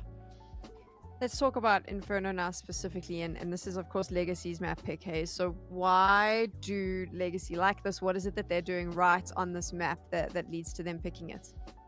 I think it's because it allows for the rifling duo to just go nuclear. It's not an AWP-dominated map, so it's not like Dumao or Lato have to be too worried about trying to get past an AWPer. They can play their free reign. Their CT side is massively bolstered by that duo. I've already highlighted over on the B-bomb side as well. They play a fantastic defense over on B. I mean, think about their playstyle. They love to be in your faces. It's exactly how you've got to play Banana in particular on this map, so it's just synonymous with their strengths. And then on the T side, you're able to just have that explosive sort of, which once again is exactly in Legacy's wheelhouse. So I just think in that regard, where you get to really simplify the approach, it certainly does lend itself to the way Legacy want to play Counter-Strike. And Trav, historically, how has Imperial played on Inferno? I think for me, the reason why we like Imperial and Inferno is because they literally have an in-game leader who's been branded Vinferno, right? Like, they've always had a solid Inferno, or whatever tier they've actually played it. Regionally, they're loving it. They've beaten Fluxo, Red Canids, Odic, all the teams you'd expect them to really kind of beat, because Imperial still have that prestige of being that one cut above Tier 2 South America. It was rough for a while. They've improved a hell of a lot with these roster changes. You have to think about that most recent game they played on it, though, against Legacy, of course, that 13-3 loss. Do they have the firepower? I'm sure it was like a month ago now, but do they have that firepower with this new Imperial to match up against what Legacy throw at them? Vinny's a demon on Banana, and they set him up there alongside all the utility very, very well. Today, I just have a sneaking suspicion that it's going to be a really, really close one here. But I think Legacy will just squeak it. But I really do think it'll be a barn burner, because these two teams going up against each other with these current lineups. It reads very, very tasty when it's literally a domestic matchup to qualify for the LAN as well. Well, that Banana Demon is going to be going up against the gods of Dumao and Lato. And we all know what happens when gods come up against demons. They get condemned to hell. So I think Vinny's going to have a tough time. Do you know what just keeps sticking with me is how Vinny, and I mean, maybe I'm just grasping at this one straw though, but how he was so insistent on letting us know that they have prepped so much for this event. He said, like, we have prepped harder for this than any other. And that would mean that when they finished yesterday, and they were lucky, they had like an early finish. I think that a lot of prep would have gone into Legacy, and based on previous results, I really do think Imperial comes in here with a little bit of a strap book in place, Hayes, to figure out the game. Yes, I agree. The thing is, the Skulls has only played, I think, 8 maps with Legacy. I'm not entirely sure. I can just double check. Yes, he's actually only, with Imperial rather. Skulls has not got many reps, which means the preparation isn't going to be going super deep and diving into the details and the nitty gritty. It's going to be more about the broader game plans, the protocols, the responses. Whereas a team like Legacy, who have got a lot more reps together and been playing together for a longer time, can afford to go deeper. So even though they have had a lot of time to prep, it's probably just bedding Skulls into the roster on more of a surface level. And that's why I think Legacy will still have an edge, even though we've seen a lot of prep out of Imperial. Yeah, and I think as well, like, the reason why they maybe prepped so hard for it is because they've got this event, this closed qualifier. They have a local LAN in Rio de Janeiro that they're playing called the Fergie Rush 25 with some of the teams like MIBR, 9Z, Bestia and Sharks, Red Cannons, for example. Those, I believe, are the only 2 events they'll be playing before the major VRS cutoff. Because the CS Asia Championships they're due to be playing in mid-October. I believe it's after the October 6th or 8th, I believe, whatever the date is that the cutoff is. So, not many games to be played to confirm your major spots. 1, fantastic frequent flyer miles to go backwards and forwards from South America to Europe. 2, absolutely killer on the players, so sympathies there. But 3, that just sets up how important a victory is for Imperial, Trav, which is exactly why Vinny would have said they would have put all that prep in, because there is such a limited chance of doing the big job, which is qualifying for the major, right? Yeah, I think as well, that's what makes this game so fun. Like, because this is a domestic matchup for a huge LAN. So excited. I'm excited as well, and I'm sure Dwig and Jay are excited as we jump into this matchup. Oh, yes, we are, Sam. Thank you very much. This one has all the makings of an epic confrontation. Doug and I have also been in the South American scene recently, and I have to say that Legacy especially have been impressing me quite a lot. I will say the mitigating circumstances against Imperial might just put them slightly on the back foot in this head-to-head right now. To me, Legacy are the better team, but knowing that you've lost the last 2 head-to-heads, and the devs were talking about it in qualification games, I get the feeling that Imperial are just coming for revenge. They've had enough of losing all these games and not qualifying to LANs. Third time may well be the charm for revenge over Legacy. Either way, I'm expecting this one to be a barn burner. So prepare yourselves, strap in. It is the final series of the closed qualifier here for the Thunderpick World Championship. We will find our final team that will be moving forward to LAN. Legacy on the T-side start of Inferno. Got a lot of map control up banana. Only 1 man to defend this B bomb site. Vinny gonna put that smoke down and hope it's enough to stop them. Vinny is going to be very slow on rotations from the players coming towards A. So he needs to, bare minimum, just get a 1 kill. Get those Julies involved in impact.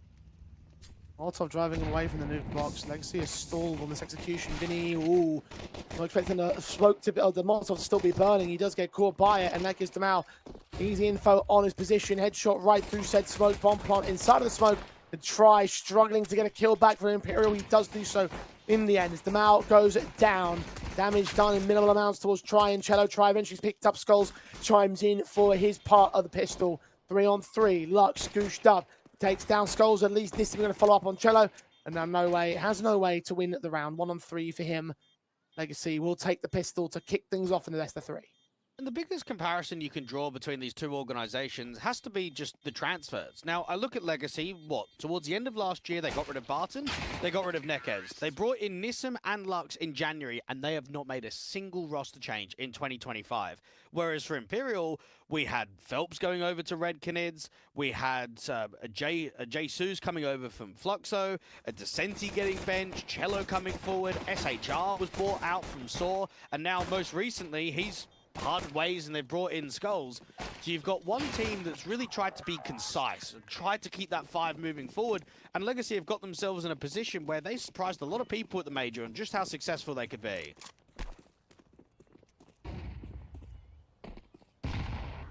Damn near made the playoffs.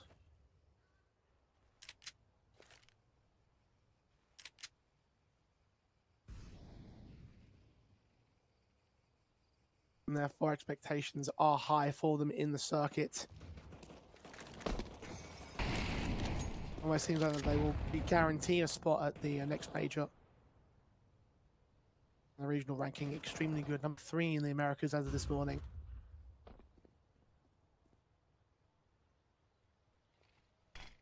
Imperial a lot more further down the pecking order by comparison. They have only a forced buy-in from round number 2. Legacy playing with the pistol.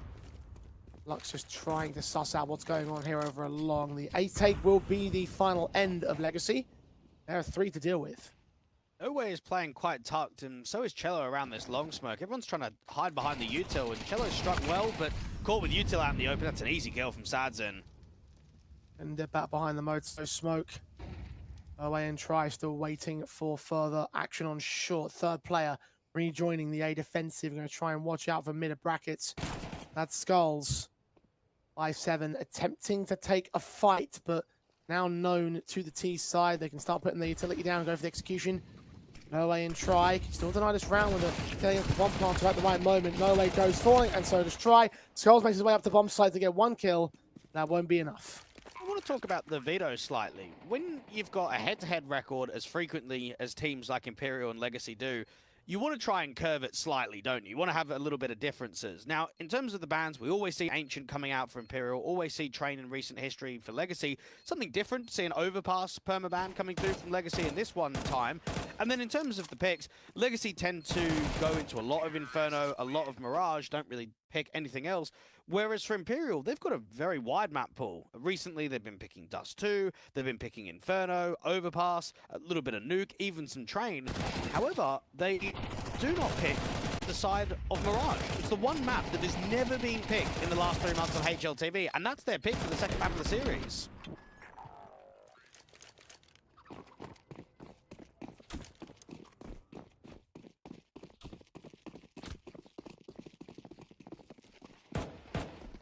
Was played back in that Pro League qualifier, a 13-3 result that Imperial had. Hoping that the past will work better for them.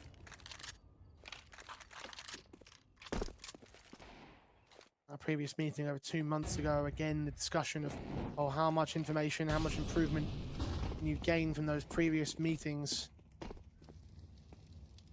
Overlap that we have. Maybe quite a fair amount. Imperial have lost that first pick at least, and the eco that follows up. Legacy should get a 3-0 to kickstart this map up again. Good stuff on Inferno thus far, but the rifles always will be the true test where Imperial could do their best work. Imperial have got a bit of a stack out here on B, but with limited upgrades, you're not expecting much. I think if you can get away with a couple of kills, you'd be satisfied with that one. Got a player up on the boost, might not get cleared by the CT. Tries dealing with 1 pick back. No way is completely smoked off. Detected. Doesn't quite go down, actually. Falls away from position, so Legacy will now have them on site. On plant. And nothing really that No Way and Cello can do to get anything further out of this. Maybe an exit frag or 2 might come their way. But again, the focus is all about the weapon buy in the next.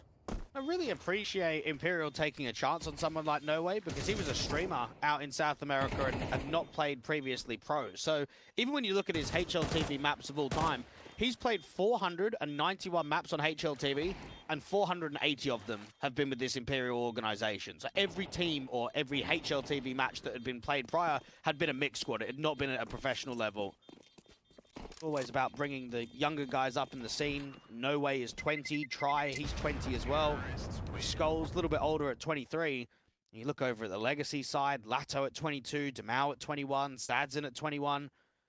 However, those guys have been going for a very long time. I mean, even though we know Legacy as a name now, they used to be known as Fake Natty. And before that, the team was 0-0 Nation. And before that, they were Godsent. So this iteration has gone on for a seriously long time now.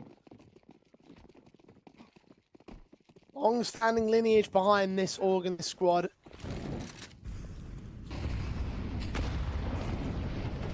I mean, now they're really starting to get the reps that they were known for. 0-0 Nation was an academy Sorry, excuse me, that was the Prospects. So this is the main team at one point.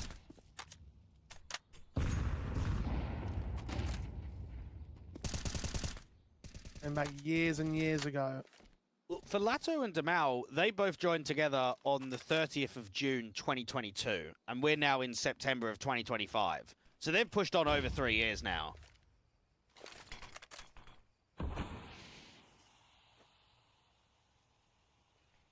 In a long time.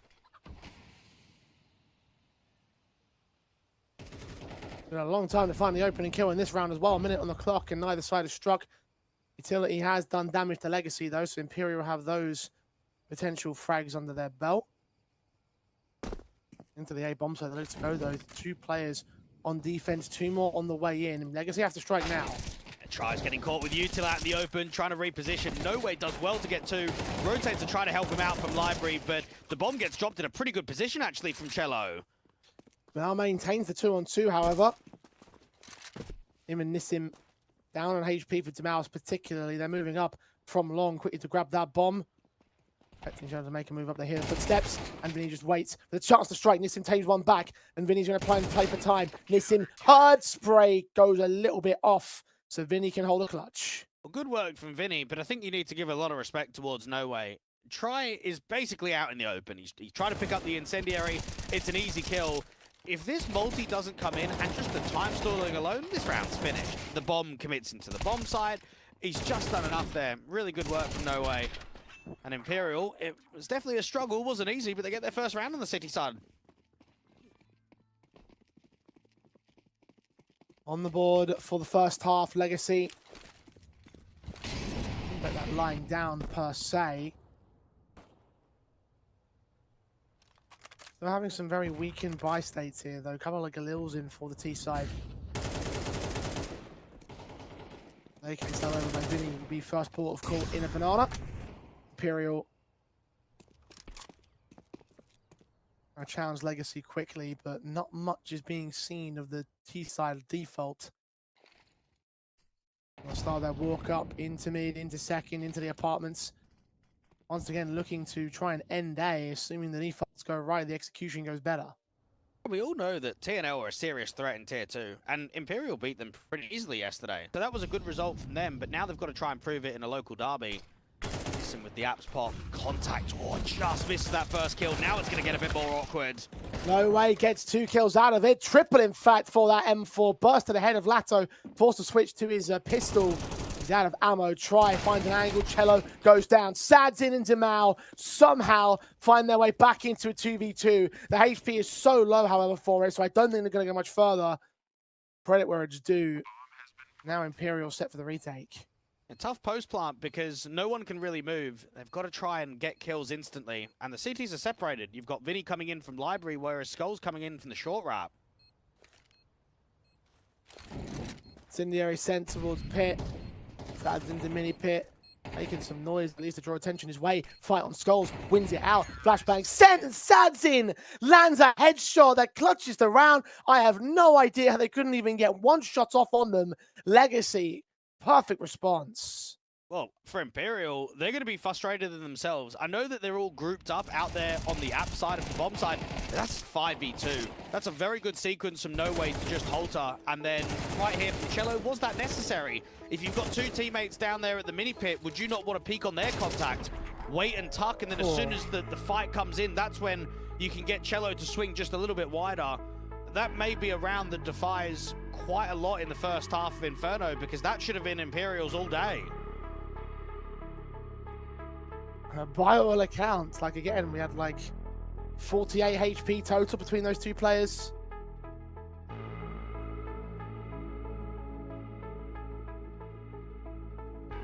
Better headshots, better composure. The last kill especially, excellent work.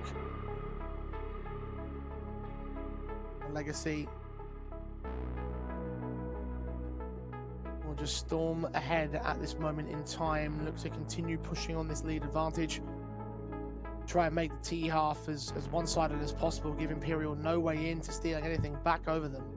Now, we know that Legacy have played Imperial in 6 best-of-3s so far in 2025. Legacy knocked out Imperial from the Major. Legacy has always beaten Imperial in matches that are qualification games. I'm talking about it on the desk. It happened for the ESL Pro League qualification, and it happened for Blast Open London. Every other win that's gone the other direction has always been a meaning, or like an unmeaningful Tier 2 Cup, or just a regular match. So for that reason, there is going to be a lot of favoritism towards Legacy, because it tells you that when there's a little bit more of a challenge on the line, when it's a series that has a lot of expectation, they always come through with the win. And knowing that Imperial now have got a fairly new player in the system of Cello, knowing they've got a fairly new rifler in Skulls as well, doesn't make it easy to try and force an upset today.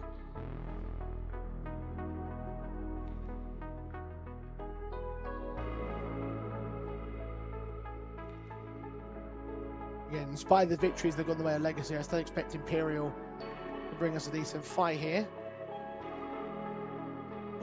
Really? I mean, let's entertain that conversation. What about the last head-to-head, the most recent one? It was the biggest blowout you could ask for.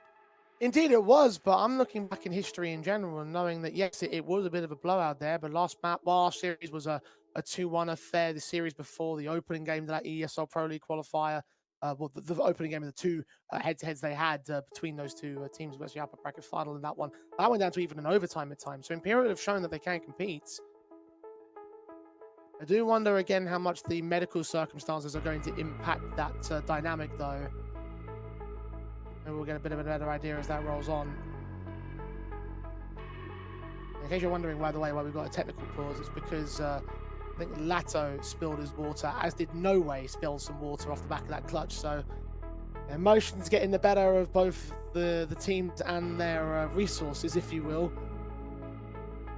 So I'm going to get that cleaned up before we continue onwards here. So we're ready to get back into the thick of it, though. Legacy 4-1 over the Imperial side. Have maintained their composure well enough. Imperial cannot really afford to invest any further. So at least from a scoreline perspective, it's going to start to get away from them here, and Legacy can start to run away with this map up. I haven't seen anything that would concern me that it's going to be a complete blowout just yet, but let's hold our breath and see where we go. Even if you compare both of these lineups at the Major, you've got an Imperial side that, beat Metasport in a single best-of-3. Legacy were able to beat Chinggis Warrior in a best-of-1. They were able to beat Imperial in a best-of-3, Wildcard in a best-of-3, MIBR, 3D Max in best-of-1s, 2-0ing FaZe in one of those Stage 2 matches that got them to Stage 3. And then what was their very first opening game of the best-of-1? Vitality. 13-3'd them. The results speak for themselves. They put on a hell of a run. And maybe for one of the outsider teams, right, teams that we don't see at Tier 1 or even teams from Europe, I'd say that's probably the best major run that I can think of in recent history, across at least the last 5 or so years. And they did rather well.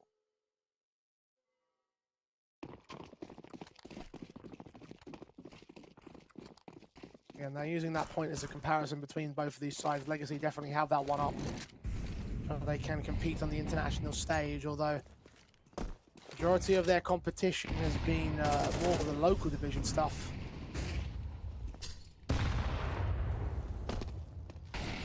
National stint Blast haven't really yielded the most amazing results. Obviously, again, you still got losses to Vitality in there as the mark of a jumping off point.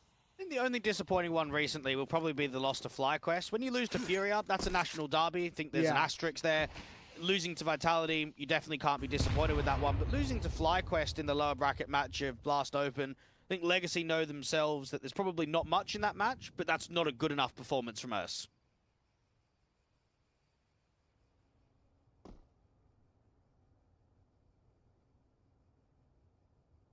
And this matchup with a chance to make it back to a Tier 1 LAN event. Actually play at the LAN event as opposed to the online qualifier portion. Maybe there's extra motivation to Legacy. They've played the slow default again. They've taken damage for it in the early round. 35 seconds on the clock, and A will look to be the target. 4 out from short. Good bait on tries. Up, No Way fights on this in point blank outside of the balcony, so kill is found a start for Imperial. Secondary out towards long. The AWP has seen players at a quad. Legacy cancelling, rotating, looking like they're going to save here. It's a good call. You've gone into a stacked up bomb site, unfortunately, and both on short and long, you've not been able to cut the opening kill. Instead, you've lost a casualty and you've not got the trade back. So hold on to the rifles, save them forward. When I look at both of these teams locally, you have to pick and choose some of the tournaments in the local scene and say, well, you've just got to be beating everyone, don't you? You want to be getting as close with the VRS as possible to getting more to those tier 1 lands. I know that you and I think a couple of days ago, we were talking about that aircraft carrier LAN, or at least I was. That was the one that Imperial won. That was not that long ago. They beat Red Canids in the upper bracket, Odic in both the upper bracket final and the grand final. That would have helped out quite a lot with the VRS points that are sort of getting themselves into the position they are today. I didn't get the chance to look into that aircraft carrier. Have a quick look now, Jay. Yeah, have a quick look. HLTV has got the galleries. They won it recently. It was the last line they won. I indeed will do so, because we've got another tech pause. I was going to say, we're going to have another tech pause and I have a chance, but... Nah, not in that moment. We're going to drop right back into action. My day will come.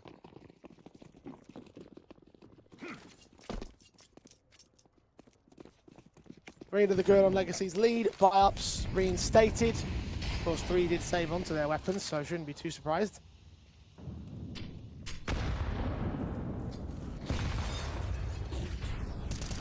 On both sides, Vinny comes out worse for wear on the HP, but gets the opening advantage with the kill on Mao. Veto from beyond that smoke can return. Well, with how much impact No Way is generating towards A, everyone else just needs to be performing. And on B and on short, no one seems to. Just when Imperial win their first round, we come out of attack, and it's just instant. It's just straight away damage in both Banana and in brackets. They just got torn apart, didn't they?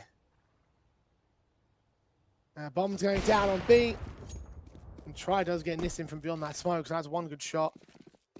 But 3 more to go for a clutch. I don't think he's got it in him. I don't think he has the faith either. Legacy. Minimum 6 on the T-side basis, so only the 8th round.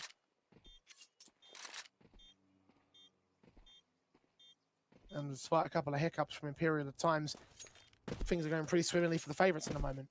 Anytime we've got a national derby, we know that there's going to be some history, right? So I did some digging last night. It turns out that Lux stood in for Imperial during the Brazy Party event a couple of years ago. At the time, Lux was playing with Vinny, Fallen, Bolts, and Jota. So just looking at him as a last-minute replacement to come in for a couple of best of 3s.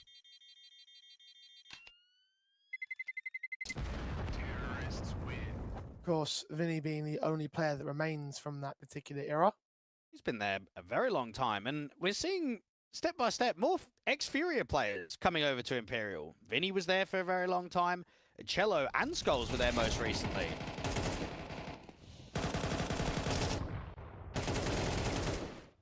And do the last dance redux.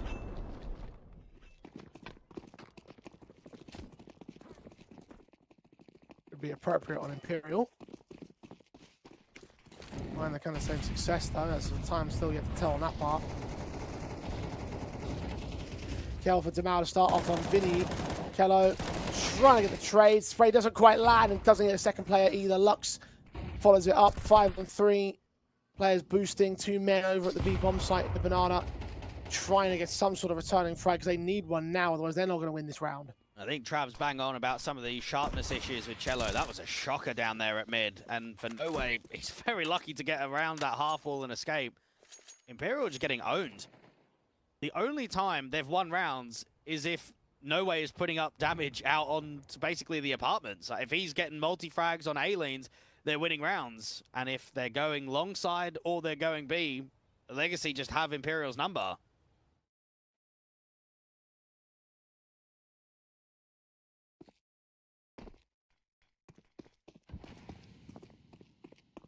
Good smoke timing there from the one-man B defensive. No Way's lost his backup. Skulls and Try bolstering down the A bomb site. The execution does finalize, then come down to this M4 in a very exposed position as well. Flash is over. He's fully blinded and fully dead. The round is fully over. And it's funny when you compare the two experienced players of Vinny and Cello, because Vinny, as of right now, is playing his 1,599th map on HLTV, whereas Cello is just below 1,400. You've got Vinny that played on Furio and Imperial, and that's it in his pro career. Whereas Cello, mate, it was what? Pain Gaming, it was Luminosity Gaming, INTZ, a Boom, MIBR, Imperial, a Furia, back towards Imperial. It's a completely different career path for two veterans in the local scene. One had the faith and loyalty to tough it out. The other one a bit more of a journeyman.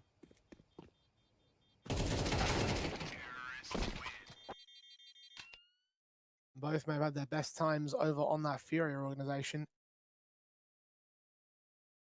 No such good times at the moment. Imperial just got hunted down.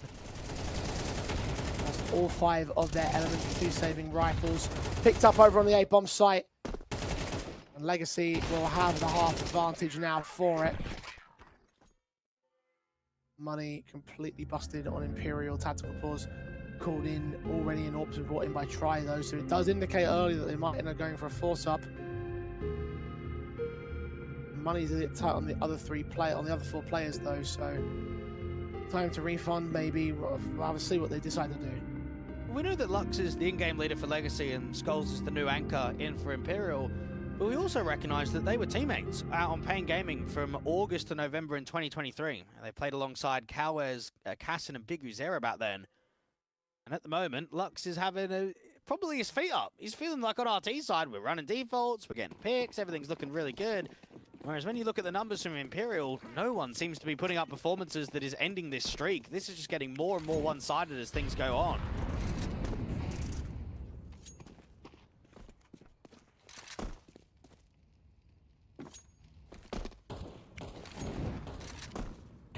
Only really know why that top end of the board for Imperial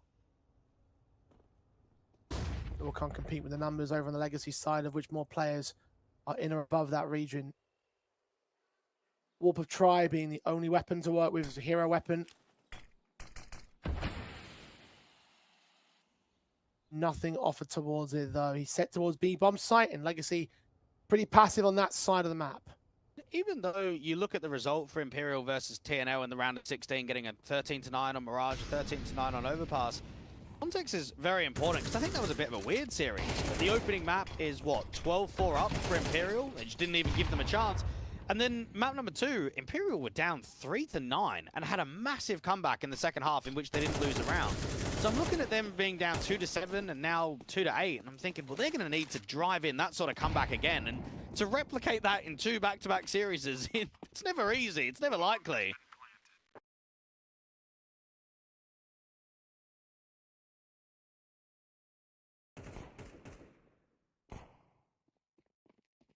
Maybe the only saving grace from Imperial right now is the fact that their T-sides have been extremely successful against this Legacy team. I mentioned the previous head-to-head. We had a map victory from Imperial, the one before the Ace Masters, the EPL qualifier. 13 Greeks, they got an 11-1 T-side half. Might need to be 11-1 T-side half if they want to bring this Inferno, this one right back. Some very awkward times for Imperial. Goals will be happy to hold on to that AK and bring that forward into the next round, get an AWP out for Try if they like. Legacy have not been tested very much, and for Skulls, this is his debut out in Inferno. We know that the Instaman for Imperial is Ancient, so no officials there. He's played 1 Dust 2, he's played 2 Mirages, 2 Nukes, a couple of Overpasses, and then just a single train. Out of the entire map pool, we get to see what Inferno is made for him, and so far, I don't think there's too much to be pleased about. No, definitely not. 6 to the good. Legacy's lead going to continue to move on up. Hopeful that there's going to be some competitiveness, and no way, does drive in a couple of kills alongside Cello striking back from long, and that's a bit more like it. Bait the trap, set it, spring it right on Legacy, make a third round happen, all 5 alive.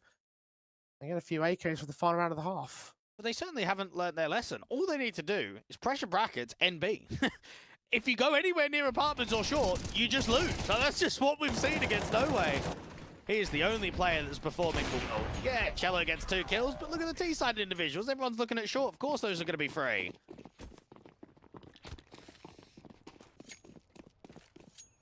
Legacy. One of the very rare rounds we've seen them outclassed by Imperial, but as you mentioned before, just because of one man's efforts, realistically, no way winning these rounds for his team. It's just not enough, unfortunately, with the way the Legacy are playing. Lux just seen the edge of that smoke as Cello will catch him off. The push forward of aggression not quite working for Legacy on this one. Try is not getting drawn into overpeaking. He's playing quite tucked here under Porch. Banana completely taken by the T-side line. They've got themselves a lurk at Demao. Caught in at brackets aggressively. No teammate in sight there to help him on a crossfire. Then beyond that long smoke, now they've got long control. The AWP of Try still finds Lato, blinded by No Way's flashbang. That gives us another man advantage for Imperial. They're going to storm short once again, out of the apartments as well. Players sprayed up.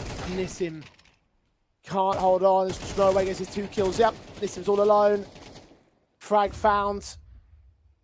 Trying to work his way around the bomb site. Get a second headshot on Try. Third man seeing he doesn't hit the headshots, though. It's a double dink from Vinny instead. As Legacy will concede one more. And 8-4 half still to their favor, though. And I think we are going to see Legacy and Imperial a little bit more frequently in the Tier 1 circuit for a multitude of reasons. First off, they seem to keep qualifying to tournaments. And also, because of their ranking being quite high, they go through the VRS for South America in quite a lot, or the Americans, rather than just coming through from Europe with some of these tournaments. So I know that both Imperial and Legacy, they're playing at CAC in October. For the side of Legacy, they're also taking on Heroic on Saturday at that Fisher Playground LAN. And then, of course, they qualified to Pro League 2. So we've got a lot more LANs and opportunities for Legacy and Imperial in the near future towards the tail end of the year.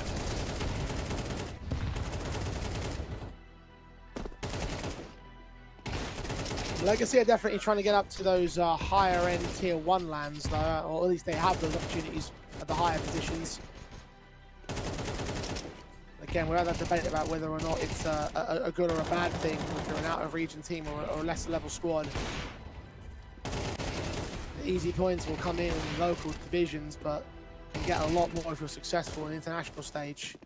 They just don't lose to anyone Legacy locally. I mean, recently they've had to play, what, Pro League qualifier and then the Blast qualifier to get into Bounty and Open, and they're pumping everyone. They're just getting win after win.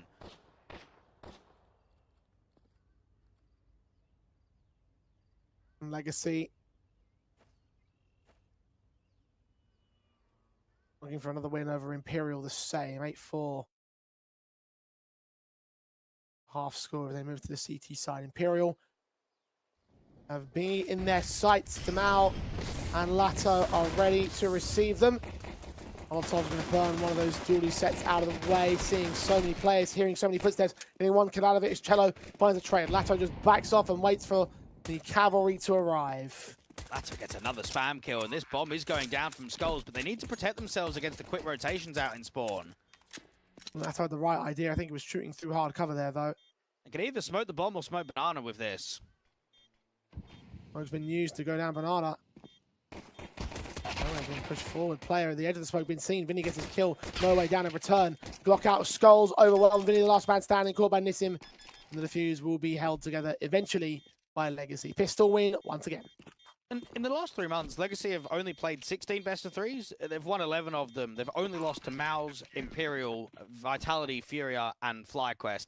Whereas for Imperial, I think they've had it a little bit more tough because they've lost to XW7M locally. They lost to Legacy twice, and then they've had very few opportunities to play at Tier 1 recently. So they took that loss against both Mouse and against Liquid. Right here, we've seen to the start of Inferno, whether it's first half, even going into the pistol, Legacy just are the better team. And I know I'm on the side of when you keep playing one another and you keep getting these rematches, eventually it is going to go the other way. You hope that that's the case, but after seeing what I've seen on Inferno, and No Way kind of felt like the only winning condition for Imperial, it's not giving me the best of sense. I will admit I'm a lot less secure in my hopes of a competitive series, given what we've seen so far.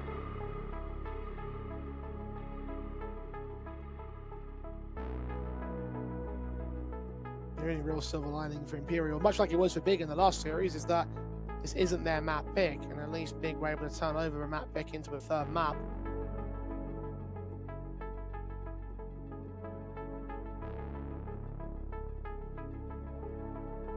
Legacy on their home turf, on their strong territory, playing a different kind of game, a confident kind of game, the one that has led them so far up the top ends of the scene. I mentioned how we've gone from Godsend to 00 Nation, Fate Natty over to Legacy. Well, what about when Tri played under 00 Nation? So there was a core of Demal, Lato, and Tri. They played 59 maps together on HLTV from June 2022 to January of 2023. So that would be sort of a nice little connection to go up against one another quite consistently. Tri, without a doubt, is one of the very best AWPers that we have in South America. Every time we get the chance of casting Imperial or getting to see them at the tier 1 level, he is the one guy that really pushes the boundary on getting upsets and pushing teams like Imperial deeper in the tournaments. But he's not even been able to get activated on this first map of the series. A large number of struggles for Imperial.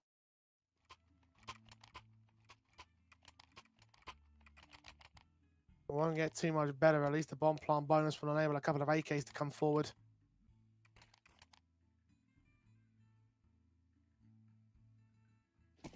One more win for Legacy. One more round win specifically for Legacy. Set them on good stead.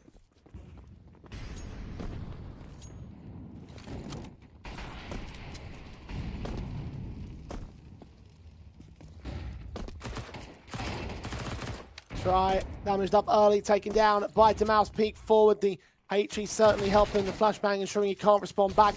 No way does get a trade in, but takes a lot of HP damage by Demouse. Excellent work overall. Now he's going to get boosted. Look above that smoke, seeing nothing at the top end of Banana. They're going for the B here. Secondary player, tertiary player, in fact, to the defense has now arrived. With a HE too. Lato trying to block that smoke out towards the coffins. 3 on B. This is a tough sight hit for Imperial. That towards Nubox. Ashes in. Back to turn towards the bomb site, which gives Lato 2 kills rather easily. At that triple, not quite. And Nissim's there from beyond the smoke with a HE in hand.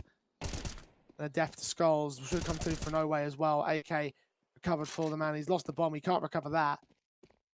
Just to save the weapon into the next round because Legacy are going to have 10. And I do find it quite funny that when I reflect back on previous years and I think about Lato and Demal, to me it's, that's Taco's team, right? Because that's where they all began from. And it's gone through different in-game leaders. And Nikez was in-game leading the squad a lot of last year.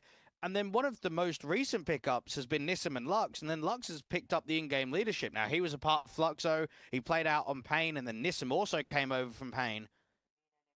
You bring that change of leadership, change of culture, perhaps. Legacy have just had a fantastic 2025.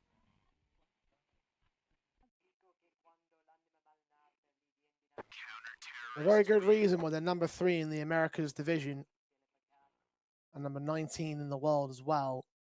Just a shame that they haven't played that many Tier 1 tournaments. Because this year they've played, 3 international lands.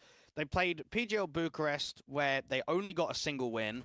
They went to IM Dallas, which was a last place. And then they went to the Major. Now, the Major, of course, was excellent. They should have 2-0'd Mals in that final game to advance into the playoffs. But I think now that we've seen them dominate locally and with that Major performance, I want to see them get to another Tier 1 LAN and kind of prove that the Major wasn't just a fluke, that they can replicate those kind of results. Oh, they're on course to make it a Thunderpick. 6 rounds in the lead over Imperial on this Inferno. Good kill for Tamao again to start off on Cello. It's only... How forced this? I thought they were actually decoyed around these upgrade pistols, but no, they are forcing back Imperial. Do take Tamao down with a jumping Mac 10 of Skulls. Every players around that corner. Back up again for the CT side of the right, ticking fast. Lux call for the flashbang, but does get a kill alongside Lato's follow-up. Lato can, in fact, double in. Vinny 1-on-3, doesn't know how to aim towards and will get dinked and dealt with. As Legacy continue to power their way through to the end of this map. Now, that last head-to-head that we've had between Legacy and Imperial, that was only 39 days ago. Now, we know that Imperial had SHR in their fifth. This was before Skulls joined the team. The outcome of the scoreline and what we're seeing almost looks identical. That series was a blowout. It was a complete whitewash. And we've not had a competitive game by any stretch to the start of this best of three.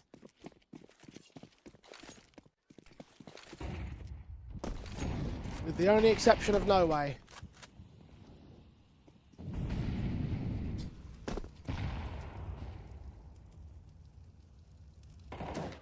14 kills for the young man and just nothing being gained outside of that for Imperial. His other teammates unable to deliver around him. 0 to no impact. The team from in totality. Demonstrated by how that scoreboard looks. Half-port pistols for another broken investment for Imperial. Gunning for the rifles to grind back to overtime. Either way, it's going to be one massive comeback. Sad's in. Down here, alongside Lux will fall to No Way's Deagle again. He is generating as much as he possibly can. Skulls is caught by Nissim. No Way's on 4 points of health. Try will grab an AK. No Way will grab an M4. They're going to try and lead their way in towards that B bomb site, but push forward to now in rotation. Going to spot them. Kill found. No Way's low. And No Way's now dead, and that should be the end of this one. Vinny, Tech9. Even get a kill out of this. It might be the only way he gets up to $1,200. He does do so, so there's a little bit more extra cash. And a rifle to hold over to the next round, perhaps. There's nothing in this. Definitely not even holding on to it. You're going to fall. You might even fall after time. He needs to try and cross back into the bomb site and at least get the bomb down. Crosses. Definitely not going to happen, though. And on reflection, you look at the first half and the second half, and you think, well, was it just an outclassing, or was there schoolboy errors? Were there large mistakes? And then you remember they had a 5v2 round. You go, oh, yeah, that really butchered it in the first half, didn't it?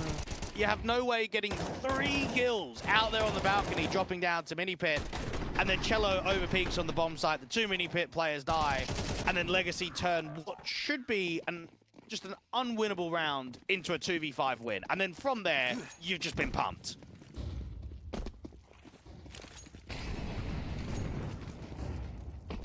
Map point for Legacy. Imperial, disappointing way to start the series for them.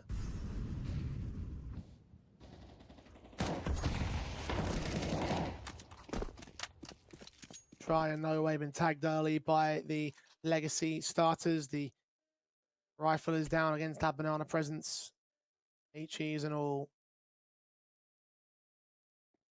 Slow approach may lead them back into brackets and a bomb site. Seems to be that call in the end. The bomb's on his way up.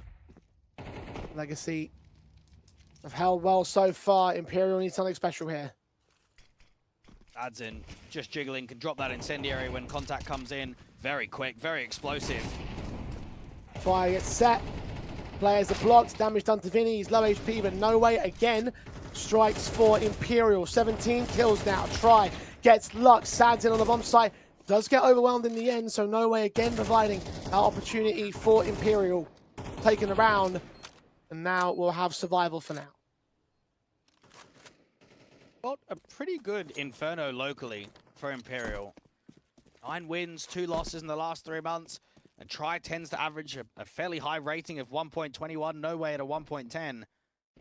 You're going up against another team that's been able to play at the highest level, the highest degree. Bit of a shame that we didn't get much of a grasp of Legacy's performance in their round of 16 game, because they took on what Issa and that from JiJieHao. Yeah. Got themselves a 13-5, a really easy, I would say, Inferno. And then there was a forfeit win for the second map of the series. So you can't even really judge that one. I mean, even JiJieHao, how can you judge them? They're very inconsistent in Tier 2. I wouldn't even say they're a mid-pack in Tier 2 when they play here. So for that reason, I almost need to look at every other tournament from Legacy to just get an idea of where they sit. And so that's it right now. Feels as if this map's going to close pretty quickly, and that maybe Imperial's chances in this entire best of 3 are going to close quickly.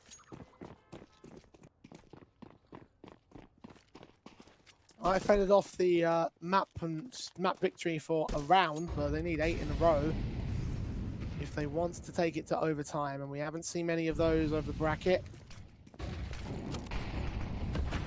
Legacy, quick in, spray through from Lux, goes awry. Cello and Skulls strike well. Sadzin's AWP alone, back to mini pick. Kill found, secondary players on the way in. He needs back up desperately, he's exposed, and Vinny will punish it, so no more round again for Legacy.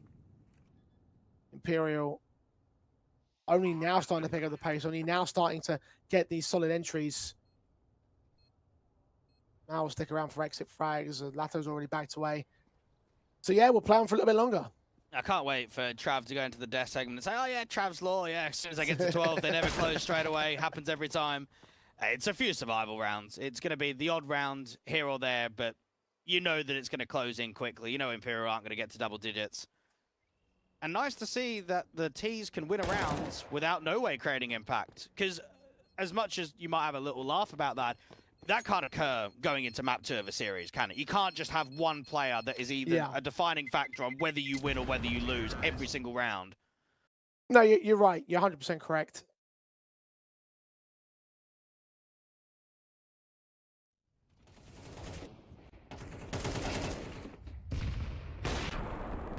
They might be doing good work for you now to set you on this comeback road, but there's still no guarantee that you hold anything more.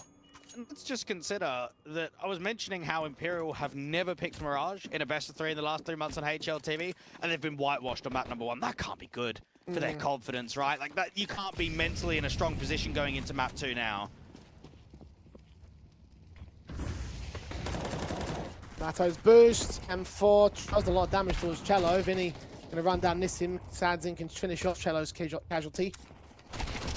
4-on-4 can ensue. The MAC-10s, however, should take dominance over the rest of the players because pistols only for everyone except for Lato, and the Kevlar's lacking. B-site's lacking as well, and a bit of a stack going. A-site will now just see them remain, see if Lato can protect that M4 for the next round because there's no real value in going for a retake. Not on Inferno, not with this setup. Not with Imperial knocking on the door of number 7. And you wonder what's changed from maybe the characteristics or the player of Cello to want to bring him back to this organization? Because he was involved when it was basically the Last Dance project, which was all the old heads. Yeah. And now this lineup looks completely different. Vinny is the older guy, but there's a lot of youth on the team. Now, they bring a lot of experience with Cello going forward, but was that something that has been required? I mean, they would have been very disappointed with how the major went down. They've still got the same core 3, but to lose to what, Bait, Nemiga, and Legacy, it's not as if you've been taking losses to tier 1 teams. You've taken losses there to tier 2 caliber opposition, and with your only win being a 2-0 versus a Metasport side who, well, let's be honest, it was even a surprise for them to qualify to the major in the first place.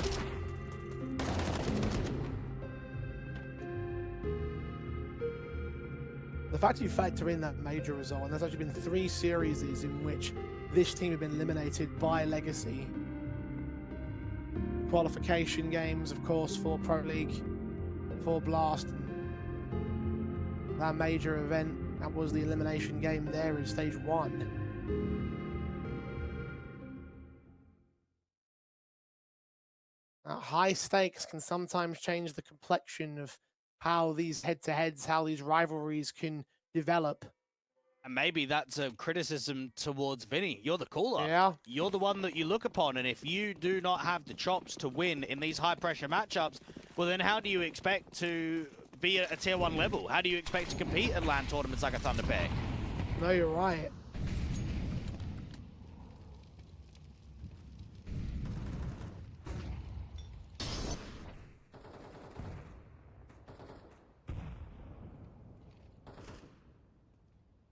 Struggle to take that next step up. Imperial are struggling to take the final step in this map up at the moment. Legacy held away.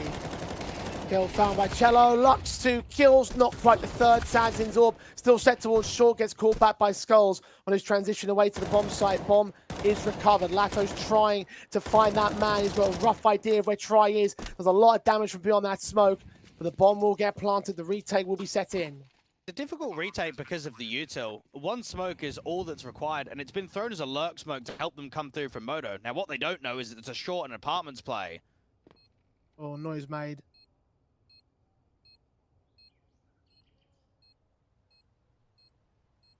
Now we'll walk through the clearing short smoke. After time has ticked away, Lato trying to strike. On site, not seen. They've covered up. Try, checks the angle, gets his head. And now Demal starts backing away. Another round of survival for Imperial. 8 on their board. And these skulls will fall back in trades. There'll be a little bit of damage. Not like it matters too much for Imperial. They're going to be buying no matter what happens. 4 to the good on this lead now. Just a bit of a bait there from Lux. Cello's coming out with a flashbang from the short side, and Lux is tucked for a little bit too long. Yes, he gets the multi. If he maybe swung out wider, could they have set a bit more of a crossfire, been a little bit more dangerous? I mean, for Sadzin, there's no surprise he goes down. When you're an AWP out on short and you're falling back to the bomb site and the apartments alert comes out, you got to hope for basically the biggest whiff of all time, because there's no way you're going to be able to connect onto that shot. Legacy might want to just be on the front foot a little bit more. I mean, these last few rounds, they've been playing deep in the bomb sites. They haven't really been taking map control away. This might be the call to flash over second mid, take banana perhaps, just be a little bit more aggressive and really search for an opening pick.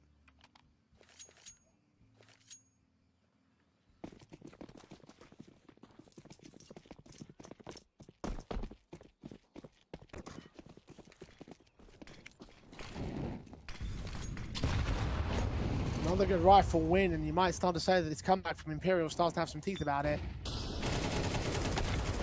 Kill found from Demal starts off the boost, at least caught by Try's utility.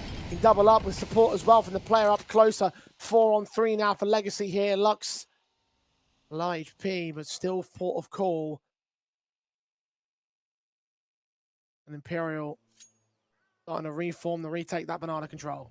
Now, what's very clever on this eco is that there's armor across the board. Sometimes you can get into the habit of just buying a little bit of util or even an upgraded weapon, but not using that extra cash for the armor. So when weapons do eventually get picked up, like they have here for a double AK, it gets into the hands of players that can do more with it.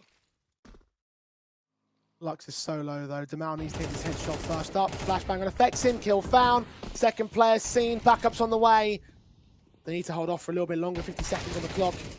And they're going to get both those kills. Imperial 2v2 now. Rifle for Nissim to recover. Vinny's going to look for him though. Takes him. Sadzin all alone. They need to re-smoke off, and this is just wasting so much time. Now they know where Sadzin is. Jump face, no taps, not for either side. No headshots, no kills. Very, very good effort from Demal, but not enough from his other teammates. And now it starts to become one man on Legacy, who's delivering all the impact and very little of the players around him. Unfortunately, once that boost gets separated, there's only really 2 options that you can do. You either hard swing left or you hard swing right. And you hope that whichever direction you go, you can 1-for-1 trade again. And what we end up seeing was Vinny gets both of those kills, so they can't quite get him out there to the first oranges. Pretty good setup overall. Looked like it was going to be threatening, looked as if it was going to be successful, but no, not to be. We play on again, and Imperial, well, Vinny especially, will know that this is on. He'll know that there's only a few more gun rounds left. You've got round 22 as a gun round. Round 23 will be a lightened half by eco, and then round 24 will be the next gun round at the end of regulation. The third tactical the Legacy have called in recently. They are quickly running out.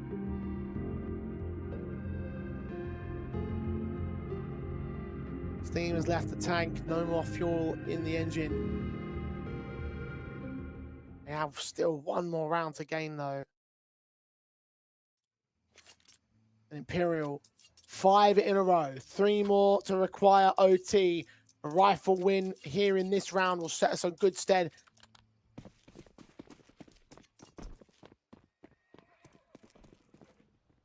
This is all important. Sadzin first up in mid. For spot players coming his way. We'll see a bait attempt from Skulls, I believe.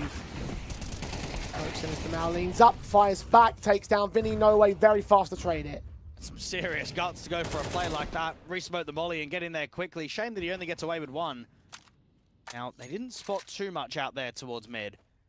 Banana being contested heavily. AWP can look up above that smoke. Both of the B players are sitting back because they don't have retaking util. Lux and Lato don't have a smoke or an incendiary, so there's nothing they can do to drive this space away from the T's. Might have to hunker down and hope for the best. You see action coming in from Nissim in the meantime. Thinking of pushing forward to that smoke over in the brackets. Watched by Skulls though, so it won't be quite as plausible. Does fall back to join his teammates. The footsteps were made, and now Nissim's timed it perfectly with that information gain. Smokes up towards Coffins and Cross. Nissim checks the angle, sees so many of them.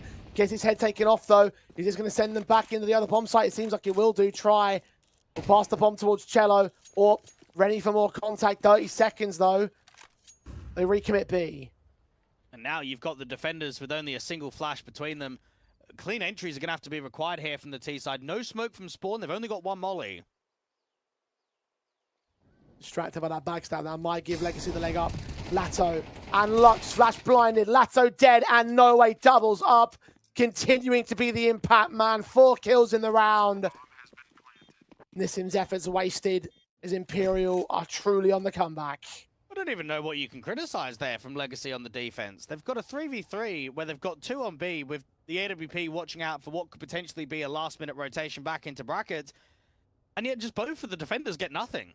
It's one of those moments where you feel like you've got the call, you've got players in good positions, but no one's striking for impact. The flashes come in and No Way just gets 2 instantly. Legacy will at least be able to hold on to the AWP. Now, they might think about having a fairly heavy investment here. I mean, Sadzin can drop an M4, Nissim can buy himself, Lato can buy himself, but it's whether you think it's the right call. Would you rather have maybe the AWP? You could probably go Hero M4 here, and then just have a little bit around it, and then really prioritize a strong gun round in round 24?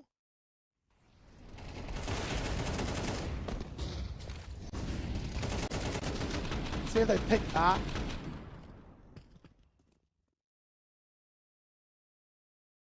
Oh, they're going whole hog.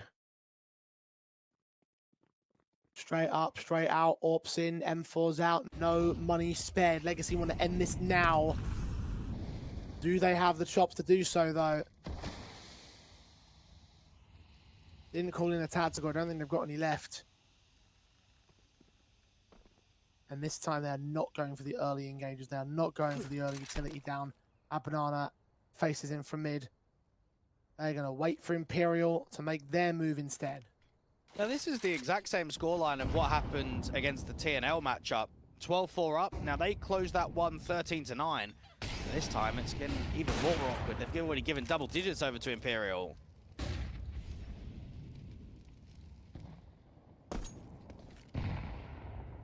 Finally, those nades start coming in for Legacy. Damage to No Way with no potential return options. Smokes to the cross. Is not going to convert into an execution. Bomb still back over towards stairs. Picked up by Vinny and starting to push into the A bomb site. 3 players there on defense. The flashes are going to have to be on point against the AWPer. They need to make it uncomfortable for Sads in rotating back into the bomb site and not just being able to pick off players from short. Smoke on the apartments, well timed. These short players. Flashbanging against Sadzin. M4 gets his kill. And Nissim hides away. Looks back into the apartment. Sadzin can deal with Skulls and the trade. Vinny back the response back. Shot misses as No Way once again opens up the bomb site. Legacy cannot catch a break here. They should be saving here. They need to be protecting their economy. And right there, it's very similar to the last round. You've got a man up on the bomb site. You had 2 defenders on B. You've now got 3 defenders against A. And they just can't trade successfully. Lux doesn't find anything. Nissim gets, what, 1.5 kills out there from the pit. And then Sadzin, the AWP, it's shotgun AWPing at that sort of range. Imperial, round by round, are just making this extremely tight.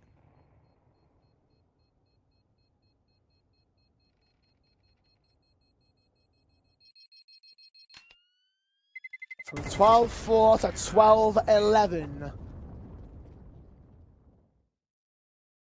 7-round streak from the Imperial lads, who now starting to make this look like a bit of a closer affair. It felt so one-sided by the majority of this map up. Well, they've got no AWP now in round 24, and I think this has to be the play to take mid, or to at least take Banana aggressively. We saw what Lato do it once, or it might have been Demal doing it past the half wall, but it was only one person. It wasn't really much of a challenge.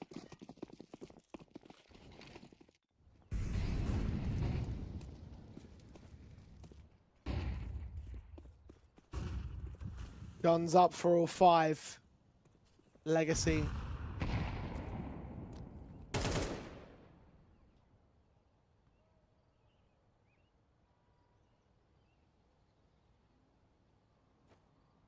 Have gone passive again. Same setup. 3 on A, 2 on B.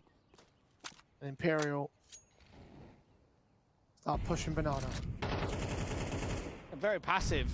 Retaking Yuto and just coming in towards the top of Banana control. Adson, without the AWP, is still maintaining the same position that he had in the last round. HEs are a lot better. No Way down to 25 and Vinny to 55. That's going to be awkward on an exec now. Especially for No Way, who's been the main entry, been the main star of Imperial thus far. His impact rating is going to be massive. We see the scoreboard later. Good re-smoke. That will stop them again. Legacy doing all that they can to stall for time. Smoke to the cross of the T side though. Molly sent. Execution inbound. Demal spraying wildly and manically. Lato trying to get ahead of that smoke. Can't get anything. Cello and Skulls have bust open the B-bomb site. And it's a 5-on-3 to fend off Legacy. No Way just needs to waste for time. Oh, hang on a second. This is denial. But only for a moment here. 15 seconds left on the clock. They can put the bomb down. Incendiary sent close. AWP of No Way. Catches Nissim. He is on a tear in this map. And Sad's in a Hail Mary flashbang through smoke that just gets ripped to shreds. Imperial have completed the comeback. 8 rounds in a row to overtime. Very similar to Big's, what was it, 5-11 down deficit versus the likes of Saw in the third map decider of Inferno. Round by round on the T side, bringing it forward. Cracking entries from the two first lines of engagement. Cello getting the first kill out towards CT, the player at Coffin's falling, and for Legacy, I mean, they had the read on that round. I think it was Lux hit pressed on into the apartments. The rotation was already there. They had 2 on B, they had the third player coming spawn quickly, and then the fourth player just behind him. All the site defenders needed to do was go 1 for 1 each, and instead they just got overwhelmed completely. Wow. We are game on now. Imperial, stop messing around. Legacy have started bottling this map up. And this is a little bit more for what I hoped for. Probably a little bit less streaky, a bit more back and forth. But opening game of this series, and we go the distance.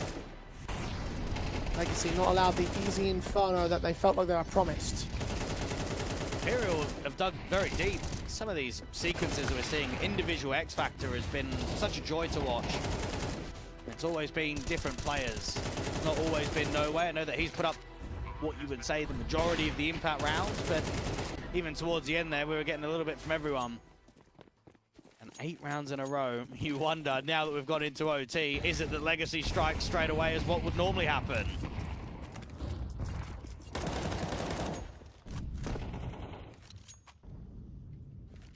And it would be particularly tragic if you now were to score your 13th. A try finds Demal and starts things off from Imperial. And just beyond that that banana entrance, rather. My food's mixed about.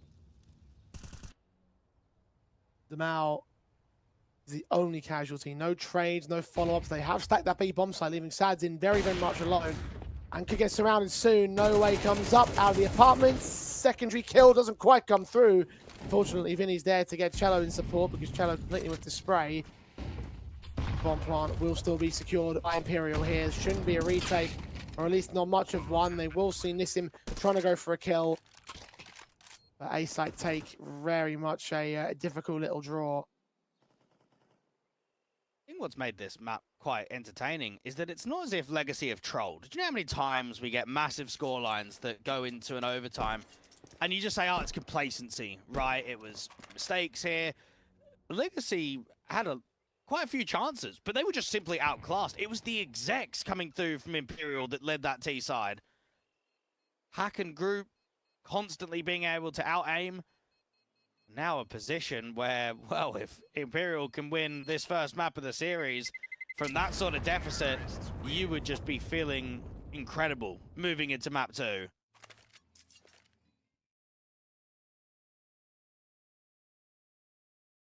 Imperial now gained 9 rounds in a row to continue along this path.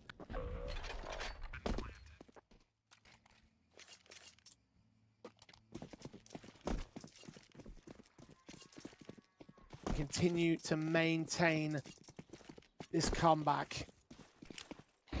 Legacy.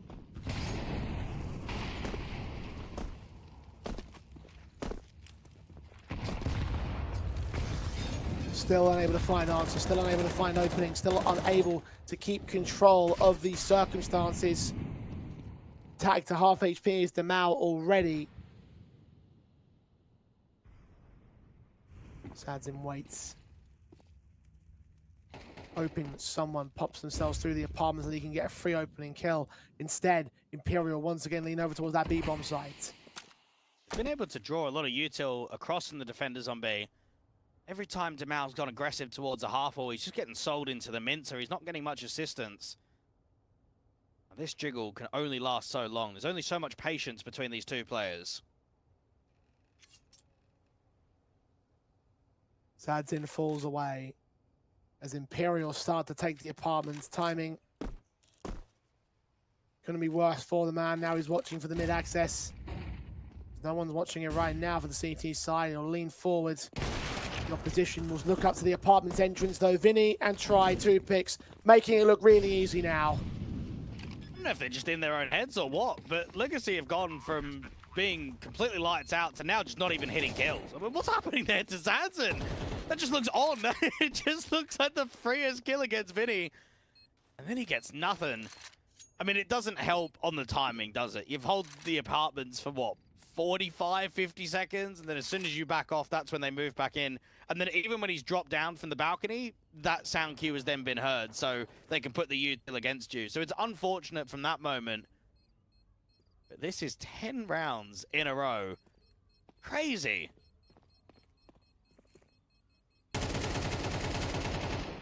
And a perfect round at that. All 5 alive, all unscathed by the CT side. And one more round in this OT half.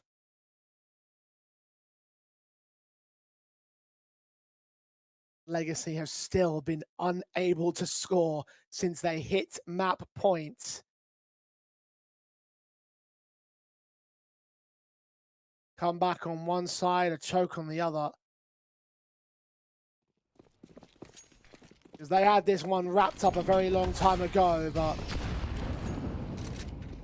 tenacity to hold on from Imperial again, tank the early utility damage of Banana. A lot more towards Lato though, 22 HP for him. Demao tagged to 65. Backup will not rotate with them. If they're forced to hold the bomb site, it's going to be very weakened. At least Nissim finds Cello to start. You wonder if it's got anything to do with it being a domestic matchup. I know that sometimes these matches can get quite messy. Yeah. But even still, you don't often see 12-4 leads going into overtime, so that's definitely an oddity. Lurk out towards the boiler was caught early in the round, so Skulls got a little bit more defensive after that death from Cello, and they can start regrouping. A lot of these rounds, Legacy have read the stack correctly. They've had the right players at the right bomb site.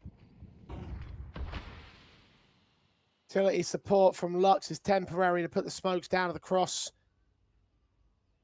But again, they will heavily handed look towards the bomb site. I'm very surprised they haven't tried to commit a third man, given these circumstances for Lato and Demao. Find his other rotation and quickly at that try, we'll call it incendiaries. We will be tempted to block. Legacy. Going to wait it out. Flashbang forward, kill for Demao. Try with a decent trade back. Secondary flashbang as Lato will get 2 of them. And finally, It has taken 10 in a row for Legacy to shut down Imperial. But they have broken this streak in their 13th. It won't be the map win, of course. Is that a sign of life still left in them when it felt like Imperial were going to run away? Well, I wonder if Sadzen's just lost his confidence completely. There was enough money to get an AWP forward in that last round. He just didn't even want it. And after looking at some of the missed shots that he's hit, maybe that's why. Whereas, I think for Try, I mean, we weren't seeing any AWPing from him on the T side because of mainly T side AWPing Inferno. You don't do it. But on the CT basis, because you were just getting farmed, we didn't really get to see much from him. Now that it's in overtime and this game's gone on, I'm quite excited to see what Try is going to be like on the big green.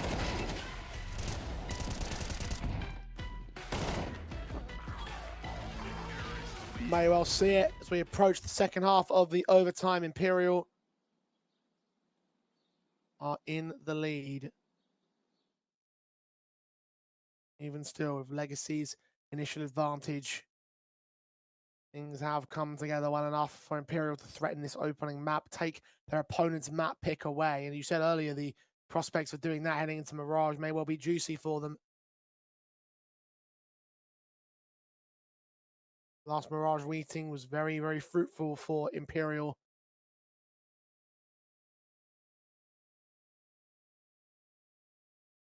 Inferno could be just as so. Second half is live. Legacy have got Demao on a Mac 10, so they're trying to bring some pace in towards Banana, but I mean, even this feels like some of the old Taco kind of calls where you'd see P90s and weapons like that.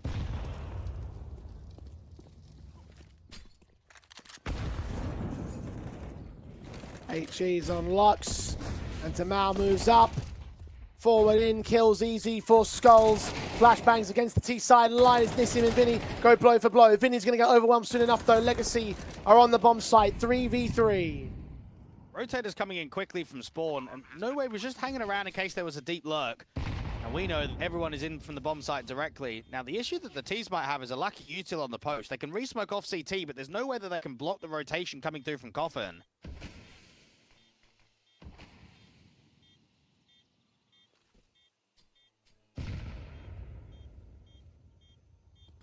Massive Imperial, Orpacor, Lato with a kill. Two players in a Coffin zone, smoke on the defuse. Bullets fly all over the place. Nice to pull out. Cello doesn't hold on.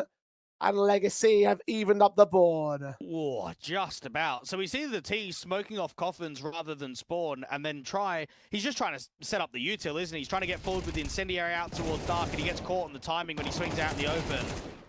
Good entries. There it is from Lato. How close was this towards a defuse? Wasn't that close in the end.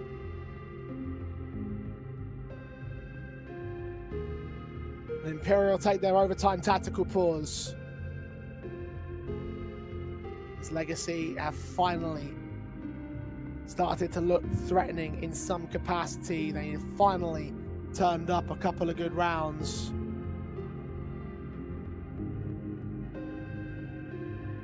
And Imperial's comebacks could still come up fruitless. They could still lose this game at 14 apiece.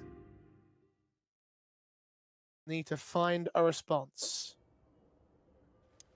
14-14. You feel that one clutch, one multi-frag is just going to make the difference on who closes out here. Legacy with the top bracket smoke to start off the round, and no funny shenanigans with a Mac 10 again. A lot of HE usage out here towards the logs. Mao's down to 72 because of his aggressive approach.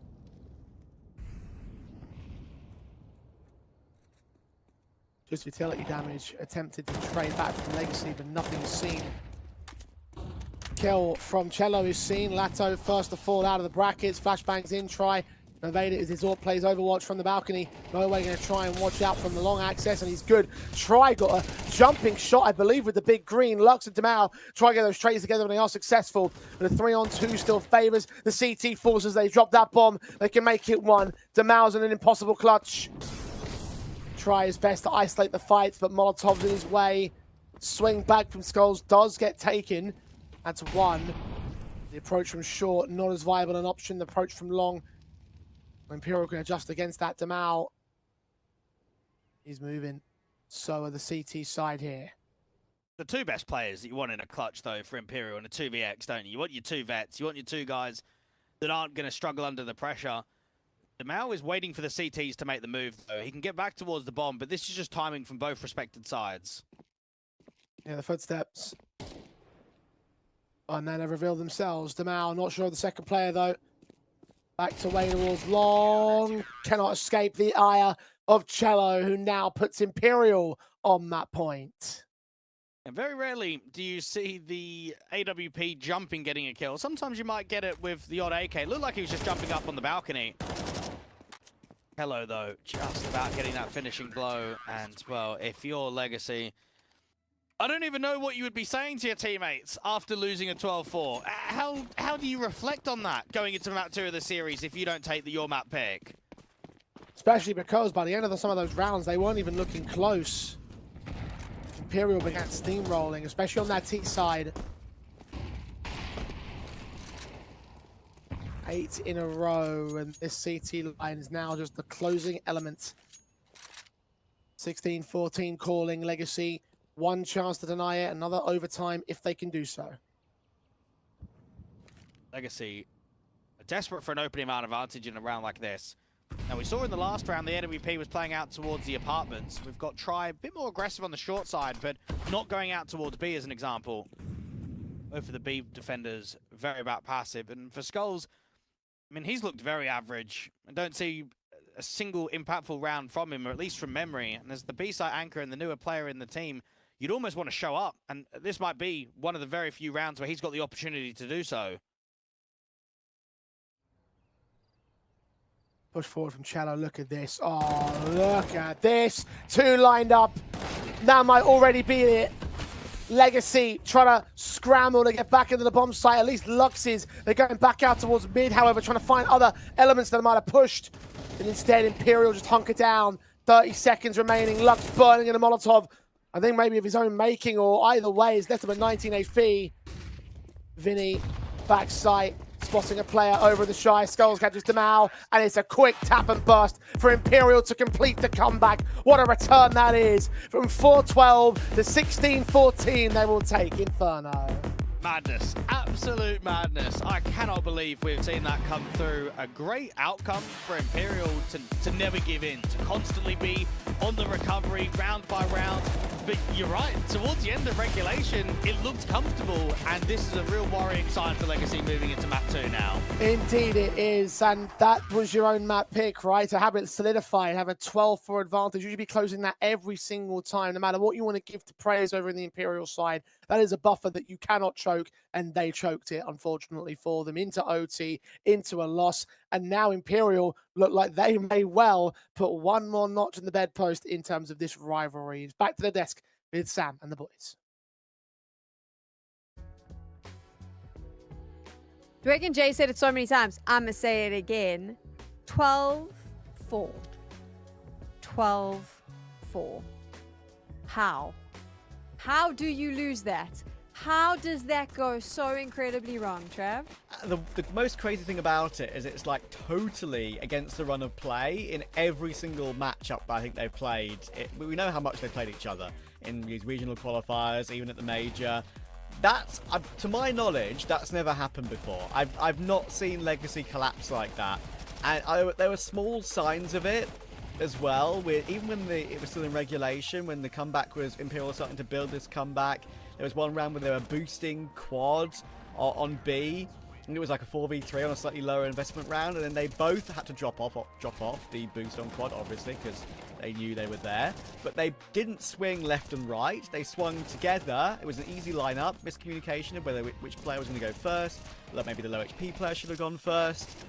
And it seemed to spiral from there. And it's so weird as well, because I was ready to like build up the narrative of, oh my goodness, no way is hard carrying all alone. Descentia used to be brilliant on this map for Imperial. They got rid of him, and Cello's performing so poorly at the moment. But as it is, it totally flipped the other way. You ask the question how, and I say no way. And I'm not saying no way as in no chance. No way is the answer. He is the truth. He is inevitable. What an incredible map coming through from him. He wasn't only the guy who kickstarted the comeback, he was also the one who almost got them the 4 rounds in the first place. He was the only one who was doing any heavy lifting initially, and then the rest of the team slowly started to come online. But it also has to go down to Vinny. I mean, his experience there to keep everybody focused on what matters round by round, step by step, and not just kind of count themselves out of it because they were so far behind the game. I distinctly remember when they hit 12-4, the call from Imperial was just to play on the front foot, run at Legacy, which for me, I was like, this team looks like they're still full of confidence. They don't look defeated, they don't look deflated. They were clearly still backing themselves, and that really caught my attention, that they still had that sort of impetus about them and that confidence despite being down 12-4, and I've got to give credit to Vinny for that. So now let's just go back, way back, if you can take your mind there, to the first half of this map where it actually looked like Legacy was going to run away with it, Hayes. Let's take away a few positives from that Legacy playbook on the T side. What did you like about what they were doing? I thought they were so proficient and efficient at the way that they were taking space on the T side, because normally teams, you go through 3 different stages in the round. First stage is getting your control, initially your early stage control. Second is getting yourself set up for the execute, and the third is the actual execute itself. The way that they transitioned through those stages was seamless. The way that they would take top mid control and then immediately move into that brackets control and then crunch into the bomb site. They didn't give their opponents Imperial any time to try and react and figure out what's going on, try get ahead of it with the rotation as well. Because it was so quick fire from Legacy on the front foot with the way that they were going through the motions and the gears, they were just all over Imperial. They were completely bullying them, having free reign. Whatever they wanted to do, they were able to. Trav, anything to add to that from what you were able to see in that first half? It kind of makes it all the more shocking that that's the accurate description of Legacy's sort of start, that they actually ended up losing that game. I mean, it's kind of unbelievable. I think Legacy showed everything. Here's this boost thing, right, just on the little highlights that I was kind of touching on as well, which kind of showed me that the communication was a little bit off. But yeah, I think that's the thing that worries me, because it's like, where did they go?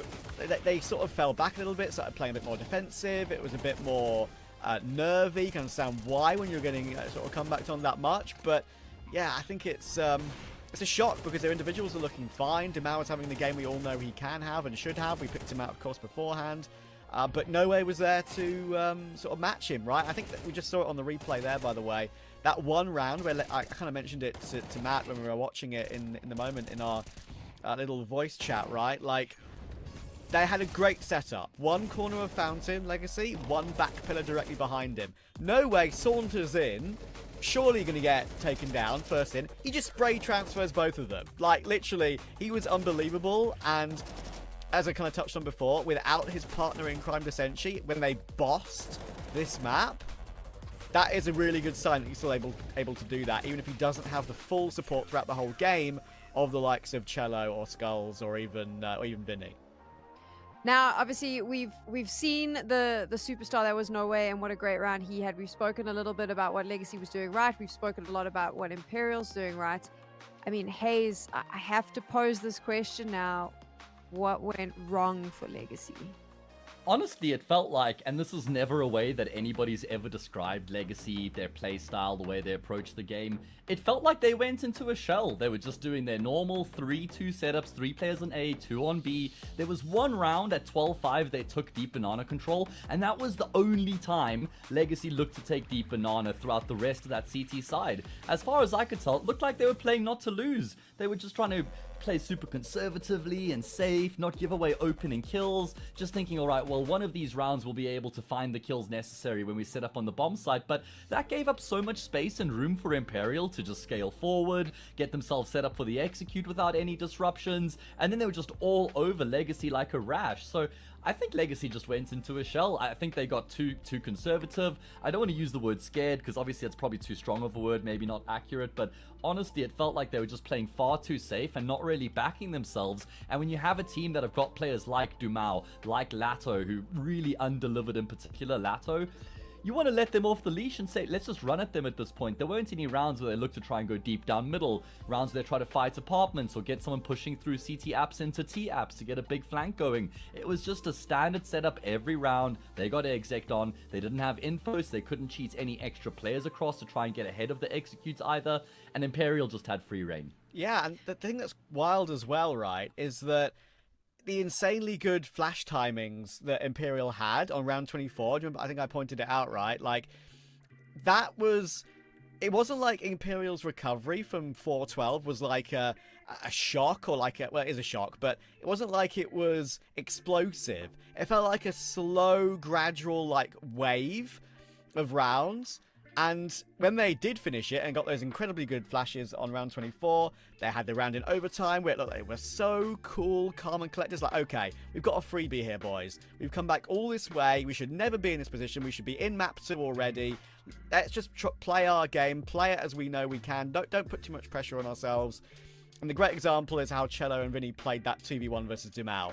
As soon as they knew it was Dumao left and he got 1 kill toward long, Cello and Vinny, never left each other's side. They just played it smoothly around the A-bomb site, walked together round from long arch side all the way through towards short side. Dumao had a glimmer of hope to wrap the wrap by going back toward long and maybe even going through arch to B, but they stuck together the whole way, and they, as I think Dweg mentioned, those are the 2 players with all the experience, and they knew exactly what to do in a really pressure environment. Okay, so here's the thing, right? Imperial has just beaten Legacy on Legacy's map pick. And not only did they beat Legacy, they came back when the scoreline was 12-4. And the reason I'm highlighting that is because we now move over to Imperial's map pick, which is Mirage. But Legacy not only has to play on their map pick, but there is also a mental barrier that could exist here, Trav, where Legacy's just taken such a hard loss. The reset now that has to happen between maps, that can be very difficult, right? My question to you, though, is how good is Legacy's Mirage in the sense that that mental roadblock, if you like, is not going to cause too much of a problem for them? Now I'm worried about it, like genuinely, because of what's gone here. They have a decent Mirage. It's okay. They've played Imperial on it previously. They've gotten 1 13-11 win and 1 pretty rough 13-3 loss. I believe that was in the series they ended up winning in the end. They played against Fnatic in Blast Bounty. They won that. And, of course, played the second Bounty match against Vitality, then played Blast London. I worry that the combination of what's just happened to them, knowing how confident they would have felt beforehand and at 12-4, and the fact they played a couple of recent Mirages, which they probably would look at and say, okay, Fury are an incredibly tough opponent, but we underperformed. We lost 13-5. FlyQuest... that's a team on our level, which we should be probably beating, honestly. We lost that entire series. We lost that Mirage 13-8. We've just had this happen to us, and we haven't found a good win on Mirage lately. So yeah, I'm more worried now than I would have been at any point before this game got underway. My concern is that they've gone from the super high highs of being up 12-4 and maybe even thinking they're 1 map away from LAN qualification to then losing that very same map in overtime. What has that done to their mental state, and are they able to reset between maps? Because even if they had lost Inferno, but let's say it had been a back and forth game and they'd lost it in overtime and hadn't lost 12 out of 14 rounds at the end of the map, then I would even still say, okay, not the end of the world for Legacy. Their mental state isn't going to be in the bin, and Mirage is a good map for them. It's a map that certainly suits their strengths, got great Mirage players across the board, and I'd think even if they lost Inferno, good chance of leveling it up. Now I'm not so sure about that. I mean, they weren't able to figure out a solution on the fly for Inferno, so you got to imagine that they're feeling super rough right now. And let's think about their IGL here, guys. It's Lux. I'm pretty sure this is his first gig as an IGL. He certainly wasn't IGLing in Pain, the team he was in for a year and a half, and I don't think he was doing it before that in his career either. So now you've got an inexperienced IGL in this really rough position where LAN qualification's on the line. You've just lost this insane comeback. Who's going to be the one to rally the troops right now? That's a fair question. It's one we're going to be asking. Another question that I think we can ask is how the 2 AWPers are going to fare against each other here on the Mirage map. We didn't see a lot of them, I would argue, Trav, in that first game. I think that the star roles were falling somewhere else. How do you think it plays out with these 2? Obviously, Inferno is not really an AWPers map, nor really is Mirage, but has a lot more impact. You know, you usually describe Overpass and D2 and maps like that as an AWPers map, right? I think it's going to be really imperative here, though, because Try wasn't the main man in that previous game for Imperial. Every single game that I've looked at and watched myself of Imperial, he's had at least 1 map in a series where he takes control. And I really do think against Sadzin, mentioned it before, not a 0.85 rated AWPer on Mirage. He's better than that. He's very good in the clutch, even in the first opening rounds of this game, right? They had of the Inferno game, he had a really important round on the rifle. to clutch it over toward the A-bomb site with 2 headshots on low HP.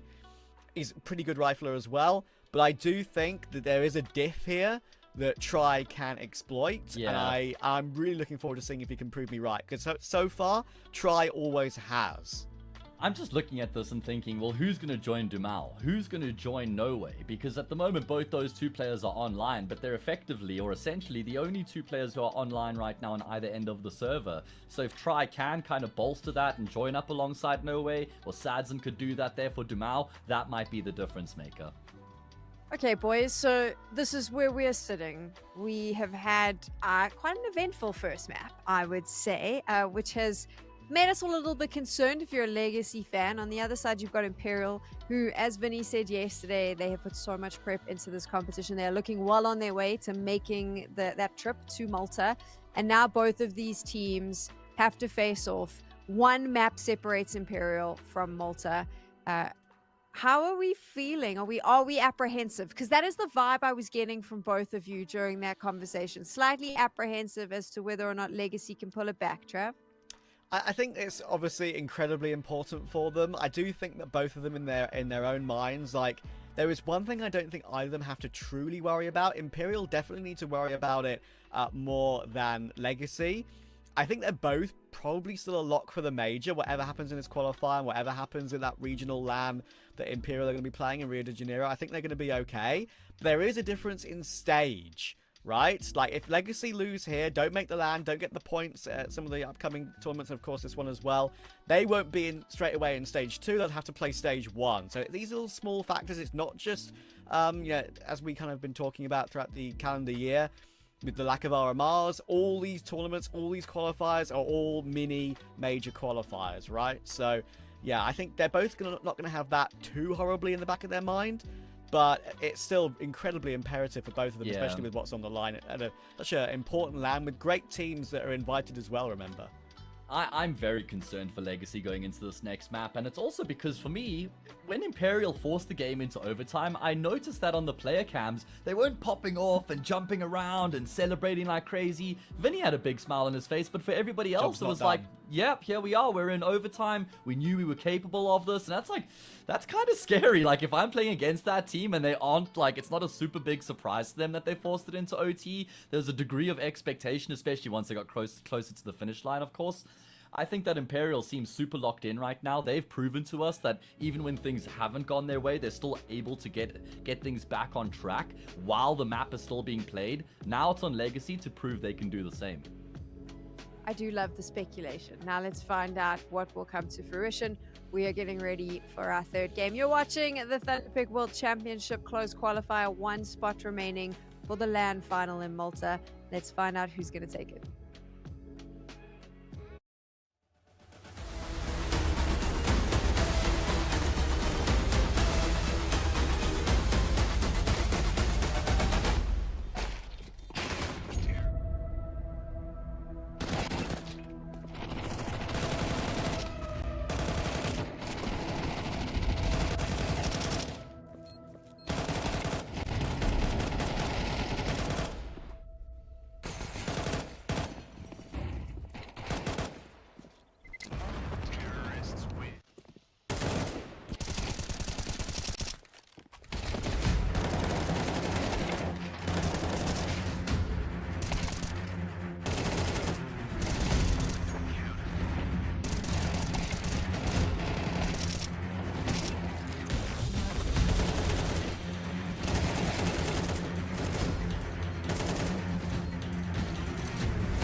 force the kill. The last second.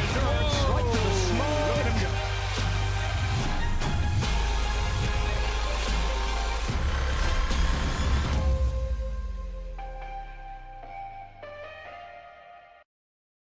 Things came undone for Legacy, and now their legacy may well be that of disappointment here in the Thunderpick World Championship. Their opponents of Imperial are one map away from qualifying for the LAN finals, and they're on their map pick and Mirage to do it. Dwayne, can they get the job done? I think they can. 2-0 looks likely, and for Vinny, it all starts with the pistol. You've got a molly out there to the top of stairs, the jungle cross with the smoke. They've got to deal with Lato out from the sandwich, though. Try and no way draw out first blood. Luck's going to get the trade back for the Legacy side, but advantage sits with Imperial. Cello now in from mid is going to start his flank, and Nissim has no idea of the danger that lurks, which Cello will capitalize upon. Dead before he even realizes a double up on Lux and all. And the confidence is brimming from Legacy, from Imperial, rather, I should say, who will look to take the pistol. Great lurking in from Cello, but also very good entries. Now, that molly, even though it was out there towards the stairs, a bit of it landed on the sandwich bottom. So it forced that first individual out into the open, and it made the opening kill quite easy. Now, the B-side anchor has got nothing in this one. And Imperial will get started with a pistol victory. Right way to start, Mirage.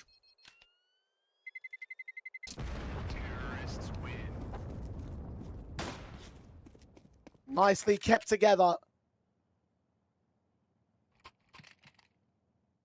And away into this matchup we go. Away into this 2-0 we go. Things are looking positive for the early starts of Imperial, who will be licking their lips at the nature of how things have looked for them. They know that this must be their best chance to make qualification happen. For Legacy, you hope that it gets to a decider just off of the basis that National Derby deserves 3 maps, right? You deserve that competitive edge between the two. But for Imperial, they've got a very unique circumstance in front of them. Lack of SMGs going into the second round break. You've only got 1 MAC-10 in from Cello, rifles up for everybody else. A jump spot out here to the apartments, but 2 on the sightline from the CTs. Scout and Deagle. Deagle positioned. Standing by up on the balcony. Sads in will just jump face for information. Eventually we'll be able to provide some scoped support, but really Imperial have the weapon advantage here, splitting their way into that B-bomb site with 2 men up on shore. Try and deal with the Julies of Jamal. They'll be successful. Vinny takes the damage. The Deagle of Nissim just about gets away with that kill. The Skulls and Vinny hold their nerve, hold their trades. The Scout overwhelmed, and the round is done. Nissim struggles to get that first. I think when you're out there on the balcony with a Deagle, you probably need to be quite clean with that first kill to transition to a second player and try multi-frag. Now, funny enough, Nissim and Imperial's analyst, ZQKS, were teammates from January to April in 2023 under the Flamingo organization.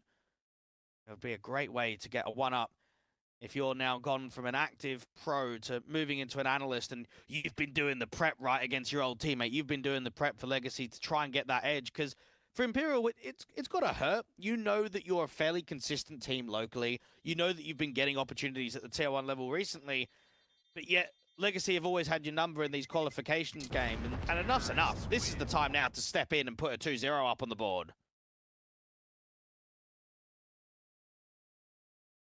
It was 2-0 for Legacy in that last head-to-head, so it feels only appropriate that Imperial will balance the books here.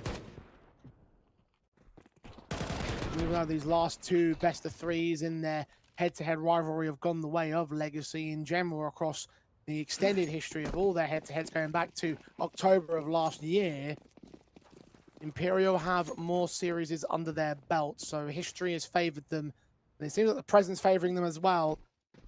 Thunderpick odds have them as the favorites. Legacy, those pistols only for the second or third round. Break didn't go well with the force bite. At least Lato does strike well on Cello, so it's a little bit of a surprising kill against him, but everybody else is all good. Imperial have been, I would say, quite unique with some of their coaching staff opportunities recently. So Hiskey was the head coach for Imperial Female. He then got transferred over to being an analyst here for Imperial.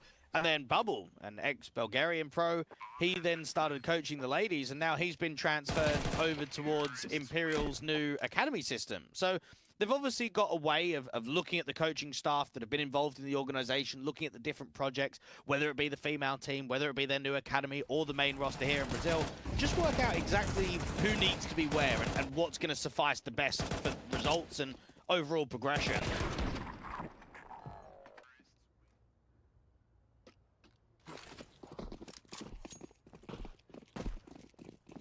Right now, Zach is the man that's in charge of the main squad, and well, clearly his efforts have had impact. Imperial 3-0 the start. Legacy have their weapon sets with AWP for Sadzin. The M4s on everybody else. The damage done to Cello at least has started things off early in mid. He's on half HP. Imperial happy to play this slow and careful, considerate. That bomb is also up in mid. The majority of players out there. 2 out towards ramp, indicating that this probably looks to be an end A. See whether the bomb's going to commit there. Good win rates from both of these teams when it comes to Mirage last 3 months. 6 wins and 4 losses for Legacy and 7 wins and 4 losses for Imperial. Only twice, though, that Skulls has played it. Hello, scaling up with the top con smoke means that he can get into ladder. Difficult when you're on low HP, so Demal's going to get an easy kill. Man down, starting advantage. Or Legacy here, the AWP ready to extend that advantage. Mollies go out, flashes go over, smokes are inbound. The shot does indeed miss. Skulls taking damage. Try receives a secondary shot of the AWP. Lux joined by a teammate here in Connector. Oh, flashbang timing is perfect against No Way, but still he finds Lux before going down. Demal trying to hold the trade, but he doesn't last long. Lato will double up on Vinny and Co, and that will maintain the first of the CT side. It's never easy when you've lost your short player that's just trying to create a little bit of space, try and pull some over rotates, and then even though you flash the AWP off the angle, he's still got a pick. Sadzin does a good job of being baited for the first one, but then connecting onto the second. And then even out there towards top stairs and jungle, it's not a passive approach from Legacy. They're not giving respect to the plant. The first round gets gained, CT side. See if Imperial can bounce back quickly though.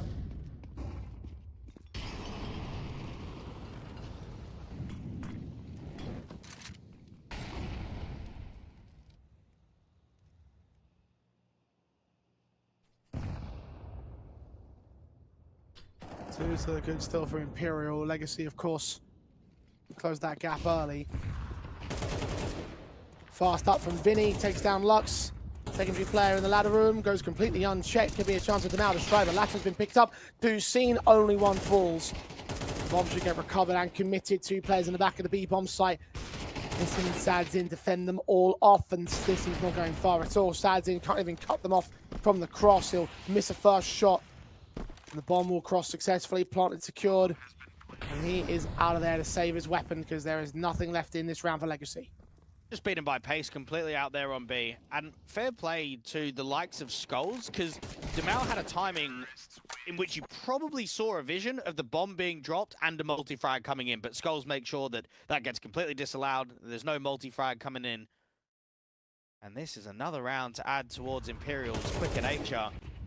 Now, for both of these teams, they came in different pathways. You've got Legacy that won, what was it, the Thunderpick World Championship in North America. Didn't even drop a single map, even when they got into the playoffs. Getting info, which is a Marky and Co, a Wildcard, and NRG. 2-0, 2-0, 2-0. Whereas for Imperial, we did see them at the main event last year. Thunderpick World Championship 2024. That was with Vinny, No Way, Try, Phelps, and Decenti.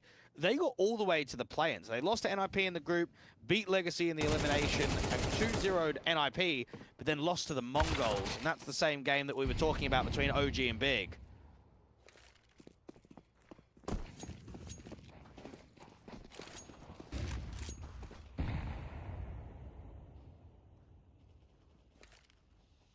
Legacy going to charge their way into the defensive line where Imperial... Oh, look at No Way. What a shot that is. Didn't know where Lux was, took his head clean off. And the defensive line again going in to grab a kill on Skulls, grab an AK for this eco round. Mostly all that they can get away with. While seeing Demal tempt fate and try and look to prod towards the AWP. Doesn't go whole hog with it. So he'll get away alive, as will 4 members of the Imperial camp. 5 on their board now. Legacy Once again, the early game not favoring them. It feels like the opposition has just converted their momentum from the last map into the second with particular ease. Even if your legacy, I know that you feel like you've had the one up by winning the most recent best of threes versus Imperial, but considering that they got knocked out in last place of the Thunderpick World Championship last year by Imperial, and now you are looking like you're going to get eliminated again, but this time not even in the main event, that's got to hurt. That's got to be really tough.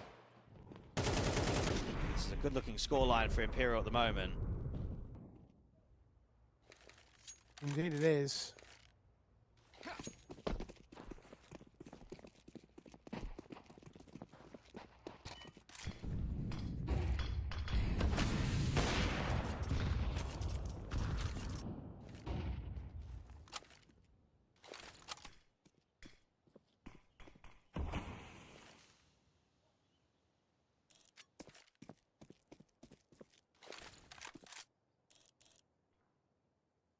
Lower stars the defaults this time for the Imperial side. No major pushes into mid. Warming up with underpass control. That may well still find a split into the A bomb site. 3 men to defend it. 1 centralized, 1 back at CT. Sadzin's had one of the best of sequences. 1 pick on the A defense.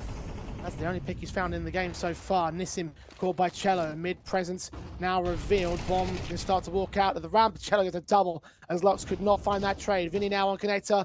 And this from Mars. Surely it should not be going much further here. Now been seen. Flanked. Caught. Skulls credited with the kill. Sadzin can take him back, but Tamal's fallen in his place. And Sadzin's running to save his weapon once again. Imperial gonna hunt him down. Look for a sick flip to take all elements out of play. The flank from Cello is inbound. Sadzin has no idea about it. He does check for it in the end, the count for the man, but many more to deal with. Been a couple of moments across this best of 3 where you have really seen the tier 1 experience that Cello brings. You can say what you want about some of the sharpness, but some of the individual moves, they look rock solid. Look at this gun round, okay? And we can back that up with what he did in the pistol. The pistol, he was what? Late lurk, coming underpass, cut the 2 rotations out there in con. He comes into round number 7, gets himself a pretty good duel in an underpass, and then he's anticipating the next fight. He's getting ready for that refrag, and he just backs himself up enough that when the CT has to jump on the lip, it makes it an easier fight for him. And those 2 kills, it ends the round instantly.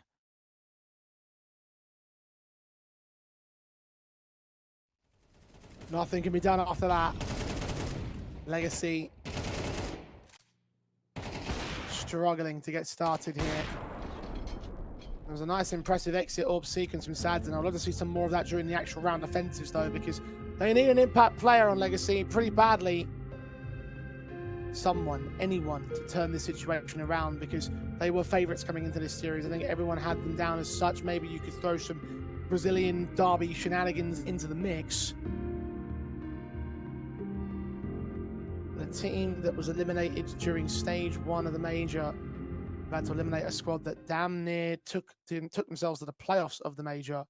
I think all that can be said is that it's a shame that you're getting a national derby in what is a mainly European tournament. Like, out of all the ways that the seeding could have gone, and the round of 16 and the quarterfinals, that's what every non-region team wants. And it happens very frequently at the tier 1 level, just because you're poor seeds, that you all play one another. And it's like, no, we want to play the European teams. We want to play the CIS squads. We want to try and get ourselves ready for other levels of competition, rather than playing each other for now the 7th best of 3 in 2025. I think all of us would have also looked at the bracket and said that maybe TNL should have been here, considering their rise to prominence and how well that they've done recently. Yeah, well, I would have pinned TNL to win that series. For them to get 2-0'd and not even take double digits on map 1 or on map 2, that was a surprise to me. Had an impressive run from Venom taking down NIP and Nemiga, and I guess you could also say that this run from Imperial could also be classed within that impressive bracket, right? Taking down TNL, and now the regional rivals, we've had the best of them in the last 2 meetings. Imperial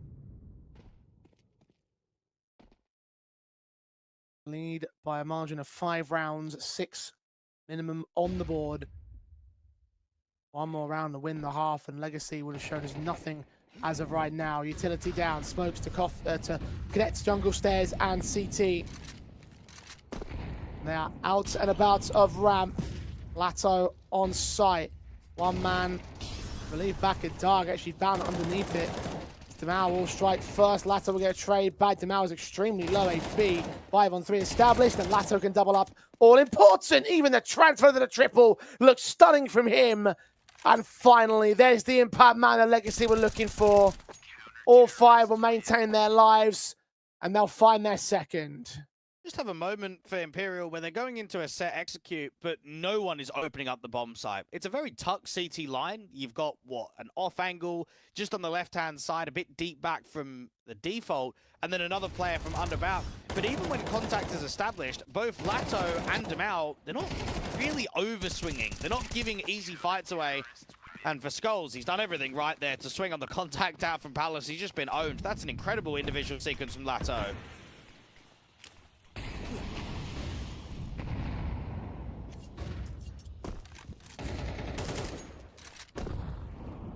Quick out from Demao, trying to get involved in mid. Imperial actually have Sads in to find the opening. Vinny can trade it quickly, so it's not an advantage that lasts. They back off for it. That bomb sent back towards Vinny. They try up in mid to maintain the orb's position. Meanwhile, Skulls has walked down the A bomb site. No one's accounted for this. Lato goes down, but Lux trades in. The serious walk coming through, and Skulls knows that he's out there towards back triple just because of the util. Demao repositioning, back and forth trades. You've got another walk from Underpass and Vinny with the bomb. This is now an odd timing for both teams because it's a question mark on exactly where the bomb's going to lean. At least Imperial have the information on Legacy's players. One on short, one on site. No way. I think just got spotted. He's not even going to account for Nissim still being pushed up here. Nissim completely whiffs his chance, though. Half HP. The AK gets the kill. Oh, that's a massive whiff. Legacy, that's the last thing you need right now. Lux, 1v2, found 2 kills in the game, and we'll get no more in this round. That is the worst follow-up you could find on that following round. And Vinny's laughing about it. He knows how hard they've just been done. Yeah, that looks like a face at level 3 player right there. That is a shocker. And I look at that sequence and say, you probably just deserve to lose now. I mean, you're 2-6. You're desperate to try and get momentum. You're desperate to try and get a few rounds in a row. And that happens. Oh, my goodness. Oh, he's going to get in his head now. That's a big whiff. That's the biggest whiff I've seen in the whole close qualifier. And we've seen a few. Trust us, we have seen a few. And Demao connects the double orb, set up onto No Way to start off for Legacy once again. Trying not to let that whiff get in their heads. Nissim especially. Caught by Cello, adjustment to the head is perfect. The 4-on-4 early Orpa, close quarters. Vinny catches Sads in before he can pull the trigger. Lux and Lato get training. Demao also chimes in. So Skulls is left in a 1-on-3 this time in the blink of an eye. I guess he start winning some individual fights. They just have one more to gain. Well, Lato's dangerous. After seeing that defensive down on A and then seeing him on that round, he's the reason that it gets won. Because Vinny's basically running up con. He's working jungle. If he gets that kill against the A site anchor, the round's finished. The bomb just rotates in. But instead, Demao puts up the advantage, holds down the defense. Good opening from Demao out with the AWP. I mean, you don't often see double AWPings, but then I guess at the same time, when you're down 2-7, you need things to go your way.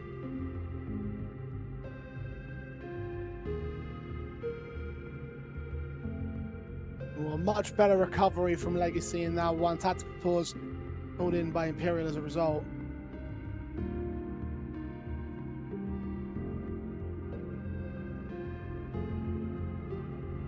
And they finally faced some good resistance from the Legacy camp. They can follow it back with something a bit more similar to that previous round. And that certainly would be nice. And they are buying heavy, but not a lot of cash in reserve. Double eco status. Tech9s and Eagles means that they're probably going to look to win this round if they want a decent buy for the last of the half. Imperial can still threaten a lot with an opening pick in a round like this. Think about the pace. Maybe a dive up towards connector. They are split at the moment, but it should be an A split. Lux is trying to find angles of attack, known towards that smoke. That's trying to spray on the first. Cello point blank has spammed down Lux to get a 4 versus 4. Oh, I think he landed a jump peak tap on Lato's head as well. That advantage not extended. Demal brings it back to the favor of Legacy by a margin of 6 points of health. Sadzin also taps up No Way with the AWP. And Skulls grabbing the bomb. Hearing players close. Kill doesn't get found on Demal. Nissim trades him back too quickly. The round will go the way of Legacy. Imperial will force one more time to close the half. Just felt that Imperial were a little bit tunnel visioned after getting that double entry. No one holding out for short at all. They're trying to scale up connector. They get a couple of kills. Cello probably should have been able to get that kill against them out. It took a while for the M4 to transition back towards the left-hand side after getting the bench pick. And Imperial, I mean, this buy basically looks the same as the last, doesn't it? It's Tech 9s, it's armor, it's util. You're getting back-to-back rounds where you're not getting great weaponry.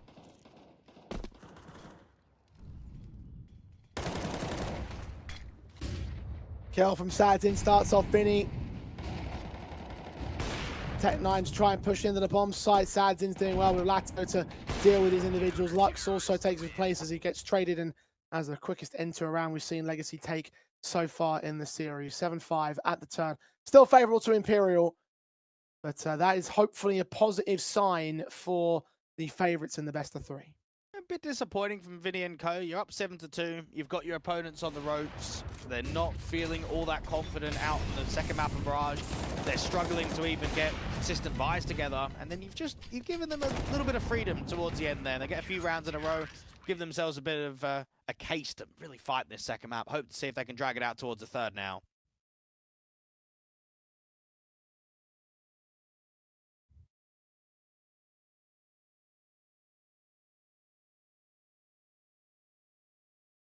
Have a bit of groundwork to work with for Legacy. Foundations of a potential return. But it will not be easy. And that much has been made abundantly clear.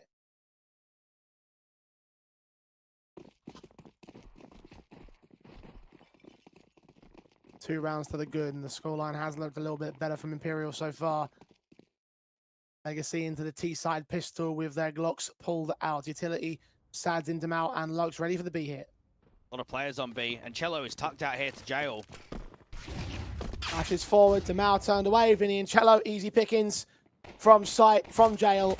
I don't even know if they're aware of the jail angle. Either way, Vinny and Nowhere sponging the damage. Cello going to back away towards the bench. Eventually, we're going to get back towards the back of the bomb site. Sadzin with the kill. Cello peeks back for another one, and Vinny follows it up on Sadzin. Lato's alone, surrounded, and dealt with. Another pistol win, another round win for Imperial. And that hurts if you're Lux, because you're going in for a quicker B play. You've got quite a lot of util behind you. And firstly, you're running into a stack. There's 3 players there. And secondly, you are just getting owned on the opening kills, aren't you? Both Vinny and Cello on first contact just get everything. Sadzin tries absolutely that sort of wide angle, getting them on the backside, but he just can't multi-frag up. And for Legacy, not even looking to force buy. He didn't make it expensive, didn't get a plant. It will be an easy night for Imperial.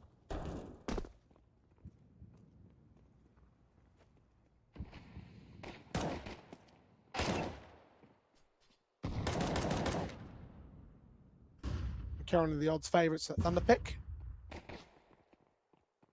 As you would expect, given the circumstances. You've got your opponent's map pick, you're leading on your own. You're facing an eco from Legacy that will leave you up a margin of 4 rounds and leaning in the CT side ever closer to your own map win. And Go on. No, I was just going to say it'd be nice to see Imperial back at a tier 1 LAN, because they've not had that many opportunities this year. They played at what? Blast Open Spring towards the start of the year. They played in the Fire League Buenos Aires event, but even that was only in Argentina. And then the last one is the Austin Major. And I'm sure that if you're Vinny, you're not satisfied with making the Major, because, yeah, it's great to get your stickers there, and it's great to have the organization be represented, but 1 win? Nah, that's not good enough. We know that we can provide a lot more. And I think they would be able to show something like that at Thunderpick.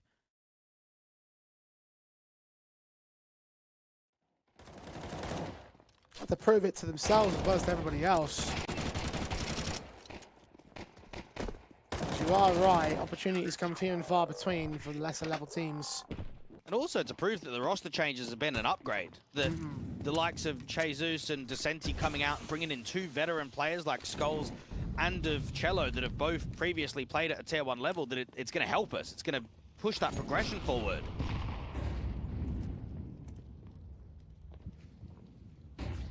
And 4-5, Cello Sadzin goes down, Norway and Cello continue to pick them up. Imperial steamrolling, Legacy a bit overly hungry from Norway, but Skulls is still there to trade back to Mao, and Nissim alone at the apartments. Vinny's going to run right past him, actually. Not like it matters too much. The round is already secured by Imperial. They have the bomb up top mid. And Nissim, how do you play from this position? Well, you've got to hope that with trigger discipline you can get 2. But that's hoping. As soon as you get spotted, there's not much you're going to be able to achieve. And for Skulls, it's only a matter of time until he spots him towards short, so there's not going to be any trigger discipline to get 2 kills.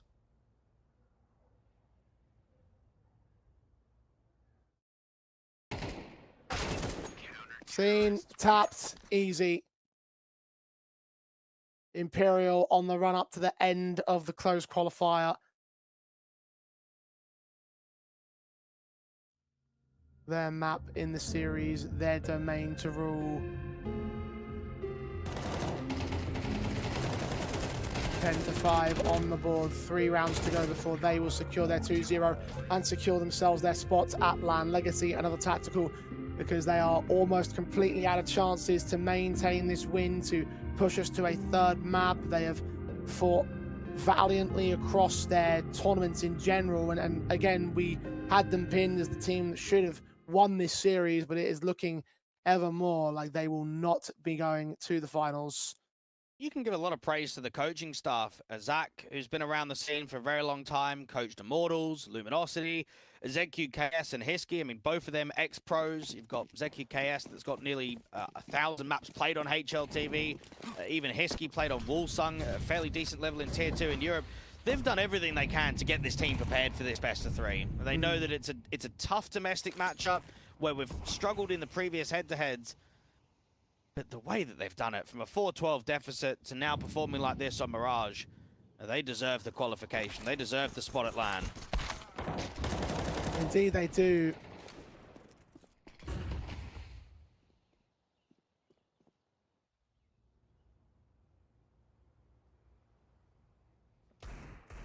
Hero weapons, 1 stolen off Norway and his death. Giving Sads in an M4 to play with. His AK still available for the CT side though.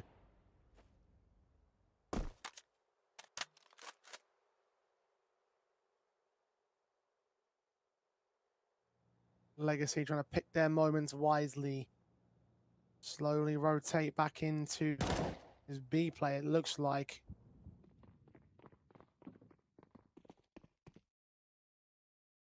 Only Vinny to defend, centralize. They're starting to extend up short, so I'm not going to get much rotations in quickly. If they can go 1-for-1 for A, they can probably get a bomb down here. They're making noise though. According for backup, they don't check out the van. Vinny gets 2. Sads in trades.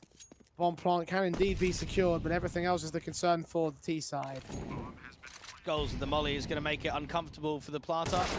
Force him out in the open. Demao just swings, but instantly hits to the headshot against Skulls. Okay, that provides some potential. He's burning down Molotov though, so he's low HP and dead to Cello. Shoots him in the back. Sads in. No Kevlar. No util. Playing hidden in this 1v2. Seen now. Forced down by Cello and Try, who will find the 11th down for Imperial now. Legacy have gained themselves a cash basis to buy back into the next, but they need an Imperial level comeback like we saw on map 1 if they want to stay alive here in the qualifier. Well, Cello is certainly playing up to the expectation of the match. Knowing that it's an important best 3, he is outperforming a lot of his star players. Now, Cello's a bit more of a role player. Definitely looked at more as an experienced piece. He is averaging a .93 rating on Mirage since joining the team. And right now, he's top fragging, and I know that that round is only an anti-eco, but in quite a few rounds in both the first half and the second half, he has been the piece to close. He's been the piece that's adding more rounds to the tally for Imperial.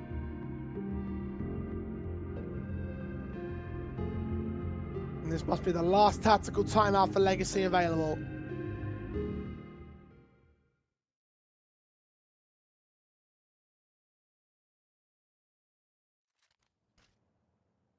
You either take this and begin a comeback, or you go home.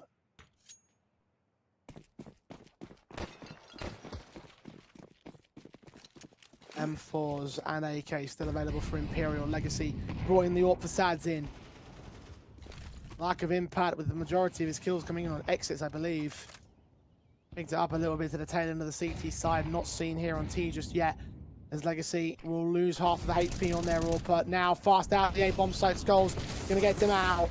And the rest of the CTs rotating in to try and take active angles of defense. They will find so much damage on return. Skulls on Lux, blow for blow. Skulls caught by Nissim, who quickly turns on No Way. The same. Tries close. He only finds one. Lux with the response of its Vinny alone. 1v2. Another clutch attempt for Imperial. Bomb is on the site. Has not been planted yet. Sadzin's watching the edge of the smoke. I think he's ready for it. Indeed, he connects. And Legacy have found the lifeline. There's going to be a lot of people that saw Skulls standing in for FaZe recently when they were playing with Simple and thinking, geez, he had a really rough tournament there, not tier 1 ready, whatever excuse you want to make. Also got to remember, this was Skulls playing on an English-speaking team of FaZe and sitting next to Simple. That's still a young rookie. I wouldn't say that Skulls is an experienced tier 1 player by any stretch, other than his short little stint that he's had on Furia recently. But he is still a class anchor at this level, still a good piece for Imperial. Out there on A, considering that he was the anchor and he was getting those flash assists, he made those 2 kills look easy on the defense.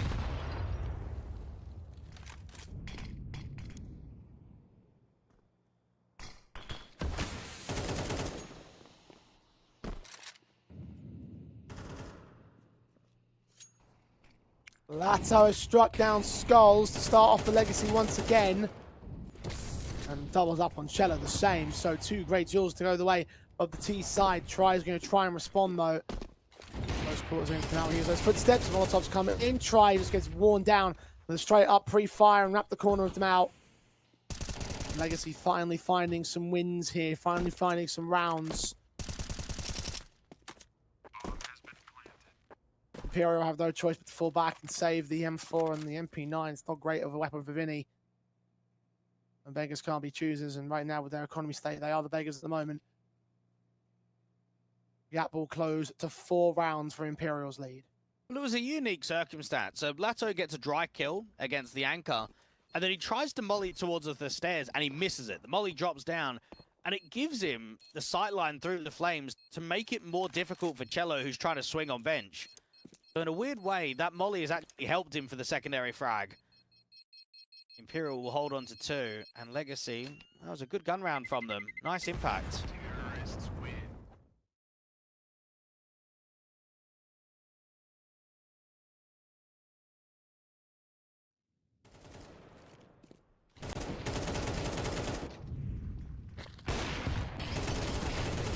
4 rounds still to lead for Imperial, but that gap should start to close for Legacy. Wearing down the economy state of the opposition. The M4 in the hands of No Way, who sadly has dipped off compared to his performance in the last map up. He obviously was the guy that stunned everybody when he was performing on Inferno. For a period of time was the only performer for Imperial in the top of the board, and rightfully so. Now on the 8 and 10 as we approach 20th round. Imperial Eco to focus on the rifles in the next, and that's all they can really hope for now. Really comfortable CT side we saw from Imperial versus TNL yesterday. Went up 8-4 in the first half. Didn't give the Ukrainians a look in. Very quiet on that approach. Gonna get tested to close. And we're looking at how these last few days have gone down, looking at how some of the ends of maps have been. I think teams have struggled to close when they've come close to being, what, 11, 12 rounds. Feels like that final few markers, those final few attempts to get towards 13. And hey, just look at Legacy in map number 1.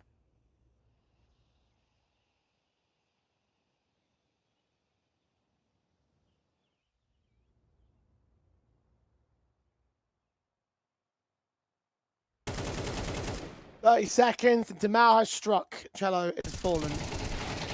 No way, can't quite get the kill. Look at how close he got on Lux and Sadzin though. Vinny caught back towards mid by Lato. 6 HP for him. Sadzin on 25, Lux on 12. Player at CT spawn spotted. Try. Cannot finish the job his teammate started. Very good effort and so close to so many casualties. I'll tell you what, that was close to a round steal. The bomb was coming A ramp. So Yeah. if those 2 kills come in and then he can quickly repause in towards A main, I think that round is on. That was very nearly a 12th being stolen there from Imperial. Not enough bite behind those eco pistols and that SMG, of course, that did a lot of damage. The M4 as well that set up those casualties in the first place. Sometimes it just doesn't quite go the way you want it to. Imperial take a tactical now because they have still got a buy available. They've still got a round that they can turn over to their map point. At what point, though, if you're Imperial, do you start worrying about the choke that Legacy gave to you and you might give it back to Legacy the same? At what point do their mental start affecting their gameplay?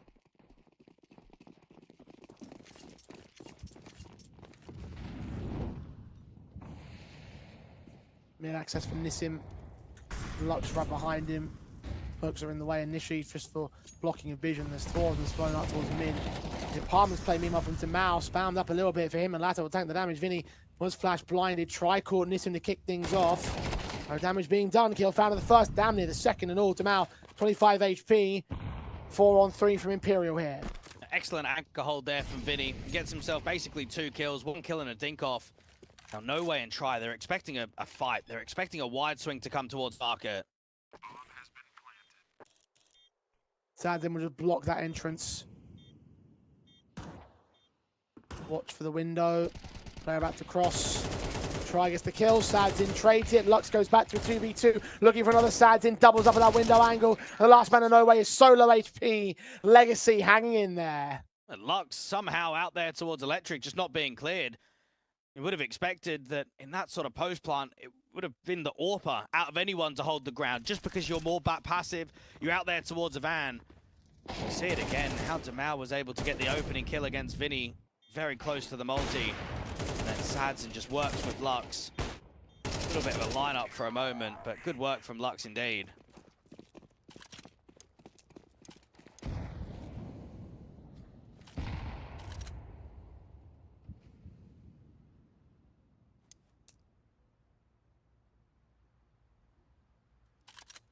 Imperial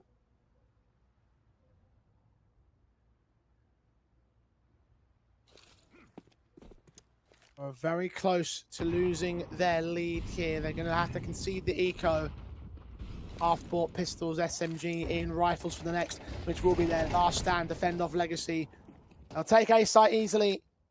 No resistance.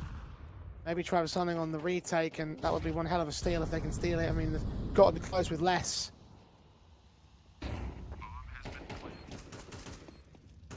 One smoke for Skulls, maybe to get towards the bomb. Cello, no way. Skulls mowed down by Lato and Lux, so no chance left. There wasn't even one in the first place. Right, gets one on the bomb site, but the MP9's even struggling. Just a slaughter out there towards top connector. Legacy add another one, and when I think about the long and extended streaks, we had, what, 4 in a row from Imperial to start off the second half. Now we've got a little bit of a tasty round streak here of 5 in a row. So this is the largest round streak by either team when it comes to at least Mirage.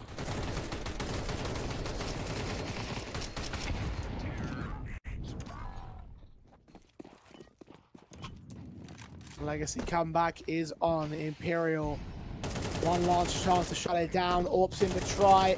AK of Lux is spammed up towards mid.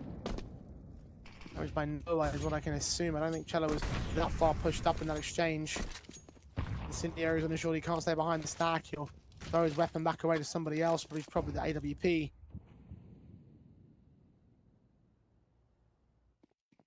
Imperial. No picks yet, but they started well here. Might be a play into window. They've smoked off top con. Haven't seen a lot of window jungle activity from the T side of either the first half or even transitioning into the second. Lato, the molly out towards the balcony to drive anyone off. Vinny, more defensive, not jump spawning at Van this time. He's out towards jail. And it's a read because of the insertion close towards A main that we want 3 players around B. We're going to have Noe as the short player and then Cello as the rotate who can at least start towards market.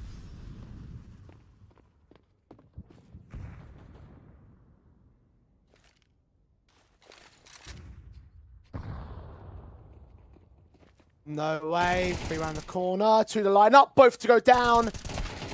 Third man doesn't quite suffer the same circumstance. 4 on 3. Legacy facing 2 players on the bomb site. Over at B, the Skulls offered himself out. The AWP of Try missing his shot, getting back away from the bomb site. Meanwhile, a kill from Lato getting Vinny. The HE can trade it, and Cello holds his nerve to protect the bomb, to protect the round. Not enough time for Demal to rotate up.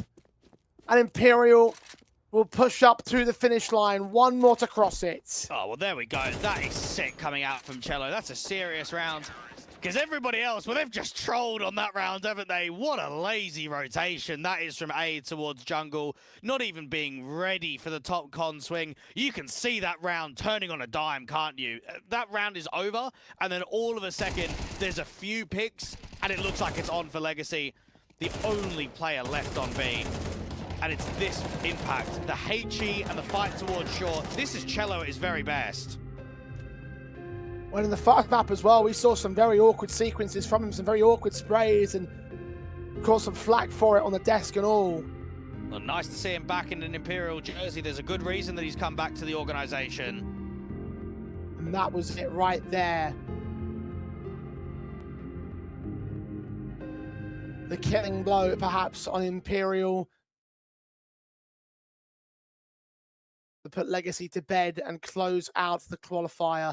2 map and match and qualification points for Imperial. The rifle buys are back in for Legacy.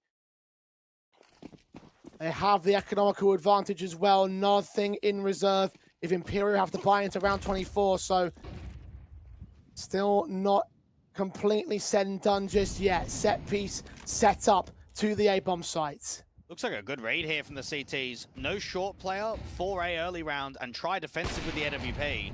Flash initially in Lato. What a shot that is from range. The M4 of Skulls will burn. He'll take a kill and damn near get Lato on the response, but not to be. He's on 13 HP. His teammates around him, 4 on 3. Bomb plant look to get secured. Incendiary sent towards default, and from beyond that smoke, no way with a blind spam will take Lato down. A flank is inbound. Cello's checking for it. The Overpass in at close, finds his man with a no-scope. The counter backstab out towards Rampant City. Spawn has got nothing that he can do to support his teammates. It's all Vinny for Mars in hand, a 1v3. To clutch up the 13th through Imperial. He'll lean into the bomb site. Check to see 1. Shoulder bait's going to catch him off. Revealed. All 3 peek together. And Legacy continue to hang in there. It's a nasty shot from Lato against the AWP, but Skulls needed 2. When you're the A-site anchor and you're out there towards default, you need to buy time, you need to put up damage. And he comes close to getting this next player towards the top of Tetris. It's Lato down to 13, but it's not enough. He needed that extra kill. Was flash blinded in an exchange, so all he could do was hope for the best. 1 extra bullet may have made the difference. Instead, Imperial broken by to try and close out this map up. Legacy looking for an overtime. 2-in-1 series, set piece again. 4 players to receive it. Lato, first man forward from Arson side. Going to try and dive back to the back lines. Try gets a kill and doubles up. Is it coming undone at the last moment for Legacy's efforts? Demal trades. Lux goes back. Try and Skulls keep control. Demal's all that's left. A 1v3 that he just can't win. And at the very last moment, Imperial will finish the job. Take it at 13-11. 2-0 in the series. They're moving forward for the Thunderpick World Championship. Try had just 8 kills going into that last round of regulation, but he gets a triple to close with the FAMAS. And it's back-to-back World Championships now for Imperial. We saw them last year getting a top 8, being 1 game away from qualifying for the LAN, but they do the unthinkable. They make sure they get the upset. They make sure they LAN qualification this time. And how upsetting, how heartbreaking must this be for Legacy? You had a 12-4 on map number 1 and you couldn't close. You go into map 2, you can't close, you can't bring in the comeback, and you're done. No chance to qualify. Our 4th and final team of Imperial will round out the lineup for Legacy, man. They are going to be having a very awful night tonight. I'll say that much. They'll be disappointed in themselves. They know doesn't matter which opponent, right? It could even be a FaZe, it could be a Furia, it could be a FlyQuest that we've took on recently. We should still be closing 12-4s versus them, even against the tier 1 squad. So to happen against a tier 2 squad in a local division, yeah, you're not going to be happy with the outcome of this best of 3. No, not at all. Walked in as the favourites in this series. Another upset to add to the day of upsets. Venom, 9Z, OG, and Imperial will qualify for the Thunderpick World Championship, and that will conclude us for the closed qualifier. All we have to do now is send it back to the desk. Thank you so much, Dragon J. You got an early night. You can go and watch some Counter-Strike somewhere else. But in the interim, let's talk about what just happened, because obviously Imperial qualifies for LAN. Boys, I legitimately thought OT was on the cards. Hayes, I was getting myself ready. I was like, OT's coming. Legacy brings it back. 3rd map guaranteed. Let's talk about that final round where Imperial was able to get it and claim the victory. How did they do it? I mean, it should have been overtime. They had done all the hard work, winning all the gun rounds. They then had an anti-force buy to finish off the job, but then it looked really clean in those anti-half buy, anti-eco rounds up until that point. But man, they try to keep things super simple. Try, who hadn't really delivered much throughout the entirety of that map in the last round of regulation, is able to just stand tall and basically win that round single-handedly to get his team across the line. What an emphatic way and anticlimactic way to end the series. Trav, what did you think about that performance from Imperial? Honestly, I'm very happy for them because I didn't expect it. They've looked better than I was expecting today, and I think it comes with multiple things. It comes with the fact that I think, as we've touched on before, which I maybe get a chance to ask him about as well, Skulls was feeling a little bit better. Vinny's in-game leading and individual level was still, I think, at a level which I was happy with over the course of the series. Try was actually a disappointment for Imperial. I thought he really bounced back after map 1, even though they won it. But yeah, I think Cello once again is the main man, and we've been banging on him a little bit, saying, look, Furia ended poorly, he's in roles he wasn't comfortable with, he was whiffing too much. There were signs of that on map 1, there were signs of that, and my point was kind of jumping up and down in terms of accuracy over the course of the series, because he's had a great map 3, and yeah, I think some of the duels that he's known for, and just street smarts in like tough brawling situations, like when he had to nade the default player on B and then win the short duel as well while that was going down. Yeah, that sort of place and situation he can deliver in, and it was critical for Imperial. Trav, were you surprised by how close the scoreline was at the end there? Yeah, I mean, Legacy, I think I will say 7-2 for Imperial, I believe it was at one point, right? Legacy did really well to bring that back to 7-5. And when they did, I was actually quite hopeful that they'd be able to bring it to a 3rd map. Then the second half started slow. You can see the even though the pistol was kind of back and forth, Cello had it under control the whole time.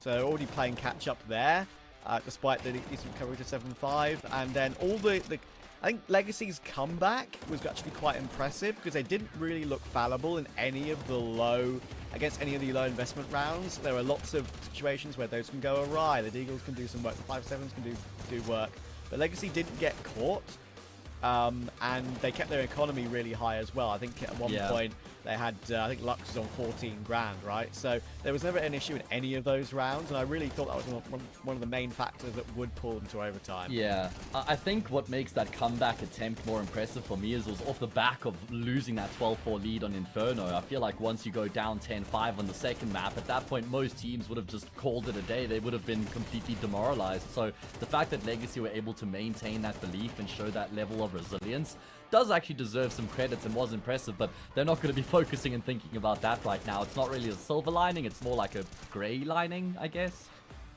I think it's a very dark gray lining, because losing an opportunity for LAN it's rough in these streets, man. The Counter-Strike streets are not kind to you if you're not heading to LAN, and they're going to be feeling that pretty hard, Hayes. Yeah, I do want to say, I agree with you completely that is going to be hitting hard for Legacy, who came into this as the favorites, who have beaten Imperial to the punch in the couple past LAN qualifiers that they've played against each other as well. So it's, and you throw in the fact they spilled that 12-4 lead as well. But I will say, I was just really impressed with how Imperial opened up here on Mirage with the way that they were playing on the front foot. I think it was a fantastic tempo that they brought to the table here on Mirage, because you know that Legacy's mental state is going to be incredibly frail with what had transpired on the map before that. So now you're just looking to bully them, you're looking to try and play in their faces, you're looking to try and get up in their grill, right, and just not give them any room. And they really did suffocate Legacy, and I was just really happy to see that sort of style coming through from Imperial, looking to kick their opponents when they're down. Let's talk about this guy though, Trav, because I'm starting to feel like when he's online, Imperial is a different team. Exactly right. I mean, I mentioned it kind of on Inferno a little bit, that I felt like before they made their incredible comeback, that No Way was kind of doing it alone. And before, he had ENCE alongside him, who was always a very good Inferno player, and they would play off of each other very, very well. Now No Way has to find and learn a new sort of dynamic duo partner. And thankfully, he's got one that seemingly is looking very, very good at this level, and obviously has all that experience from Furia and bringing extra ideas and all that sort of thing as well. I'm very happy because I do think that Legacy are a little bit more of a... Well, they're not a totally known quantity, Legacy, but they're more of a known quantity at the moment than Imperial are with the changes they've made. So I think it is a really fun thing that we're going to get to see Imperial at the LAN, because I think they can really, if they can punch up, which I had doubts for, I really didn't think they'd be able to punch up at all, even in this qualifier itself. If they can, that would give them a great chance to sort of even themselves up with a team like Legacy and be a bit more of a more consistent rival, rather than it being a one-sided rivalry like Matt mentioned, with Legacy getting all the LAN spots in those close qualifier games. So they could be a contender. Okay, so I tell you what, we now actually have a chance to catch up with the coach of Imperial. Zax is with us. He's jumping in here to chat to us. Congratulations, Zach. You're going to LAN. Great news for you and the team. Thank you very much. It was a great game. Bro, please. I think one of your players is dying. Yeah, it's close. Yeah, totally. Yeah, it was a great win. We got revenge against them. We had very tough series against them the last 3 or 4 games, so it was nice to have a 2-0 win this time. I'm curious, were you a little bit worried towards the end of that second map that it was potentially going to go to overtime? Did you have any concerns?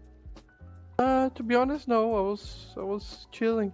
When we made the 12, I was already okay about it, because they were doing the same thing that was working for them in the past rounds. So it was kind of easy to read the last 2 rounds. So it was okay. I asked Vinny this question when they beat TNL yesterday, but I'd like to hear it from like the behind the team POV as well. Of course, Cello and Skulls coming in. Skulls, of course, feeling a little bit unwell, maybe hampering his performance a little bit over the last couple of games. But tell me what you think they're bringing to the team and how far you can push up and what the true goal is for this new roster. Well, I never had a roster with Imperial that has such a synergy like this one. They are experienced players, like Skulls played for Liquid, played with Fallen, even played a tournament with FaZe. Cello has been playing forever, but they behave in a way that I think everyone matches the energy outside of the game, and I think that's a very important thing to make the group work and have a good synergy inside the game. So I think that's a very positive thing. They are very cool guys to hang out with, and they give inputs about the game, something that is not every player does. Like, even if they have an opinion, maybe sometimes they won't say, or they won't care, and they care. They want to get better. They want the team to get better and to win. So I think our goal right now is to, the first one is to qualify for the major, because the race has been very tight. I think the days before, like from October 2 to 5, it's gonna be crazy with so many domestic LANs. So I think our plan right now is to qualify for the major, and then we'll see how it goes. Okay, Zach, from my side, I'd like to just ask you about Inferno. I know it feels like quite a long time ago at this point, but you guys were 12-4 down going into the T side, and then there was some sort of switch that was flicked, and the boys just never looked like they dropped their heads. It looked like there was still always belief with the way that they were playing in those rounds. So were there any conversations had around that 12-4 mark that then kind of inspired the comeback, and what was the sort of dynamic like in the team at that point? I don't think it was a conversation specifically for that moment. It's something that we talk daily. It's about like focusing on the round we're playing and not on the score that the game is. Like there's a game inside the game on Counter-Strike. Like you need to focus on that round, and that's one game. Like this one, nice game. I think that's it. I think it's something that we've been repeating ourselves for so much time that maybe it's starting to get in their heads. Okay, I have one more question. No Way. I mean, what an incredible performance from him on Inferno. Do you guys look at No Way in the team now as that potential star player? I look him. I'm looking here right now, and I look him. Is he shining bright like a star right now, mate? He's watching the game and his moves, probably thinking, "Oh, I'm a god, I'm a star." Fair enough, fully deserved. But, I think I see him like someone that people, at least on the social media, they treat him very badly, and I don't think people understand that this is his first thing in his career. And he has been playing for a year and a half or something like that. And Counter-Strike on this level is a very difficult thing. Like we've been playing against teams that, for example, legacy players, many of them have been playing since forever, like for 4, 5, 6 years, and have been playing many tournaments. And I think he still needs to learn a lot, but yes, he definitely have the potential to be a... Zax, thank you so much for chatting to us. Congratulations. I'm very excited to see that Brazilian flair coming to Malta for the finals. We're going to let you go to celebrate with the team, and we'll see you in a couple of weeks. Thank you very much, guys. It was a pleasure. Thank you. Have a good night. Bye. I do like that we wanted to chat to Skulls, but he was obviously not feeling well, and he said he was too tired to chat to us. And then he got a little bit buzzed there, celebrating in the background as that interview started. I was like, oh, feeling a bit rough there, Skulls. You're having a party in the background. That's like, you know, when you wake up in the morning before you go to school and you're like, oh, Mom, I'm feeling really sick. Like, I don't think I'm going to be able to go. And she's like, okay, sweetie, you can stay at home. And then she leaves and you get out of bed and you're like, cool, you put the TV on. And then she forgets her keys. So she comes back inside like, what the hell? I thought you were sick and now you're looking all good. It's the adrenaline, right, after a victory. So Yeah. we do have confirmation he wasn't feeling great, but there you go. Okay, let's talk about this finalist that we have going into it. Like I said, all Brazilian lineup coming into the mix. Imperial, they worked their way through the qualifiers to get here, and now here they are heading to Malta. Trav, what a big moment for them. Yeah, I mean, I kept a very close eye on the all the regional series, of course, that we saw these teams come through. It was a relatively difficult run, I think Imperial had, but they made it look pretty easy. You know, Bounty Hunters are more of a tier 2. Bestia, of course, have had their moments in the sun and also sadly in the rain with how they've been dealt with in the scene recently. But you know, Odic is a game I expected them to win comfortably, and that's when they were kind of growing, right? They were still playing, I believe, with SHR for some of these games, if I remember correctly. So that's before they took Skulls in. So it shows that the core values of the team in regional competition in South America, they're fine. They're at the very top of that. It's all about punching up to that next level, which I've been talking about, and they've now done that and have a chance to show that at a big LAN, of course, as well. They've had a little bit of a glimmer at some of these recent tournaments, of course, playing against Mouse and Liquid, but didn't really, they got a map in each of them, which is progress. Maybe that's about as much as you could expect from them when they're playing that kind of opposition. Yeah. But yeah, I'm pretty happy with what I've seen, and I do think that the potential is genuinely visible there. It is cool to see this graphic because we obviously just joined in the competition at the closed qualifier itself in Europe, not for Europe, in Europe for the entire qualifier itself. And we start off in that single elim where you have to win 2 games and you qualify for LAN. But a lot of people wouldn't realize the journey Imperial had to go through preceding that to even get to the qualifier in the first place, where they then had the run to get to the main event. So it has been a hell of a journey from them up until this point. And it's been a hell of a journey for us. We've had 3 days of Counter-Strike here at the Thunderpick World Championship closed qualifiers, and those 3 days have led to these 4 teams securing their spot at LAN. Imperial, obviously, that South American representation. OG, who you saw earlier, a very exciting prospect, I would say, for the future. And then the 2 that I would say are the potential upsets, because I don't think anyone thought that James wasn't making it through. 9Z was not the team I thought would take down PARIVISION. Yet here they are. Yeah. And on the other side, this is still like the biggest shock to me. Venom at LAN. I know that the team is super excited. I think Innocent was posting on social media about he's back to S tier, and I wanted to be like, sit down, boy, like calm down, let's just get to LAN. But 9Z and Venom, those are the 2 stories that I think going into Malta we're going to be talking about. Absolutely. I mean, you look at the teams that have qualified, 3 of them are outside of the top 10 highest ranked teams in this qualifier, in Venom, 9Z, and even Imperial as well. We didn't have any of the top 6, M80, NIP, Legacy, BetBoom, Saw, PARIVISION. Outside of that, TNL, ENCE, Big. All names that people would have expected to have probably qualified. Obviously, not all of them can, but certainly would have been more in contention than the names we've gotten. But what I will say is these guys didn't trip over and end up in this position with their names highlighted in yellow. This was fully deserved. They had to work super hard for their wins, and they looked really good doing it.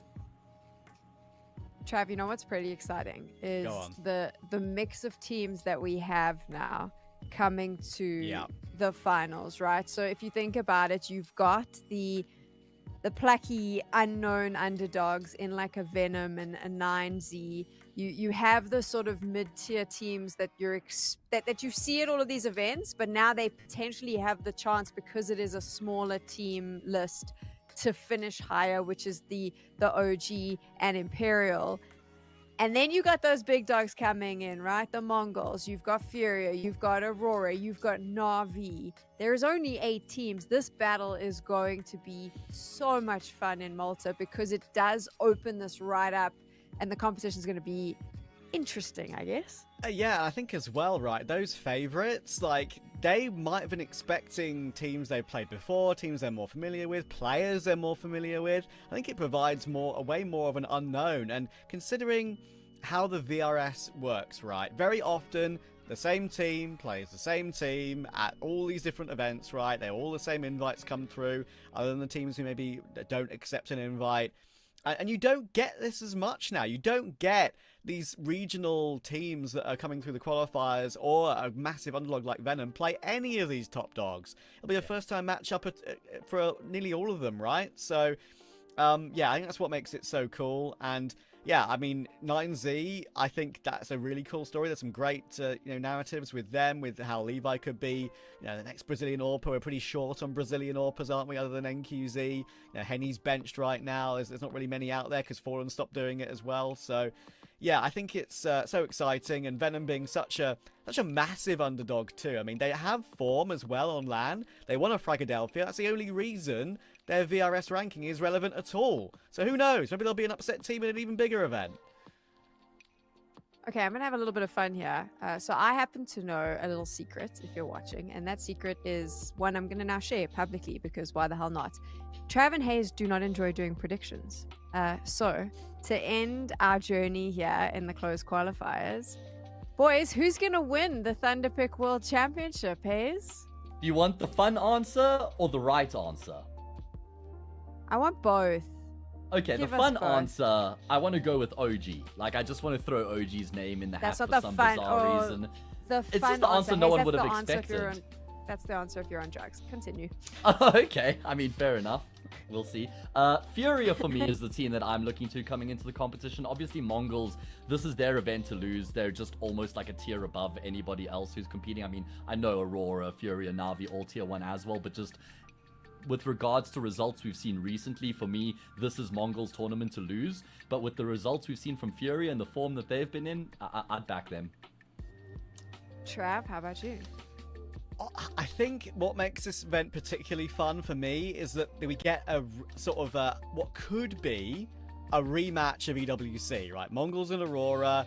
It's Aurora and Major been looking to try and win a big tier 1 LAN and a big prize pool event for ages. They've gotten so close. They said it's their main goal for the next year or so.